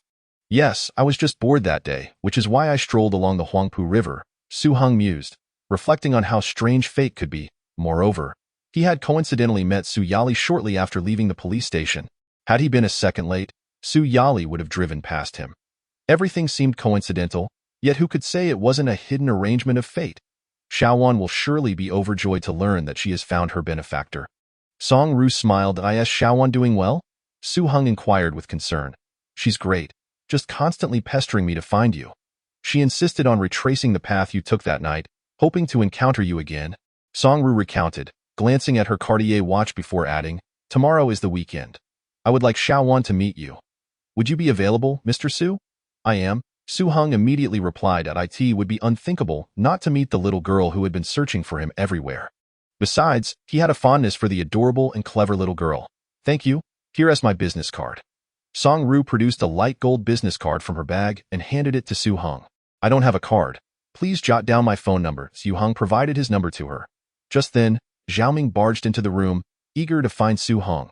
Upon seeing him with a beautiful woman, he was taken aback, then quickly shifted his expression, greeting them warmly. "Hello, Ms. Song." "Hello, Director Zhao." Song Ru nodded politely, turning to Su Heng as she said, "See you tomorrow." "See you tomorrow," Su Heng replied. After Song Ru left, Xiaoming closed the door and fixed his gaze on Su Heng, sternly warning, "Don't think just because you're handsome and wealthy, you can make a move on Song Ru." Alas, Su Heng was utterly speechless, rolling his eyes as he said, "Uncle Zhao, how could you think that way? Do I resemble such a person?" Xiaoming replied with unwavering conviction, "Indeed. But this is not a significant issue. As the saying goes, youth is wasted on the unromantic. The way you are now possesses a certain charm reminiscent of my own youth. Back in the day, your Uncle Zhao was also amidst a sea of blossoms." Cough, cough, I digress. "Uncle Zhao, have you had too much to drink? Are you certain that I only share a fraction of your youthful grace?" Su Heng was witnessing Xiaoming's playful side for the first time and decided to join in the jest. "Well, at least it's about 80 or 90%, Xiaoming replied, feeling somewhat guilty, before fixing his gaze and returning to seriousness. "Now, what is the situation between you and Song Ru?" He was well aware of Song Ru. An absolute ice princess, in his youth, he had pursued her, only to be met with her cold indifference. Just moments ago, he had observed the warmth with which Song Ru treated Su Heng. Su Heng briefly mentioned how he had rescued Wen Xiaowan. "Now it makes sense," Xiaoming said, enlightenment washing over him as he patted Su Heng's shoulder, exclaiming, "You are truly a child of fortune." "Child of fortune?" Su Heng was perplexed, wondering how this could possibly relate to luck. "It seems you truly are unaware," Xiaoming said, his tone low. "The Song family is one of the 4 great families of the imperial capital. Old Master Song once held a high position. Although he has now stepped back, he has many former students and associates. Moreover, the younger generation of the Song family has significant influence in both official and business circles. Of course, this doesn't concern you much. However, Song Ru is the most cherished and doted upon daughter of Old Master Song. You have met his granddaughter, Wen Xiaowan. Consider her standing in Old Master Song's heart." Xiaoming inquired. Su Heng, recalling the endearing and whimsical nature of the young girl, replied, "Certainly, she must be cherished as if she were a delicate treasure, held in a palm to prevent her from falling, or as if she were a sweet morsel to be savored, and if she wanted stars, ladders would be arranged to pluck them from the sky." "Indeed, your description is a touch exaggerated, but it's not far off. I heard that after Wen Xiaowan went missing, Old Master Song brought a large entourage to Magic City, vowing to dig 3 feet into the ground to find his granddaughter. Tell me, having saved his precious granddaughter, how could he not take care of you? And as for Song Ru, I have never seen her be so close to a stranger before. Do you think she won't look after you?" Xiaoming continued, his voice tinged with astonishment. He understood very well that Su Heng had become a great benefactor to the Song family, signifying a monumental backing for him. Xiaoming sighed inwardly at this stroke of luck, realizing that by merely saving a young girl, Su Heng had garnered a favor from one of the great families of the imperial capital. This truly defined him as a child of fortune. Su Heng was somewhat surprised to learn that the Song family was indeed a prominent family, yet his reaction remained composed. His intent in saving the girl had been purely altruistic. He had no interest in ingratiating himself to a powerful family. Naturally, if he encountered trouble in the future and they were willing to assist, he would not be foolish enough to reject their help. "Why is it that you show no reaction at all?" Xiaoming mused, noting Su Heng's calm demeanor. "What reaction does Uncle Zhao believe I should exhibit?" Su Heng replied with a smile. Xiaoming opened his mouth, half laughing, half scolding. "You are anything but a normal person. A typical individual would at least show some emotion upon learning that a prominent family owes them a favor. Yet here you are, as steady as a seasoned veteran. Were it not for knowing your background, I might suspect you were a scion of a wealthy family yourself. A wealthy family is merely a wealthy family. I am who I am," Su Heng replied nonchalantly. What fortitude! Zhao Ming exclaimed in admiration, his perception of the young man elevating further. He then said earnestly, "From our first meeting, I sensed there was something distinct about you. Your character and spirit are truly exceptional. However, while maintaining your individuality, it is wise to leverage any assistance available to you." "Thank you, Uncle Zhao, for your guidance," Su Heng expressed sincerely, understanding that Zhao Ming did not regard him as an outsider, evident by his heartfelt advice. "Shall we still maintain this politeness between us?" Zhao Ming had always held Su Heng in high regard, and with the added connection to the Song family, his esteem had only increased. "Uncle Zhao, what brings you here in such haste?" Su Heng shifted the topic. Zhao Ming inquired, "Your behavior today was quite unusual. Did Miao Hu offend you, leading to his unfortunate plight?" Su Heng nodded, admitting the truth without hesitation. "What conflict could there possibly be between you both?" Zhao Ming asked curiously. "Miao Hu had his eyes set on the Shenlong family's branch store, but we refused. He secretly sent people to cause trouble. This hardly qualifies as a serious grievance, yet you managed to trap him for a hefty sum," Zhao Ming remarked. "Uncle Zhao, your words imply that the money has ended up in my hands," Su Heng feigned innocence. Zhao Ming paid no mind to his protest and continued. "I noticed some animosity towards Tang Jiacheng as well. What is the story there?" Su Heng replied candidly, "It's because I overheard him discussing plans to target me with Gao Jinhua." Zhao Ming chuckled, shaking his head. "You are quite the piece of work." Su Heng stated earnestly, "Uncle Zhao, my principle is simple. If others do not offend me, I will not offend them." "That is a commendable principle for handling affairs," Zhao Ming acknowledged vaguely. Before shifting gears to advise, "You have placed Miao Hu in a precarious situation. He likely won't turn against you over this matter. Still, remain cautious. He is a formidable figure in Magic City." "Thank you for the warning, Uncle Zhao," Su Heng replied. Having discussed these side matters, Zhao Ming transitioned to the main topic, saying, "Now, let us discuss the considerable commotion you've stirred. What exactly do you intend to accomplish?" Su Heng refrained from embellishing his charitable donation, stating plainly, "Uncle Zhao, I wish to establish a real estate company." "A real estate company?" Zhao Ming was momentarily taken aback, thinking that real estate was not a venture for the faint-hearted. The industry is intricately connected to many aspects of society and governance. Without the proper connections, one cannot navigate it effectively. "Yes, and I require your assistance in smoothing out some relationships. The sooner it is established, the better." Since Zhao Ming had already considered him family, Su Heng was forthcoming in his request. Zhao Ming did not immediately respond with an offer of help, but rather questioned, "Are you aware of the prerequisites for establishing a real estate company?" Su Heng nodded, having researched the requirements. He knew that several conditions would be difficult to meet, such as needing 5 years of comprehensive development experience and having independently managed residential projects exceeding 300,000 square meters or 3 projects of over 100,000 square meters, all completed and delivered. Naturally, these were the stringent requirements for a first-tier development company. If one were to consider a fourth-tier development company, these prerequisites did not apply, making it easier to establish. However, fourth-tier companies could only operate in small counties with populations under 200,000. Su Heng's goal was to secure prime locations along the Huangpu River, for which a lower-tier company would have no eligibility to bid. Zhao Ming pondered for a moment before articulating, "It is not that I am unwilling to assist you, but the real estate industry is a matter of national importance, and one cannot afford to be careless. Without extensive industry experience and a professional technical team, it is simply unfeasible." His implication was clear. Although Su Heng had the financial means, he was not yet equipped to venture into real estate. "Uncle Zhao, while I may lack experience, I can recruit the most elite professionals in the field. Moreover, once the company is established, I will not recklessly pursue project development until conditions are ripe," Su Heng asserted. "You mean to say that after establishing the company, you will focus on land acquisition first?"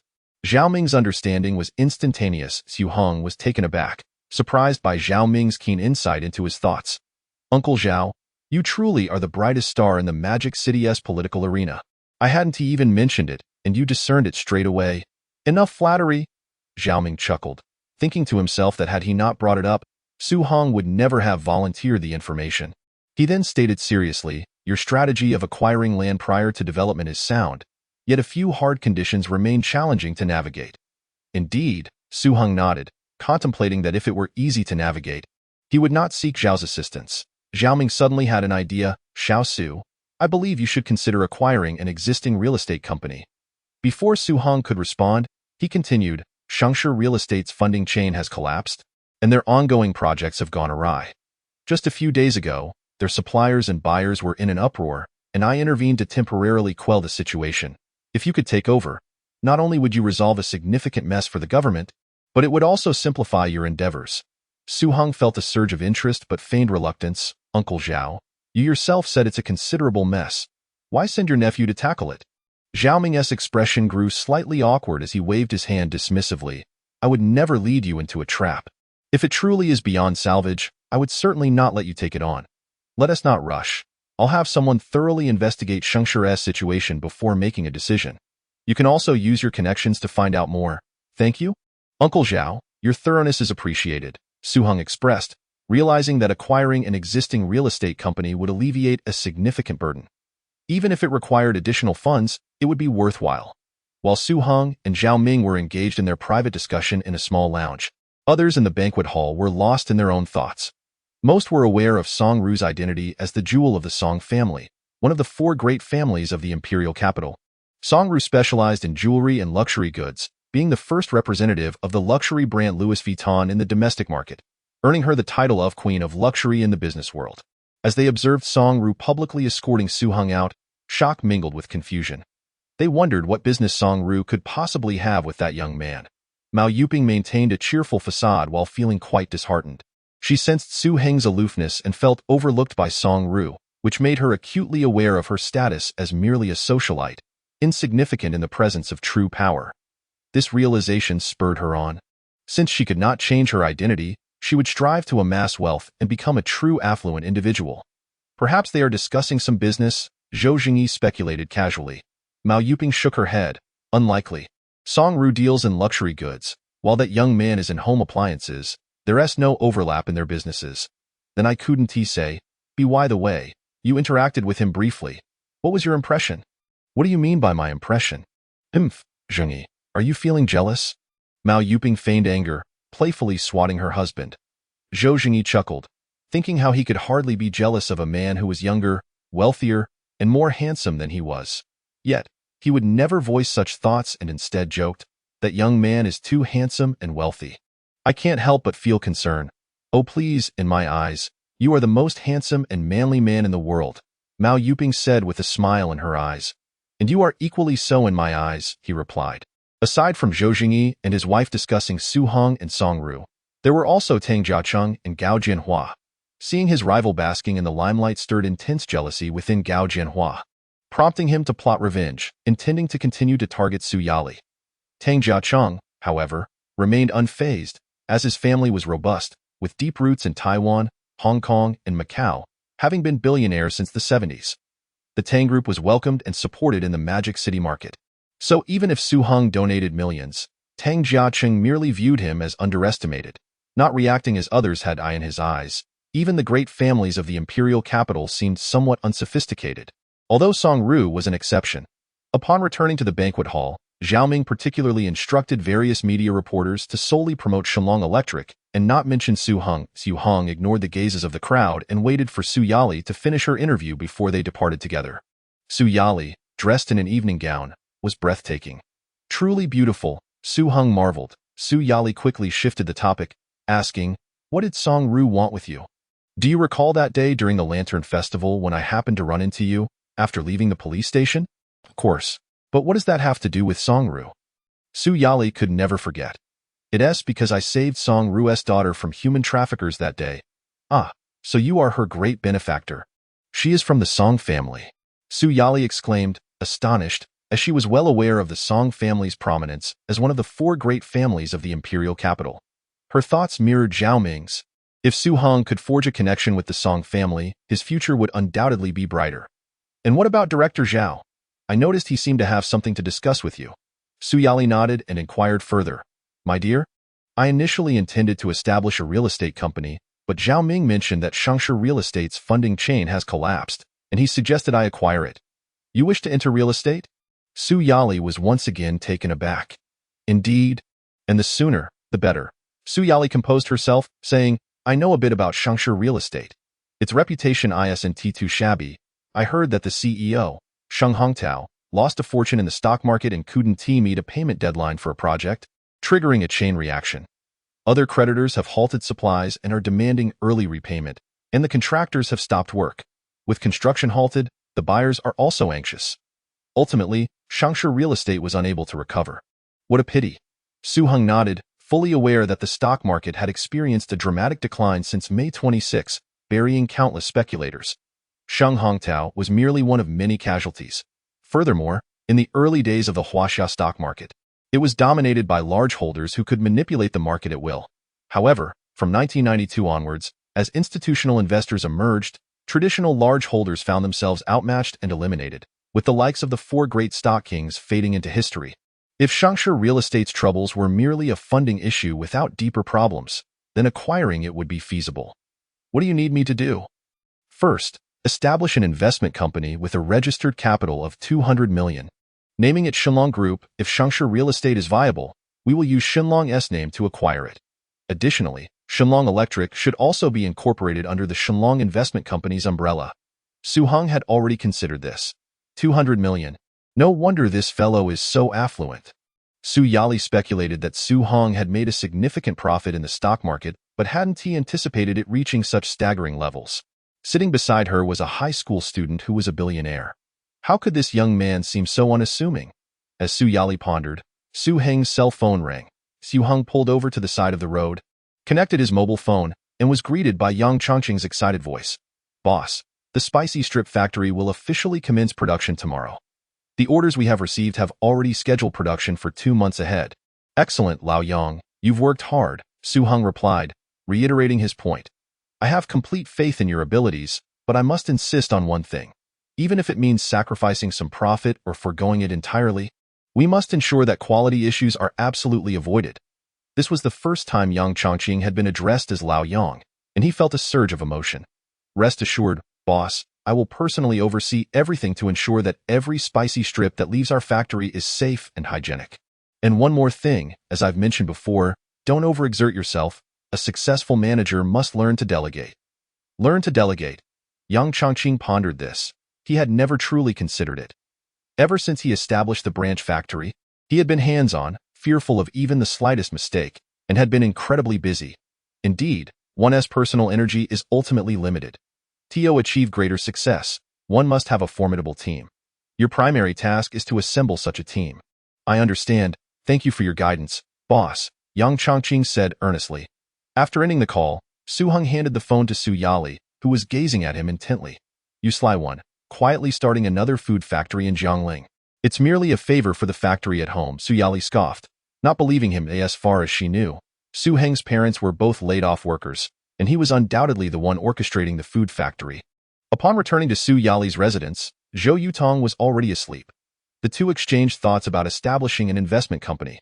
The following day, after breakfast, Su Yali went off to work, while Su Heng took Zhou Yutong to her English training class. Yutong, what is your favorite toy? Donald Duck and Mickey Mouse. Zhou Yutong blurted out, then shyly added, Heng Ge, I've already spent a lot of your and Yali Jia's money. I don't want you to buy me toys. Su Heng had intended to meet Wen Shaowan later and didn't want to arrive empty-handed, but he was unsure of what the young girl liked. After hearing Zhou Yutong's response, he replied earnestly, Yutong, I help you because I am capable. It is merely a small effort for me. You need not feel an excessive psychological burden. Zhou Yutong looked at Su Heng with her bright eyes and said seriously, Heng Ge, perhaps it is nothing to you, but you have given me a second chance at life. If it weren't for you, I can't even imagine that I would now be a middle school student. When I learn enough skills, I will surely help you. All right, I'll wait for you to grow up and gain those skills. Su Heng recognized the young girl's stubbornness and could only smile in agreement. Zhou Yutong smiled and extended her pinky. Esto formal? Pinky promise, 100 years without changing. The two intertwined their fingers, sealing their promise with their thumbs. After the pinky promise, they arrived at the training center. Zhou Yutong opened the car door and waved goodbye. Heng Ge, see you. Yutong, goodbye. Su Heng watched the little girl walk into the training center before driving away. He first called Song Ru to arrange a meeting, then drove to a department store to buy 2 sets of Donald Duck and Mickey Mouse toys, placing one set in the trunk. A few minutes later, Su Heng arrived at a manor-style mansion located in Yushan. Yushan could be described as the most understated yet mysterious enclave of the elite in the Magic City. Surrounded by lush mountains and clear waters, it was a tranquil retreat far removed from the hustle and bustle of the city, akin to a paradise. This manor was a wedding gift from Old Master Song to Song Ru, boasting complete amenities, including a private dock. Hong Ge. As soon as Su Heng parked the car, a petite, lively figure dashed towards him, her sweet, clear voice filled with excitement. "Slow down, Xiaowan." Song Ru followed behind, a bemused smile on her face, somewhat perplexed by the girl's exuberance upon seeing her savior. "Xiaowan, this is for you." Su Heng stepped out of the car, supporting the rushing girl with one hand while holding a plush toy in the other. "Wow, Donald Duck and Mickey Mouse. They're my favorites, thank you, Heng Ge." When Xiaowan beamed, clutching the toys to her chest, her sparkling eyes looking up at Su Heng as she said in a slightly aggrieved tone, "Heng Ge, I thought I would never see you again." Su Heng ruffled the little girl's hair and smiled warmly. "But here I am, aren't I?" The butler standing nearby witnessed the young master being affectionately patted on the head by a strange young man, instinctively wanting to intervene, but a glance from Song Ru halted him, and he swallowed his words. "Will Xiaowan still be able to see you in the future?" When Xiaowan tilted her head, earnestly inquiring. "Of course." As soon as Su Heng finished speaking, the little girl extended her pinky. Dio, all little girls love this ritual. Just moments ago, he had made a pinky promise with a slightly older girl. And now here was another. Su Heng extended his finger and seriously made a pinky promise with Wen Xiaowan. Watching the girl's excited demeanor, he suddenly thought of making a promise with Su Yali as well. But what kind of agreement should they make? At this point, Su Heng finally remembered to greet Song Ru. She smiled and said humbly, "You see, this little one has never been this attached to anyone before." "That's not true. Heng Ge is a superhero. I admire heroes the most," Wen Xiaowan retorted, pouting, then handed her toy to her mother and took Su Heng's hand, leading him to tour the manor. As they walked away, the butler cast a scrutinizing glance at Su Heng's retreating figure before approaching Song Ru and quietly advised, "Miss, the recent kidnapping incident was quite suspicious. It is now certain that those traffickers were acting under orders. We have yet to identify who is behind it. Can we trust this young man? His timing was just too coincidental. Uncle you needn't worry. He is completely reliable," Song Ru said with a gentle yet resolute tone. "I'll go take a look." The butler nodded and headed in the direction where Song Ru and Su Heng had gone. "Uncle you, do not probe too deeply," Song Ru cautioned. The butler hesitated for a moment but continued on his way. Chapter 70. The Extraordinary Master Dad, Su Heng is here. When Xiaowan exclaimed joyfully, clinging to him in the yard. Song Ru returned to her room and dialed a dedicated line. A voice full of affection yet authority came through the receiver. "All right." He saved Xiaowan. He is indeed a benefactor of the Song family. I have a meeting with retired officials, or else I would have gone to the Magic City to meet this young man. He truly is extraordinary. You won't be disappointed when you meet him, Song Ru replied with a smile. Song Qingping mused, "There are not many young men worthy of your praise, but this one has engaged in speculative purchasing of certificates and stocks, and founded both Shenlong Electronics and the food factory. If he hasn't had guidance from a master, he must be a once-in-a-decade talent." Just last night, Song Qingping received a call from Song Ru. Learning about Su Heng's general background in just one night, he managed to thoroughly investigate Su Heng through his connections, demonstrating the deep roots of the Song family. "Dad, can we let Xiaowan recognize him as her godbrother?" Song Ru suggested. This proposal effectively granted Su Heng a protective identity within the Song family, a significant gesture that could not be measured in monetary terms. Song Qingping chuckled and asked his beloved daughter, "Xiao Ru, how old are you this year?" Song Ru paused, suddenly understanding her father's implication, her cheeks flushing. She wasn't even 30 yet. If her daughter recognized Su Heng as a godbrother, what would Su Heng call her? Wouldn't he that be taking advantage? "Should I call him my younger brother?" Song Ru asked again. "You may handle it as you see fit. In any case, our Song family will not forget our benefactor." Song Qingping replied earnestly, "I understand. If he encounters an insurmountable problem that I cannot assist with, I will inform you." "All right." When Xiaowan led Su Heng on a tour around the manor, finally arriving at the dock. "Heng Ge, I want you to take me out to sea." When Xiaowan jumped onto the yacht, tugging at Su Heng's hand. "But I don't know how to drive a speedboat," Su Heng chuckled. "It's very simple. I'll teach you." "Heng Ge, you're so amazing. You'll learn in no time." As she spoke, when Xiaowan dashed towards the driver's cabin. The butler, Yu Zhong, swiftly leaped onto the deck and solemnly reminded, Xiaowan, the wind is strong at sea. Your mother will worry. Ever since when Xiaowan's kidnapping incident, especially after the investigation revealed that the mastermind remained unknown, the Song family dared not let their guard down. Yu Zhong had trained in internal martial arts under a renowned master since childhood. His skills honed over 50 years, and was specifically assigned by Song Shuyuan to protect Wen Xiaowan closely. He would not allow any danger to befall her under his watch. Uncle Yu, Heng Ge is very skilled. You can rest assured, we won't encounter any problems, Wen Xiaowan sweetly assured him. We can only circle nearby. Yu Zhong relented, not wanting to disappoint the young master. He surveyed the surroundings, deeming the risk minimal, and nodded in agreement. He moved to the bow of the boat, ready to respond at the first sign of danger. Yes, he passed by Su Heng. His body subtly leaned towards Su Heng, using the yacht's motion to conceal his movement. Su Heng hadn't paid much attention to the old man, but the way he had jumped onto the yacht with such steadiness made him realize that this was a hidden expert. When the old man brushed past him, Su Heng suddenly sensed danger. It was as if his body reacted instinctively. Bang! Their shoulders collided, producing a barely audible sound. Su Heng felt a tremendous force surge towards him, and fortunately he reacted in time to step back, or he might have been knocked into the sea. Hiss! Yu Zhong inhaled sharply.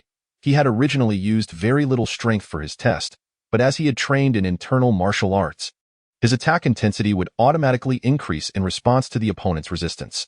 When Su Heng's body reacted, his attack strength surged tenfold, indicating that Su Heng's strength was 10 times what he had anticipated.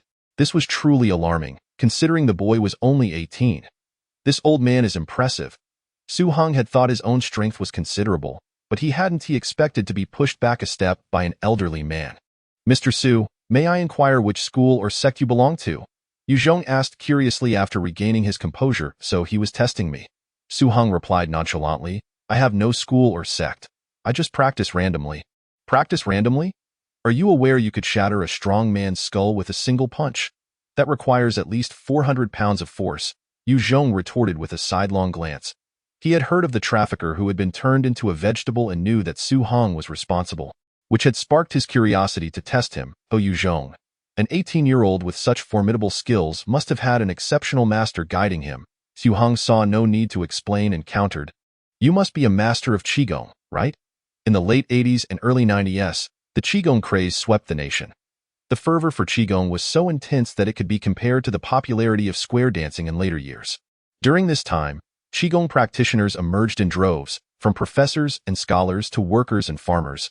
As the entire nation engaged in the practice, a multitude of Qigong masters rose to prominence, conducting classes and giving speeches across various universities. For these masters, using Qigong to treat terminal illnesses or perform feats like remote killing was child's play. What did it mean to be a true master? One could bring down an American satellite with a single breath or cause Japan to sink into the Pacific Ocean. That was a genuine master. Clearly, these masters were exaggerating, yet many fervently believed in them during that era. Humph! Yu Zhong scoffed dismissively at the suggestion. It seemed to him that Su Heng was insulting him by comparing him to those Qigong masters. I merely mentioned it in passing. Those charlatans cannot be compared to a true martial arts master like you, Elder Yu, Su Heng said sincerely. Yu Zhong's expression softened, and he nodded with a hint of pride. When Xiaowan chimed in, her clear eyes sparkling, Heng Ge, Uncle Yu is amazing too. Just yesterday, he turned a rock into a small round ball for me with his hand. Whoa, is that true? You turned a rock into a ball with your hand. That's incredible. Su Heng was utterly astonished, knowing that when Xiaowan wouldn't lie. Observing Su Heng's astonished expression, Yu Zhong humbly waved his hand. It's just a matter of qi. It's nothing extraordinary. That's still quite impressive, Su Heng marveled. Stop being so surprised. Your master should be no weaker than me, Yu Zhong remarked, feeling that Su Heng was exaggerating. Chapter 71. The generous god-sister Su Heng wore a bitter expression. He genuinely had no master. You're so impressive.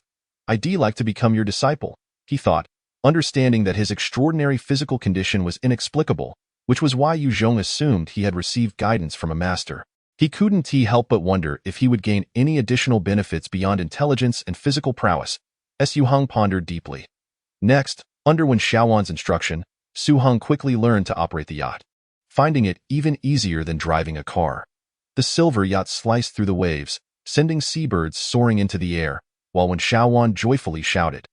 Recently, she had been restricted from many places and spent most of her time at home. Now she felt like a liberated bird. After a full half-hour of fun, Wen Xiaowan finally allowed the yacht to dock. Although Su Heng intended to say his farewells, Wen Xiaowan clung to his hand with a forlorn expression, on the verge of tears. Alas, I can't stay at your home. Su Heng found himself in a difficult position, not wanting to upset the little girl, but he was also quite busy. Henggu, I don't want you to go. Can you stay and have dinner with me first? Wen Xiaowan pleaded, shaking Su Heng's arm with a pitiful look that was hard to refuse. Song Ru interjected with a smile. Yes, Mr. Su, I have prepared lunch. Why not eat first before you leave? She had matters to discuss with Su Heng as well. Then I'll gladly comply. Su Heng had no choice but to agree. Great. Wen Xiaowan took Su Heng's hand and led him to the dining room to eat lunch. There were only the three of them, Song Ru, Wen Xiaowan, and Su Heng, with a servant standing nearby. Once the exquisite dishes were served, Song Ru instructed the servant to leave. The small dining room fell silent. Song Ru and Wen Xiaowan ate without much sound, adhering to the tradition of eating in silence. Even Wen Xiaowan, who usually had much to say, fell silent, her sparkling eyes continuously exchanging glances with Su Heng. Song Ru observed their interaction, feeling a mix of amusement and warmth. Occasionally, Su Heng would glance at the graceful Song Ru, marveling at her flawless features. She looked far too youthful to be a mother. If one were to see her outside, they would likely believe she was an 18-year-old girl. About 20 minutes later, after the meal, the servant brought tea and fruit. Xiaowan, Mommy needs to discuss something with your Henggu. Can you play by yourself for a while? Song Ru said gently to her daughter. Though when Xiaowan pouted in protest, her good upbringing led her to comply, and she reluctantly went to her room. After watching her daughter leave, Song Ru turned to Su Heng in a teasing tone. Mr. Su, you've seen how dependent my daughter is on you. Even I, her mother, feel a bit jealous. Su Heng could only respond with a smile. Xiaowan is very clever and kind. She is truly lovable. Song Ru then said sincerely, I had intended to let Xiaowan recognize you as her godbrother, but I hesitated. I would like to boldly ask if you could be my godbrother. Although her tone and expression were calm, her cheeks still bore a slight blush. This is not shyness. Rather, it is somewhat embarrassing to actively propose that a young man take on the role of a younger brother. Su Heng was somewhat taken aback. He could not have anticipated that Song Ru would make such a request. The terms brother and sister inevitably invite certain thoughts. However, considering the other party's affluent background, he quickly suppressed such notions. Oh, if you feel uncomfortable, it's perfectly fine. Song Ru observed Su Heng's dazed expression and assumed he had reservations, thus offering him an easy way out. There was a hint of disappointment in her voice. It's not that I'm uncomfortable. It's just so sudden. Su Heng was at a loss for words, unsure how to articulate his feelings accurately. Seeing Su Heng's eagerness to explain, Song Ru interpreted it as youthful shyness and smiled gently, adopting an older sister's tone. Then it's settled. From now on, we shall address each other as siblings. Is that agreeable? Dear brother? Brother Heng, you should quickly agree with Mom. Just then, when Xiaowan sprinted over, shaking Su Heng's arm, it was evident that she had been eavesdropping. All right. Faced with the little girl's plea, Su Heng found himself utterly defenseless. Good brother. Song Ru responded with a smile, happily adding, I have always been cared for by two older brothers. I have longed to have a younger brother to dote on, and now I can finally experience what it's like to care for a younger sibling. Su Heng wanted to say that the younger brother also wished to experience what it felt like to be cherished by an older sister. He could only awkwardly smile, realizing that it was not an appropriate topic to pursue. Mom, if Brother Heng calls you sister, what should I call Brother Heng? When Xiaowan suddenly posed a crucial question. Of course, you should call him uncle. Song Ru chuckled as she patted her daughter's little head. When Xiaowan pouted, visibly displeased. But I still want to call him Brother Heng, and no problem, it's just a title. Xiaowan can call him whatever she likes, Su Heng stated decisively. However, Song Ru insisted seriously, I know my brother cares for Xiaowan, but there must be rules. Xiaowan, from now on, you should call him uncle. Reluctantly, when Xiaowan nodded, Uncle, good girl, Su Heng replied with a smile. In his heart, the title mattered little. It was merely a label. Since Song Ru insisted on having Wen Xiaowan call him uncle, so be it. After chatting for a while longer, Song Ru's attitude towards Su Heng was notably warmer than when they first met, as she had fully embraced her role as an older sister. Before long, it was 3 in the afternoon when Su Heng received a call from Su Yali, prompting Song Ru and her daughter to allow him to leave. As he was about to depart, Song-ru instructed a servant to load 10 exquisite paper bags into Su Heng's car. "Sister, this is too extravagant. I can't accept it." Upon seeing the LV logo on the bags, Su Heng quickly declined. He thought that receiving 1 or 2 would be acceptable, but being gifted 10 was rather excessive for an older sister. "While it may seem extravagant to others, for me, these are merely ordinary gifts that you can share with your friends," Song-ru replied with a serene smile, showing no hint of arrogance. Su Heng pondered for a moment, unable to find a counterargument, realizing that she was the general agent for LV in China. What was a luxury item to others was indeed just a small gift for her. Therefore, he graciously accepted. Chapter 72. Unexpected gains. This matter had turned into him actually having an older sister. On the drive back, Su Heng felt a bit dazed. A few minutes later, he met Su Yali at a CAF. Earlier that morning, Su Yali had conducted an investigation into Shangsha Real Estate. It turned out there were no significant issues with the company. The main problem arose after Shang Hongtao's bankruptcy, leading all creditors to lose confidence in it, demanding early repayment of debts. Without external intervention, the only path left would be bankruptcy liquidation. "I believe we can acquire Shangsha Real Estate," Su Yali stated, sharing her findings. Su Heng pondered for a moment and inquired, "Besides us, is anyone else interested in Shangsha Real Estate?" Su Yali shook her head. "To outsiders, Shangsha Real Estate is just a quagmire. I doubt anyone would dare to step in. Even those aware of the truth probably lack the capability to take over." Su Heng immediately replied, "Then let's delay for a few days." Delay for a few days? Su Yali was perplexed, thinking they should seize the opportunity swiftly. She had always perceived Su Heng as decisive, which was not characteristic of his usual approach. "Yes, let's hold off for a few days while we wait for Director Zhao's investigation results. However, you must closely monitor Shangsha Real Estate's activities to prevent others from taking advantage." Su Heng emphasized he had deeper considerations. His intention to delay was to let the conflicts within Shangsha Real Estate escalate further, hoping that creditors and homebuyers would create more turmoil, making those in power feel overwhelmed. By that time, he could step in to clean up the mess, thereby demonstrating his value and perhaps even negotiating favorable terms. All right. Although Su Yali was confused, she sensed that he had his reasons. After discussing Shangsha Real Estate, Su Yali went to settle the bill. Su Heng, accustomed to mobile payments in his previous life, had no habit of carrying cash. As he walked out, he noticed a beautiful waitress casting him a flirtatious glance, or rather, a look of disdain. "Looks like I've been mistaken for a gigolo," Su Heng realized, not angered but instead smiling at the waitress and asking, "Are you envious?" Jiang Qing, who held a disdain for men who relied on women, felt compelled to defend Su Yali. "Miss, you are so accomplished. There's no need to belittle yourself." Jiang Qing kindly advised Su Yali. "Belittle myself? I'm not." Su Yali was taken aback, realizing what the waitress meant and bursting into laughter. Politely, she responded, "Thank you for your concern," and then teasingly glanced at Su Heng, barely containing her laughter as she said, "I was just about to break up with this scoundrel." Jiang Qing felt a sense of accomplishment, believing she had saved a fellow woman's happiness. Su Heng was displeased and coldly remarked to Jiang Qing, "Young lady, you should understand that one should never ruin a marriage. If I end up alone, you will have to account for it." Jiang Qing was unfazed and retorted, "If you wish to gain others' respect, you must take on a man's responsibilities.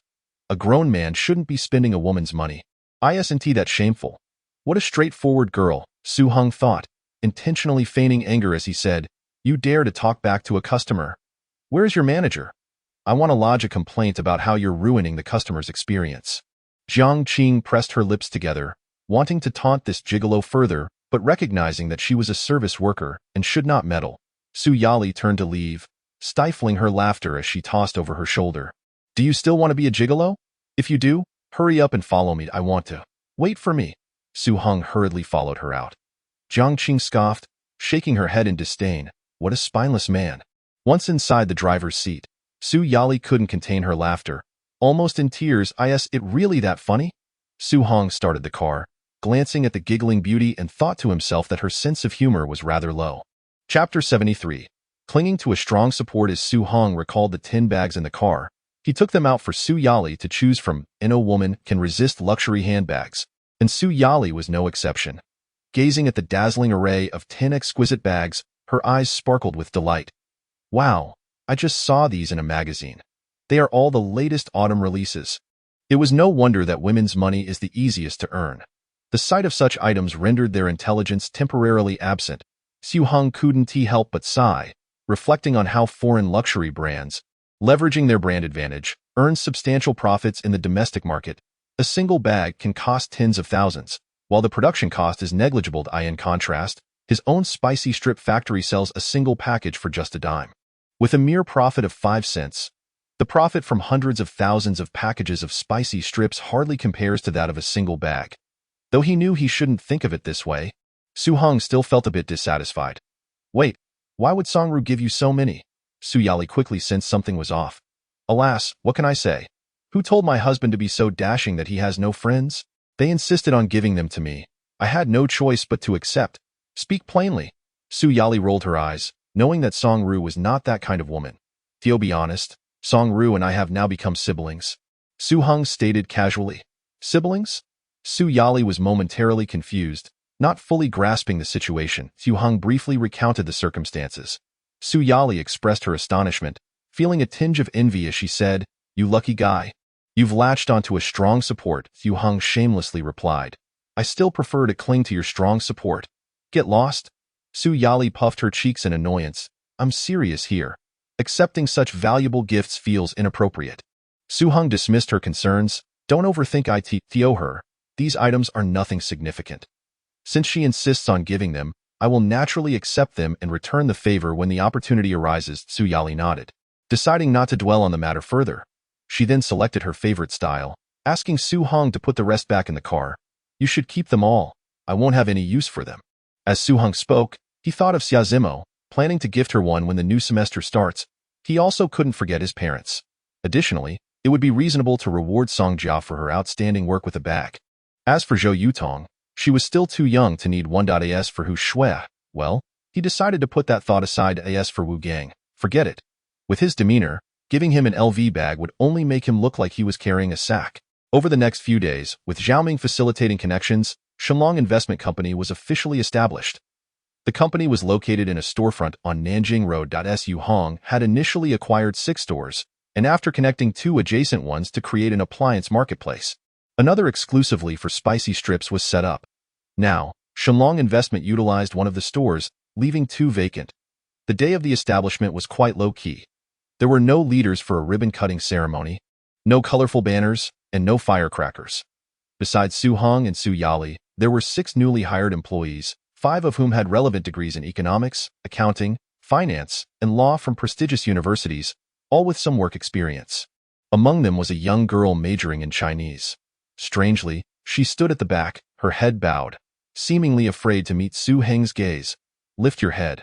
Suddenly, a soft voice startled her, making her shudder, but she quickly regained her composure and looked up to meet Su Heng's eyes. What's wrong? No longer selling coffee? Su Heng teased, then turned to Su Yali. Why did you hire this nosy girl?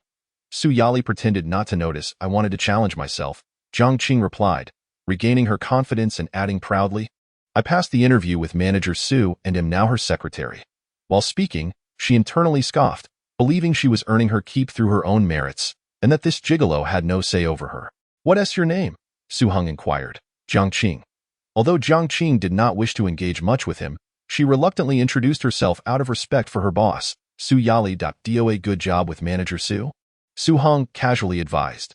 Zhang Qing secretly rolled her eyes, showing her disdain. The other 5 new employees were also curious about Su Heng's identity. They listened as Su Heng remarked, Manager Su, I have reviewed their profiles, and they seem competent.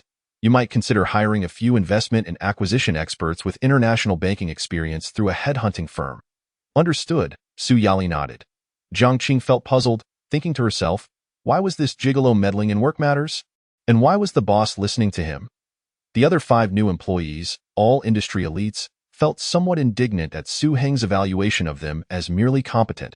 Su Heng had not intended to elaborate, but knowing that Su Yali was not very familiar with the operations of the investment company and that the 5 so-called elite employees were somewhat arrogant, he felt it necessary to speak up. Allow me to briefly address everyone. The current market economic system and corresponding laws in Huaxia are still continuously improving. I hope you all look at problems with a developmental perspective and not get bogged down by immediate concerns. In short, the world's hope lies in the East. I firmly believe that for at least the next 30 years, Huaxia's economy will undergo sustained rapid growth, and Huaxia will undoubtedly awaken as a roaring lion. Shaking the entire world, Su Heng's passionate words utterly captivated the 6 employees, igniting their spirits while simultaneously introducing a hint of skepticism. After all, it was 1992, and Huaxia's total economic output was only over 4 trillion. Less than 1/16 of the United States and 1/9 of Japan. Mr. Su, we also have great confidence in Huaxia's future. Do you truly believe it can develop as you describe? Hu Lu, a graduate from Fudan University's finance department, asked in a tone of inquiry. Absolutely. We possess the most diligent, wise, and sizable population globally, along with an immensely vast market potential. Our leadership is visionary, as long as we steadfastly pursue reform and opening up. We will unleash our nation's boundless creative potential. The rise of China will undoubtedly become a reality. The place where we are standing today, Magic City, will surely evolve into the world's financial center. A true pearl of the East, Su Heng declared with unwavering conviction. Good. Clap, clap, clap. The 6 employees were so fired up that their palms turned red from applause. Young people of this era generally harbored ideals, with their passions still running high. This guy can see so far and is so resolute. Su Yali's eyes sparkled. She too was deeply inspired and invigorated by Su Heng's words, feeling an immense surge of motivation and strength. Jiang Qing's mouth dropped open, staring at Su Heng with admiration as if they had just met. The future is boundless, but the path will undoubtedly be winding and fraught with challenges. I hope everyone is mentally prepared to tackle tough battles ahead. Su Heng wisely tempered the enthusiasm with a touch of realism. The 6 all nodded, their eyes resolute and their spirits high.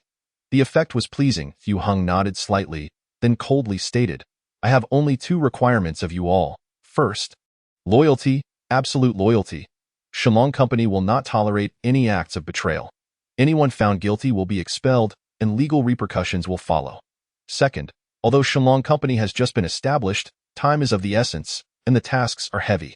You all must immediately enter work mode. The group exchanged glances before responding in unison, yes. Chapter 74. Acquiring Shengshe Real Estate. Su Heng had painted a grand vision for his new employees. Skillfully combining incentives with authority, for both are essential. He then assigned immediate tasks, primarily to integrate Shalong Electronics and the Spicy Strip Factory into the investment company through shares, and to prepare for the acquisition of Shengshe Real Estate. The 5 male employees quickly immersed themselves in work. After some internal deliberation, Jiang Qing approached Su Heng to apologize. What did you do wrong? Su Heng asked casually. I shouldn't have assumed things and jumped to conclusions without understanding the situation. Jiang Qing engaged in profound self-reflection regarding her conduct at the CAF, and, with sincerity, remarked, in truth, your character is commendable. The most crucial thing for you is to restrain your tongue. Especially in the role of a secretary, it is imperative to maintain discretion and discern what should be said and what must remain unspoken, Su Heng admonished sternly. Jiang Qing felt somewhat embarrassed by his words, yet she acknowledged this flaw within herself. Fighting back tears as she resolutely replied, I will remember. Very well, get back to work, Su Heng said, noticing the girl was on the verge of tears, and waved her off. At that moment, Su Yali arrived with a stack of documents. Su Heng composed himself and examined the materials, which were entirely related to Shengshe Real Estate. Just as he finished reviewing the documents, he received a call from Zhao Ming. Su Heng surmised that Zhao Ming was likely anxious about the situation with Shengshe Real Estate. In recent days, the condition of the company had deteriorated significantly. The owner, Sheng Hongtao, had been evicted by creditors, and distressed home buyers had taken to demonstrating with placards at relevant authorities. Many of these buyers had invested all their savings and could not bear the thought of losing their money. This matter had escalated to the attention of the city's top officials, who, in an effort to quell public outrage and find a willing buyer for Shengshe Real Estate, had proposed various incentives. This was precisely the outcome Su Heng desired. Answering Zhao Ming's call, Su Heng initiated the conversation. Uncle Zhao, I have been preoccupied with the establishment of my investment company, which was just founded today. I was just about to call you with an update when your call came in. It seems we are indeed in sync. Is that so? Then do tell me what the matter is. Zhao Ming replied, his impatience evident as he had been eagerly awaiting Su Heng's call regarding the Shengshe Real Estate issue. Are you still interested in acquiring it? Su Heng cut to the chase.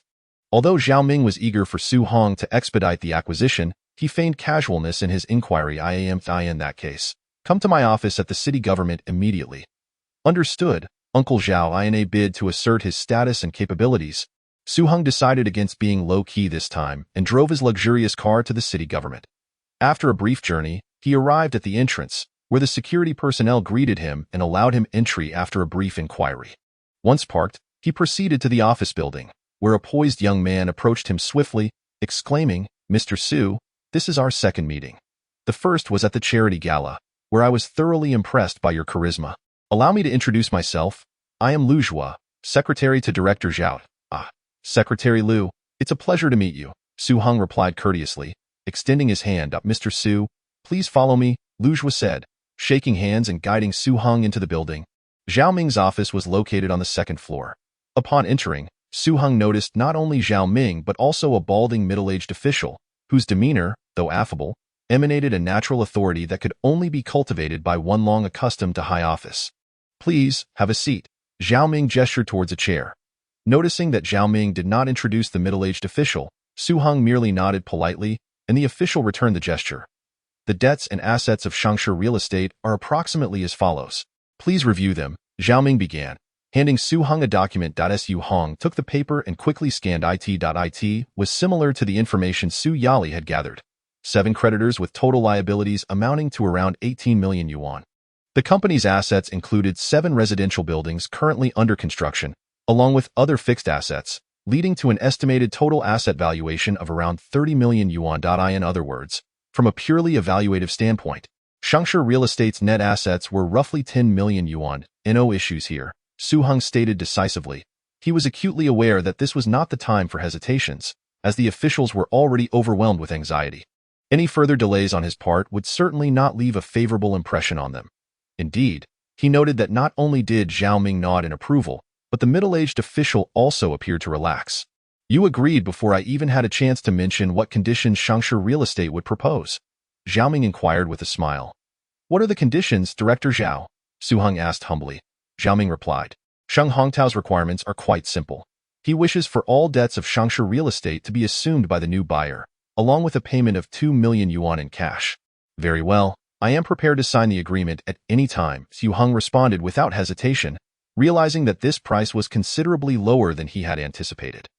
This meant he would acquire Shangshe Real Estate for less than 20 million yuan, while the net assets amounted to 30 million yuan. With continued investment to complete the unfinished projects, he would undoubtedly reap even greater rewards.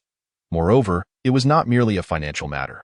This acquisition would save him significant time and trouble in establishing a real estate company. "Well done," Zhao Ming acknowledged, surprised by Su Heng's prompt agreement. He had not expected such decisiveness from the young man, especially in a transaction involving assets worth millions. "Director Zhao, I have but one small request." Su Heng introduced the most critical aspect. "As long as it is within our government's capabilities, we will certainly provide full support," Zhao Ming assured him. Thus, Su Heng mentioned the plot of land along the Huangpu River that was set to be auctioned. Chapter 75. A devious plot unfolds. Zhao Ming was taken aback by Su Heng's bold request, silently marveling at the young man's sharp insight and keen awareness, as the news of the auction had not yet been made public. He realized that he could not make a unilateral decision and glanced at the middle-aged official. The official then chuckled heartily, his demeanor warm as he extended his hand to Su Heng. "I have heard much about you from Director Zhao. It is truly a pleasure to meet you." Zhao Ming introduced, "This is Mayor Qin." Indeed, a prominent figure. Su Heng quickly extended both hands. "Mayor Qin, it is an honor." Mayor Qin Qiming took Su Heng's hand, speaking in a gentle tone, "You have resolved a considerable dilemma for the government, and it will not go unrecognized. However, regarding the plot of land you mentioned, I can only assure you that we will give it thorough consideration, but ultimately, it must go through the auction process. I cannot provide a definitive answer at this moment." "Thank you, Mayor Qin." Su Heng understood that this statement implied a commitment to favor him to some extent. At the very least, he had secured a fair opportunity to participate in the bidding. This was the objective he had aimed to achieve, as any prospect of the government simply handing the land over to him was unrealistic. Mayor Qin immediately instructed Zhao Ming to notify Sheng Hongtao and the others. Sheng Hongtao arrived promptly, disheveled and haggard, with bloodshot eyes. He had been driven from his home by creditors and was currently residing in a guest house affiliated with the police station, waking nightly from nightmares. Upon hearing that someone was stepping in to take over Shangshe Real Estate, he rushed over without a moment's thought to prepare himself. Other creditors, due to their scattered residences, could not arrive as promptly by 6 in the evening. Most parties had gathered. The transfer agreement and necessary documentation were ready. Given the urgency of the situation, all involved were eager to resolve matters quickly. They only had a quick meal before completing the various procedures, which extended until 8 o'clock that evening. Ultimately, in the presence of the senior officials of the city government, Changsha Real Estate was officially acquired by Shenlong Investment. All parties expressed their gratitude to Su Heng, especially the creditors and representatives of the homebuyers. Zhao Ming and Qin Qiming also took turns shaking Su Heng's hand, offering encouragement and praise to as Su Heng departed the city government and drove home. He suddenly received a call from Su Yali. Su Heng, you must hurry. I think something has happened. Her voice trembled with anxiety and helplessness. Su Heng's heart sank instantly, and he urgently asked, where are you? I'm on my way. On the top floor of the Four Seasons Hotel, as Su Yali spoke, knocking echoed through the phone, accompanied by a familiar male voice calling, Yali, open the door. Are you feeling unwell? Recognizing the voice of Gao Jianhua, Su Heng's heart plummeted, a sense of dread washing over him. Just then, a busy signal interrupted the call. He attempted to redial, but the line was unreachable. Damn it! Su Heng angrily tossed his phone aside, flooring the accelerator as his luxury car surged forward like a wild tiger. Yali had better be safe. Otherwise, I will ensure you regret ever coming into this world. Su Heng's expression was icy as he pressed the horn and accelerated, praying fervently that Su Yali would be unharmed. Fortunately, the streets of Shanghai were not overly congested at that hour. Even so, Su Heng's speeding car brushed past other vehicles, leaving a trail of sparks and furious shouts in its wake. To an observer, it would appear as though a police chase was unfolding at that moment. Anyone who witnessed Su Heng's countenance would surely be struck by his menacing aura. Approximately an hour earlier, Su Yali's female colleague had insisted on dining with her while she was at the bank. Unable to refuse, Su Yali accompanied her to the Four Seasons Hotel. Just as they ordered their meals, Gao Jianhua fortuitously appeared. Even more coincidentally, he and Su Yali's colleague were old acquaintances. Naturally, Gao Jianhua sat down to join them at that moment. Su Yali sensed something was amiss, as her relationship with this colleague was merely cordial, and Gao Jianhua's arrival felt far too coincidental. However, she dismissed her suspicions, at least not considering that the two might conspire against her. Halfway through the meal, she suddenly felt dizzy and increasingly drowsy. Oh no, I just remembered I have something urgent to attend to. I'm so sorry, Yali. Let us catch up another time. Let Jianhua keep you company. Her colleague fabricated an excuse to leave, winking at Gao Jianhua as she exited. Su Yali instinctively wished to follow her, only to discover that her colleague had shut the door behind her, with Gao Jianhua standing guard, his gaze fixed on her with insatiable desire. It was then that she realized she had fallen into a trap. As her heart raced, she felt utterly powerless, knowing that escaping from Gao Jianhua's clutches was impossible. Thus, she forced herself to remain calm, claiming she needed to use the restroom, locking the door behind her, and immediately dialing Su Heng for help. Despair washed over her when, midway through her plea, her phone battery died. Yali, are you feeling unwell? Open the door quickly. I'll take you to see a doctor. Gao Jianhua called after a while, sensing something was amiss. Realizing his chances were slipping, he became determined to see Su Yali, fearing that if word got out, his reputation would be irreparably tarnished. I'll be fine soon. Su Yali struggled to suppress her drowsiness, hoping to stall Gao Jianhua while praying for Su Heng's swift arrival. Bang bang. Gao Jianhua could no longer contain himself and began kicking the door with force. His eyes sparkled with desire as he breathed heavily, kicking harder and harder. The burly man guarding the door, a bodyguard of Gao Jianhua, overheard the commotion and mistakenly assumed that Gao Jianhua had succeeded. Envisioning a scene that left him salivating. Creak! A piercing screech echoed as Su Heng's car screeched to a halt, hurtling towards the lobby of the Four Seasons Hotel. What should have taken 20 minutes, Su Heng accomplished in just 7. Sir, you cannot park here. The security guard rushed to intercept the oncoming luxury car, only to be met with Su Heng's furious roar, get lost, with a powerful swipe. He sent 2 security guards flying. Should anything happen to Su Yali here, he would ensure that the Four Seasons Hotel would be obliterated. The next instant, Su Heng vanished like a gust of wind. Racing up the stairs, wow, that was fast. Is he even human? The 2 security guards who had been tossed aside, along with other onlookers in the hotel lobby, were left astonished, witnessing only a blur before him disappearing completely. Su Heng dashed to the 9th floor, calling out Su Yali's name as he kicked open the doors of various private dining rooms one after another. He burst into the rooms, leaving patrons bewildered before vanishing again. Soon, Su Heng arrived at the door guarded by the bodyguard. "Step aside." His voice was cold, his pace unwavering. "Get lost. This is young Master Gao's room. You have no business here." The bodyguard thought invoking Gao Jianhua's name would intimidate him. "That's precisely the scoundrel I'm looking for." Su Heng spoke icily, closing in on the bodyguard in a swift motion. He seized the bodyguard's thick neck and, with a forceful crash, burst through the heavy door of the room. The bodyguard let out a pained scream, blood gushing from his mouth as he collapsed unconscious. You. Gao Jianhua, who had just kicked open the restroom door, was preparing to savor his prey when he was startled by the sight of Su Heng appearing like a divine warrior.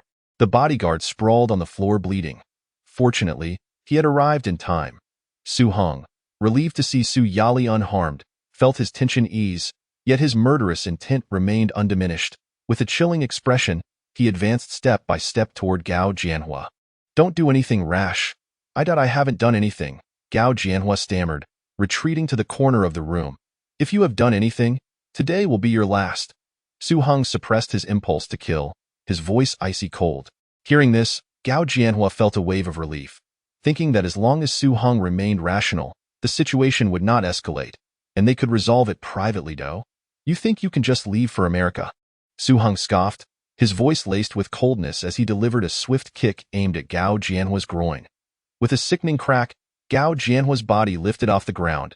He screamed in agony, clutching his groin, curling up like a boiled shrimp as he writhed on the floor. Su Heng felt a significant portion of his pent-up rage dissipate. Entering the restroom, he found Su Yali unconscious, her delicate face flushed and her forehead beaded with perspiration. Upon seeing this, Su Heng instinctively understood what had transpired. The thought of what might have happened had he arrived even a moment later ignited an uncontrollable surge of wrath within him once more. It took quite some time for him to suppress his murderous intent again. He removed his jacket to cover Su Yali's face gently, cradling her in his arms as he prepared to leave. This matter would not end here. Even if Gao Jianhua was now incapacitated and the bodyguard lay unconscious, he would ensure that justice was served. Exiting the private dining room, he encountered a crowd in the hallway. Hotel security and management personnel had just arrived via the elevator. A few security guards, armed with batons, were about to surround Su Heng when a strikingly beautiful woman intervened. The stunning woman was Mao Yuping, the hotel's co-owner. Upon seeing Su Yali in Su Heng's arms and hearing the anguished cries from within, she immediately realized that a grave incident had occurred. "What a coincidence, Mr. Su. I never expected to see you again so soon." Mao Yuping, accustomed to high-pressure situations, quickly composed herself and greeted him with a smile. "You own the Four Seasons Hotel?" Su Heng's tone remained frosty. Mao Yuping offered a nervous smile, her demeanor shifting as she replied. "Yes, if there has been any oversight, I hope you will forgive us, as a manager. You should understand that the law mandates hotels to ensure the safety of their guests. My friend nearly faced a dire situation, and you cannot be absolved of responsibility." Su Heng's voice was cold as he confronted her. "Indeed, Mr. Su, if anything has truly happened to your friend, we at the Four Seasons Hotel shall certainly take responsibility." Mao Yuping has already surmised what might have transpired and realizes that her silence could prove detrimental. "Such audacity," Su Heng scoffed. "I fear you may find yourselves unable to shoulder this burden." Mao Yuping's countenance darkened instantly. Despite her lowly posture, this youth remained insufferably arrogant. Reflecting on her own status as a prominent figure in the elite circles of Magic City, and recalling that her husband once commanded respect throughout the city, she felt indignation rise within her. How could he show her no courtesy at all? Nevertheless, considering the formidable financial backing of the young man alongside Zhao Ming and Song Ru, she swallowed her ire. "What conditions does you have?" "Anything within our capacity at the Four Seasons Hotel, we shall certainly fulfill. I will settle the hotel's accounts when I have the time. For now, heed my words. This private room is off limits to anyone," Su Heng stated coldly as he embraced Su Yali and strode towards the elevator. Mao Yuping pressed her lips together, feeling deeply dissatisfied, yet she instructed the security to guard the room. Wherever Su Heng went, the crowd parted before him. Upon descending to the first floor and exiting the hall, he entered his Mercedes with Su Yali, drawing the curtains. he did not drive away. The car remained obstructed at the entrance of the Four Seasons Hotel. For him, today's events were merely the beginning. He retrieved a bottle of mineral water from the car and fed Su Yali half of it, which improved her condition slightly. After pondering, he dialed Zhao Ming's number. "I'm on my way with reinforcements," Zhao Ming affirmed gravely. Approximately 7 minutes later, 3 police cars arrived with sirens blaring, positioning themselves on either side and behind the Mercedes, effectively sealing off its escape route. These vehicles belonged to the traffic police of Magic City. Mere moments ago, numerous citizens had reported an emergency, leading the police to pursue the situation here. Chapter 77. No leaks. It must be this vehicle. The traffic officers quickly surrounded the battered Mercedes, aware that only an individual of considerable means could afford such a car. However, the reckless driving displayed on the streets was far too brazen to be overlooked and demanded serious consequences. Almost simultaneously, a fiery red Ferrari roared onto the scene, skidding to a halt with a screech. The driver leaped out, none other than Zhou Zhengyi. Upon seeing that a car blocked his hotel's entrance, he erupted in fury. "Who dares to obstruct my door?" Zhou Zhengyi bellowed, before turning to the traffic officers who had just exited their vehicles. "Are you going to let me conduct business or not? Clear this car away. Damn it, several police cars have blocked the entrance. Anyone unaware would think there's trouble at my hotel." This only fueled Zhou Zhengyi's rage further. "Boss Zhou, we are apprehending suspects and will leave shortly," the lead officer explained before knocking on the Mercedes window, urging the occupants to disembark promptly. Su Heng paid no heed. It was then that Zhou Zhengyi noticed the luxurious Mercedes, and at that moment, Mao Yuping appeared at the entrance, informing him of the situation. The expressions of the couple turned grave. "Who is that woman he's holding?" Zhou Zhengyi inquired, curiosity piqued. "Her face is covered. I couldn't see clearly, but she's definitely connected to that boy," Mao Yuping replied, shaking her head. As the officers continued calling out for Su Heng to exit the vehicle, they grew increasingly impatient, resorting to breaking the window. Just as they prepared to forcibly enter, a sharper, more piercing siren approached rapidly. In the blink of an eye, 5 police cars screeched to a halt. The first to exit were Zhao Ming and a middle-aged man in plain clothes. The man was tall and upright, with a crew cut, a square jaw, and fierce brows that commanded respect. "Director!" The lead officer saluted upon recognizing him. Han Yiping waved his hand, his calm voice emanating undeniable authority. "This case involves criminal matters and has been taken over by the criminal police. You may withdraw." "Understood." The traffic officers promptly retreated as Su Heng stepped out of the car, and through Zhao Ming's introduction, he learned that this imposing middle-aged man was the head of the city's Public Security Bureau. After receiving Su Heng's call and learning that the incident involved the 2 major families in Magic City, the Su and Gao families, Zhao Ming did not dare to delay and promptly notified Han Yiping. Han Yiping had just finished dinner when he received the call and rushed over without even changing his clothes. On the way, he had already heard a brief overview of the situation from Zhao Ming. Han Yiping first instructed the onlookers to disperse and then sent a female officer to check on Su Yali.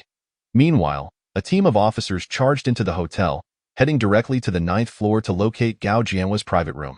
Meticulously collecting evidence such as cups and tea before escorting Gao Jianhua and his bodyguard out. The female officer reported her findings to Han Yiping in a low voice. Su Heng listened intently as she conveyed that Su Yali had sustained no serious injuries and only needed to rest for 1 night, which greatly relieved him. Upon learning of Gao Jianhua's despicable actions, Han Yiping's expression turned dark and severe. However, when he saw Gao Jianhua being carried out, his brows furrowed. Zhao Ming, observing their disheveled condition, felt a pang of concern for Su Heng. After all, the injuries were severe, and given Gao Jianhua's special status, the aftermath could be troublesome. "Did you strike him?" Han Yiping's piercing gaze fell upon Su Heng. Feeling the intensity of his scrutiny, Su Heng calmly replied, "In that moment of crisis, my sole intention was to save my friend." "Well said." Zhao Ming silently praised Su Heng, recognizing the boy's perfect response. Han Yiping was secretly astonished. Countless ruthless and cunning criminals would reveal their true colors under his watch. Yet this young man remained as calm as still water, not even betraying a flicker of emotion. His voice turned even more severe. "Your friend has sustained no significant injuries, but you are suspected of serious assault." Su Heng remained unfazed, responding coolly, "I acted to prevent the heinous acts against my friend, and the injuries inflicted upon those 2 scoundrels were a result of their own misdeeds." Whether it was self-defense or excessive force is not solely for you to judge. Han Yiping was increasingly impressed by the young man's composure and evident knowledge of the law. I believe in the fairness and justice of the law. Su Heng maintained his calm demeanor. Recognizing the boy's formidable psychological fortitude, Han Yiping ceased further inquiries, ordering the transportation of Gao Jianhua and his companion to the hospital while also notifying the Gao family. Xiao Su, what will you do now? Should we inform the Su family? Zhao Ming inquired with concern. Thank you, Director Zhao, but I don't believe it is necessary. Su Heng had already contemplated this issue. Informing the Su family could lead to Su Yali's stepmother, Gao Qiufen, learning of the incident, inevitably causing a media frenzy. Zhao Ming understood and suggested, fortunately, Su Yali is unharmed. I believe it would be wise to handle this discreetly, as publicizing it would yield no benefits. Su Heng nodded, fully aware that this matter would not resolve easily. He understood the severity of his actions and that Gao Jianhua would not simply let it go. Uncle Zhao, I apologize for troubling you at such a late hour. Su Heng expressed politely. No need for pleasantries. Zhao Ming waved dismissively. Following this, Su Heng accompanied Han Yiping to the police station, while Zhao Ming updated Qin Qiming on the way home. Given the involvement of two major families in Magic City and Su Heng's significant status in the business world, how this situation was handled bore substantial implications. Shortly after Su Heng arrived at the police station, Gao Kong rushed in, his demeanor frantic. The initial examination results from the hospital indicated that Gao Jianhua had completely lost the ability to bear children. Gao Kong was momentarily stunned, but the next second, he erupted like a raging lion. You have harmed my son. I will ensure you pay with your life. Gao Kang's eyes turned bloodshot as he lunged at Su Heng. Having two sons, his youngest, Gao Jianhua, was his most cherished, and now that he had become incapacitated, he could not accept such a fate. Su Heng raised his hand, pushing Gao Kong back several meters, but Gao Kong attempted to lunge again in desperation, prompting two officers to rush forward to restrain him. Your son committed a heinous act. It is your failure as a parent that has led to this outcome. Do not blame others for your shortcomings. Su Heng declared coldly, do not attempt to evade responsibility. I will ensure you face consequences, Gao Kong screamed, struggling wildly. Han Yiping ordered that Gao Kong be taken to another room to cool down. A man of decisive action, Han Yiping found this case particularly troublesome due to its extensive implications. He decided to consult with the relevant authorities and convene a meeting to discuss further steps. With Zhao Ming as his guarantor, Su Heng was permitted to leave the police station, but he had to be available for summons. When Su Heng returned home with Su Yali, she had regained some clarity. Su Heng, thank you. Su Yali dared not imagine the humiliation she would have faced had this young man not arrived in time. In her eyes, Su Heng was akin to a prince on a white steed, rescuing her from peril. Silly girl, how do you wish to express your gratitude? Su Heng teased lightly to ease the tension. The effects of the medication still lingered in Su Yali's system, and overwhelmed with gratitude, she softly replied, whatever you want, I will do. Anything at all. Su Yali's voice was barely audible. Su Heng felt a rush of warmth but quickly regained his composure, realizing more pressing issues awaited resolution, and now was not the opportune moment. Your health is fragile. Let us discuss this when you're fully recovered, he suggested with a smile. Su Yali's cheeks flushed deeper. She wanted to say that it was all right but felt too shy to voice it. Her heart brimmed with gratitude. The following morning at 8 o'clock sharp, Su Heng received a call from Han Yiping, instructing him to report to the police station immediately. Chapter 78. Giving face but losing respect. Su Heng. You want to get into trouble, will you? Su Yali was only aware that Su Heng had fought someone the previous night, but she did not know the extent of the injuries inflicted. Don't worry. I acted in the name of justice. If the Public Security Bureau doesn't present me with a commendation, I'll refuse to leave. Su Heng responded with a light-hearted laugh. Su Yali shook her head with a smile, playfully admonishing, that's not a place you should linger. After exchanging a few words, Su Heng set off for the police station. Su Yali had nearly recovered, and as soon as he left, she headed to the investment company, accompanied by Jiang Qing, to take over at Shengda Real Estate. A short while later, Su Heng arrived at the police station and was summoned by Han Yiping to the conference room. Soon, Zhao Ming and Qin Qiming entered. Having resolved a major issue for the government, Qin Qiming held Su Heng in high regard and was keenly interested in this case. After greetings, Han Yiping initiated the discussion. The injury assessments for Gao Jianhua and his associate Lu Biao have come in. Lu Biao has a fractured sternum and a ruptured spleen. He has just stabilized and is still in intensive care. Gao Jianhua's injuries are catastrophic. As Han Yiping spoke, he silently lamented the severity of the boy's actions. Zhao Ming and Qin Shiming's expressions grew grave. They both understood that if Su Heng's actions could not be classified as self-defense, he would face legal repercussions. Yet, Su Heng remained remarkably composed. To him, no fatalities meant the outcome was relatively mild. Do you have anything to say?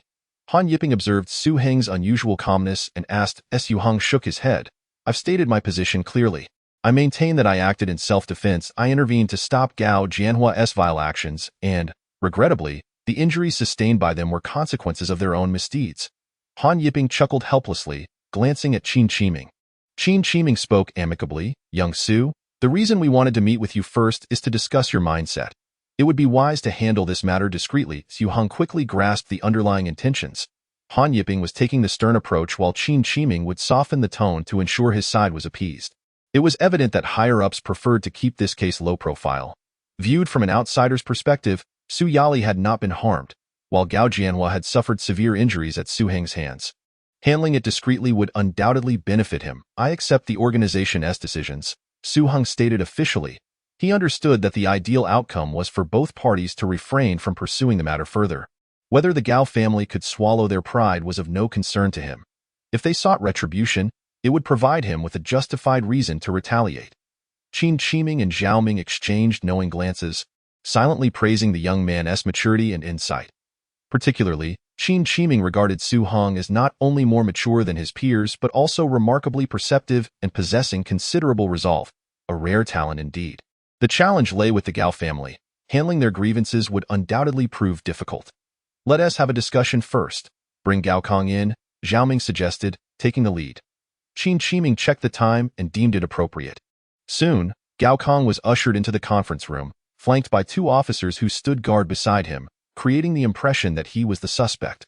However, their true intent was to prevent any impulsive actions. Having had a night to reflect, Gao Kong had regained his composure. Yet, upon seeing Su Heng sitting there, impeccably dressed and exuding authority, he immediately flared up. He is the one who harmed my son. Why hasn't he been arrested? Gao Kong shouted angrily, pointing at Su Heng. Old Gao, Qin Shiming spoke gently. I understand your feelings, but the situation has unfolded as it has, and the outcome isn't what any of us wished for. Please, let us discuss your demands calmly. Director Qin. My son is now a cripple. If he has committed a crime, I would rather he serve time than live as a broken man. Gao Kong's voice trembled with emotion, evoking sympathy. Qin Shiming found himself at a loss for words. After all, who could bear the thought of their own child becoming so severely incapacitated? That boy acted far too cruelly. Gao Kang's fury was palpable. Neither Qin Shiming, Zhao Ming, nor Han Yiping found it easy to mediate. The matter was exceedingly delicate. As Gao Kong sensed the official's hesitance to speak, he grew emboldened, angrily pointing at Su Heng. Even if my son has broken the law, there are legal consequences for that. It's not for you to render vigilante justice. I will see you imprisoned. With a resounding thud, Su Heng slammed his hand on the table, his voice booming. Gao, the three leaders are here to negotiate with you out of respect, yet you lack any sense of decorum. I will not pursue this matter. If you had any sense, you would have already retreated to revel in your own good fortune. Should you continue to make a scene, I will ensure you come to regret it. Su Heng's sudden outburst stunned everyone in the room. What are you doing? Don't you realize who is present? Zhao Ming reacted, casting an incredulous glare at Su Heng. Be mindful. We have important figures here. Han Yiping also looked astonished, as if to say, You're quite bold to raise your voice in front of the chief of police and two city officials. He found himself somewhat admiring Su Heng's audacity. Even Gao Kong was momentarily taken aback. Regaining his composure, he cooled down. Having dealt with Su Heng before, he realized the weight of the young man's words. Humph, I'm curious to hear how you plan to make me regret it. If major media outlets report, the second son of the Su family employs despicable means to assault an innocent woman.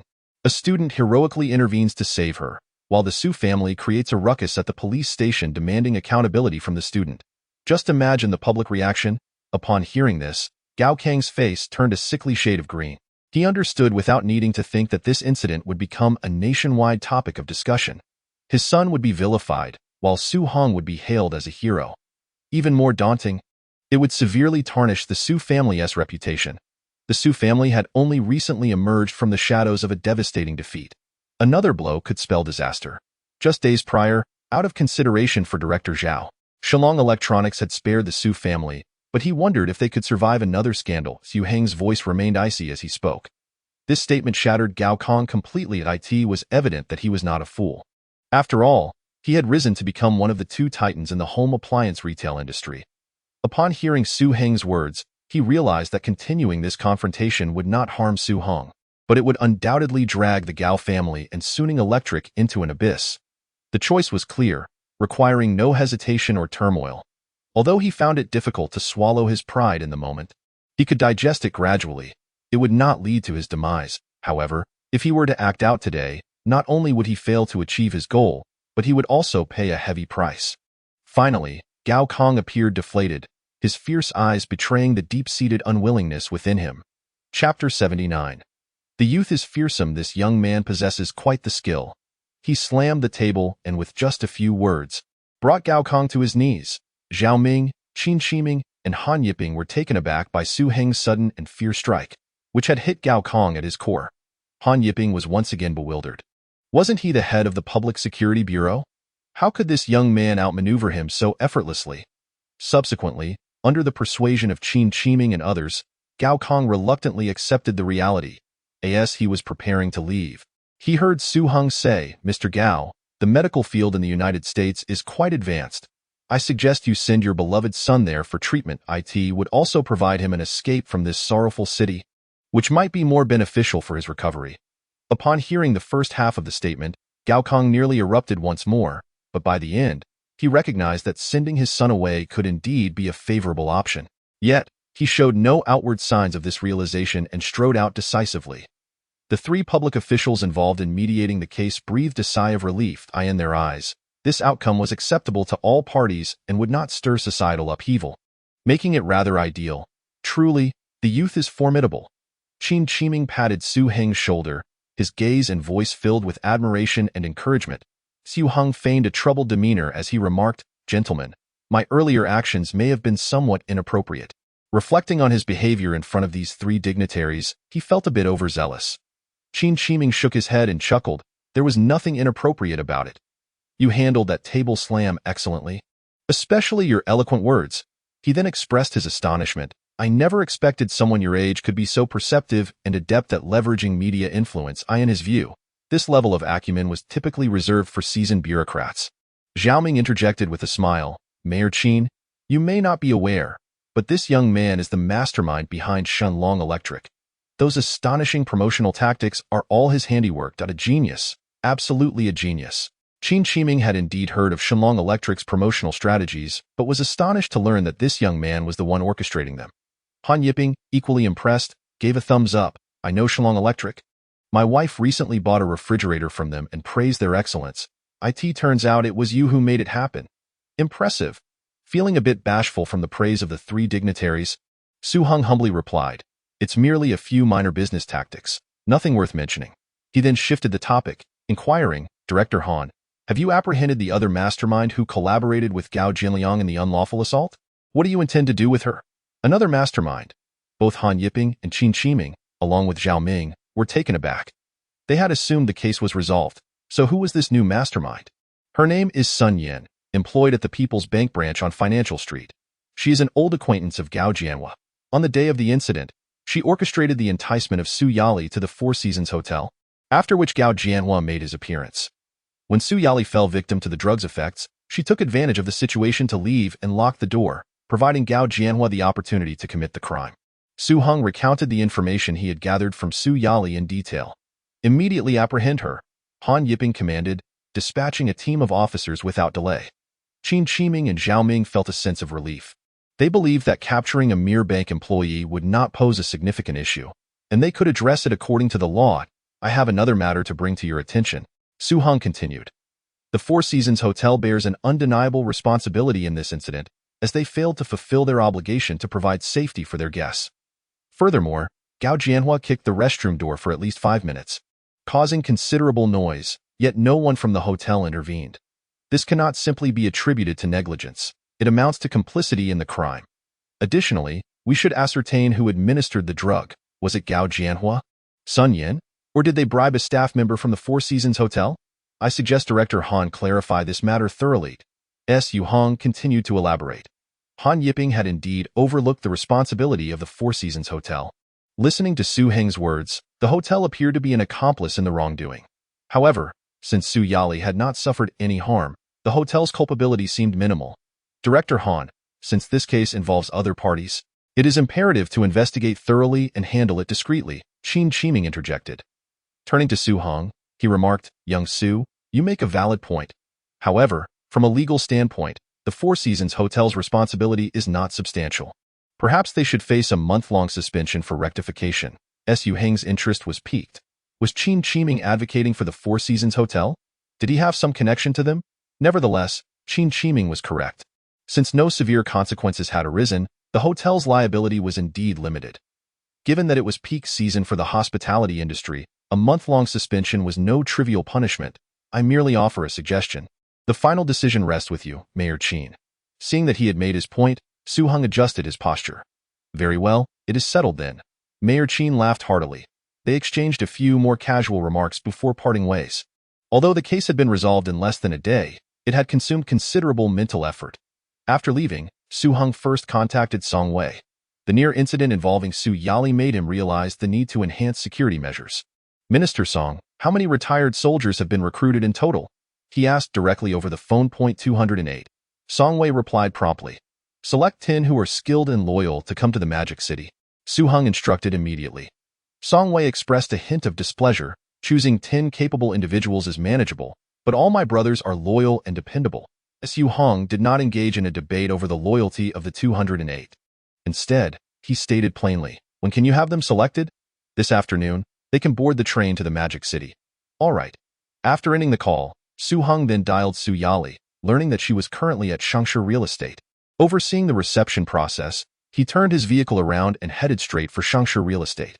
Upon arriving a little over 10 minutes later, Su Heng sensed an odd atmosphere.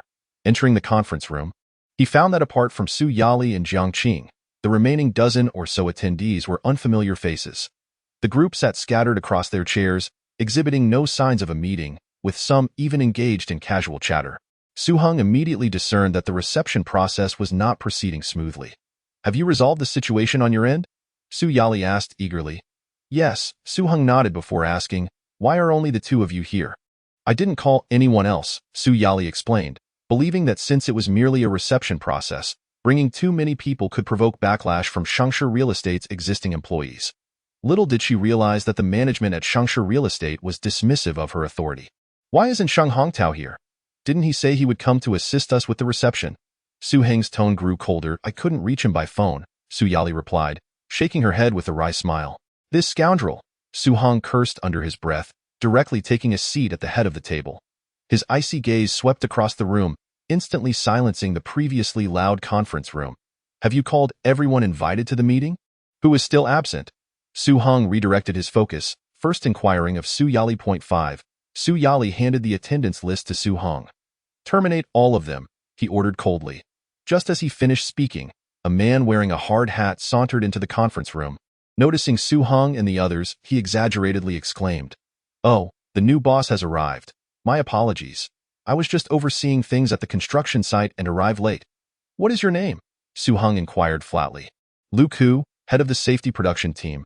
Lu Ku introduced himself, pulling a chair to sit down. You have been terminated, Su Heng stated, crossing Lu Ku's name off the list. What? Lu Ku thought he had misheard. His position at Shengshe Real Estate was pivotal. How could the new boss dismiss him with a mere statement? Chapter 80. Swift and decisive Su Heng ignored Lu Ku entirely and asked, Who is the accountant? A middle-aged man wearing glasses stood up, slightly bending at the waist as he replied. I am. Su Heng sized up the man, noting his honest appearance. Settle his wages, he instructed. Zhao Dongxing's expression faltered as he said, There are only 26 yuan in the account. So poor. Su Heng realized the financial plight of Shengshe Real Estate. Astonished to find it had deteriorated to such a level it seemed all the funds had been siphoned away by Sheng Hongtao. Zhao Dongxing had long contemplated resigning, but due to his unique position, he had delayed until now, wanting to see how the new boss operated before making any decisions. Calculate it for me, Su Heng directed, promptly calling the bank to arrange for cash delivery. Without hesitation, Zhao Dongxing retrieved his ledger and abacus, quickly calculating the figures, soon jotting down the numbers in a leather notebook. Who is Shengli?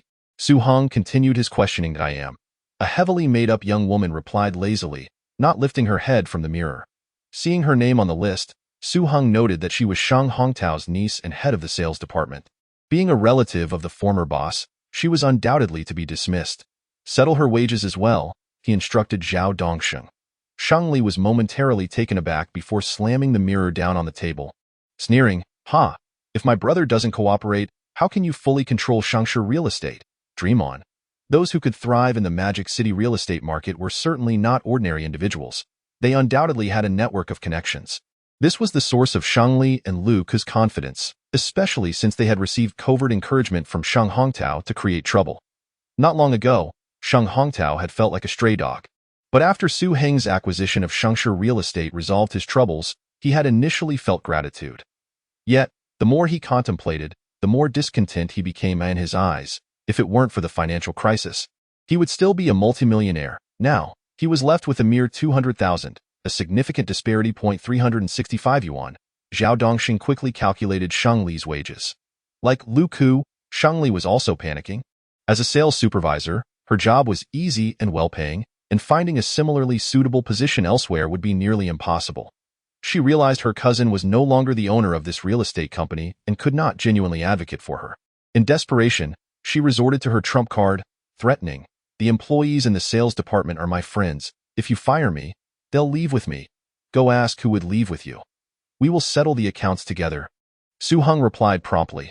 This was absurd. A mere sales department was inconsequential. He intended to seize this opportunity to replace everyone there, making it easier to establish his own team. Since they were now offering themselves up, he would not hold back.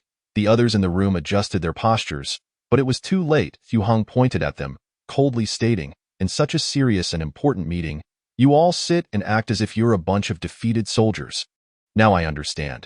With worthless people like you in Shangsha real estate, it would be a miracle if it didn't collapse. From this moment on, Shangsha real estate is history, and it shall be officially renamed Shenlong Real Estate. Shenlong will not support you useless individuals. Accountant Zhao, settle everyone's wages immediately." Su Heng's sudden fury left the entire conference room in stunned silence. The sound of a pin dropping could be heard. All right, Zhao Dongxing, usually calm, was now taken aback, his hands trembling slightly as he calculated. As he worked, he marveled at the new boss's audacity in firing everyone in one go. What about me? Surely I won't be dismissed too. He pondered, reassured that his attitude had been decent. After regaining their composure, the others erupted in chaos, some protesting while others threatened. Su Heng appeared oblivious, too indifferent to respond. Su Yali had long grown accustomed to his methods. Jiang Qing, however, stared at him in awe, filled with admiration. This man exuded such dominance and charisma.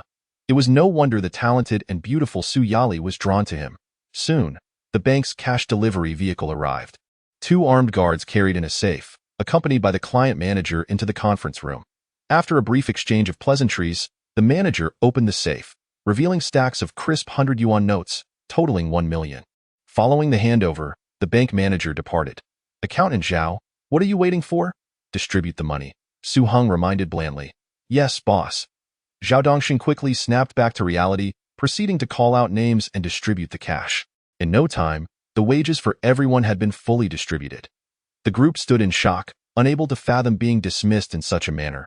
As management personnel with substantial salaries, finding a comparable position elsewhere would be challenging. Some were steeped in resentment, while others were reluctant to leave. Boss, if you terminate all of us, how will Shangsha real estate operate? I admit my faults. I was misled by others. If you allow me to stay, I promise to dedicate myself entirely to my work. Finally, someone pleaded for clemency. I reiterate, this is now Shenlong Real Estate. Su Heng remained unmoved. Waving his hand dismissively, I refuse to believe that without Zhang the butcher, we cannot have meat. I have always kept my word. You all should seek other opportunities. Moreover, let me warn you not to consider any underhanded sabotage. Otherwise, I will hold you legally accountable. Su Heng issued a final icy warning. Meanwhile, at the People's Bank branch on Financial Street, Sun Yin was in a daze, having made multiple mistakes while processing transactions. She had not been able to contact Gao Jianhua that morning and had learned about the incident at the Four Seasons Hotel. Her intuition told her that things might have unraveled, leaving her restless. Hey, I clearly withdrew 2,000. Why did you only give me 1,000? A brash young man wearing sunglasses yelled at her. Why are you shouting? I'll make it right. It wasn't intentional, Sun Yin snapped back irritably, tossing 10 bills out of the window.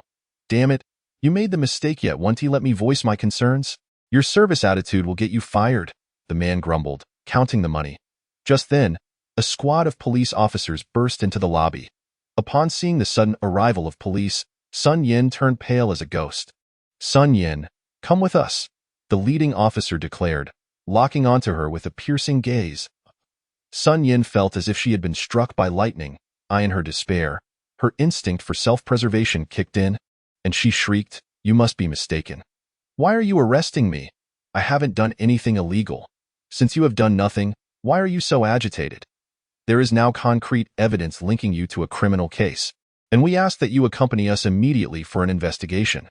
The leading officer, seasoned in dealing with numerous criminals, is 100% certain that there is something amiss with the unusual reaction of the individual before him. Soon, Sun Yin was escorted out of the business hall by the police and taken away in a police car, much to the shock of her colleagues.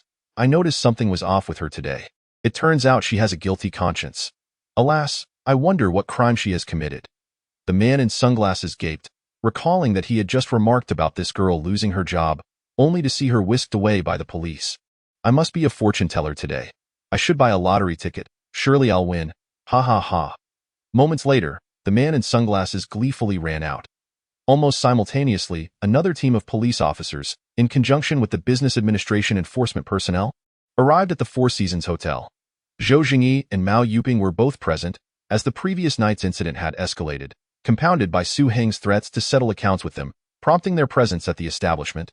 The Four Seasons Hotel was found to have severe safety hazards and was ordered to rectify these issues within a month, effective immediately. The enforcement personnel announced the punitive measures in person, and subsequently, a notice mandating the rectification was affixed to the hotel's main entrance. Chapter 81. An unavoidable responsibility. Zhou Jingyi and Mao Yuping are not unknown figures in the bustling metropolis. Now, their flagship Four Seasons Hotel was ordered to undertake rectification under the scrutiny of the public. Zhou Jingyi's countenance darkened. Mao Yuping protested vehemently, I refuse to accept this. Why must we cease operations for such an extended period? It was peak season for the hotel, and a month-long closure would mean the summer would pass, resulting in tremendous losses. If you have objections to the punitive measures, you may file for an administrative review. The enforcement personnel coldly explained. With orders from above, the enforcement officers dared not show leniency. Mao Yuping attempted to argue further but was restrained by Zhou Jingyi, who understood that with both police and business administration officials collaborating, the punitive measures were resolute. Further protests would be futile. Once the police and enforcement personnel departed, Mao Yuping expressed her ire. Husband, are we truly going to let them shut down our establishment? Zhou Jingyi replied with a bitter smile. What other choice do we have? Mao Yuping retrieved her mobile phone, eager to make a call, but Zhou Jingyi once again intervened, advising, it's useless. Those you know cannot assist. Mao Yuping, contemplative, began to grasp the complexity of the situation. Sighing deeply, what are we to do? A month-long closure not only incurs substantial profit losses, but also tarnishes the Four Seasons Hotel's reputation, making it difficult for business to rebound in the future. Moreover, we recently purchased a luxury apartment in Hong Kong Island and must pay a hefty monthly mortgage, not to mention your new luxury car. Our finances are quite strained. The more she spoke, the more pain she felt. Not long ago, they had purchased a lavish residence at North Point Hi-Fin Garden in Hong Kong Island through an installment plan, a locality where many celebrities from Hong Kong had settled. Rest assured, I will find a solution, Zhou Jingyi asserted, displaying a man's resolve in a critical moment. Amidst their frustration, Mao Yuping recalled Su Heng. Husband, that fellow Su must be behind this. He threatened us yesterday. And today our establishment is shut down. Does he possess such power? Indeed. Zhou Jingyi affirmed with certainty. Historically, the couple had built their fortune through renovation contracts before venturing into the restaurant business with their establishment. A Mao stewed products, once enjoying immense popularity in the metropolis, frequented by countless dignitaries. It wasn't until the early 20th century, with the support of influential patrons, that Zhou Jingyi entered the real estate industry. rapidly expanding his assets to become the wealthiest individual in the metropolis within just a few years. Returning to Shenlong Real Estate, Su Heng swiftly purged all management personnel from Shengshe Real Estate, leaving no one behind. This was not an act of arrogance, but rather a decision grounded in deeper considerations. Even if these managers did not provide him with an excuse for dismissal today, he would inevitably replace them in due time. The reasoning was simple. These individuals were closely associated with Shang Hongtao and would inevitably become a source of instability for Shenlong Real Estate. Akin to ticking time bombs that could explode at any moment, he intended to help Su Yali cultivate a fully controllable team. After dismissing the management, Su Heng instructed Su Yali to transfer some personnel from Shenlong Electric to temporarily fill the gaps. In the blink of an eye, the once bustling office was left with only 4 individuals. Zhao Dongxing became the lone survivor among the old guard, feeling a blend of joy and apprehension. Zhao, your salary remains unchanged. You will continue to oversee the accounting tasks. Additionally, we will recruit a few professional financial personnel to formally establish the finance department, Su Heng stated. Thank you, I will abide by the boss's arrangements. Zhao Dongxing replied, thoroughly content with the outcome, grateful to retain his original compensation. After dismissing Zhao Dongxing, Su Heng noticed a shadowy figure lurking at the door. Recognizing him as a contractor, he called out, "If you have something to discuss, come in." Shi Daqiang entered the conference room, appearing somewhat embarrassed but mustering the courage to say, "Boss, I had a fierce dispute with Shang Hongtao a few days ago. Fearing that he would abscond with the hard-earned money of my fellow workers, I can see that you, boss, are a good person, and I am willing to bring my brothers to work with you." He was concerned that his previous confrontation with the former boss would deter the new employer from hiring him. Su Heng regarded the sturdy man and asked in his native dialect, "Which part of Jiangdong are you from?" "I am from Changzhou." "Your accent suggests you are not far from there," Shi Daqiang replied, his spirits lifted upon realizing that the new boss was a fellow townsman. "I am from Jiangzhou, just across a river from Changzhou," Su Heng responded, returning to the main topic. "Since we are fellow townsmen, I will give you an opportunity. Take your people and ensure the construction site is well managed." "Thank you, boss. I will handle the construction matters," Shi Daqiang assured, thumping his chest confidently. "Go. And assign some people to keep an eye on those who have been dismissed. Be cautious of their potential sabotage." "Understood, boss," Shi Daqiang replied, leaving with a smile. Before long, a dozen employees transferred from Shenlong Electric arrived. Su Heng assigned them temporary responsibilities, primarily to oversee the company. After making initial arrangements, Su Heng's phone rang. He glanced at the unfamiliar number. Upon answering, he was greeted by the warm voice of Xia Mingyu. "Is this little Su?" "It's your Uncle Xia." "Are you still in the metropolis?" "Uncle Xia, I am. And you have come to the metropolis as well?" Su Heng was surprised to hear from Xia Mingyu. "Let us meet up for a meal and chat." Certainly, Su Heng readily agreed, realizing that he must meet his future father-in-law. They arranged a meeting place, and Su Heng took Su Yali home before heading to meet Xia Mingyu at a renowned local restaurant in the metropolis. Upon his arrival, Xia Mingyu had already ordered a sumptuous spread, and the two engaged in delightful conversation while savoring the delicacies. "Uncle Xia, you seem to be in high spirits. You must have made some money," Su Heng remarked, noticing Xia Mingyu's dapper appearance and the joy radiating from his face. "I came to the metropolis to sell the subscription certificates. I made quite a profit," Xia Mingyu replied, excitement evident as he lowered his voice conspiratorially, holding up 2 fingers. "Congratulations, Uncle Xia," Su Heng laughed. "Here, take this for your studies. Don't be shy about it," Xia Mingyu insisted, handing Su Heng a large leather bag. Su Heng estimated it contained around 50,000, a substantial sum for an average person, though it was relatively insignificant to him. The fact that he merely made a suggestion and received such generous benefits illustrated Xia Mingyu's magnanimity and principles. Although Su Heng felt a bit reluctant to accept, he ultimately acquiesced to Xia Mingyu's insistence. "Little Su, it's a shame about your 3 properties," Xia Mingyu lamented, having made a net profit of 2 million, recalling Su Heng's earlier decision to sell his stock subscription certificates. Su Heng chuckled inwardly, considering that the 2 million Xia Mingyu earned was trivial compared to his own prospects. "By the way, Uncle Xia, how did Zimo perform in her exams?" Su Heng inquired. Upon mentioning his beloved daughter, Xia Mingyu's pride was unmistakable. "She did quite well, ranking first in science in Jiangzhou. She applied to Tsinghua University, so she should be fine." He then added earnestly, "Since you will be classmates, please look after her." "She has never traveled far on her own, of course," Su Heng replied firmly, thinking to himself that caring for his future wife was an obligation, though he worried about the possibility of a little grandchild emerging from their closeness. "With your assurance, I feel at ease," Xia Mingyu said, lightly patting Su Heng's hand. Faced with his future father-in-law's trust, Su Heng felt a twinge of guilt that in truth, Xia Mingyu was quite open-minded. With their daughter growing up, love and marriage were inevitable. Since his daughter had an interest in Su Heng, who was a remarkable individual, why should he stand in their way? After their meal, Xia Mingyu headed to the airport, eager to return home and share his joy with his wife and daughter.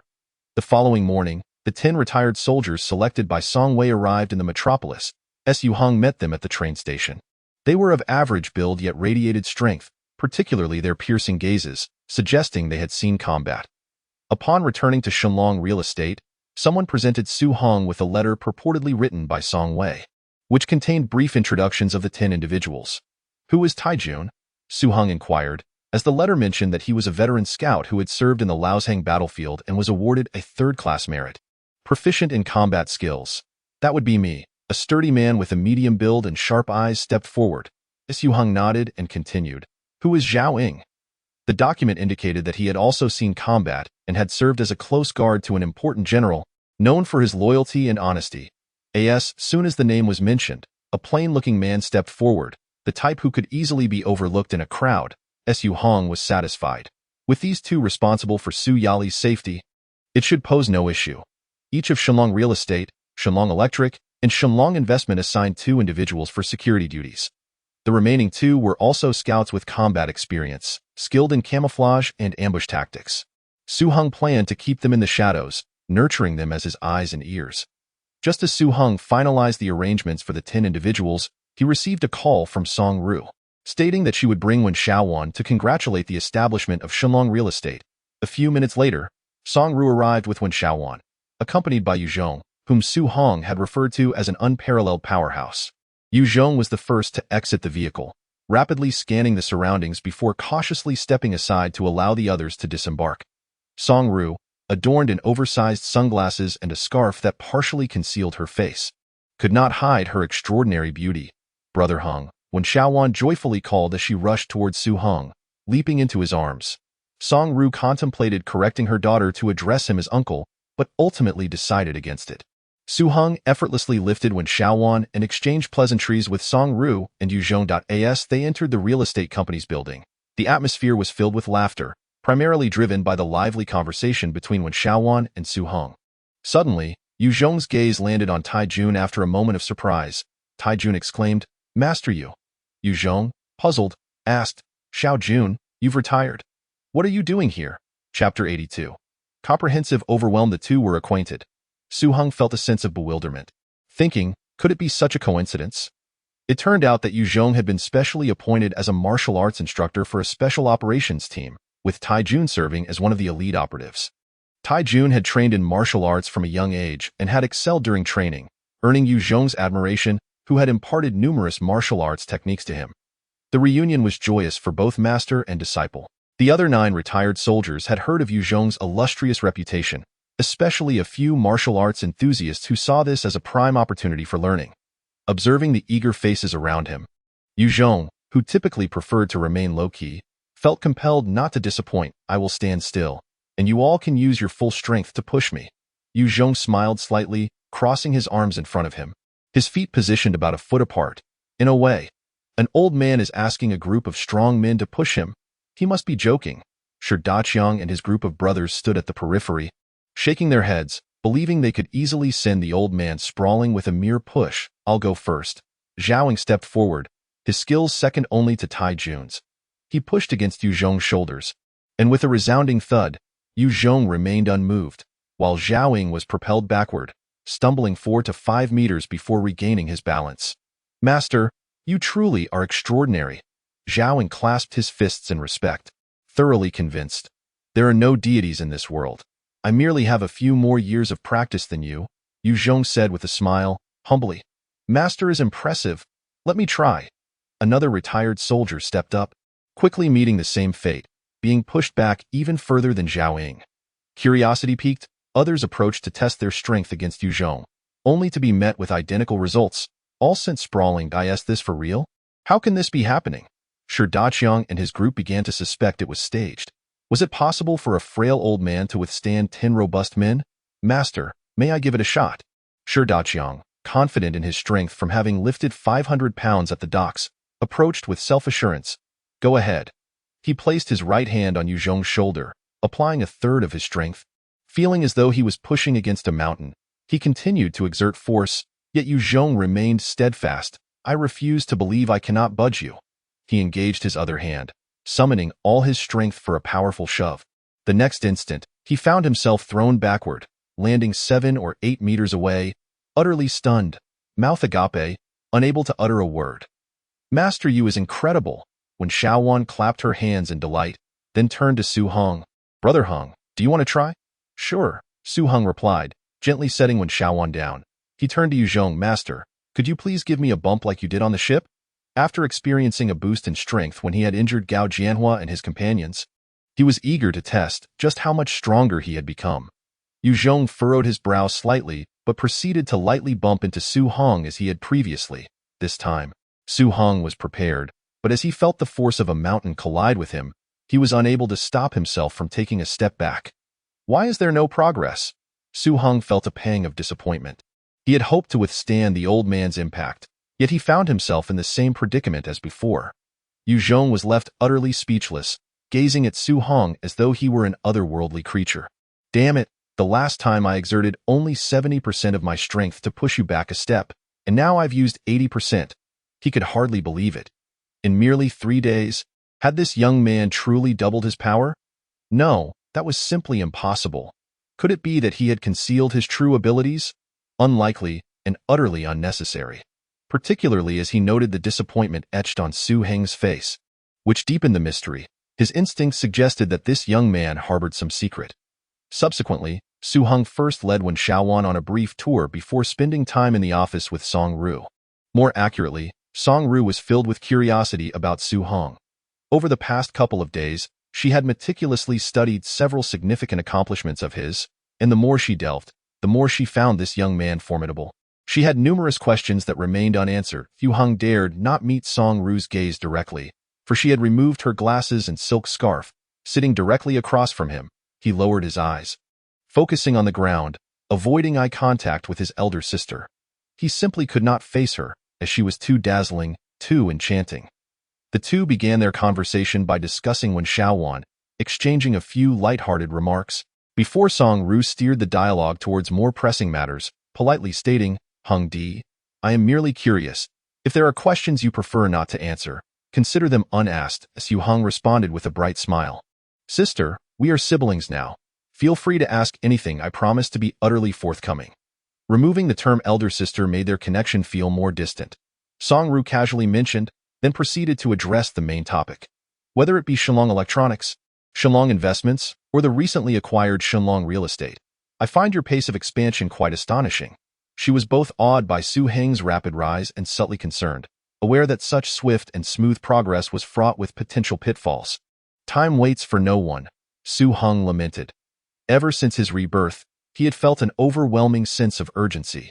Initially, it was to amass a considerable fortune swiftly to resolve family issues. Now, he was fervently seizing fleeting, once-in-a-lifetime opportunities. The nation was amidst a monumental wave of transformation, ripe with opportunities that were ephemeral.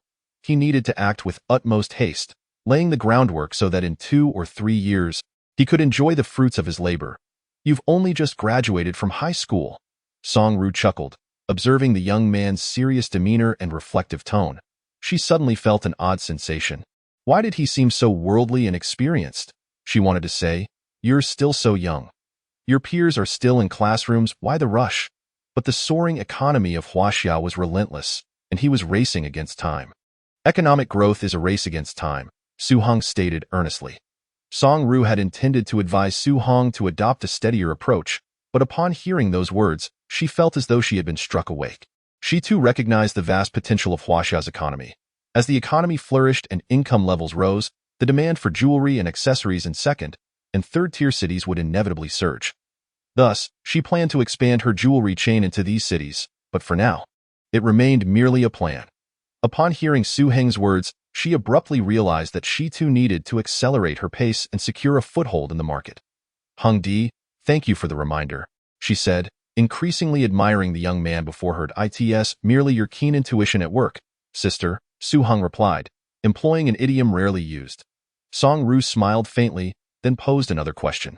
I noticed that all Shenlong electronic stores have been purchased outright. Doesn't that consume a significant amount of cash? It was a straightforward business principle. During periods of rapid expansion, liquidity was of utmost importance. Her implication was clear. Su Heng's allocation of precious capital towards acquiring fixed assets seemed rather unwise. Because I'm not currently short on funds, Su Heng asserted confidently. Song Ru shot him an incredulous glance, realizing that he must have profited significantly from stock subscriptions and the market. Su Heng elaborated. With the swift development of the economy, various social assets will inevitably appreciate in value, and real estate is among the most critical assets in society. How could it not rise in value? I believe it will not only appreciate but do so at an accelerated pace. Song Ru's mouth fell slightly agape, utterly astonished. Although Su Heng's assertions were rather elementary, they pinpointed one of the most lucrative investment directions for the future: real estate. Leveraging Shenlong Electronics' rapid expansion and outright acquisitions of storefronts, all situated in prime urban locations. This young man had become an invisible leader in the real estate sector before the outside world had even caught on. The more she contemplated, the more shaken she became, increasingly aware of the young man's unfathomable depth. Graduating from Tsinghua University and studying at Harvard's business school, she had successfully launched a jewelry chain after earning her MBA, defeating all competitors to secure the exclusive rights for luxury brand Louis Vuitton in China. She modestly considered herself a rising star in the business realm, yet in comparison to this 18-year-old, she felt utterly dwarfed. His visionary insight, extraordinary perception, and far-reaching commercial strategies eclipsed her entirely. Having lived amidst applause and accolades her entire life, she was profoundly humbled for the first time, overshadowed by a mere youth of 18 years. Chapter 83. The greater the crisis, the greater the opportunity. Song Ru hailed from a prestigious family, having encountered a myriad of remarkable individuals throughout her life. During her academic years, she interacted with top talents from both China and around the globe. Yet, she had never before encountered someone of Su Heng's caliber. His simple yet extraordinary remarks surpassed any treasure in her eyes. This led her to recall the 10 luxury bags she had gifted, feeling slightly embarrassed in comparison to Su Heng's 2 sentences, deeming her gifts superficial and worthless. Thank you truly, sister, Song Ru expressed, struggling to articulate her feelings at that moment. You're too kind. I merely spoke a few words. Su Heng replied, though inwardly he was curious to hear how his elder sister would express her gratitude. His words were not mere platitudes. They were a gift of sorts, or perhaps a favor he hoped to leverage in the future. Should Song Ru heed his advice and swiftly expand her market presence, she would undoubtedly reap great rewards and emerge as a leader in the luxury goods sector.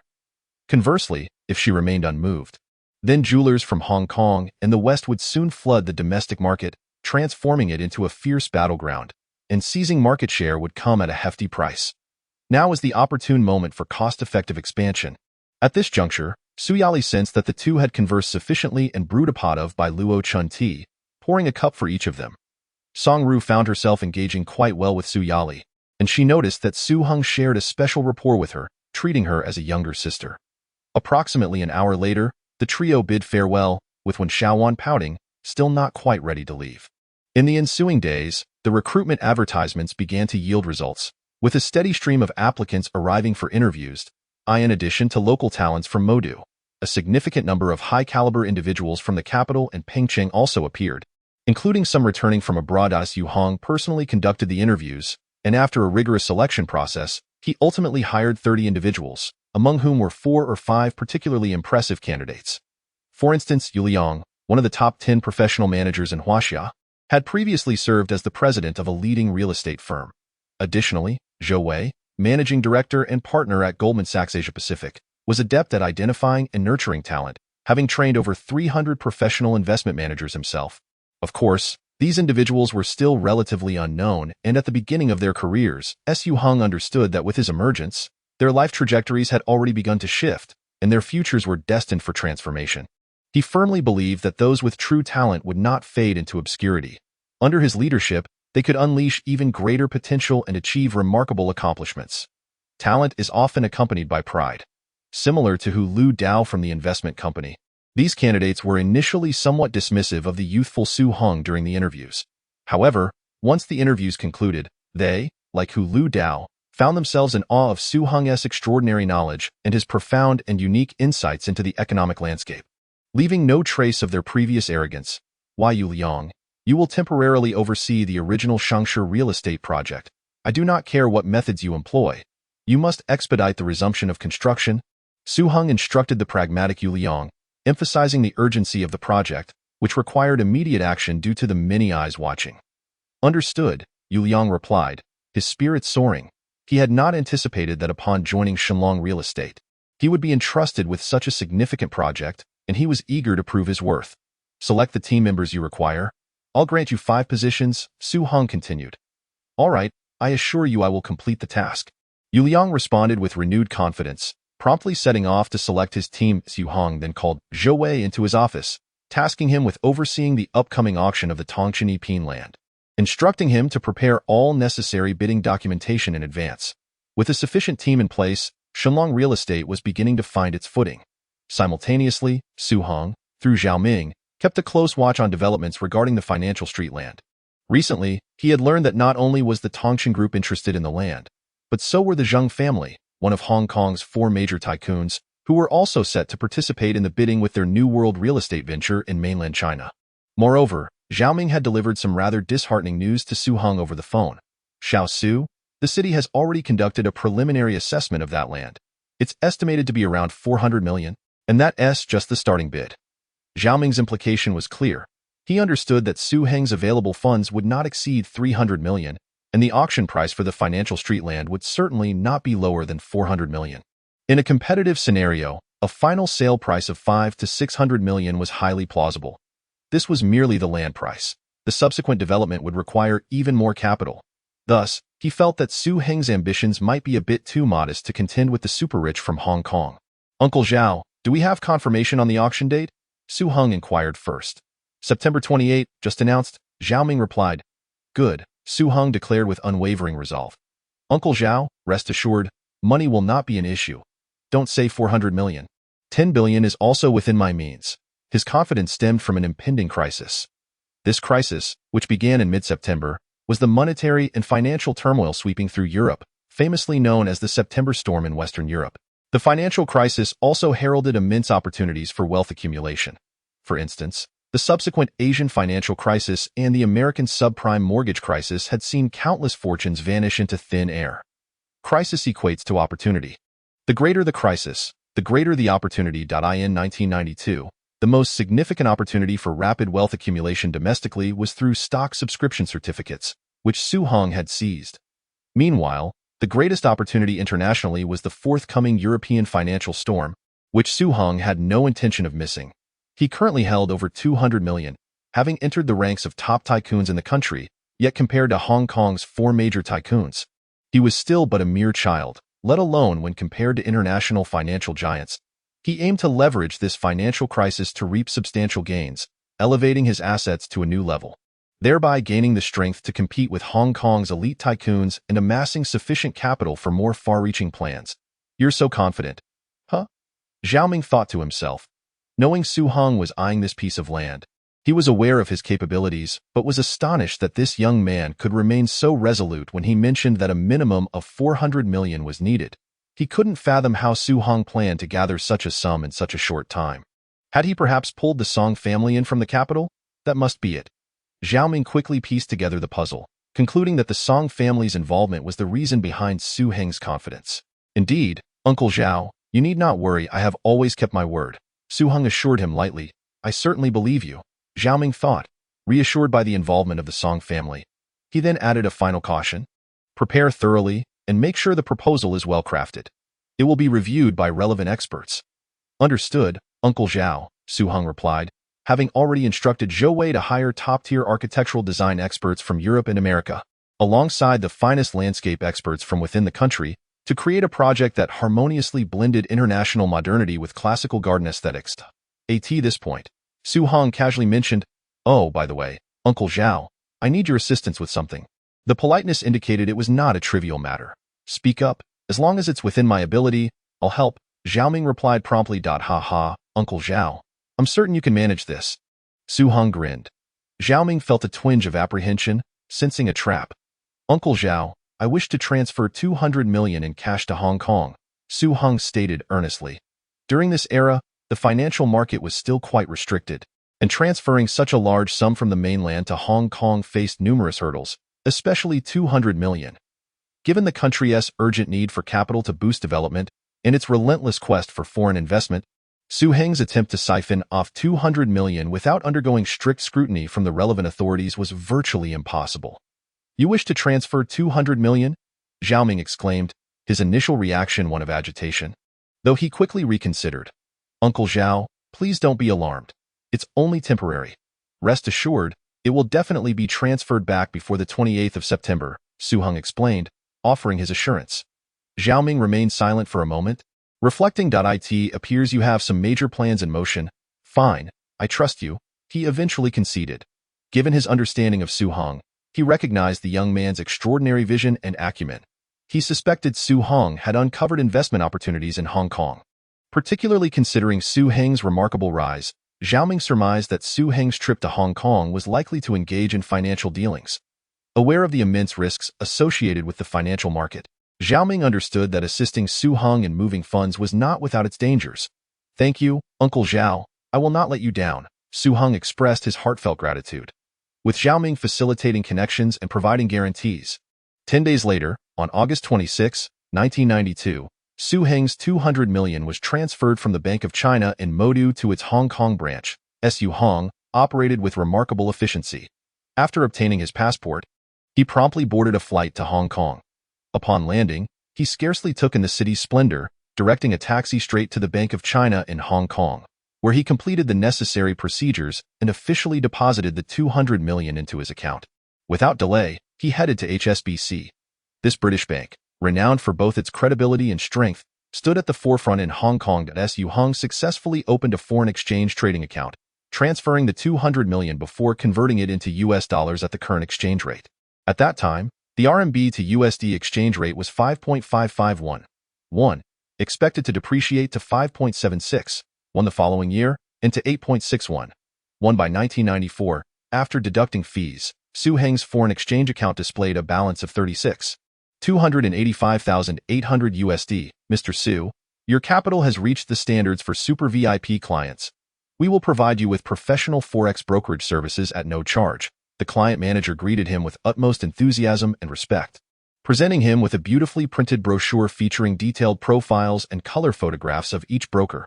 Su Heng initially intended to decline, but considering the impending outbreak of the European financial crisis in about 10 days, he recognized the necessity of selecting a broker in advance. He took the brochure and began to peruse its contents. One particular photo caught his eye. Upon reviewing the corresponding profile, he found it exceptionally impressive and promptly made his selection. The manager first exhibited a knowing smirk before gentlemanly giving a thumbs up, exclaiming, Mr. Su, you have an excellent eye. Ms. Lina is not only stunning but also a distinguished graduate of the Cambridge Institute of Finance. He merely omitted a few words. Lina just joined HSBC following her graduation from university this summer, and her greatest disadvantage lies in her lack of experience, particularly in managing large funds.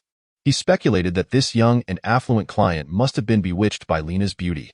However, noticing Su Heng's calm demeanor, he thought it pointless to advise him to choose a more seasoned broker. What he did not realize was that for Su Heng, experience was inconsequential. As long as she could execute orders precisely as instructed, that was sufficient. Given this, Su Heng certainly would not opt for an older, more experienced broker. Finding a beautiful woman would undoubtedly enhance the experience, making communication a delight. Before long, Lina approached Su Heng for a private discussion. As a fresh-faced newcomer to the workplace, the largest sum she had managed thus far was merely a few $100,000 Hong Kong dollars. When she suddenly learned that she was to handle a super client with over $30 million, she was utterly taken aback. Mr. Su, is this truly the case? Lina gazed at Su Heng, her delicate features betraying disbelief. She was indeed extraordinarily captivating, far more so than in her photographs. Su Heng, having sought her out based on her pictures, was similarly astonished by her presence. What do you think? Su Heng countered. Lina candidly replied, The truth is, I just graduated and lack substantial experience. She then expressed her concern. While I am confident in my professional abilities, I am still a novice. May I inquire why you chose me? Capability is but one aspect. I place greater emphasis on. Su Heng intentionally paused mid-sentence. Lena's face instantaneously flushed with indignation. She suspected this young man had ulterior motives, believing his interest in her was merely an excuse to pursue her physically. Mr. Su, if you have other intentions, I must apologize. Aside from handling the transactions, I will not acquiesce to any of your requests. Lena stood up, her tone resolute. You think I would make such demands? Su Heng scoffed with a dismissive smile. Abruptly shifting to a serious tone, I do not have the luxury of remaining in Hong Kong indefinitely. My only requirement is that you execute my instructions with precision and rigor. It was then that Lena recognized her overreaction. Embarrassed, she quickly assured him, Rest assured, Mr. Su, I will follow your instructions to the letter. After all, this was a super client, and since there were no ill intentions, such an opportunity must be seized. First, sell $5 million worth of finish marks. Su Heng issued his first trading directive. The recent European financial crisis had commenced with the plummeting of the Finnish mark, followed by the lira, and finally the British pound, all experiencing a steep decline. Given that the Finnish mark was a minor currency with limited trading volume, investing $5 million was appropriate. Su Heng feared that a larger investment might attract the attention of international speculators. Short $5 million of Finnish marks, Lena could scarcely believe her ears. The Finnish mark was a relatively obscure investment currency, not known for active trading. She nearly suggested that Su Heng consider investing in the yen or Hong Kong dollar, as both were currently on the rise with a higher probability of profit. Nevertheless, she quickly recalled Su Heng's earlier assertion about adhering strictly to his directives. Yes, Mr. Su, she regained her composure and hastily made her way to the trading counter, executing the transaction with practiced ease. Foreign exchange trading, also known as margin trading, typically operates with a leverage ratio of 50 to 200 times. Under the influence of leverage, funds can be magnified by 50 to 200 times. And with even slight fluctuations in exchange rates, investors either reap substantial profits or face liquidation. Su Heng opted for a leverage of 100 times. Just as Lena completed the transaction, the Finnish mark dipped slightly, and Su Heng's account reflected a profit of over $30,000. It truly has dropped? Lena thought to herself, marveling at the man's extraordinary luck. He had bought in just as it fell. Su Heng remained unfazed. He understood that the true decline of the Finnish mark had yet to begin, with a full 10 days remaining before it would plummet, at which point his gains would far exceed mere pocket change. From now on, execute trades exactly as I instruct, without any doubts or hesitations, Su Heng reiterated. Another point drop. As Lena scrutinized the trading chart, the Finnish mark unexpectedly reversed direction, and in an instant, her account's profit surpassed $100,000. Hearing Su Heng's words, she hastily declared, I will certainly follow your directives. Noticing her anxious gaze fixed on the computer screen, Su Heng chuckled lightly. For now, no need to sell. There is no necessity to monitor it continuously. Not to keep an eye on it. Lena was taken aback, thinking she must have misheard. The foreign exchange market is notoriously volatile. A moment's inattention could result in liquidation, and yet this man advised against constant vigilance? Indeed, Su Heng, contemplating a pressing matter, inquired, Miss Lena, I wish to register an offshore company in Hong Kong. Do you have reliable contacts? I do.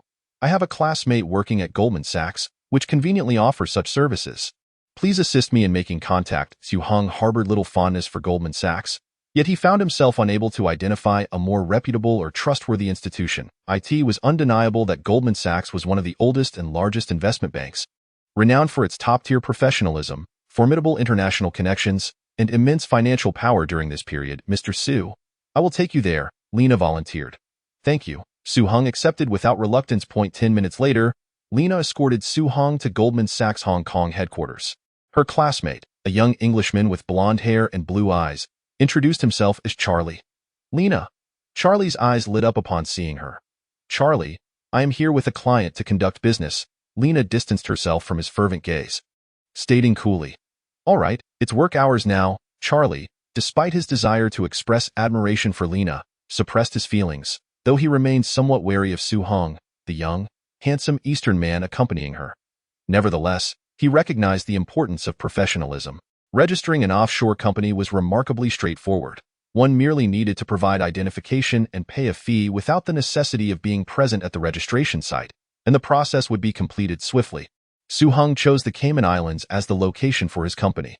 Approximately an hour later, he successfully registered a capital investment firm named Legend. They concluded their business for the day. Charlie earnestly invited Lena. "Lena, thank you so much for introducing me to a client. I must treat you to dinner." "Apologies, Charlie, but I must accompany my client. Perhaps another time." Lena declined with a composed demeanor. Charlie felt disappointment wash over him, further compounded by Lena's excuse, which only intensified his animosity towards Su Heng. "If you has any questions regarding the offshore company, feel free to ask me." Charlie extended his hand towards Su Heng. As an amateur boxer, Charlie was physically robust and intended to give this young Eastern man a lesson during their handshake. "All right," Su Heng smirked, sensing Charlie's ill intentions. He too was eager to teach him a lesson. When Charlie reached out to shake hands, he felt a surge of triumph, only for his expression to shift dramatically as he sensed he was grasping an iron vice. With a powerful grip, unbearable pain surged through his palm, and his previously arrogant demeanor turned pale. "Mr. Charlie, are you suddenly unwell? Shall I summon an ambulance?" Su Heng asked with a faint smile, refusing to release his grip. Charlie, drenched in cold sweat, found his once handsome features contorted in agony. He opened his mouth to curse but could not utter a word. Just as tears began to flow from Charlie's eyes, Su Heng finally let go. Lena immediately noticed the alarming shade of purple on Charlie's trembling hand. She was astonished, having known him as a physically capable athlete, robust as an ox. How could he be brought to tears merely by a handshake? Only when Charlie's pain became unbearable did Su Heng relent. "Mr. Charlie, have you ever heard the ancient Chinese proverb, 'He who lifts a stone may find it falls on his own foot'?" As Charlie watched the Eastern youth stride away with the posture of a sword, the name of a martial arts legend, Bruce Lee, flashed through his mind, and the urge to reclaim his dignity through boxing was suppressed. As Su Heng and Lena walked together, they drew countless glances, even attracting the attention of talent scouts eager to recruit them as stars in an entertainment company. "Get lost? I'm not interested," Su Heng, growing impatient with their persistence, kicked one aside. "You all must be blind. I could easily buy your entire entertainment company and wouldn't care to be a star." The talent scouts retreated dejectedly. A raucous group of young men, reeking of alcohol, with hair dyed in vibrant colors and dressed in outlandish attire, approached them. They were the quintessential gangsters. Seeing the group, Su Heng recalled the popularity of the young and dangerous film series starring Zhang Ajian, which had captivated countless youths across the region. "Let's head that way," Lena suggested, tugging at Su Heng's sleeve to change direction and avoid a confrontation. Before Su Heng could respond, a blue-haired fellow spat out his cigarette but raised an eyebrow at Su Heng. "Kid, let me have your ride." "How much?" During this era, Hong Kong was still rife with chaos. Lena felt insulted, yet she understood that engaging with them would only invite further trouble, so she urged Su Heng to move quickly to avoid their attention. Suddenly, to her surprise, the drunken group encircled them with a loud commotion. "What do you want?" Lena asked, her anxiety mounting. "Pretty girl, why so nervous? We're just inviting you for a drink. What else could we want?" The green-haired one leered at Lena, his eyes glistening with lewd intent. His companions chimed in with vulgar remarks, causing Lena to feel nauseated. Clearly, there was no shortage of trash in Hong Kong. Su Heng shook his head. "What did you just say?" The green-haired thug flared up, raising his fist, ready to strike. "I said nothing." Su Heng raised a hand, signaling for calm, then looked at Lena before asking the green-haired thug, "How much are you offering? I might consider letting her go with you." Lena gaped, suspecting her ears must be malfunctioning. "Really? You're serious?" The green-haired thug was evidently taken aback by Su Heng's proposition. "Of course, I'm paying. She's providing me a service," Su Heng stated with utmost seriousness. Lena, furious and humiliated, wanted to lash out at Su Heng, but upon meeting his gaze, she suddenly understood his intention. "Ha ha, so you're paying too? I'll give you 2,000. The green-haired thug laughed heartily, pulling out 2,000 from his bag and tossing it towards Su Heng. "Too little," Su Heng replied, shaking his head. "Look at her face, her figure, those long legs. She's a gem among gems. It's worth at least 20 to 30,000. Lena clenched her teeth, wishing to bite Su Heng in retaliation. How could he play along with these thugs and not take her reputation into account? "You're robbing me. 6,000 is the maximum," But let me make it clear. She must accompany us for a full day and night. The green-haired thug, short on cash, gathered a few more of his lackeys to contribute. Su Heng took the money again, shaking his head. That won't do, my friend. She has already spent a day with me. With so many of you, she wouldn't be able to handle it. Out of cash, huh? How about your mobile? I might reconsider, Su Heng said, reaching for the large mobile phone hanging from the thug's waist, then swiftly grabbed Lena's hand, kicking over two thugs blocking their path, and dashed away like lightning. The suddenness of Su Heng's action caught everyone off guard. By the time they realized what had happened, Su Heng had already pulled Lena several dozen meters away, with the gang chasing after them, cursing and shouting. Damn it, that kid played us. Don't hurt them too badly. I want to enjoy it slowly. Su Heng was remarkably swift, but to his surprise, Lena moved significantly faster than the average person. Familiar with the area, she led him through several alleys until they could no longer hear the gang's shouts. At first, Su Heng held her hand as they ran, but soon it was Lena who was tugging him along. Over here, Lena guided Su Heng into a residential building, quickly unlocking the door and securing it behind them. Finally able to breathe easier, Lena exhaled in relief, her face flushed with excitement. Su Heng, unfazed, appeared utterly composed. This is my rented apartment. Make yourself comfortable. Are you not tired at all? Lena asked, still catching her breath and wiping the sweat from her forehead, noting Su Heng's calm demeanor.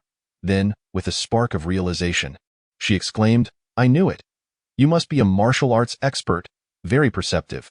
You've deduced it correctly, Su Heng replied, taking a seat on the sofa. Lena handed him a bottle of cola, her eyes sparkling with anticipation. You're so skilled. Could you teach me a few self-defense moves? If I encounter any more thugs, I'd like to be able to protect myself. Su Heng felt a headache coming on. He thought to himself that he possessed merely brute strength, lacking any self-defense techniques. If I'd known, I would have shamelessly asked Master Yu Zhong to teach me. He would surely impart some lethal techniques. Faced with Lena's eager and admiring gaze, Su Heng could only respond seriously. It's not that I don't want to teach you. It's simply the rules of my school. The art must not be lightly transmitted. Upon hearing this, Lena's eyes sparkled even more as she shook Su Heng's arm, urgently pleading, just teach me a little bit. It won't be considered breaking the rules, Su Heng almost blurted out. I could teach you a couple of moves, but I need to first assess whether your body is suitable for practice. My health is excellent. I even won a middle-distance running championship at school. Lena replied eagerly, a wonder you run so fast. Su Heng nodded, adopting a serious expression, but I still need to conduct an assessment. Only by understanding your body thoroughly can I tailor my teaching accordingly. All right, please hurry and check me, Lena said earnestly, inadvertently leaning forward, eager not to jeopardize her results. No, we must maintain boundaries between genders. Su Heng waved his hands in refusal. The more he resisted, the more Lena assumed he was simply shy. She thought to herself that he must be from the mainland, and his mindset was likely conservative. With a charming smile, she began to persuade him, it's perfectly fine. Just think of yourself as a doctor examining a patient. I still feel it's inappropriate. Su Heng felt a dryness in his throat and took a sip of the drink. Oh, what is so wrong with that? I didn't expect you to be so young and yet so traditional. Lena pressed, hoping to provoke him further. Su Heng, caught in a dilemma, suddenly recalled several moves demonstrated by Yu Zhong and Tai Jun during their discussions at the real estate company. As the memories flooded back, he found himself able to teach and demonstrate them to Lena. To his astonishment, as he taught Lena, he discovered he was also becoming increasingly proficient, even gaining new insights. Chapter 86. A falling leaf signals autumn. Beep, beep, beep. As Su Heng guided Lena through the moves, the mobile phone he had taken from the thugs suddenly rang. Upon answering, he was met with the green-haired thug's furious shouts. Su Heng arrogantly interrupted. Stop your incessant whining. If you dare to covet what belongs to me, I'll bring my people to take you out. Tomorrow night at this time, at Causeway Bay Plaza. Whoever shows up is a coward. He finished his tirade without waiting for a response and hung up.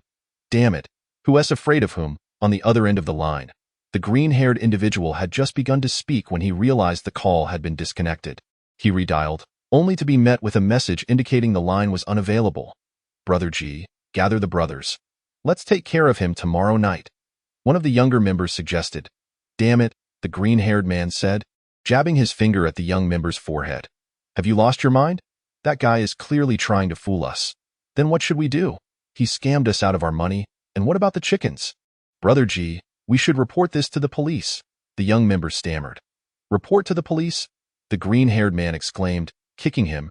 Damn it, we're in this underworld. How can we involve the police? If word gets out, we're finished. Only useless cowards call the cops. Master, are you really going tomorrow night? Lena asked anxiously. What do you think? Su Heng retorted. Lena chuckled, realizing her question was unnecessary. This guy was undoubtedly just bluffing those little hoodlums. Did you not hear me on the phone? Whoever goes is a coward. Lena smiled sweetly. Hee, those little thugs must despise you. Well, they shouldn't have tried to take advantage of you, Su Heng replied. Thank you. Lena shuddered at the thought of what might happen if she fell into the hands of those thugs. No need for thanks. You're my agent. If something happens to you, who will help me manage things? Su Heng said earnestly. Lena laughed, thinking there were plenty of agents available. He could easily find another. You should rest early. I have to go. Su Heng noticed the hour was late. Is too late. Those little thugs are probably still outside, if you don't mind. Why not stay here for the night? Lena generously suggested. Su Heng, disinterested in searching for a hotel, accepted her invitation since he had an early flight to the Magic City the next morning. The apartment had only one bedroom and a small living room, so Su Heng settled on the couch, which was fortunately spacious enough. A night of silence ensued. In the morning, Su Heng awoke early, having not slept well. After both washed up, they went downstairs for breakfast. Master, do you have any further instructions regarding operations? Lena inquired during their meal. Not for now. There should be some developments in Europe. Su Heng casually replied, preemptively warning Lena that he sensed signs of an impending financial crisis there. Otherwise, if he suddenly acted decisively 10 days later, she might think him a monster. After breakfast, Lena went to work at HSBC while Su Heng took a taxi to the airport. 3 hours later, the plane landed in the Magic City. He first made a round at Shenlong Real Estate, where Zhou Wei was leading a meeting with a group of Chinese and foreign experts. Due to the significant cultural and design differences, numerous disputes arose during the design process, even escalating to shouting matches. Zhou Wei's main focus was to facilitate communication and coordination between both sides, ensuring that they showcased their respective strengths, ultimately achieving a flawless integration. Su Heng felt quite reassured with Zhou Wei, knowing he excelled at such meticulous and tedious tasks. After a brief chat with Zhou Wei, Su Heng located Yu Liang at the construction site. Su Heng barely recognized him. The pale scholar from just days before had turned as dark as coal, his voice hoarse. Seeing this, there was no need for him, as the boss, to say anything. Departing Shenlong Real Estate, he arrived at Shenlong Investment and spoke with Su Yali regarding this trip to the island, deliberately omitting any mention of the agent matter. When are you leaving? Su Yali suddenly asked. Su Heng was momentarily taken aback. Why was she inquiring about this? Had she discovered something? He glanced around, finding no evidence such as long hair. What are you staring at? Aren't you supposed to report to school? Su Yali shot him a glared eye. I got so caught up with work that I completely forgot, Su Heng admitted, realizing it was already August 28th, just 3 days before school commenced on September 1st. He needed to return home first before heading to school. Time had flown by too quickly. The 2-month summer vacation felt like a fleeting moment. Su Yali, sensing Su Heng's impending departure, initially felt a twinge of sorrow and resentment. But upon realizing he was only 18 and had already built a significant enterprise, her maternal instincts surged forth. I will come to see you often, Su Heng said softly. Just then, his mobile phone rang. It was Zhao Ming calling. Before Su Heng could voice his complaints, Zhao Ming's slightly serious voice came through. Come to the city government immediately. Uncle Zhao, what's the hurry? You'll find out when you arrive. Mayor Qin is here too. All right, I'll head over right away. Upon hearing that Qin Shiming was present, Su Heng wasted no time. About 10 minutes later, he arrived at Zhao Ming's office, and shortly after, Qin Shiming entered. Back so soon? Made some money? Zhao Ming asked first. Su Heng shook his head, smiling wryly. Director Zhao, it can't be that quick. Please don't treat me like a deity.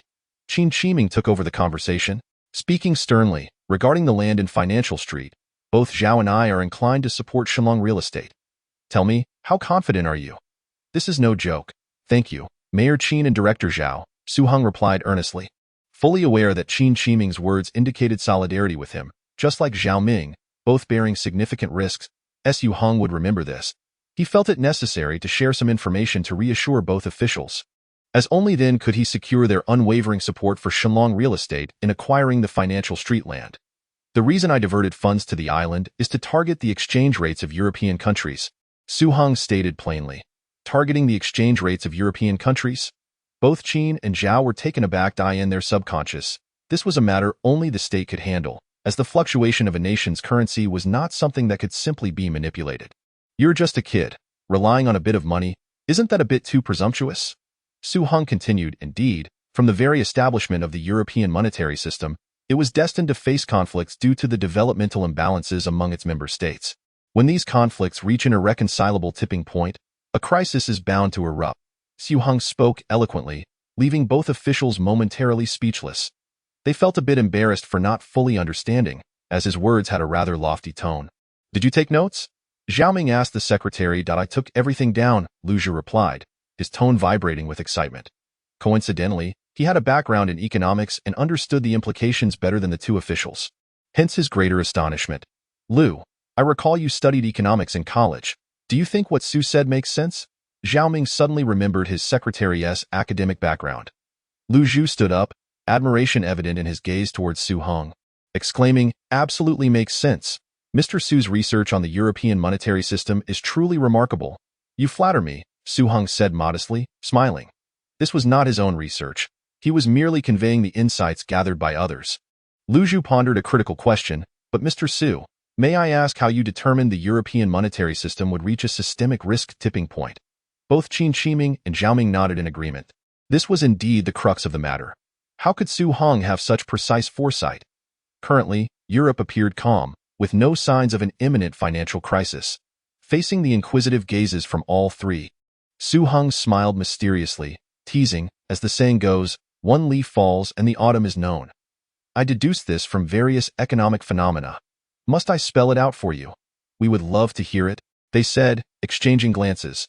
Qin Shiming was the first to react, suddenly realizing the gravity of the matter. If Europe did experience a financial crisis, it would be monumental, inevitably impacting Huaxia to some degree. He had already begun to consider informing higher-ups. Chapter 87. Use your brain more, your fists lest this matter ends here. Do not mention it to anyone else.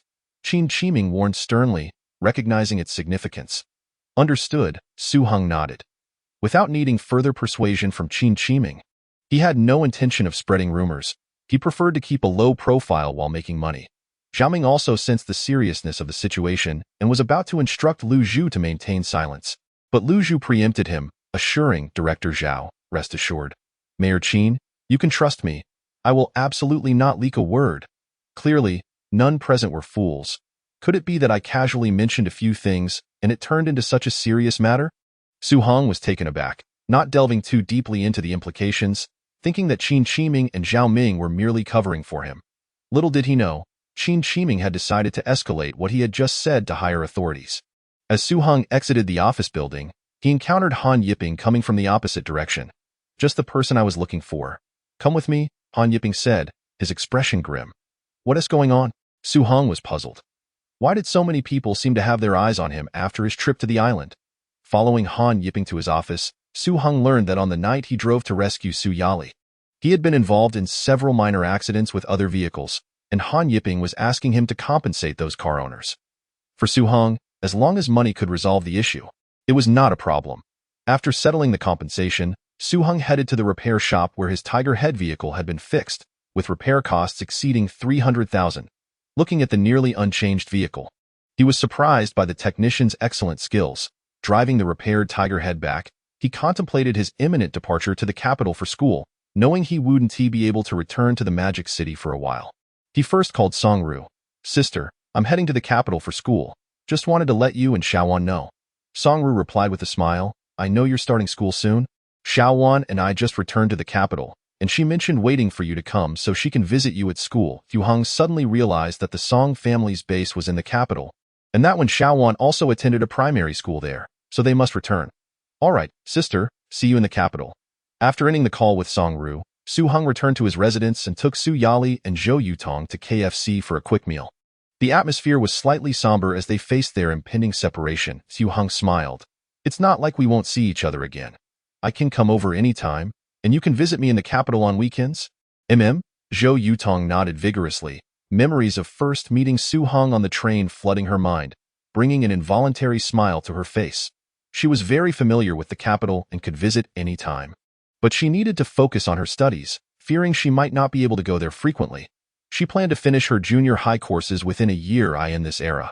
Not only was there a craze for qigong and martial arts, but also for extraordinary abilities and child prodigies, with society enthusiastic about discovering and nurturing prodigies, as evidenced by the youth class at the University of Science and Technology.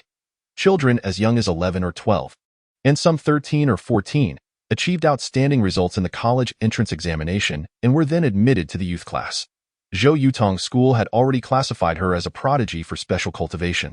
After their meal, Su Heng saw both of them back to their residence, and then, under their reluctant gazes, drove away. Shortly after leaving the city, he stopped at a fork in the road. Soon, two figures appeared as if from nowhere, opening the car door and slipping into the back seat. "Boss, here is the latest intel." One of them handed Su Heng a note. Su Heng took it, noticing the name Gao Zhiyong written on it, a flicker of murderous intent igniting within him. "Very well, you two stay in the Magic City. In addition to the Gao family, keep a close watch on the movements of the Tangchen Group and the Zheng family's New World real estate." As he spoke, he ignited the note, watching it burn to ashes. "Understood." The two replied succinctly before exiting the vehicle and swiftly vanishing, as if they had never been there. These two were Su Heng's shadows in the Magic City, both seasoned reconnaissance soldiers. Continuing on his journey, Su Heng arrived in Jiangzhou around 1 in the morning and checked into the Pancher Hotel, the most renowned hotel in Jiangzhou. "Wow, a tiger head." Upon parking, Su Heng entered the lobby, only to be met with an exclamation from a security guard. Soon, other guards and even hotel staff gathered to gawk at the vehicle. In this era, a tiger head was more sensational than a luxury car worth over 100 million in later years. After completing his check-in, Su Heng went to his room and called Su Yali to assure her of his safety. After driving for 10 consecutive hours, he felt no fatigue whatsoever. After taking a hot shower, he quickly fell into a deep sleep. Since his rebirth, with the exponential growth of his wealth, his intellect and physical stamina had also greatly improved. His mental acuity, endurance, and even the quality of his sleep were remarkably enhanced. The next morning, as Su Heng stepped out of the hotel, he couldn't help but chuckle at the sight. A cordon had been set up around his tiger head. Clearly, the hotel staff feared it would be scratched or bumped into. Given the circumstances, Su Heng decided not to drive anymore, extending his stay for another day at the front desk before taking a taxi to the Green Source Food Factory. Suxin had fully adapted to the role of factory director, while Zhang Ping served as the general manager. After Yang Chongqing was transferred to Jiangling, she had taken charge of the production affairs single-handedly. "Son, you're finally back. Guess how much our food factory has made." The couple greeted Su Heng with unending enthusiasm, especially Zhang Ping, who couldn't help but admire her son, growing prouder with each glance. 2 million? Su Heng offered a random figure. Zhang Ping excitedly raised a finger. 10 million. So much. Su Heng was taken aback, estimating it to be only 5 or 6 million at most. A pure profit of 10 million ranked quite impressively among private enterprises nationwide, which was remarkable considering the factory had only been operational for half a year. After chatting with his parents for a while, Su Heng contacted Song Wei and learned that Wu Gang had already returned to Jiangzhou. Playing with his mobile phone, he hesitated about whether to call Xia Zimo, fearing her mother might answer. Just as he was pondering, his phone rang. To his surprise, it was Xia Zimo's number. "What a coincidence," he quickly answered, and indeed it was Xia Zimo on the other end. "Zimo, if I said I was just about to call you, you wouldn't believe me," Su Heng began with a smile. "Humph, I knew you would say that," Xia Zimo replied, her voice sweet as ever. "Laced with delight that I heard from my dad that he saw you in the Magic City? Yes, your uncle mentioned that you got accepted into Tsinghua. Yep, besides us, there's another student from our school who also got into Tsinghua. Got in, not just accepted, it's Fan Qingyang, right?" A name popped into Su Heng's mind, someone he was quite familiar with. Fan Qingyang was the student council president, and his grades were nowhere near the admission threshold for Tsinghua, but his family had connections.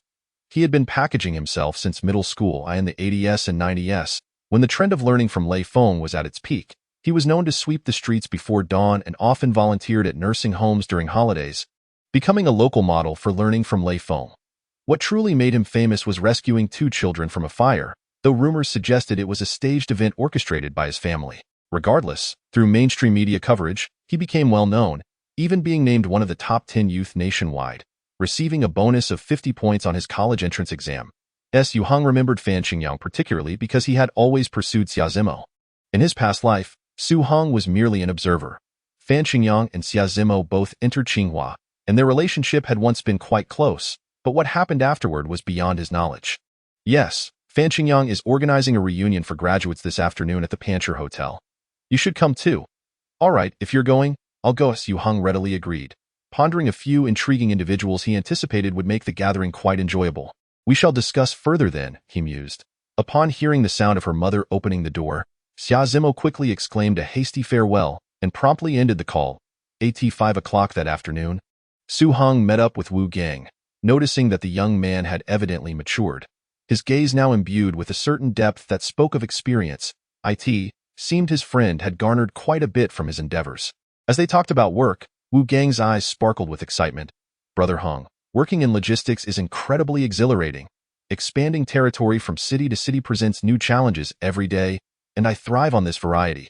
He beamed. I heard Minister Song praise your performance over the phone, stating you've done exceptionally well. Su Heng chuckled softly. Indeed, Brother Song is quite remarkable. Back in Changzhou, when we encountered a group of local bullies, I hadn't even stepped forward when he had already taken down 7 or 8 of them. Wu Gang excitedly brought up a topic, but halfway through, he realized he had revealed too much and quickly stopped. Su Heng said nothing, fully aware that such occurrences were commonplace in the logistics field. Nevertheless, he advised, when resolving issues, always employ your intellect rather than resorting to brute force. Yes, Brother Heng, I understand. In fact, Brother Song has mentioned something similar. However, sometimes, it's just impossible to reason, and one has no choice but to resort to force. Wu Gang nodded, albeit with a hint of resignation. Su Heng chose to drop the subject, glancing at the time and waved his hand. We have a class reunion today. Let us head out. I haven't showered yet. I'm drenched in sweat, Wu Gang replied. Let us wash up at the hotel, was Su Heng's response. Wu Gang hopped on his sturdy bicycle, with Su Heng perched on the back, feeling as if he were riding a sports car as Wu Gang pedaled with vigor. After a brief sprint, they arrived at the Pancher Hotel. Su Heng was the first to spot a few familiar classmates gathered around a Hutu bin. Pointing and discussing animatedly, Wu Gang circled around in search of a parking spot, so Su Heng took the bicycle from him and headed towards the group. Su Heng, wow, you actually dared to come back, Shi Tao exclaimed, who was in the midst of enlightening the others about the Hutu bin. Can you guess how much this car is worth? Several classmates greeted Su Heng warmly, except for one individual dressed to the nines. Sporting a trendy middle part and an air of superiority, Shi Tao, who was considered wealthy and influential in Jiangzhou. His disdain for Su Heng stemmed from a simple reason.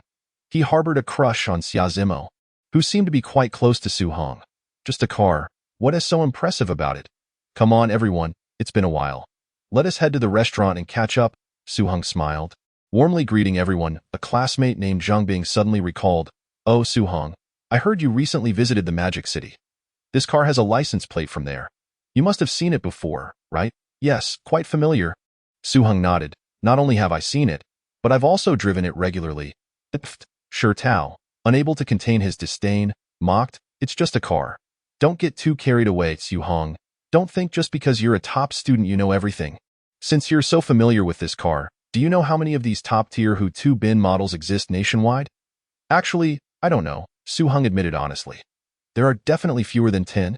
Only the most elite can afford one, Shi Tao declared with a smug grin, reveling in Su Heng's ignorance. That's quite rare indeed, of course. This car costs no less than 3 million. He emphasized the sum, eliciting gasps of astonishment from the onlookers. 3 million was an astronomical figure for these students, who rarely had even 30 yuan to spare. 3 million. Doesn't TR Jiangzhou's richest lack such wealth? My goodness, anyone who can afford this car must be a millionaire. As the classmates gasped in awe, Shi Tao boldly declared, in front of all of you, I, Shi Tao, will set a modest goal. To purchase a Hutu bin within 3 years after graduating university. Good. Shi Tao is ambitious. Indeed, we should strive to follow in his footsteps, came the applause and encouragement. Even if some thought Shi Tao was merely boasting, they still praised him, given his family's influence in Jiangzhou. A few, however, remained indifferent. Shi Tao, ever more self-satisfied, glanced at Su Heng, sensing an opportunity to undermine his rival. Classmates, in the future, as we navigate society, it's crucial to build connections and networks. Academic excellence is but a small aspect. You may have noticed that many wealthy individuals today aren't necessarily top students, right? Those who excel academically usually become teachers or researchers. How much can they earn? This era still holds the belief that those who meddle with atomic bombs are less successful than those selling tea eggs. The reason is simple. The state encourages a few to get rich first. As long as one is bold and daring, making money is generally achievable, often by those with little education. Such phenomena have instilled a harmful notion in society, the belief that studying is futile. It wasn't until the mid-1990s, particularly with the rise of the internet, that the emergence of many wealth-savvy talents from educated backgrounds led to a renewed appreciation for knowledge. Su Heng's assertions found general agreement among classmates, many of whom understood his comments were directed at Su Heng. Some were eager to see Su Heng ridiculed, while others nodded in agreement, wishing to curry favor with Su Heng. Su Heng, is there any substance to your words? Why not just say Su Heng won't fare as well as you? Must you be so indirect? Wu Gang, unable to contain himself, glared at Su Heng in defense of Su Heng.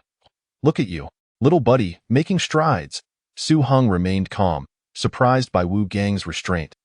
Previously, he would have confronted Su Heng directly, but now his rebuttal was merely a subtle mockery. Truth can be harsh. I merely state facts. Su Heng scoffed. Su Heng patted Su Heng's shoulder, a smirk playing on his lips. Su Heng, you have lofty aspirations. We admire that.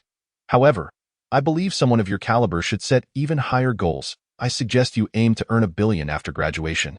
$1 billion? The classmates were momentarily speechless, quickly discerning Su Heng's sarcasm. Su Heng, who had never dared to dream of such wealth, retorted coldly, Su Heng, don't presume that just because you earned a few thousand in the Magic City, you're invincible, I'll tell you. Opportunities to make money abound. Grasp them, and earning a little is easy. However, to amass great wealth without connections and capital, don't even think about it. His implication was clear. Only those with connections, like himself, could achieve significant wealth. As for Su Heng, his earnings were merely a stroke of luck. Make way, everyone. Su Heng, uninterested in Su Heng's bravado, maneuvered the bicycle past the warning line and parked it beside the Hu-Tu bin. Hey, Su Heng, don't say I didn't warn you. If your clunker scrapes that Hu-Tu bin, 100 of them wouldn't suffice to cover the damages. Su Heng sneered, relishing the thought of a mishap. Other classmates shared his sentiment, believing Su Heng's actions were overly reckless. It's just a Hu-Tu bin.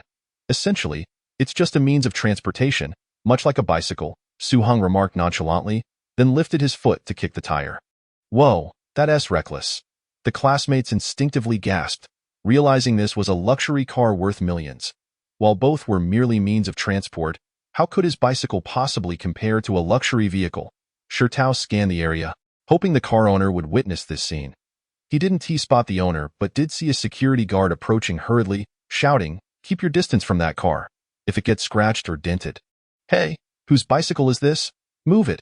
The guard, upon noticing the bike so close to the Hu-Tu bin, immediately grew anxious. This grand vehicle had become a focal point for protection at the hotel. The rationale was simple. Anyone who could afford such a lavish car undoubtedly possessed a prestigious status. The hotel management was eager to discover the owner, hoping for an opportunity to make an acquaintance, and they certainly wouldn't allow any mishaps that might provoke the owner's displeasure. Don't worry about it. Just go on. Su Heng casually waved at the guard. The guard, momentarily stunned to see the owner of the Hu-Tu bin, stood speechless for a moment before finally managing to say, All right. The classmates were bewildered.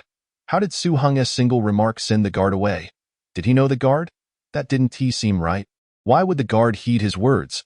What if the bike truly did damage the Hu-Tu bin? Su Heng furrowed his brow, increasingly perplexed, and no matter how he contemplated, he could not fathom that the car belonged to Su Heng.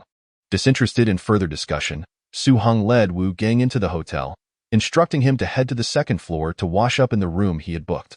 Approximately half an hour later, classmates began to arrive for the reunion, with around 50 of the 60-plus members in attendance. It went without saying that nearly all attendees were university-bound students.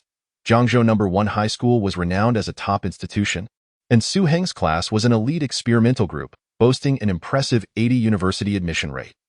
This statistic was formidable, especially considering the challenges of gaining university acceptance during this era. In 1992 alone, approximately 3.5 million candidates sat for the college entrance examination, of which only 750,000 were admitted. Su Heng observed a curious phenomenon. Among the 50 classmates present, several small circles had unconsciously formed, each engrossed in lively discussions. Shi Tao had gathered a group around him, predominantly comprised of the local affluent or influential. Xia Zimo was surrounded by a few close female friends, while the largest circle revolved around Fan Qingyang, whose members were all high achievers attending esteemed schools.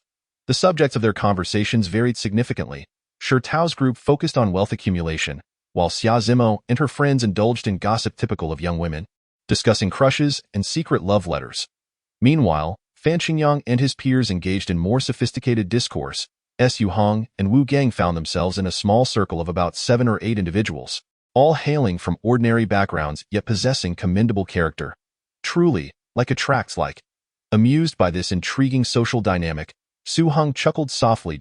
As he chatted with his classmates, he occasionally exchanged glances with Xia Zimo, whose eyes would dart away at the slightest chance of being noticed, wary of drawing attention to their connection. At this stage, interactions between boys and girls remained decidedly discreet and conservative. Even holding hands or sharing a kiss would spark a flurry of gossip. A subtle exchange of a love letter or note was regarded as a daring SCT, in contrast to contemporary norms, where two strangers might spontaneously share a meal and end up in a hotel room without even knowing each other's names. This atmosphere was steeped in a more reserved approach. The prevailing topic of conversation among the group was undoubtedly the exciting prospects of university life. Brother Heng, what do you think university will be like? Wu Gang, who had exceeded the cutoff scores and gained admission to Jiangdong University, inquired with curiosity as he listened to the animated discussions about campus life. Su Heng, engrossed in his exchange with Xia Zimo, had little interest in Wu Gang's trivial question and casually remarked, "The greater the hope, the greater the disappointment." "Surely not, Brother Heng," Wu Gang protested, his mouth agape. The current perception of university was akin to an ivory tower, lofty and unattainable. As one might say in contemporary terms, it was high-end. At that moment, Shi Tao's voice rose above the chatter as he relayed his own insights to his inner circle. "My cousin attends the prestigious Imperial Capital University, and she often shares her experiences of university life and studies with me. University is not like high school. It resembles a miniature society where academics are just one aspect. The more critical skill is navigating various relationships and integrating into this social sphere. Only then can we thrive and forge successful careers post-graduation. If one merely studies without engaging socially, even the brightest students will struggle to find success." His insinuation was unmistakable. Once in university, grades would matter less, with a clear aim to diminish the prestige surrounding two of his main competitors, Su Heng and Fan Qingyang, who were both top students. The classmates recognized Shi Tao's remarks were targeted at Su Heng and Fan Qingyang. While Su Heng remained composed, he couldn't help but feel a twinge of admiration. After all, none of these students were lacking in intelligence. Shi Tao, at the very least, understood the art of verbal manipulation to undermine his rivals while elevating himself, without resorting to senseless bragging about his family's wealth or connections.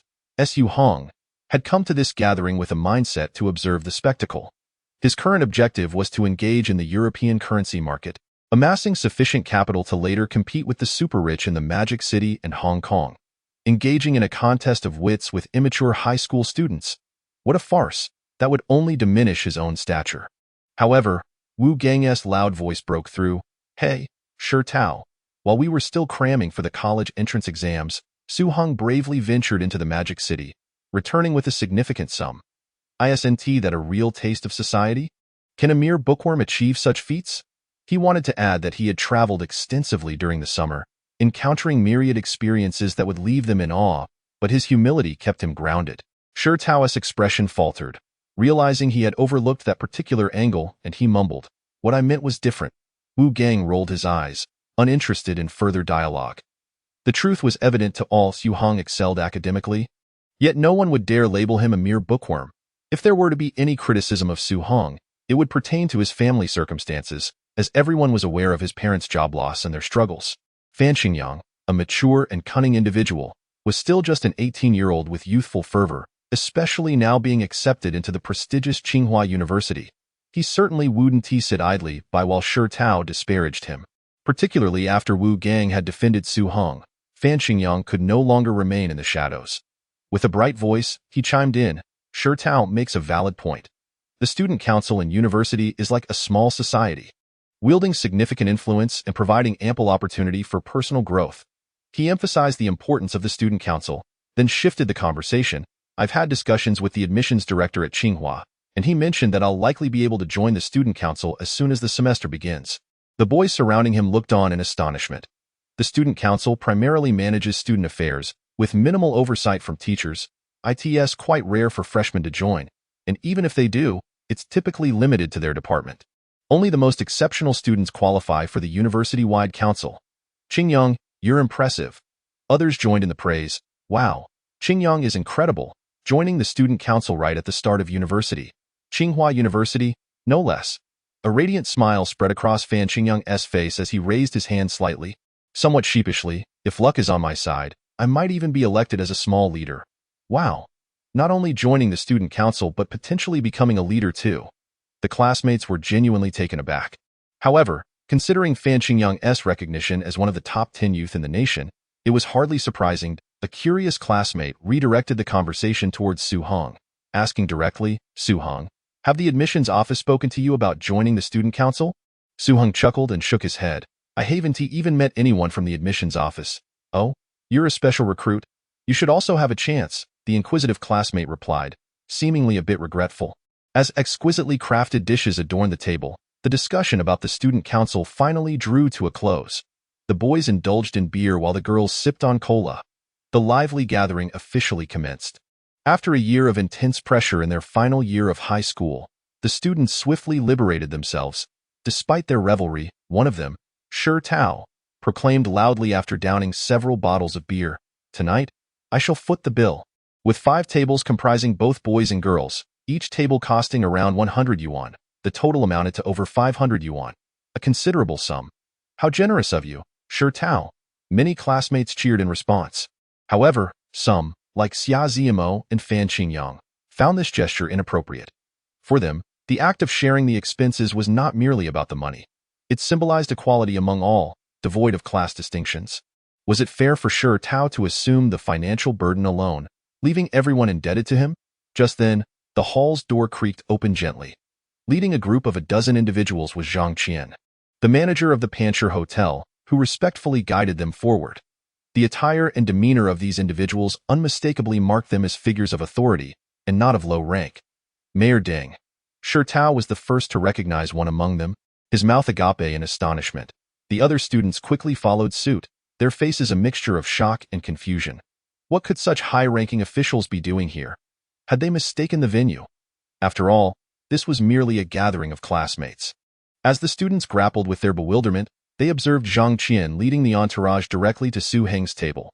Mr. Su, I sincerely apologize for the interruption. Zhang Qian began courteously, then turned to the group behind her, explaining earnestly, the leaders have come to greet you after hearing you were dining here. A distinguished middle-aged man stepped forward, extending his hand with a warm smile. Mr. Su, I am Deng Changsheng. I've heard you are gathering with your classmates here, and it would be remiss of me not to pay my respects. This scene left all the students utterly astounded. They instinctively felt it couldn't be real, for it was simply too unbelievable. The mayor of the city personally visiting Su Heng, and with such cordiality. Surely, there must be a case of mistaken identity. Mayor Deng, you are too kind, Su Heng replied, hastily rising to shake the man's hand. As they say, serendipity is better than pre-arrangement. It is a rare pleasure to meet you, Mr. Deng. We must share a drink. Deng Changsheng, despite his status, maintained a humble demeanor. It is an honor to meet you as well. Mayor Deng. Su Heng prepared to pour himself a beer. A middle-aged man beside Deng Changsheng swiftly stepped forward to pour him half a glass of Maotai, which Su Heng noted was a special reserve. Please, do not take turns drinking with Mr. Su. That would be unfair. Let us all raise our glasses together, Deng Changsheng urged the others. A dozen officials approached Su Heng, each offering a brief introduction. Greetings, Mr. Su. I am Ma Yonghuai, the chief of the Public Security Bureau. Hello, Mr. Su. I am Zhang Qian, the director of the Finance Bureau. Greetings, Mr. Su. I am Zhou Chang'an, the deputy chief of the Procuratorate. Su Heng responded politely to each, yet he felt perplexed. Despite his efforts to remain low profile, he had still been recognized. It was no surprise, considering his significant past endeavors. A discerning individual could uncover his identity with a little research. After exchanging a couple of drinks with Deng Chongsheng, the mayor and his companions took their leave, specifically leaving Su Heng with a business card. Once Deng Chongsheng and his team departed, the students erupted into fervent discussions. Did I just see that right? So many leaders, collectively toasting to Su Heng. Pinch me, I must be dreaming. While disbelief lingered, the undeniable reality before them forced acceptance. They struggled to comprehend how such prominent figures, typically elusive, would choose to toast one of their peers. The audacity of it all was electrifying, yet Su Heng's calm demeanor throughout the encounter only deepened their astonishment. They imagined, had it been themselves in his position, they would have been far too nervous to utter a word. Despite their usual bravado, facing individuals they frequently saw on media platforms would elicit an entirely different reaction. They also recalled how they had just been discussing the student council, while Su Heng was now mingling at a level they could scarcely imagine. Particularly affected were Shi Tao and Fan Qingyang, both feeling a mix of shock and embarrassment. Shi Tao was known for boasting about his connections and influence, yet every individual who had just toasted with Su Heng eclipsed him in status. Previously, he had considered Su Heng merely a slightly more charming and academically proficient individual who attracted female attention, believing his family background alone sufficed to surpass him. However, that perception had dramatically shifted. Fan Qingyang had just been flaunting his membership in the student council, feeling superior, but now felt a burning shame, akin to reveling in a first-floor advantage, while Su Heng had ascended to the ninth. Yet, Fan Qingyang, being pragmatic, quickly resolved to cultivate a relationship with Su Heng. But thoughts of Xia Zimo complicated his intentions. They were rivals in love. If he were to befriend Su Heng, he would have to relinquish his pursuit of Xia Zimo, which he was reluctant to do. Meanwhile, Xia Zimo remained in a state of confusion, seemingly unaware of the significance of the mayor's presence. Su Heng, have you been hiding your true self? Finally, a classmate inquired, prompting a flurry of questions directed at Su Heng.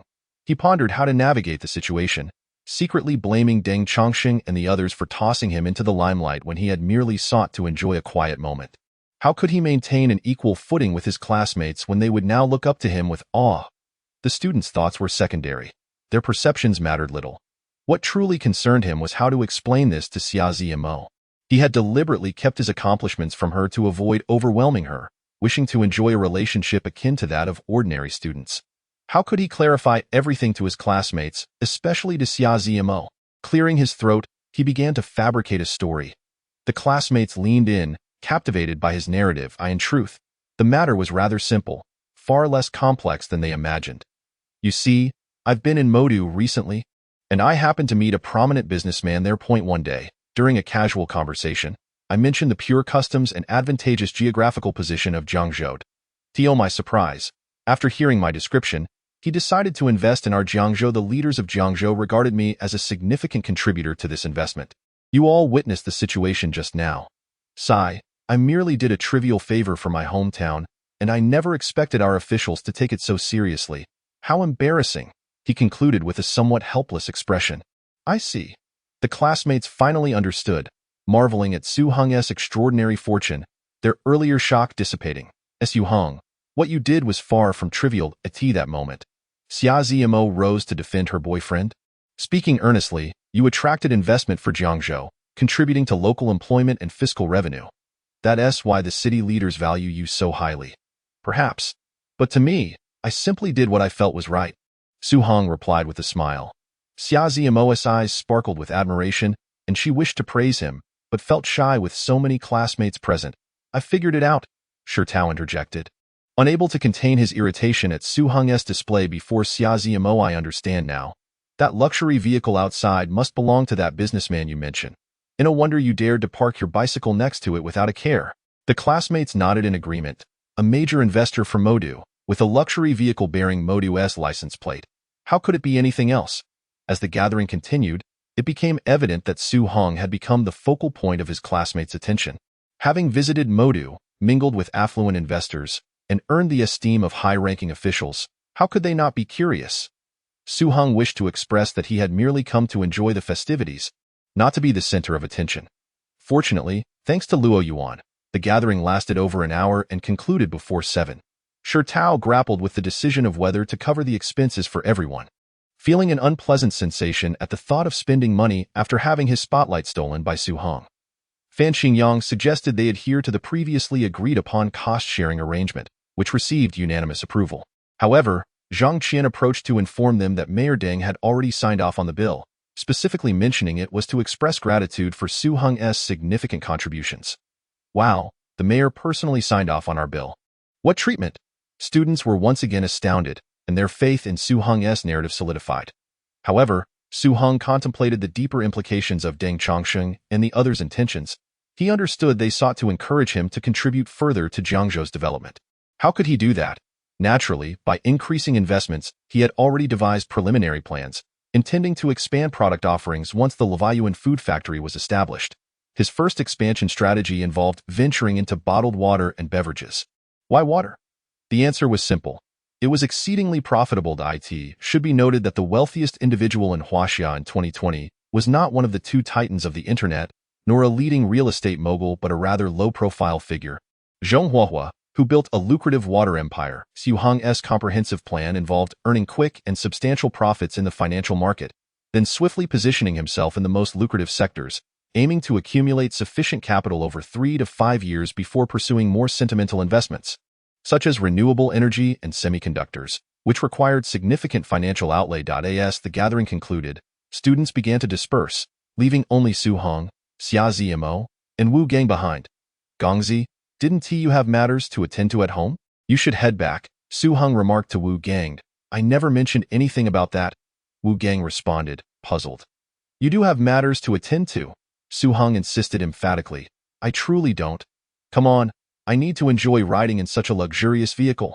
Wu Gang exclaimed, excitedly dashing toward the luxury car. Su Heng sighed, realizing he had overestimated him. The lad still lacked experience.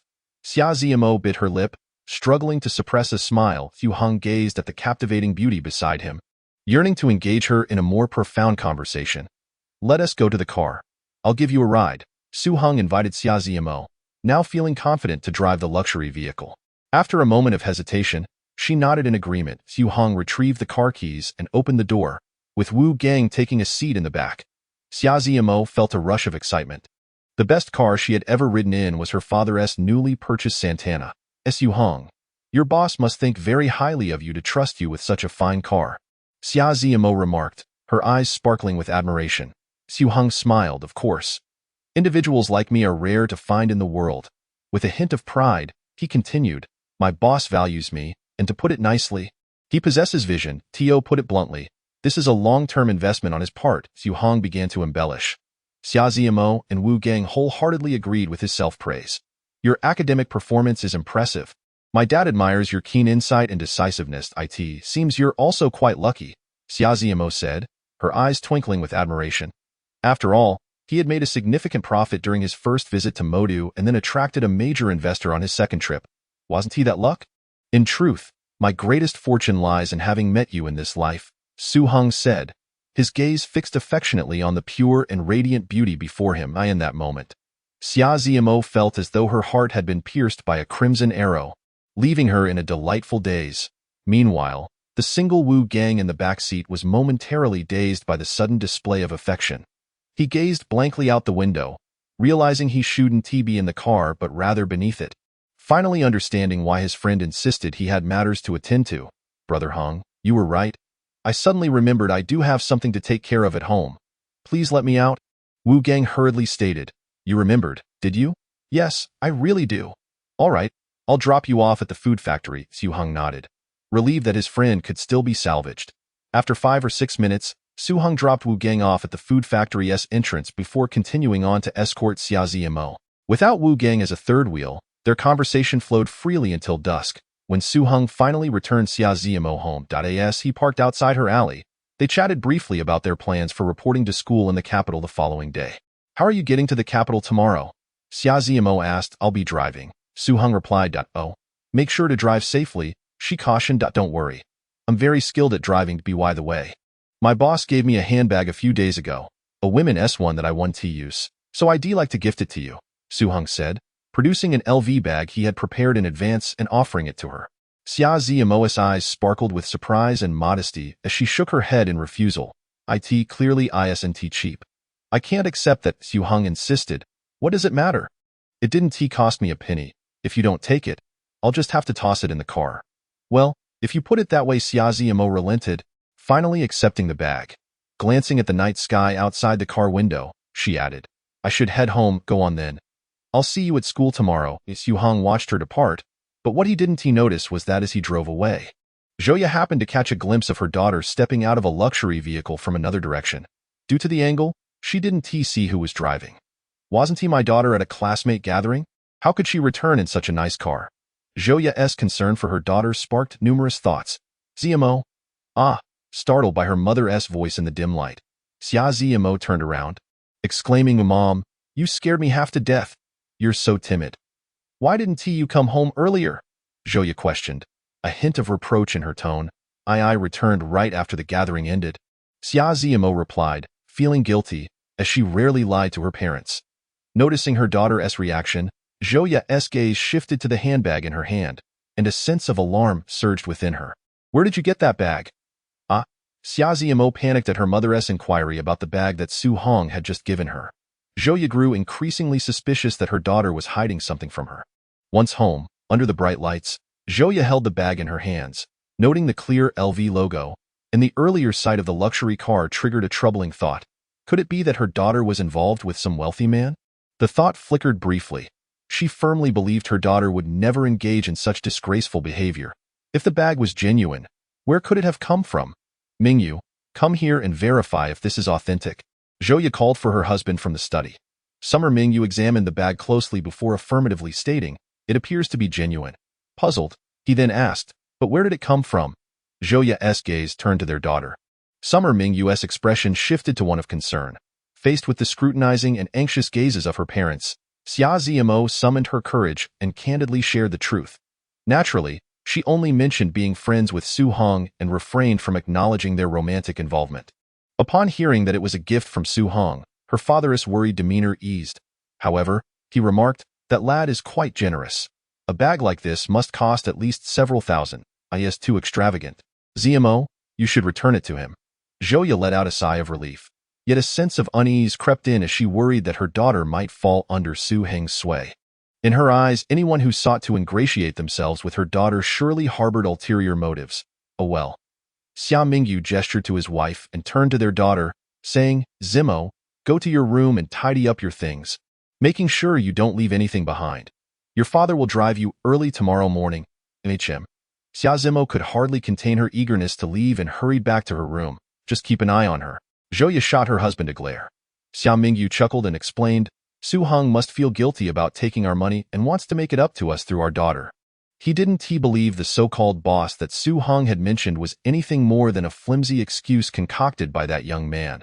But he shouldn't be buying such an extravagant gift. I wouldn't even dare to use it myself. That lad is nothing but a spendthrift. The following morning, Zhang Ping rushed home from the factory, busily preparing Su Heng's luggage while offering reminders. The winters in the capital are quite cold, so make sure to pack plenty of warm clothing. Although your school provides blankets, it wouldn't hurt to bring an extra thick one. You're unfamiliar with the area, so take good care of yourself and call home often. Watching his mother scurry about and listening to her incessant chatter, Su Heng felt an inexplicable moisture welling in his eyes.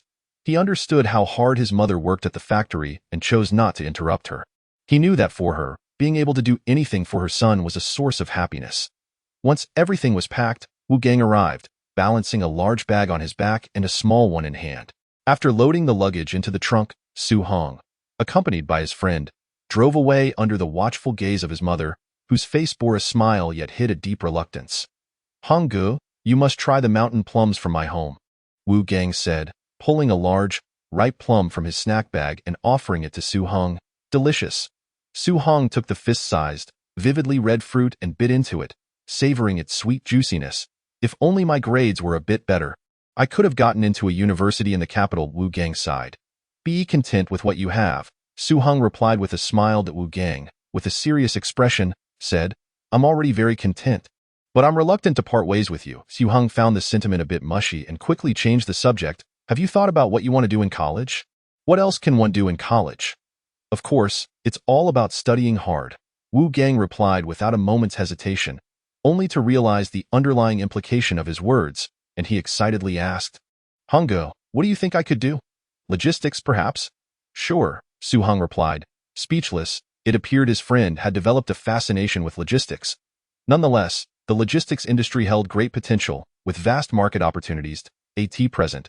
Most logistics companies were mere small operations, with none having truly made a name for themselves, like Shunfeng, which was still struggling to grow in a few small cities in the south. He also considered that the university campus represented untapped territory for the logistics sector. Brimming with possibilities, Gongzi, you still have to attend school, and your energy is limited, so you should focus your efforts on various universities, Su Heng suggested. All right. Wu Gang was always obedient to Su Heng's advice. Su Heng then briefly outlined how to operate in this field. Beep, beep, beep. Just as they left the city, Su Heng's mobile phone rang. It was Xia Mingyu calling. Xiao Su, I heard from Zimo that you're driving to the capital? Yes, Uncle Xia. What is up? Well, I had originally planned to drive Zimo myself, but an urgent matter came up unexpectedly, and now I can't even get a train ticket. Taking a long-distance bus isn't very safe either. Would it be all right for Zimo to ride with you? Where are you now? Sure, no problem. I just left. Su Heng repeatedly expressed his agreement, pleasantly surprised by this unexpected turn of events. Wu Gang shot a disdainful glance at his friend, thinking, is this what you call just leaving? You're already out of the city. What happened to your principles?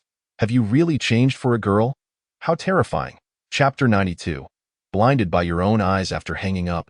Su Heng turned the car around and a few minutes later, he arrived at Summer Zimo's building. Initially, Xia Mingyu had some concerns about Su Heng taking advantage of his precious daughter during the ride, but he felt much more at ease upon seeing another boy in the car. Tiger head bins. Soon, Xia Mingyu's attention was captured by the imposing luxury vehicle. Uncle Xia, it's still early. Why not take a spin? Su Heng noticed the eager glint in Xia Mingyu's eyes. What a fine car. Just a quick drive will do, but you all should set off early. Su Heng, please drive slowly. Safety first. Xia Mingyu yearned to experience the allure of a luxury car firsthand. Yet he refrained from indulging his desire, instead reiterating his safety concerns. After all, his daughter was in the car. Rest assured, Uncle Xia. I drive very steadily, Su Heng assured earnestly. However, hearing his future father-in-law remind him to drive slowly in front of his daughter inevitably led to some misinterpretation. Dad, you promised to take me to school. Summer Zimo pouted, clearly displeased at her father's broken promise. In truth, she was quite delighted. She hadn't wanted her father to accompany her, and now she could go with Su Heng. She thought to herself that her father's urgent matter had come at the perfect time. Your father has an unexpected situation to deal with, Xia Mingyu comforted, pulling out a stack of 100 yuan bills and handing them to his daughter. This is for your expenses on the road and to refuel the car. After picking up Summer Zimo, they continued their journey. Su Heng's driving skills were exceptional. He could engage in conversation with both of them while remaining highly focused. With the outstanding performance and safety of the Tiger head bins, he had no reason to worry about accidents. Summer, you should try my family's plums, Wu Gang remarked, feeling somewhat superfluous as the two spoke. Often unable to interject, they're delicious, Summer Zimo exclaimed, thoroughly enjoying the fruit. The trio chatted, filled with hopes and dreams of college life, as the Tiger head bins sped northward. Passing over the Yellow River Bridge, they were awestruck by the relentless, muddy waters of the river. Summer Zimo suggested they stop to admire the Yellow River and take a break to grab a bite. Su Heng parked by the riverbank, where a small eatery was run by a middle-aged couple. Outside the restaurant, a pool held several large Yellow River carp.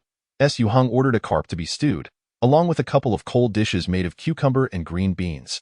Gazing at the surging river, feeling the breeze that floated from the Yellow River, savoring authentic flavors, and surrounded by close friends and his dearest girl, Su Heng suddenly felt an overwhelming sense of contentment.